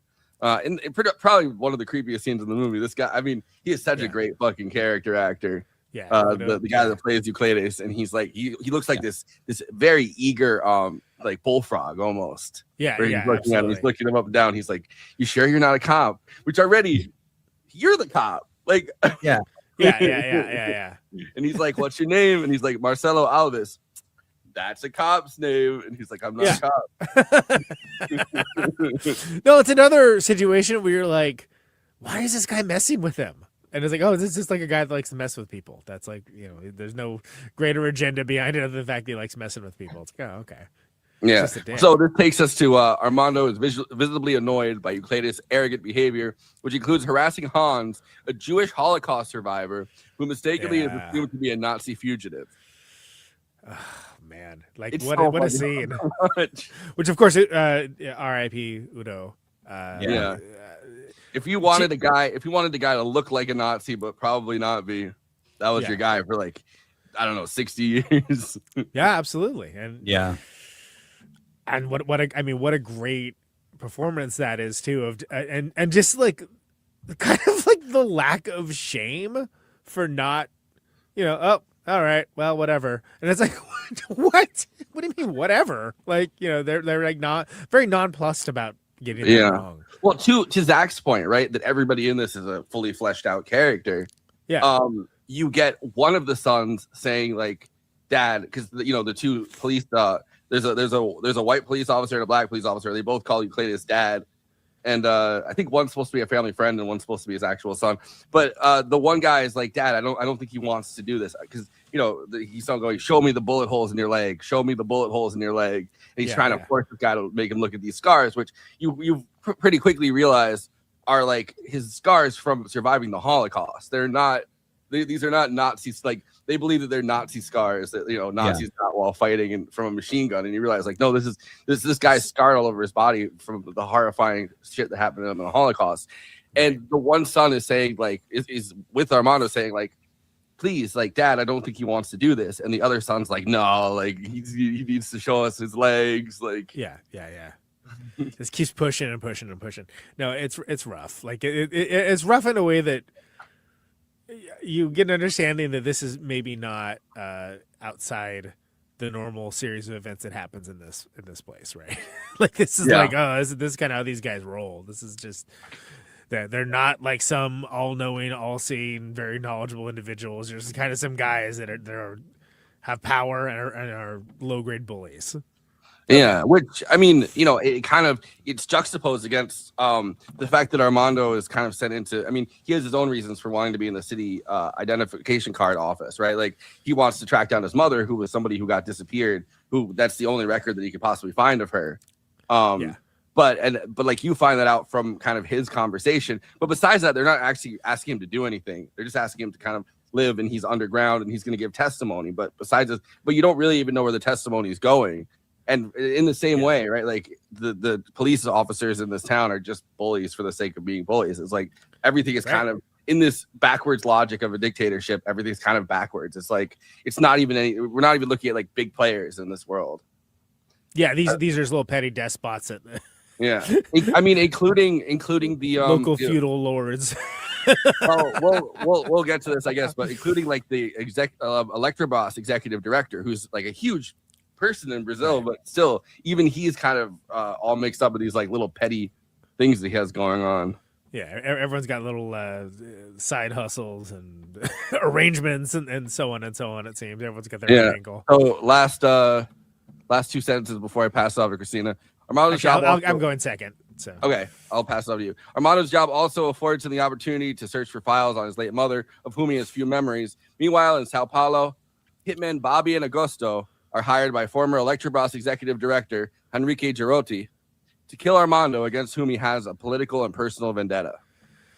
Yeah, so Bobby and Augusto, right? Great pairing. Yeah. Good hitman casting. And you see, and what I love about that too is they aren't just the categorical cliche hitman kind of guys at all. Like, even like their own interpersonal dynamic is kind of weird and sort of like, oh, huh, all right, Interesting. And it's not explained to you like you're a baby or anything along those lines, right? You just have to kind of figure it out, and like you understand. You later get the like the horrifying backstory where someone goes, "Oh, I can't remember. Oh, I think it's Elsa at one point, or it's the guy who's talking to you on the phone. That's like his contact still at the university. That's like, like this is like their backstory is that the stepfather killed the mother." And now they work together, and it's not even explained past that, and it's like and there's on to the next thing. It's like, oh, okay, because when you think about it, right, it could be that this kid wanted a stepfather to kill the mother for some reason, and the stepfather did it, and now he's indebted to him, or it could be just that the mother disappeared, and he doesn't know what happens, and now he's scared of the guy. So there's like two very distinct different the way that would work. Yeah. So totally. And I think that all works. And again, I think a lesser movie would sort of fail in the characterization of such a large cast and like getting those elements out without seeming like it was just like, oh my God, I don't need everyone's life story. Like, what is this? but I think it works. So anything to speak on to that, Zach, while we're on this part? Just that they're the two most fucking incompetent shit with hitmen, I think maybe in movie history. These guys are like, they're genuinely fucking idiots. Well, because the first thing that they do is they outsource it. Yeah. They want to do the work themselves. I think. Well, they you don't find out much about it, but they hit their introduced doing. They do that one themselves. Yeah. So you think, but it's that's also, again, nice little fake out is like, oh, and then they have the whole thing of like tying the stones them and toss them into the the one in the back of the car in the beginning is an old woman, or at least that's what he says, because he keeps saying, what did she do? That's the other thing too. It's like it's an old woman and not like, whatever, like a middle-aged man, like Armando, right? So that's again kind of warning signs, but they're fucking incompetent and they outsource their jobs. And the only way that they manage to kill her is that they wrap her up in a she's wrapped up in a rug so she can't even get away, and then they plug her inside of the rug, and it's like and then they just throw her off the thing, and it's like that's a huge warning sign already. You're like, oh, who they can really track down and get is like an old woman that didn't expect it. By the way, the only one I would say is in the same echelon for just bad hitmen is Ned Beatty and Mikey and Nicky, who's really incompetent. Hilariously so. He's a moron and he's lazy because fuck, we can make like a letterbox list of bad hitmen. Like both these movies will be on there. But Mikey gives him their location like 8 times, and he still can't make it happen. It's like, wow. and he keeps Nicky with him at these places for like hours, and great. Ned Beatty can't get there fast enough. Such a that's a like Dollar General hitman. Yeah. All right. Armando meets Elsa, the leader of a political resistance movement in the Brazilian Northeast, at the Cinema São Luís, where his father-in-law, Sir Alexander, works as a projectionist. Cool location. This is clearly a scene set for somebody that loves movies, right? And like we mentioned, like certain aspects of this like being like pulled from his own youth and own history. You can very tell that this is at least placement wise coming very much from the kind of theater that he had just gone to he just made pictures of ghosts in his Cefe, which was looking at these large movie palaces. That's kind of what he was looking at, the frame of his youth through his history in these large movie theaters. Yeah, all that works. That's great. Kind of blasted past it. The introduction, Elsa, great. That actress is awesome. Like I said, she's very striking, but in a way that's not distracting to the picture, where it just seems like she got like dropped in from a helicopter from a different set. Yeah. So respect to Maria Fernanda Candido on that. She's awesome. Again, wasn't familiar with her before. She's been in a bunch of stuff though. It was a presenter, model, so on and so on. On Bikini Island. On Bikini Island, I definitely didn't know about that. Bikini Bottom, what? But she's her character is great. Like that's a great subplot, because you definitely have a are they gonna get together? Kind of vibe that's happening, almost from the jump. It's like, okay. The other guy that's with her, Thomas Aquino, or Aquino, that plays Valdemar, the guy that's her that's her friend or associate that's with her. That's like, oh yeah, I threw up on myself while watching The Omen. That guy. That guy is from his past movie, the one he made. That movie. Baccarat, whatever, however you say it. But that guy was like one of the stars of that movie. So, very good. Lots of good character activity there. So, recording a testimony about Garotti's corrupt activities, Armando recounts a dinner he attended with Fatima that ended in a physical altercation with him and his son. Following remarks on the couple's lower socioeconomic class and supposed communist sympathies. So, yeah, that's average Thanksgiving. There was a clip of Ryan Coogler that had gone that people were looking at, that he was praising Alice Carvalho, who's the woman that plays Fatima. He was saying that she was one of the greatest actresses they had seen this award season. She's very I mean, her face is very striking as well. Like, she has blue eyes and oh yeah. Yeah, she's awesome. It's another she's been in a bunch of stuff as well. I'm less familiar, but she's I think she's also like a playwright, like a writer, like a screenwriter as well. That's kind of works. Yeah. You also get this entire north-south thing where it's the East Coast, West Coast. East, yeah, I mean essentially that, but it's the one guy, Girotti, who's the executive director of Electrobras, at the time, right, had been started by the coud leftist leader of Brazil in the 60s, had nationalized different things like Petrobras is the oil company, the large oil company in Brazil. Electrobras is the large electric company but so they start privatizing all of these things. It's 77. It's a few years after the Chile coup. So they're really doing privatization, neoliberalization hard in Latin America. That's kind of their testing ground. So he's trying to privatize more and more of this and cut off these little tentacles, I guess, of public funding that are going here and here and here, which is how it's supposed to work. But that's a big part of this. But they don't even they don't spoon feed. They just assume, all right, you know what Electrobras is, which is bold, right? Because especially if you're going broad based for a movie, your audience isn't necessarily going to be on the same knowledge level that people that live in Brazil are going to be, and so it's again from the school of show not tell. Which is good, but also it's completely understandable. People are just lost. I'm just lost. I need what's happening.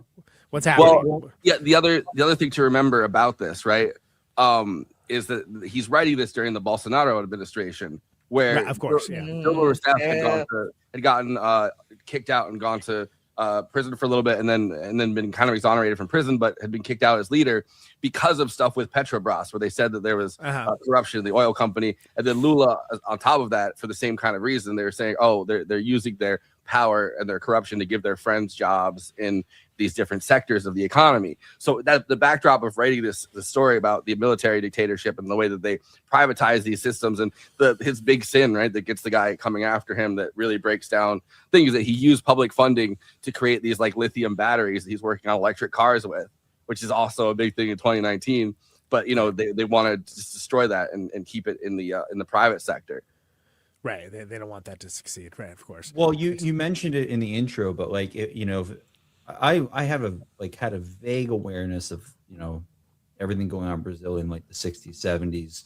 But if it wasn't for I'm Still Here, I would have been a lot more lost going into The Secret Agent.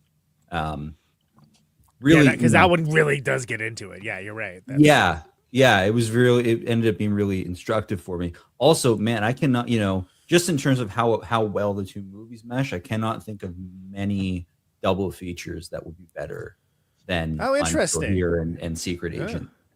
But I mean, partially because obviously they're covering the same historical subject matter, but just the juxtaposition of like one is a real life account, the other is fictionalized. But I think that they're two movies that pair really well together, and they're offering when you put them together, they offer a very like educational scale approach to the subject versus like a dramatization of it, and also a very like, I'm Still Here is a fairly intimate drama, but it's covering the wider scope of things. The Secret Agent is like, this is about this conflict and how it affected one specific guy and the immediately around him, and how right. it's affecting like a non-major metropolis, right? Like how it's affecting like it's a small scale story, person wise, but also locale wise, right? Yeah, exactly. And that's interesting because we get a better sense of perspective of the larger elements by having it be so narrow casted. Yeah, and again, having these like lived in characters that have these backstories, so they're not going around announcing like no human being does, except for in movies. Well, that's the thing, right? It's like this all happens to this one guy, and then you realize, holy shit, this happened to hundreds of thousands more people, all at once. Which obviously, has like in today's world is very relevant. And they're also two fucking phenomenal movies, and that helps with carrying them. That both got kind of not exactly surprised everyone, but surprise awards consideration from to certain parties and elements and demographics that didn't understand why they're there. I thought it was going to be a nominee for obviously Wagner, and I actually thought it was like the iffy one in international because I thought No Other Choice was going to get it. I really wish No Other Choice was in there, frankly, but I'd probably kick out Surratt, frankly, and I like Surratt. I haven't seen Surratt yet, but in terms of like, I liked it, but I would imagine like the leftist kind of movie that they've put into the international category. I think that Secret Agent was on shakier ground than Surratt was until it wasn't, and then suddenly it was like the favorite, and it was like by a large margin, and it's just interesting to see how that works. By the way, just as we like know about the sizes of locales that we're kind of talking about. Recife has about in 1977 at least, it had about 1.2 million people, whereas Sao Paulo, where he's coming from, 8 million people. So it's like the size of New York City. Yeah, got it. Cool. So Elza informs Armando that a contract killing has been ordered and instructs him to flee the country. Sergio and Orlando dispose of the human leg in the river, where it suddenly revives and attacks gay men cruising in a public park at night. The story, presumably a newspaper cover-up for the political corruption and violence during the Carnival week, creates a public frenzy. So we have to talk about this sequence. This sequence rules. Yeah. Well, it's also like, what are we doing? So what's happening? Before that, like going, I guess, a little bit slowly into this. I mean, yes, I'm just reading this synopsis, man. I know it's skipped like 20 minutes of movie. Chief Euclides says he's placing bets. Which, now like everyone does online over fucking how many people are going to die here or there. But he says if you're placing bets, 100 people are going to die during Carnival week. And later at this point, it says 91 dead during Carnival week. So it's like, I guess they didn't hit their quota of dead bodies. But But yeah, the human leg. I found a clip of Democracy Now, where they're discussing like the backstory for the hairy leg. Which I thought was crumbled out of being completely rotten. 1985 is when we began to think about general elections, democratic elections. And it was a violent period. It had support by the US at the time because, of course, it was a division between East and West. I think the US and many in Brazil feared that Brazil would fall into the hands of communism. So that's one of the reasons that the coup d'etat took place in 1964. And anyone who questioned or just disagreed with what was going on was either persecuted or tortured or went into exile. And the film takes place in 77, which is towards the end of the of the decadence of that military regime, but where the democratic forces, they were still very much intimidated, and that's exactly what they tried to bring back in 2017 with the democratic election of Jair Bolsonaro. Introduce us to the hairy leg. The hairy leg is a wonderful urban legend. And the urban legend of the hairy leg was developed by two journalists. One of them called Raimundo Carreiro. He worked in a newspaper in Recife, Diário de Pernambuco, which is featured in the film. And he came up with the hairy leg as a way, a deterrent to deal with censorship. He could not write about what actually happened involving the security forces, the police, the military police, because they were very violent against the people. So instead of having his articles censored and slashed, he came up with the hairy leg, and he began to print straight stories where the incidents would be described in a journalistic fashion, but instead of saying that the military forces did it, he said that the hairy leg did it. And it would come with cartoons and drawings of this zombie, disembodied leg attacking people. And it became a cultural and popular phenomenon because, of course, the radio picked it up and did radio plays with the hairy leg. And little kids, I remember as a little kid in the 70s being terrified of the hairy leg. And I think it's a fascinating development of a dictatorship. It reminded me a little bit of how the Czech press had to deal with the Soviet invasion using the media, but not really being open about what they were, just using suggestion. And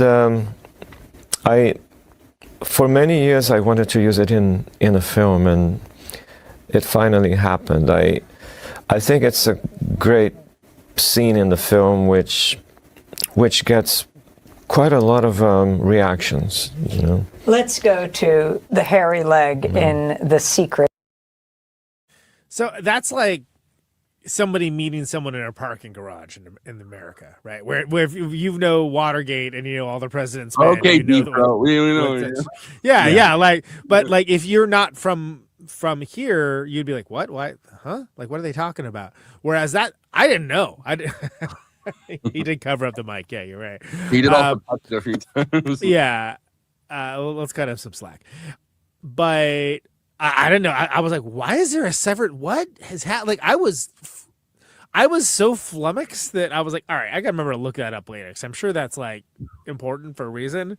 And then I kind of got the context for it, but then I looked up afterwards. I'm like, oh, okay, so I get it. So this is kind of like a meta contextual element of this that is also sort of showing the thing that it is, but also kind of showing this larger cultural idiom that we're not familiar with. But one of the stranger parts of it too is that there's this story of the Saki, which is this black boy who rises from the river wearing a red cap, and he's missing a leg, and he's able to grant wishes, and he's able to appear, grant wishes, and then disappear again.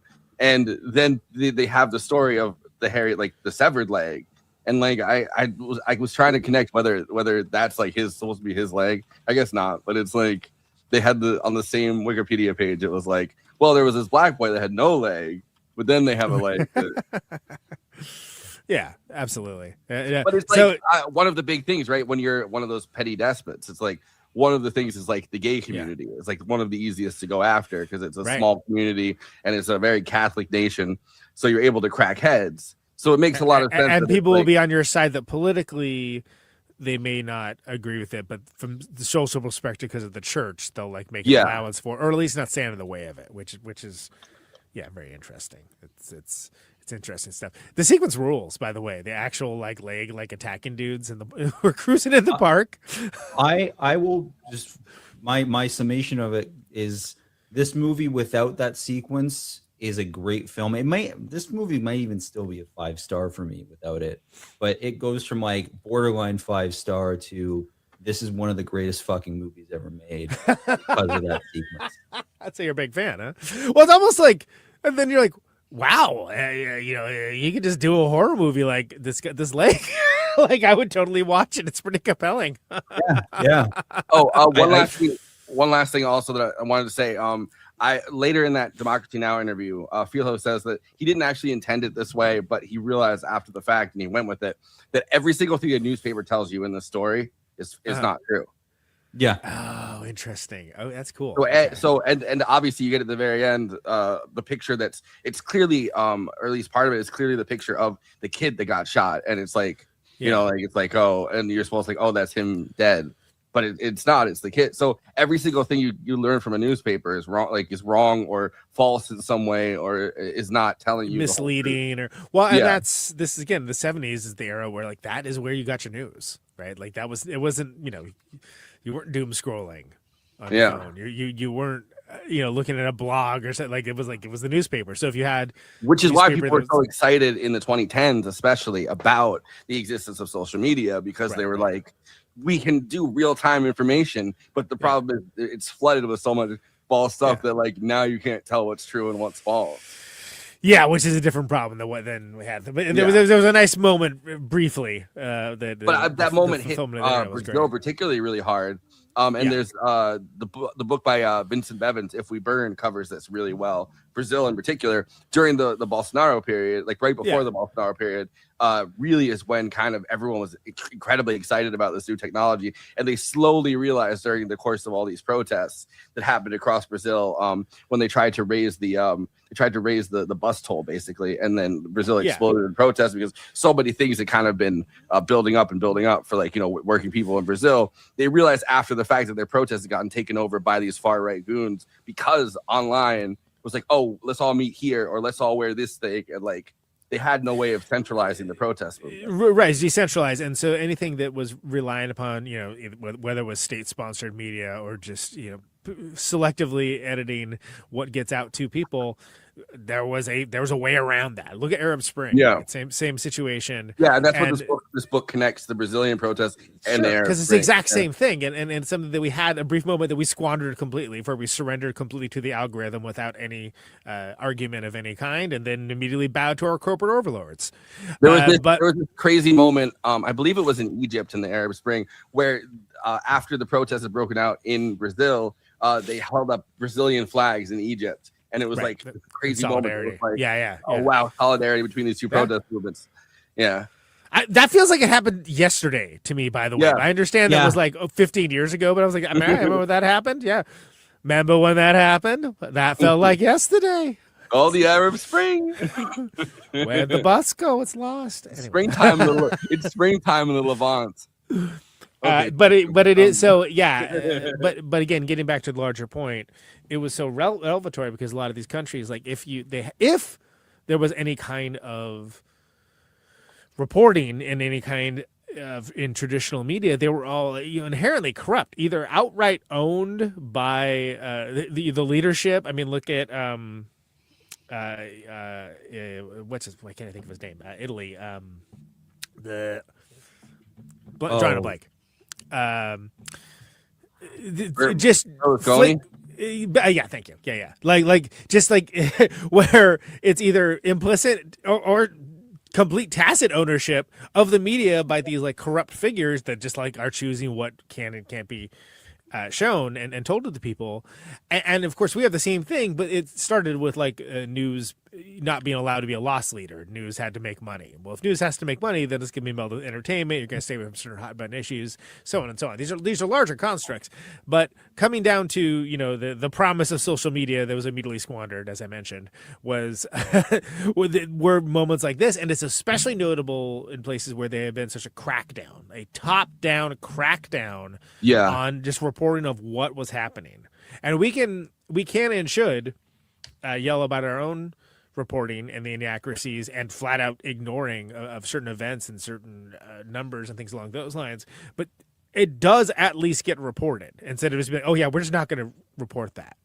And so that sea change is a good one that, again, we've not adjusted from since because of a number of reasons, all of which are depressing. But this is a great example of showing that kind of problem in the 70s. That, you know, one of the reasons a lot of people that not on this show that are, oh, how could, you know, the South American countries be that bad? It's like, well, because we were going in and like messing them up. We had like agents that would go in and like, you know, try to make these things happen. So we had them more softly complicit so we could have their resources. It's not like it was an accident. And you see it with, you know, the psychopaths in the Iranian diaspora, where it's like in America, you have a bunch of people that are like, please bomb our country. And in every single South American country, there's a political elite, especially during the Cold War, but like included like now too, where it's like if things change too much or if things get like I remember a big thing about Brazil was that people were starting to be angry that they started seeing poorer working class Brazilians at the airport. Like that was a big complaint that the Bolsonaristas or whatever jumped into. It was like, oh, like life's getting so good that the poor people are at the airport now. Like, we can't allow that. Yeah. So there's always like this. There's always this core group of elites that are perfectly fine with the U.S. coming in and messing with their country. It's like everybody else that gets fucked over by it. There was a demonstration in Vancouver. I think it was today or yesterday, of people like chanting praises for Trump and fucking Netanyahu. Aren't there like Alberta separatists too? Apparently, and I'm like, what? Well, no, but these were Persian people praising fucking Netanyahu. Like how? There's a lot of them in California too that are currently going crazy. I don't know how you can be. Notice though they call themselves Persian. They don't call themselves Iranian. They're like trying to do like a pre Iran movement for their country. Yeah, well, I mean, look at Cuba, right? There's a long history of this kind of stuff. Like it's there's nothing new under the sun. But anyway, and by the way, read Confessions of an Economic Hitman if you're interested in the kind of stuff that we're talking about here, because A, it's a great book, and B, like this is what it's all about. It's like this is like what the CIA was doing. This is, you know, like none of this is accidental. Continues to do. Yeah. Present tense. Great book, really depressing, will make you really mad.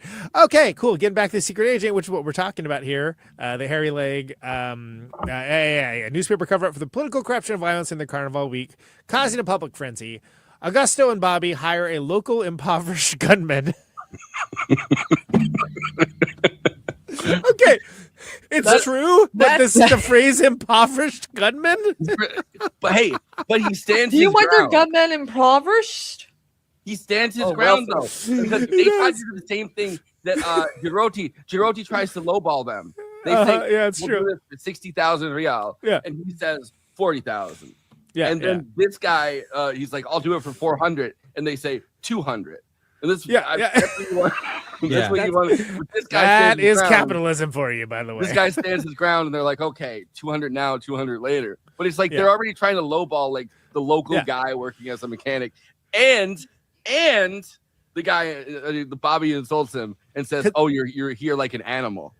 Right, because it's not about the money. It's the power. It's the power dynamic. Yeah, but yeah, the impoverished gunman Vilmar to find Armando. I couldn't get past impoverished gunman. I'm sorry. They really, you know, they're really down on their local mom and pop hitman. Support your local hitman. Well, too many people are going to the big hitman. You know, what I mean? Don't go to the big box to get your hit. Don't have the CIA do it for you. Don't go to these corporate big box assassins. Big box.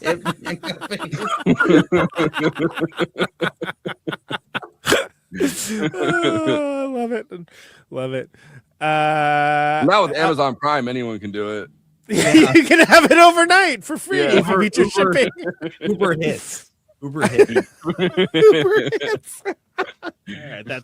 clip that. That's got to be it, right? Yeah, it's got to be it. 1-1-1-1.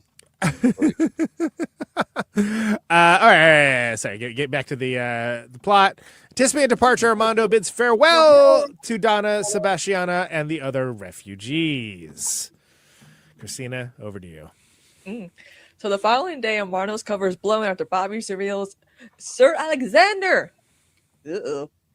Vilmar identifies Armando but fails to kill him, shooting Arlindo and a fellow police officer. Okay, crazy. This sequence. That sequence is fucking incredible. Oh, if this movie was just people in a room, like for 2-3 hours, however long it is, and then the sequence happens, it'd be like amazing. That was amazing. But like it's not. There's a bunch of stuff that happens. When it hits this, it's like, oh, we're in an action movie suddenly. Okay. Great. And it's so gnarly. And I ascribed it in our watch party as Stephen King-like in the way that it's not clean and easy. It's like that dude's skin is like coming off, and it's like, oh my God, like this is like gnarly. Yeah. Which is what that violence looks like. Another one with a bad bad hitman. Yeah, adding to the bad hitman list. Sure. Yeah. No, there's my favorite part probably in this whole movie, or one of my favorite, like leading up to my favorite part. I think the chase is my favorite part, but Vilmar, the impoverished hitman, he has the only picture that they give him of Armando is the picture where he looks like Che Guevara. Mm-hmm. So he has the Che Guevara hair and the beard, which all right, I kind of get why the capitalist guy got so mad and wanted to kill him, but because now he has short, nicely styled hair and a mustache in this part of it, right? The guy can't tell whether it's really him, so he has to go Armando. You can see him like fighting, turning around. Yeah, because he's sitting there, he's like filing stuff away, right? And then like, it's not my name, it's not my name, it's not my name. And his coworkers are like, what the heck? What? In multiple scenes in this, they talk about how hard it is to go by a different name. Also, but before we move on from that moment, and there are other split diopter shots in this film, but that split diopter shot is So maybe good. my favorite split diopter shot. Yeah, it's so there's good. That one, and then there's one where he good, like where he split first diopters sees are fucking back. He first sees his son. He walks into the room and first sees his son, and there's that one. There's that split. That one's diopter shot great. too. Yeah, But the one with the guy calling out Armando, and they also cheated because in the shot before that, Wagner Moore is not looking directly away from the guy. He's looking like perpendicular to him, and then they cut to the split diopter, and they're facing the same direction. It's so good, man. It's a totally different type of shot, but it reminded me of the blowing the match out in Lawrence of Arabia. Like that shot is cheated too. Sure. That's not how he's positioned in the room. He's not positioned like blowing the smoke through the cat's ear and stuff. But when they cheat like that, right? It adds to like the fact that you can't exactly trust this as a It's narrative. unreliable. Oh, of course, there's so many layers to that, but just everything about that scene. But man, that split diopter shot is That's like so good. Well, and we went into it. We did Jaws finally last year, and we probably spent about at least 5 minutes talking about split diopter shots, right? Because it is like that's the movie that brought it to everyone's attention. Really, I mean, there's in that era, De Palma. This is definitely referencing because Jaws is such a big part of the movie here. It's like Jaws is, which I really love the picture of. There's a picture of a float with the hairy leg in it, and it's the Jaws mouth because Jaws had taken specifically Isefe by storm so much because there were so many sharks on the water there that everybody was so into it. So how we get to him kind of being exposed, like, this ain't good, and then it's just in the plaza. And dude just starts shooting. Yeah. And first we get that scene where like he goes up and is like, hey, I think I need a gun, by the way. And he's like, what's wrong? Because the guy earlier in the movie was like, no, a knife. You always bring a knife to a gunfight. Remember that. Also, another fake out. The way that they set up these cops, you think they're gonna walk out in the plaza and just fucking blow the guy away while he's in the phone booth. And that is not what happens. They do it like the stupidest way possible, where they're like, hey, you. Hitman guy. And he's Are like, you here to do some hitman? My ID. Yeah. And then he blasts him, like dude like loses part of his face. Like it is so nasty and brutal, and like people are just like, what the hell? Running around. Also, it shows you how incompetent it is to hire a third person, because the cops in the town are already aware that Bobby and his stepfather are there. They're the ones that pick him up from like when they drive in and they pick him up and they go for a ride. Like, oh, you're not taking us for a ride. It's like oh, we're taking you for. They have this whole like the whole back and forth on it. Yeah, but yeah. because it's not them, because it's they hired this other guy. This guy that they're like making an awkward joke about it where it's like, oh well, yeah, if we were taking it for a ride, it'd be different. But we're going for a ride. Ha ha ha ha. That's like, what is going on? And they're like, back there we have like a 213 and a 187, and they're like There's like a rapist and a murderer, but they're good boys. Yeah. So that's unsettling too, because again, it's just this casual. But what I'm saying is, so if it was the two hitmen, they would have known, oh, these are the hitmen, but because they've hired a third guy and not an impoverished hitman. They're like, oh, we don't know who this guy is, so it makes sense to go try to like kill this guy. I don't know. It's just like the levels of incompetence where they're perfectly fine killing an old woman when she's in like a wrapped up in a rug, but because it takes like no effort. When it's so then the shootout in the plaza, which is crazy, where it's just immediately and dude gets hit too, and like it's like, oh, okay, so that leads they're all incompetently pop, pop, pop, pop, and then the one guy gets like the skin on his face comes off, the other guy gets hit in the leg, and he's from there on trying to get away with his leg. The other guy gets hit like right between the eyes, like he manages to get the one shot off that really kills the guy instantly. Yeah, which is not even where we're at. So Christina, you want to pick it up from there, the shooting Orlando and fellow police officer? So Bobby, watching from afar, chases after a bleeding Omar through Rice City Center and is later killed in a barbershop by Vilmar. By the way, amazing that this 2 sentences for this entire sequence where it's like, oh my God, man, there's so much that happens in this. Yeah, it's got to be at least 15 minutes of the movie.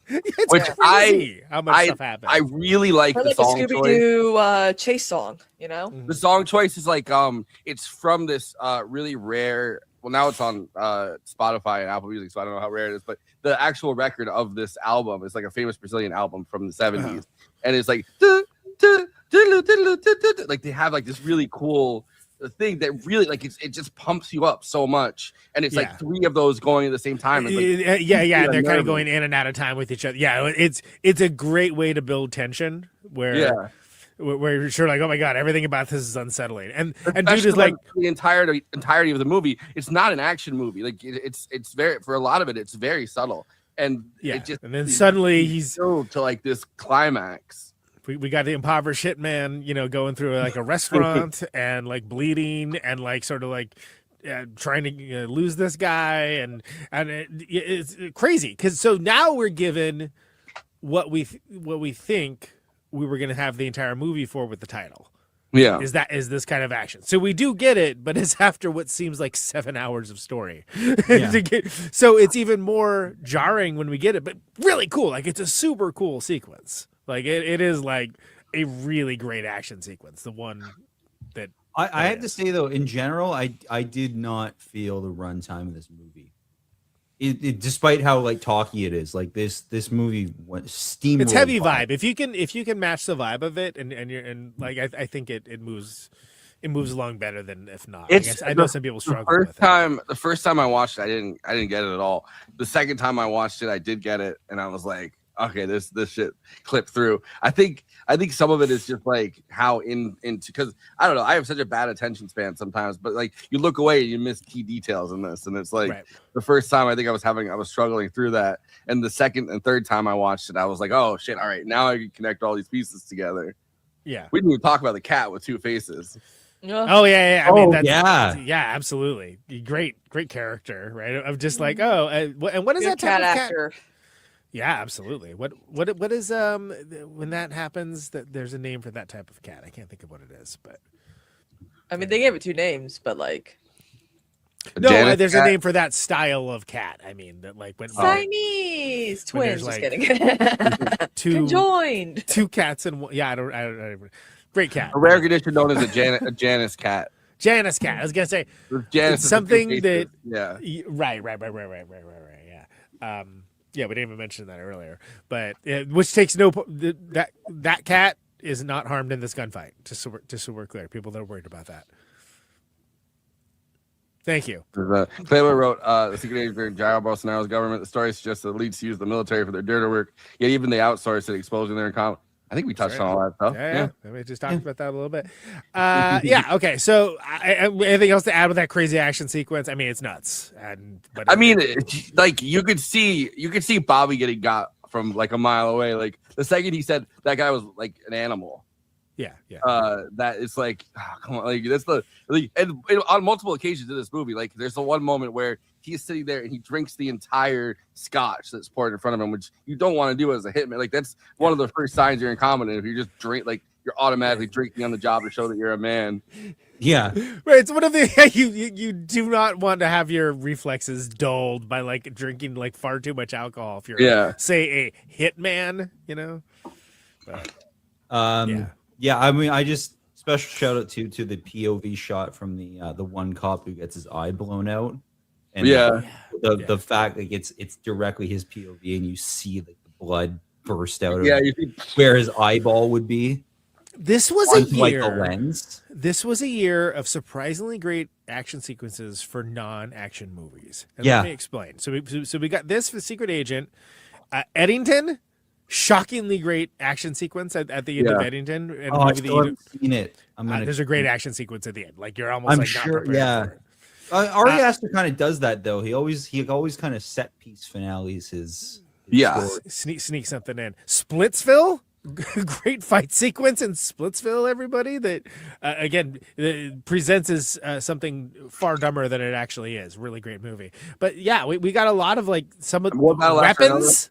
One battle after another. Yeah, I mean we got so many great action set pieces this year. Like, and I wasn't even thinking about it until I was like, wow, it seems like there's kind of a cool surprise action sequence in like almost every one of these movies where it's like that's really badass. And it's not like it's a movie that's an action movie. Yeah. I feel like sometimes directors really want to like show that they can do that, which I always love, where it's like you gotta like you're like, look, I could do this too. Showcasing your own talent. So great sequence. And I love that, you know, that ends that part of the story. Pretty much the Marcelo Armando part of the story, right? Yeah. So it's like what a way to end with a bang, so to speak. So bring us home, Christina. All right. So in the present day, history student Flavia researches Elza's Resistance Network through audio recordings and newspaper archives, learning that Armando was murdered and framed as a corrupt professor. Traveling to Rice, Flavia meets with Fernando, now a middle-aged doctor who agrees to be interviewed after Flavia donates blood. The pair discuss Armando's political past and subsequent assassination and the identity of Armando's mother, India. Fernando states he does not have a single memory of his father, but fondly recalls watching Jaws with his grandfather at the cinema, which has since become the blood bank where he works. Dun. Dun. Yeah. Dun, dun, dun, dun, dun. So first of all, crazy that of course Wagner Moura also plays the adult version of Fernando, right? But with no facial hair and blue eyes. Right. Like changes up the entire look. Yeah. And the lighting changes, everything about it changes. How devastating though that this character that we've just spent 150 some odd minutes with, and then it's like, oh yeah, the only thing you know about him is that he was assassinated, and even then he was framed as a corrupt professor. It's like, oh yeah, that's it. Great, not really the happiest ending, huh? Well, it's like the old Chappelle bit where it's like, oh, sprinkle a little crack on him, Johnson, but they're like, oh, sprinkle some textbooks on him, Johnson. Corrupt professor. That's a good bit.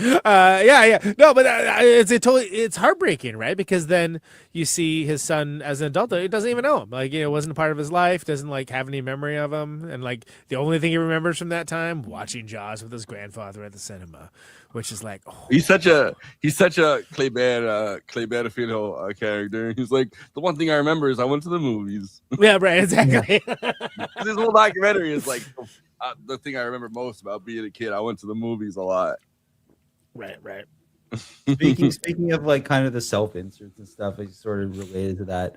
Before I saw Secret Agent, like I saw it within this year. Like I saw it really late. Fairly recently, sure. But I saw so many press things with Fija where he was basically like talking about, like he was talking about the movie in a way that was essentially like man, whoever shot this way is a fucking genius. And then the interviewer would be like, that was you, sir. And then he'd be like, you're goddamn fucking right it was. That rocks. I love that. Big up himself. Great. He's very big on at least at this point in his career, like the idea of memory and like the way that memory is channeled, and like the I mean, I kind of hate that the phrase is overused, but like generational trauma is remembered. And this movie kind of does a really good job showcasing that. I think it's brilliant that every once in a while we get reminded, like in the present day, they're kind of just, there's these college students just listening to this, and that's their engagement with it. Like they're like, wow, this is a really interesting story. And then sometimes we get facts about it, like told to us, like we're reminded, like, oh, so you're saying Armando is actually Marcello? And they're like, yes, that is who it is. Yeah. Oh, okay. And then we go back to listening to it. So we mentioned Pakula, of course, but I also feel like there's some pretty good Altman influence. Especially with the ensemble, right? Yeah. I mean, which is cool because it's kind of deployed in a way that I think when people reference Altman, they kind of reference like one or two things that he does. But this is like Popeye. Right, it's all mostly Popeye, right? But I think that this clearly shows seats of that, Scorsese, Peckinpah, like just like all like the 70s like auteurs, right? But it's interesting. There's a thing where there's a 13-minute video where, and I was gonna pulse up, but I didn't. Where he goes through every movie that inspired this. Oh, really? Okay. Does he have like stuff like that and like Borman and stuff like that in it? Because it totally makes sense. Like it's the vibes are perfect, right? It's like and it doesn't owe too much to any one of those filmmakers. It's just definitely like it feels like it. Again, other than the last little bit, it just feels like a movie that they found this movie from the 70s from Brazil. Check it out. It's crazy. And then you'd be like, yeah. And they're like, well, wait a second. How is there a scene that looks like it happened last week? What the hell? Yeah. But other than that, like it totally works, right? So way to like, I think that, well, I imagine this is a movie that probably would get taught in film class, right? That like, here's, if you're going to do like, not even like a neo-noir historical political thriller, but like just a era appropriate movie, like a movie very much grounded in an era that's informed of things from that era without being overtly referential to it. This would be a great one to pick out. Oh yeah, I'm looking at this list. He's got like Investigation of a Citizen Above Suspicion in here. He's got like Close Encounters, Point Blank. Yeah, oh yeah, that's all the stuff we're talking about. That's great. I actually think that it's funny because I see the Close Encounters influence in that that Coda scene. 100%. The fact 100%. That he's become, I mean, he's Doc, but he's essentially become a scientist, and and then I forget the character's name, but like the journalist is using computers to essentially in a way communicate with the past that the film takes place, and that's all very very Close Encounters adjacent. It's also I feel like the climax kind of being in its own way anticlimactic. Close Encounters, like sure, well, and absolutely, and that's a 70s sort of hallmark as well, where it's just like, all right, movie's over, go home. It's nice you guys communicated with aliens. I hope it works out. Aliens. We'll figure that out later. But I mean, it's not so it's not a very optimistic ending, but it's also like a very pragmatic ending in the fact that it's all just reduced to like one sentence. It isn't even really true that like everything we just saw, but then without the choices and without the actions taken, this man who works in a something of a life-saving capacity would not be who he is and would be around today, even if he himself doesn't know that, which is the tragedy of it.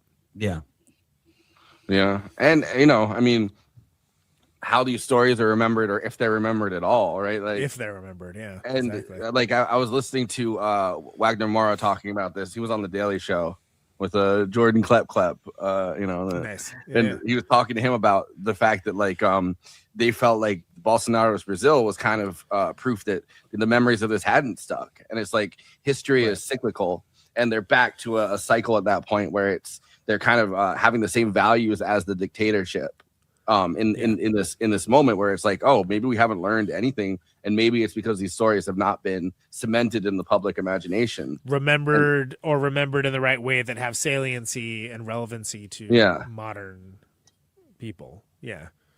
Well, and which is interesting because in a way, again, meta-contextual, like this is kind of a great entry into doing that, and questioning the concept of memory and those the sort of long tail ramifications of fascist government too. Yeah, and just like throughout time, like how that affects like just generations of people, because his mother was disappeared and he doesn't remember anything about his mother, and he has no real way to even, like, without that one form, he's not going to even remember his mother's alive, and then his kid doesn't remember either of the parents really at the end of it, and it's like there's 3 generations kind of gone by that point. Yeah, cheery. Also, I'm seeing a pattern with films in like the 2020s that, and these are totally disparate films in all kinds of genres, but they approach like memory and memories in really interesting ways, and I think this qualifies as one of those films. Like, I would put this in that sense, like it's Secret Agents explore memory and even like in terms of flashbacks, really in a really interesting way. Like After Yang did it in a totally different way. Yeah. And even man, like it's such a random shout, but like Nirvana, the band, the show, the movie does something with flashbacks that's really fascinating, and like memories and how we perceive our own memories of things that happened, even things that happened like to us yesterday, never mind 50 years ago. Right. Generationally. It's just there are so many movies that are coming out right now that are like exploring memories and how we remember them, how we relate to them, how they affect us. Which is, it's one of many layers to this film, but I think it's just really beautiful and really fascinating too. Absolutely. Something else that's fascinating, of course, is Letterboxd, where people get to talk out to each other, film lovers, about films that they love, maybe the films that they didn't love, maybe the films they were just Wagner Moore thirst posting about. Who knows? Hey. And of course, everyone gets to express their opinion. Everyone gets to chime in, opine about the movies, not just Siskel's and Eberts of the world. It's a bottom-up democracy. Everyone gets to have their say. This is best expressed succinctly, of course. For the purpose of this bit, where weekly I, Conan Neutron, gather together the most charming, eloquent, funny, or ridiculous one-liners and present them for force in the panel to react to. That's what this bit is. These are the Letterboxd one-liners for the Secret Agent. Let's roll them. We stand a 77-year-old anarcho-communist.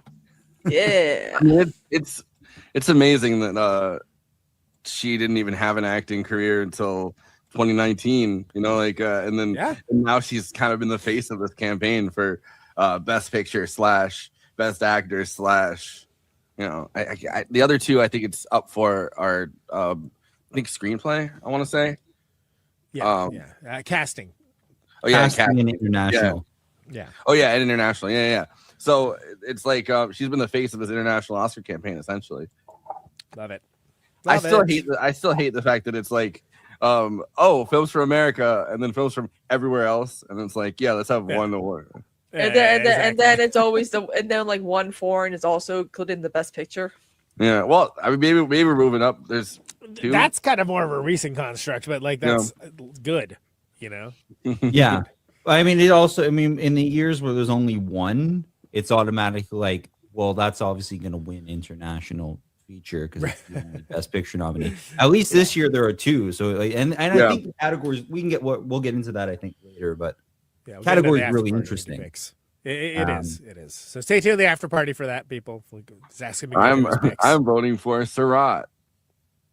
Everything in this film is beautiful except for that shit ass doggy door Clovis built.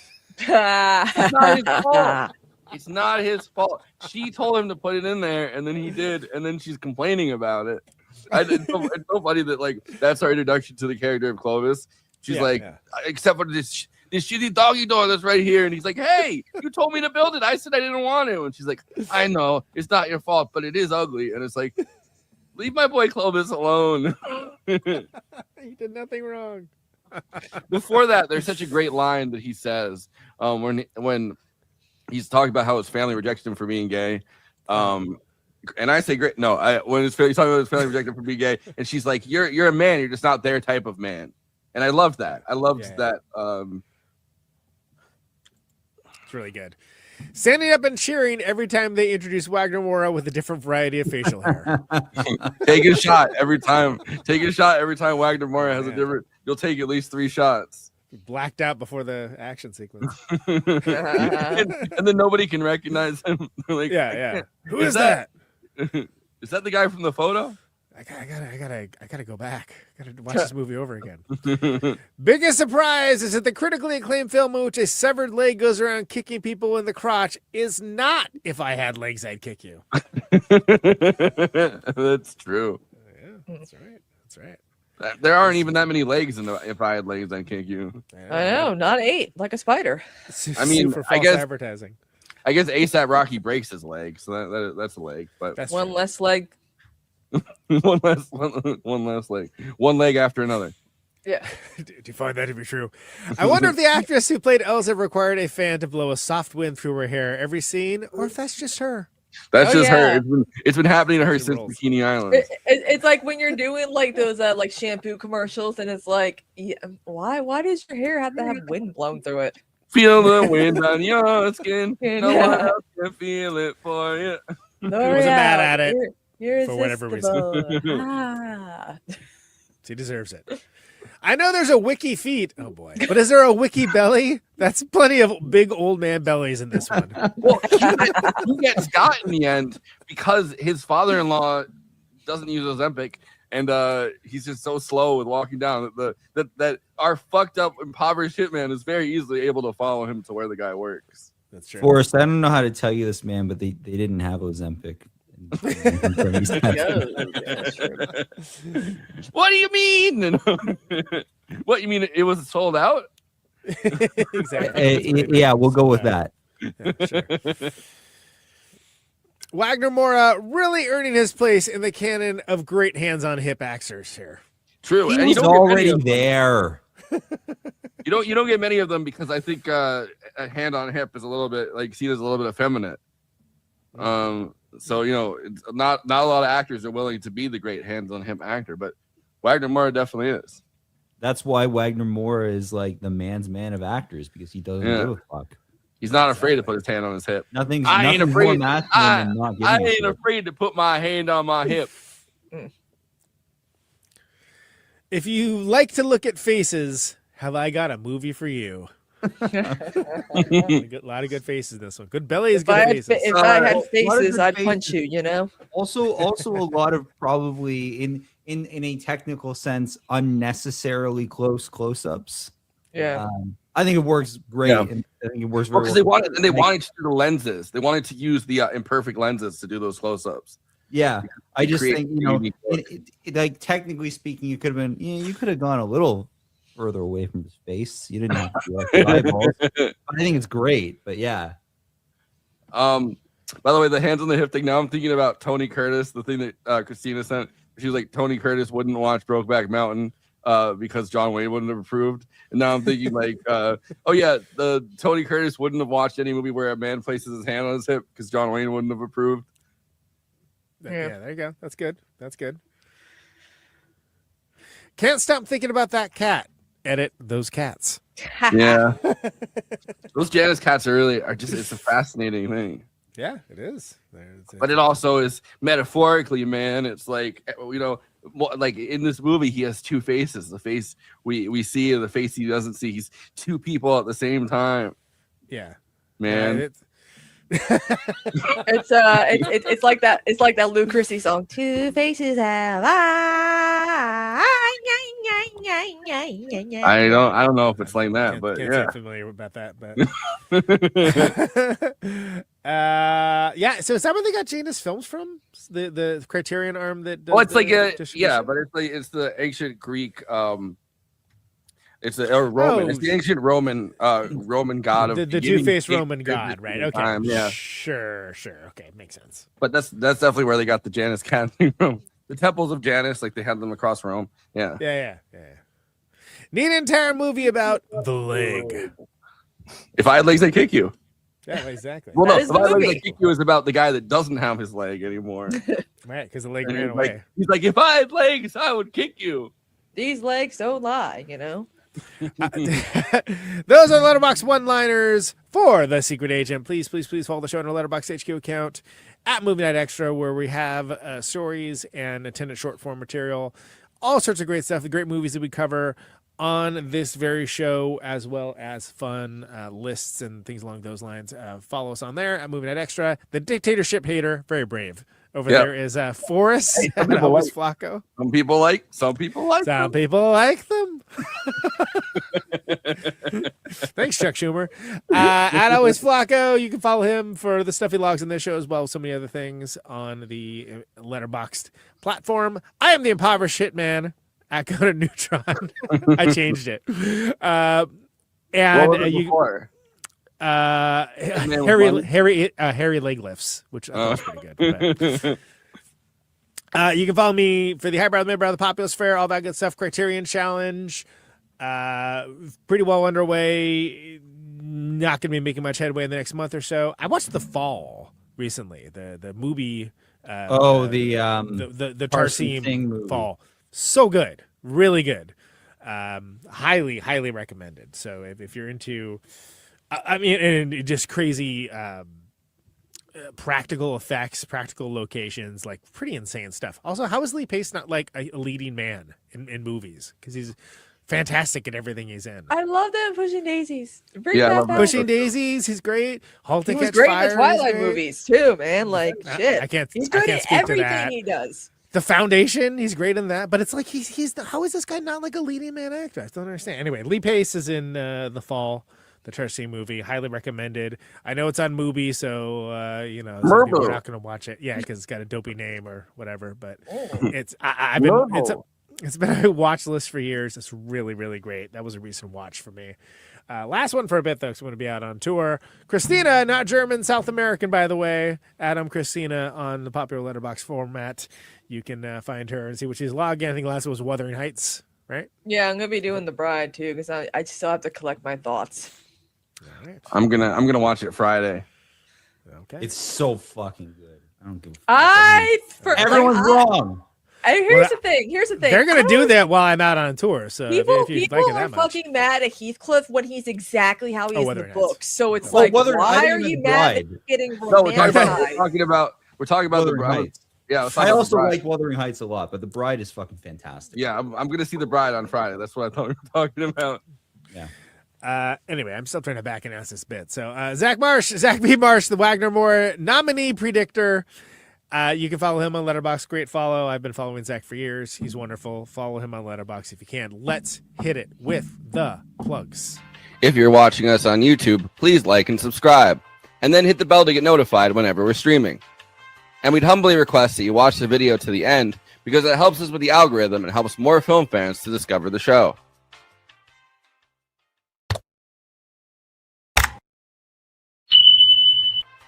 We're also monetized. If you want to get your chat questions definitely read on stream, you can always send us a super chat, which will help us keep the show going. Every cent helps. If you're watching on Twitch, you can gift us a free sub on Amazon Prime with your Prime membership, but getting subs on Twitch is always appreciated, and it helps to follow us on there as well. We also have an audio feed, which is available wherever you download podcasts if you prefer to listen to podcasts rather than watch the stream. That's updated usually the same day we stream, but watching on YouTube and Twitch is the best way to get the show first, live as it happens. If you want to support us with a monthly donation and get access to all of our after parties forever, which go patron only after we do them, you can become a patron at patreon.com/movie night extra. Link is in the description for that. It really helps us keep the show going since we do have some expenses to make this happen. We also have a Discord community. Link is in the description for that. We sometimes watch movies we cover on there. We get into conversations about everything from film to TV shows to related podcasts. We even have a Discord channel for memes. It's really fun on there. You can find us on all the social media platforms: Facebook, Instagram, Blue Sky, Twitter, and Threads. You connect with us on all of those. Talk to us. We'd love to hear from you. Lastly, we recently made a TikTok at Movie Night Extra where we're putting up short-form clips from the episodes. Okay, passing this to Conan so he can tell you about his music and this week's Protonic Reversal. Conan, who's on Protonic this week? Yeah, it's Dwayne Dennison of the Jesus Lizard Baby and Tomahawk. Of course, impending Tomahawk tour. People that don't know, for some reason, that's Mike Patton of Faith No More and Mr. Bungle's band with Dwayne Dennison of Jesus Lizard and John Senior of Helmet and Battles on drums. And so they've been long hiatus from that band being a band. They're going to be out on tour this summer. Great episode. He's been on before, but this is a really interesting episode, a little different than the other ones. Very, very loose in a good way. That is in the general feed now. Falco from McCluskey back on in the Patreon feed, patreon.com/Protonic Reversal, $1 a month for advance access. They're on tour coming up soon, so that'll be dropping to the general feed on Monday. But please, please, please do sign up for the Patreon. $1 a month is advance access, and that is much appreciated. No Protonics while I'm gone, but we'll be back at it in April with some really cool stuff. While I'm gone, well, that's because I'm going to be out on tour with Red Cross, playing a bunch of shows in the South, Southeast, and LA, San Diego area. We also have 3 warm-up shows with Mike Watt and the Missing Men that are happening in downtown LA, San Pedro, and Yucca Valley that are not on this flyer. But we're going to be on the Little Stevens Underground Garage cruise as well. So we're going to be on a cruise to Mexico with... like the Sonics and Social Distortion, and it's crazy. It's an insane thing. So looking forward to doing all that. Go to neutronfriends.com or redcross.com to check it all out. By the way, if you haven't watched the Red Cross documentary, I even learned some stuff about them. Like the fact that Steve McDonald used to date Sofia Coppola. Like, I'm sorry, how did I not know that? That feels like a thing that I should know, but I don't know. And you've mentioned it for 3 weeks straight. All right, well, calm down. I'm just saying it's worth a watch. Like, and it's a notable fact, and I'm going to continue to repeat it until it gets the proper reaction, or literally any reaction at all, other than you mentioned that before. So that's it. Secret Friends time starts basically Sunday the 2nd. The Oscar stream's over. So check that out. If you know people in those areas, please tell a friend. Tell none of me. Tell a friend of me. Et cetera, et cetera. You know the vibes. So Caterwaul, first 11 bands have now been announced. We announced Rye Coalition, playing for the first time in 4 years and for the first time off the East Coast in like 20 years. Amazing rock band. They played with the Foo Fighters. They played with Queens of the Stone Age, White Stripes, so on and so on. Really, really great rock band. Really awesome. I'm over the moon that they're playing Caterwaul. So Ticket Stripe is where you get the tickets for that. Go to caterwaul.org. 3-day passes are up now. We're announcing the rest of the bands in the 20th, and that's also when prices go up. And then there's going to be a full reveal in April for the schedule and single-day tickets as well. So check it out if you're remotely into any of those things. Lastly, I mentioned in the context of the show, I was on Film Splenty with Martin Strange, doing All the President's Men.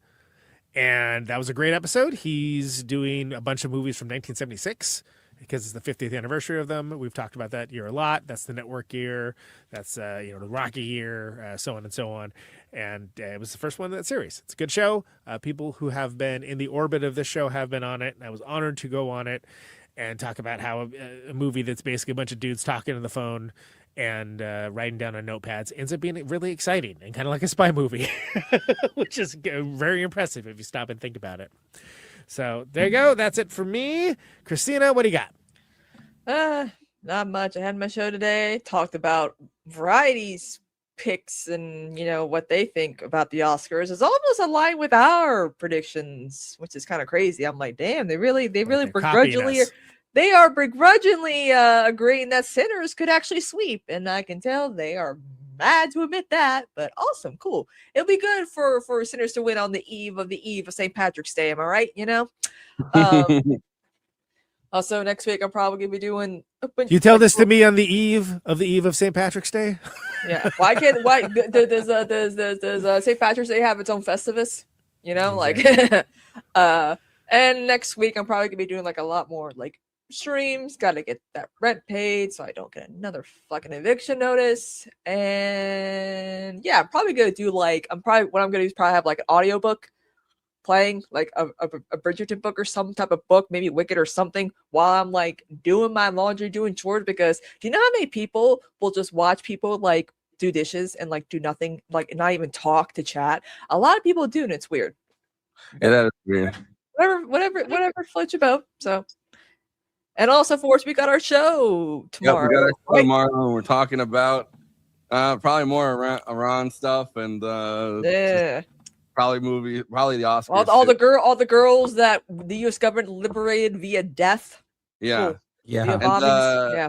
And then also probably we're gonna be promoting our Oscar stream on Sunday. And Yeah. talk a little bit about Also Saturday, this Saturday, 8 p.m. Eastern, the eve before the Oscars, we are watching Sinners because apparently some of y'all have never seen Sinners before, and some of us haven't seen it enough. So I would have watched it. I would have watched it a 17th time if I could. I would have given Sinners a 17th nomination. Yeah. Very you find that to be true? Yeah. Oh, okay. Yeah, it's and of course let's not forget that we got our big Oscar stream that we do every year coming up this Sunday, where we live stream during the Oscars. We have friends of the show on to pontificate, to react, so on and so on, and that's coming up the same time as the Academy Awards. So be like a lot of people who blunder into our stream thinking they're watching the Academy Awards, then seem to hang around. So, okay. Yeah.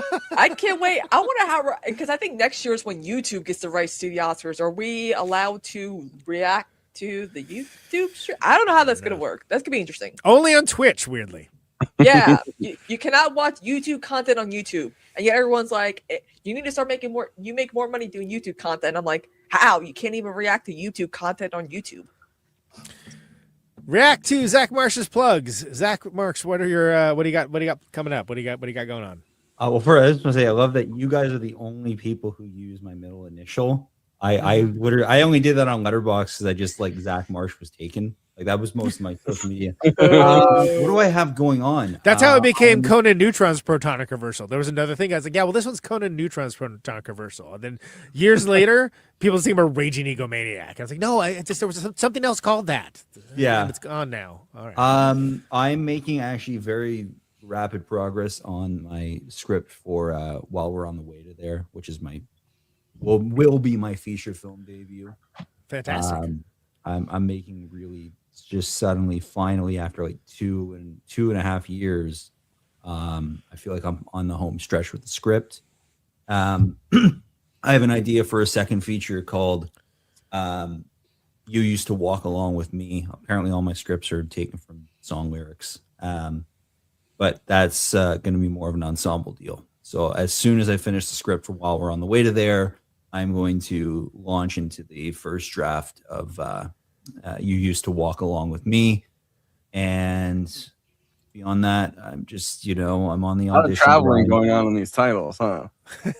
Yeah, well, it's I'm a music guy, and the references to the songs fit the subject of the film.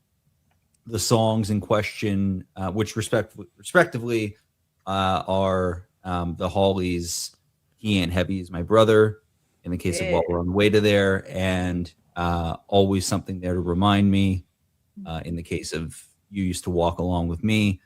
Both those songs are in the scripts. I cannot make the movies without using those songs, so hopefully I can get the rights. And they're very relevant to the story and the characters in the respective films. So it could be a motif that I continue on with beyond that. We'll see. I've got to make these two first. And beyond that, hopefully you'll see me in something soon. I'm still just, the audition grind is endless and bookings are elusive, but I'm still at it. And I know it's just turning over the right stone. Yeah, And it it at would it. be under Keep it. it So, up. Keep going. Keep going. yeah. Do you have final thoughts about The Secret Agent? The Secret Agent is a fucking masterpiece. I love the film. Again, I think it might be my favorite Brazilian film of all time. And I have blind spots, so there could be things that usurp it, but total masterpiece. Thrilled about its Oscar nominations, which we'll talk about in more detail. And I think I just in talking about it with you guys and you know, either rediscovering things that I kind of had in the back of my mind or new thoughts about it that I hadn't had. I think I actually love it more post stream than I did pre-stream. So nice. Just an incredible film. One of the best of last year and one of the best of I think the 2020s so far. Word. Christina, final thoughts. In an award season where a lot of movies really delve with like fascism and like left wing, revolutionaries, I feel like, with Oba, I feel like this movie should get more credit, I think, because it does take place at a time and in a country where it's like this shit has happened more than once, especially recent years with Bolsonaro doing the January 8th, 6th, whatever the fuck, and then Lula coming in. It was still a surprise that Wadamora won the Golden Globe. A lot of people he could still probably pull through as a dark horse candidate. You never know. It's like with Jessie Buckley, everyone thinks like there's no way in hell she's not going to get that Oscar, right? But even though a lot of people They're saying right now in Brazil, Flavio Bolsonaro, like his oldest son, is polling neck and neck with Lula, and it's like they might be heading towards another Bolsonaro. Oh my God! Talk about history repeating itself. Jesus Christ! Have people not learned a goddamn thing? No, Anyway, they haven't. I'm gonna answer that. No, they haven't. They never will. They never will. Look at this country. Of course we haven't. Yeah. He's gonna do what Trump did, just let his link down and his friends out. Yeah. Exactly. So again, really, again, like with Zach saying, like this is like top 10 like Brazilian like film for me, and I feel like this film is gonna have such a lasting legacy, especially considering the performances, the style, the plot. It is a lot of movie. If you're someone who loves a lot of movie, this movie is definitely for you. He's a whole lot of movie. Whole lot of movie, kid. that should be like the little tagline. It's a whole lot of movie. The Secret Agent. She's a whole lot of movie. All right, Conan. Final thoughts before we go to Zach Marsh's Oscar picks. Yeah, the plot points in this are simple, but with cool derivations and kind of side quests, and I think all of that works so well because the 1970s Brazil vibes are so immersive, and I think this is interesting because it's a political thriller without any of the normal touchstones and looks of that genre, and that's really hard to pull off. So the culture and history in this is very rich. And the performances are great. Wagner Moore is definitely the standout, and it makes sense that his performance is so buzzed about and, serious consideration for Best Actor. Don't count him out. I think it will absolutely win the international feature. And while there are other movies that I might have favored that did not get nominated, that's not a result that I would be mad at, especially having now seen it a second time and being able to immerse myself a little more in what the film is doing rather than my initial preconceptions of it. Very naturalistic, layered performances. It does something real special, and that's worth rewarding, and it's worth watching. It's worth talking about. So there you go, The Secret Agent, everybody. If you haven't seen it, Agent. I don't know why you're watching this because we just talked about, we spoiled everything in the movie. Yeah, every single detail of the film. He did like a frame by frame. Even how many faces the cat has. But the 3 faces of Eve or the 2 faces of Cat. Two faces of Cat. I also feel like this is one that people are going to be talking about for a long time. I think this is one is sometimes movies are just like it's a big deal that year and nobody ever thinks about it again. I think this is one that's going to stick with people, and I think it's not the only one this year, but I think it's one of the movies that people are going to be like, oh yeah, that one's really awesome. So there you go. Live listeners tune in on the after party where Zach's going to give us his picks for all the Oscar nominees as we do the last one of those for the season. Before we do 7 months of award season that we seem to be going through. Oscars, the real Oscars. Make a hashtag make the Oscars in February again. You know. Yeah, I mean, I feel, it was kind of flabbergasted. I was like, It just prolongs like the discourse. That's fine for us. We're a talk show. Yeah. It's prolonging the discourse. You don't want to prolong the discourse. They're prolonging the discourse, Jerry. I mean, also do varieties like, yo, Marty Supreme should have gotten a nomination for best hair and makeup. I'm like, for what? Timothy Chalamet's eyebrows and acne scars? What's going on here? You guys are prolonging the discourse, Jerry. They're prolonging the discourse. Prolonging the discourse. All right, tune in for After Party for more of that. Discourse. This is the Oscars discourse. They're prolonging it, Jerry. They're prolonging the discourse. All right, see you guys over on the After Party.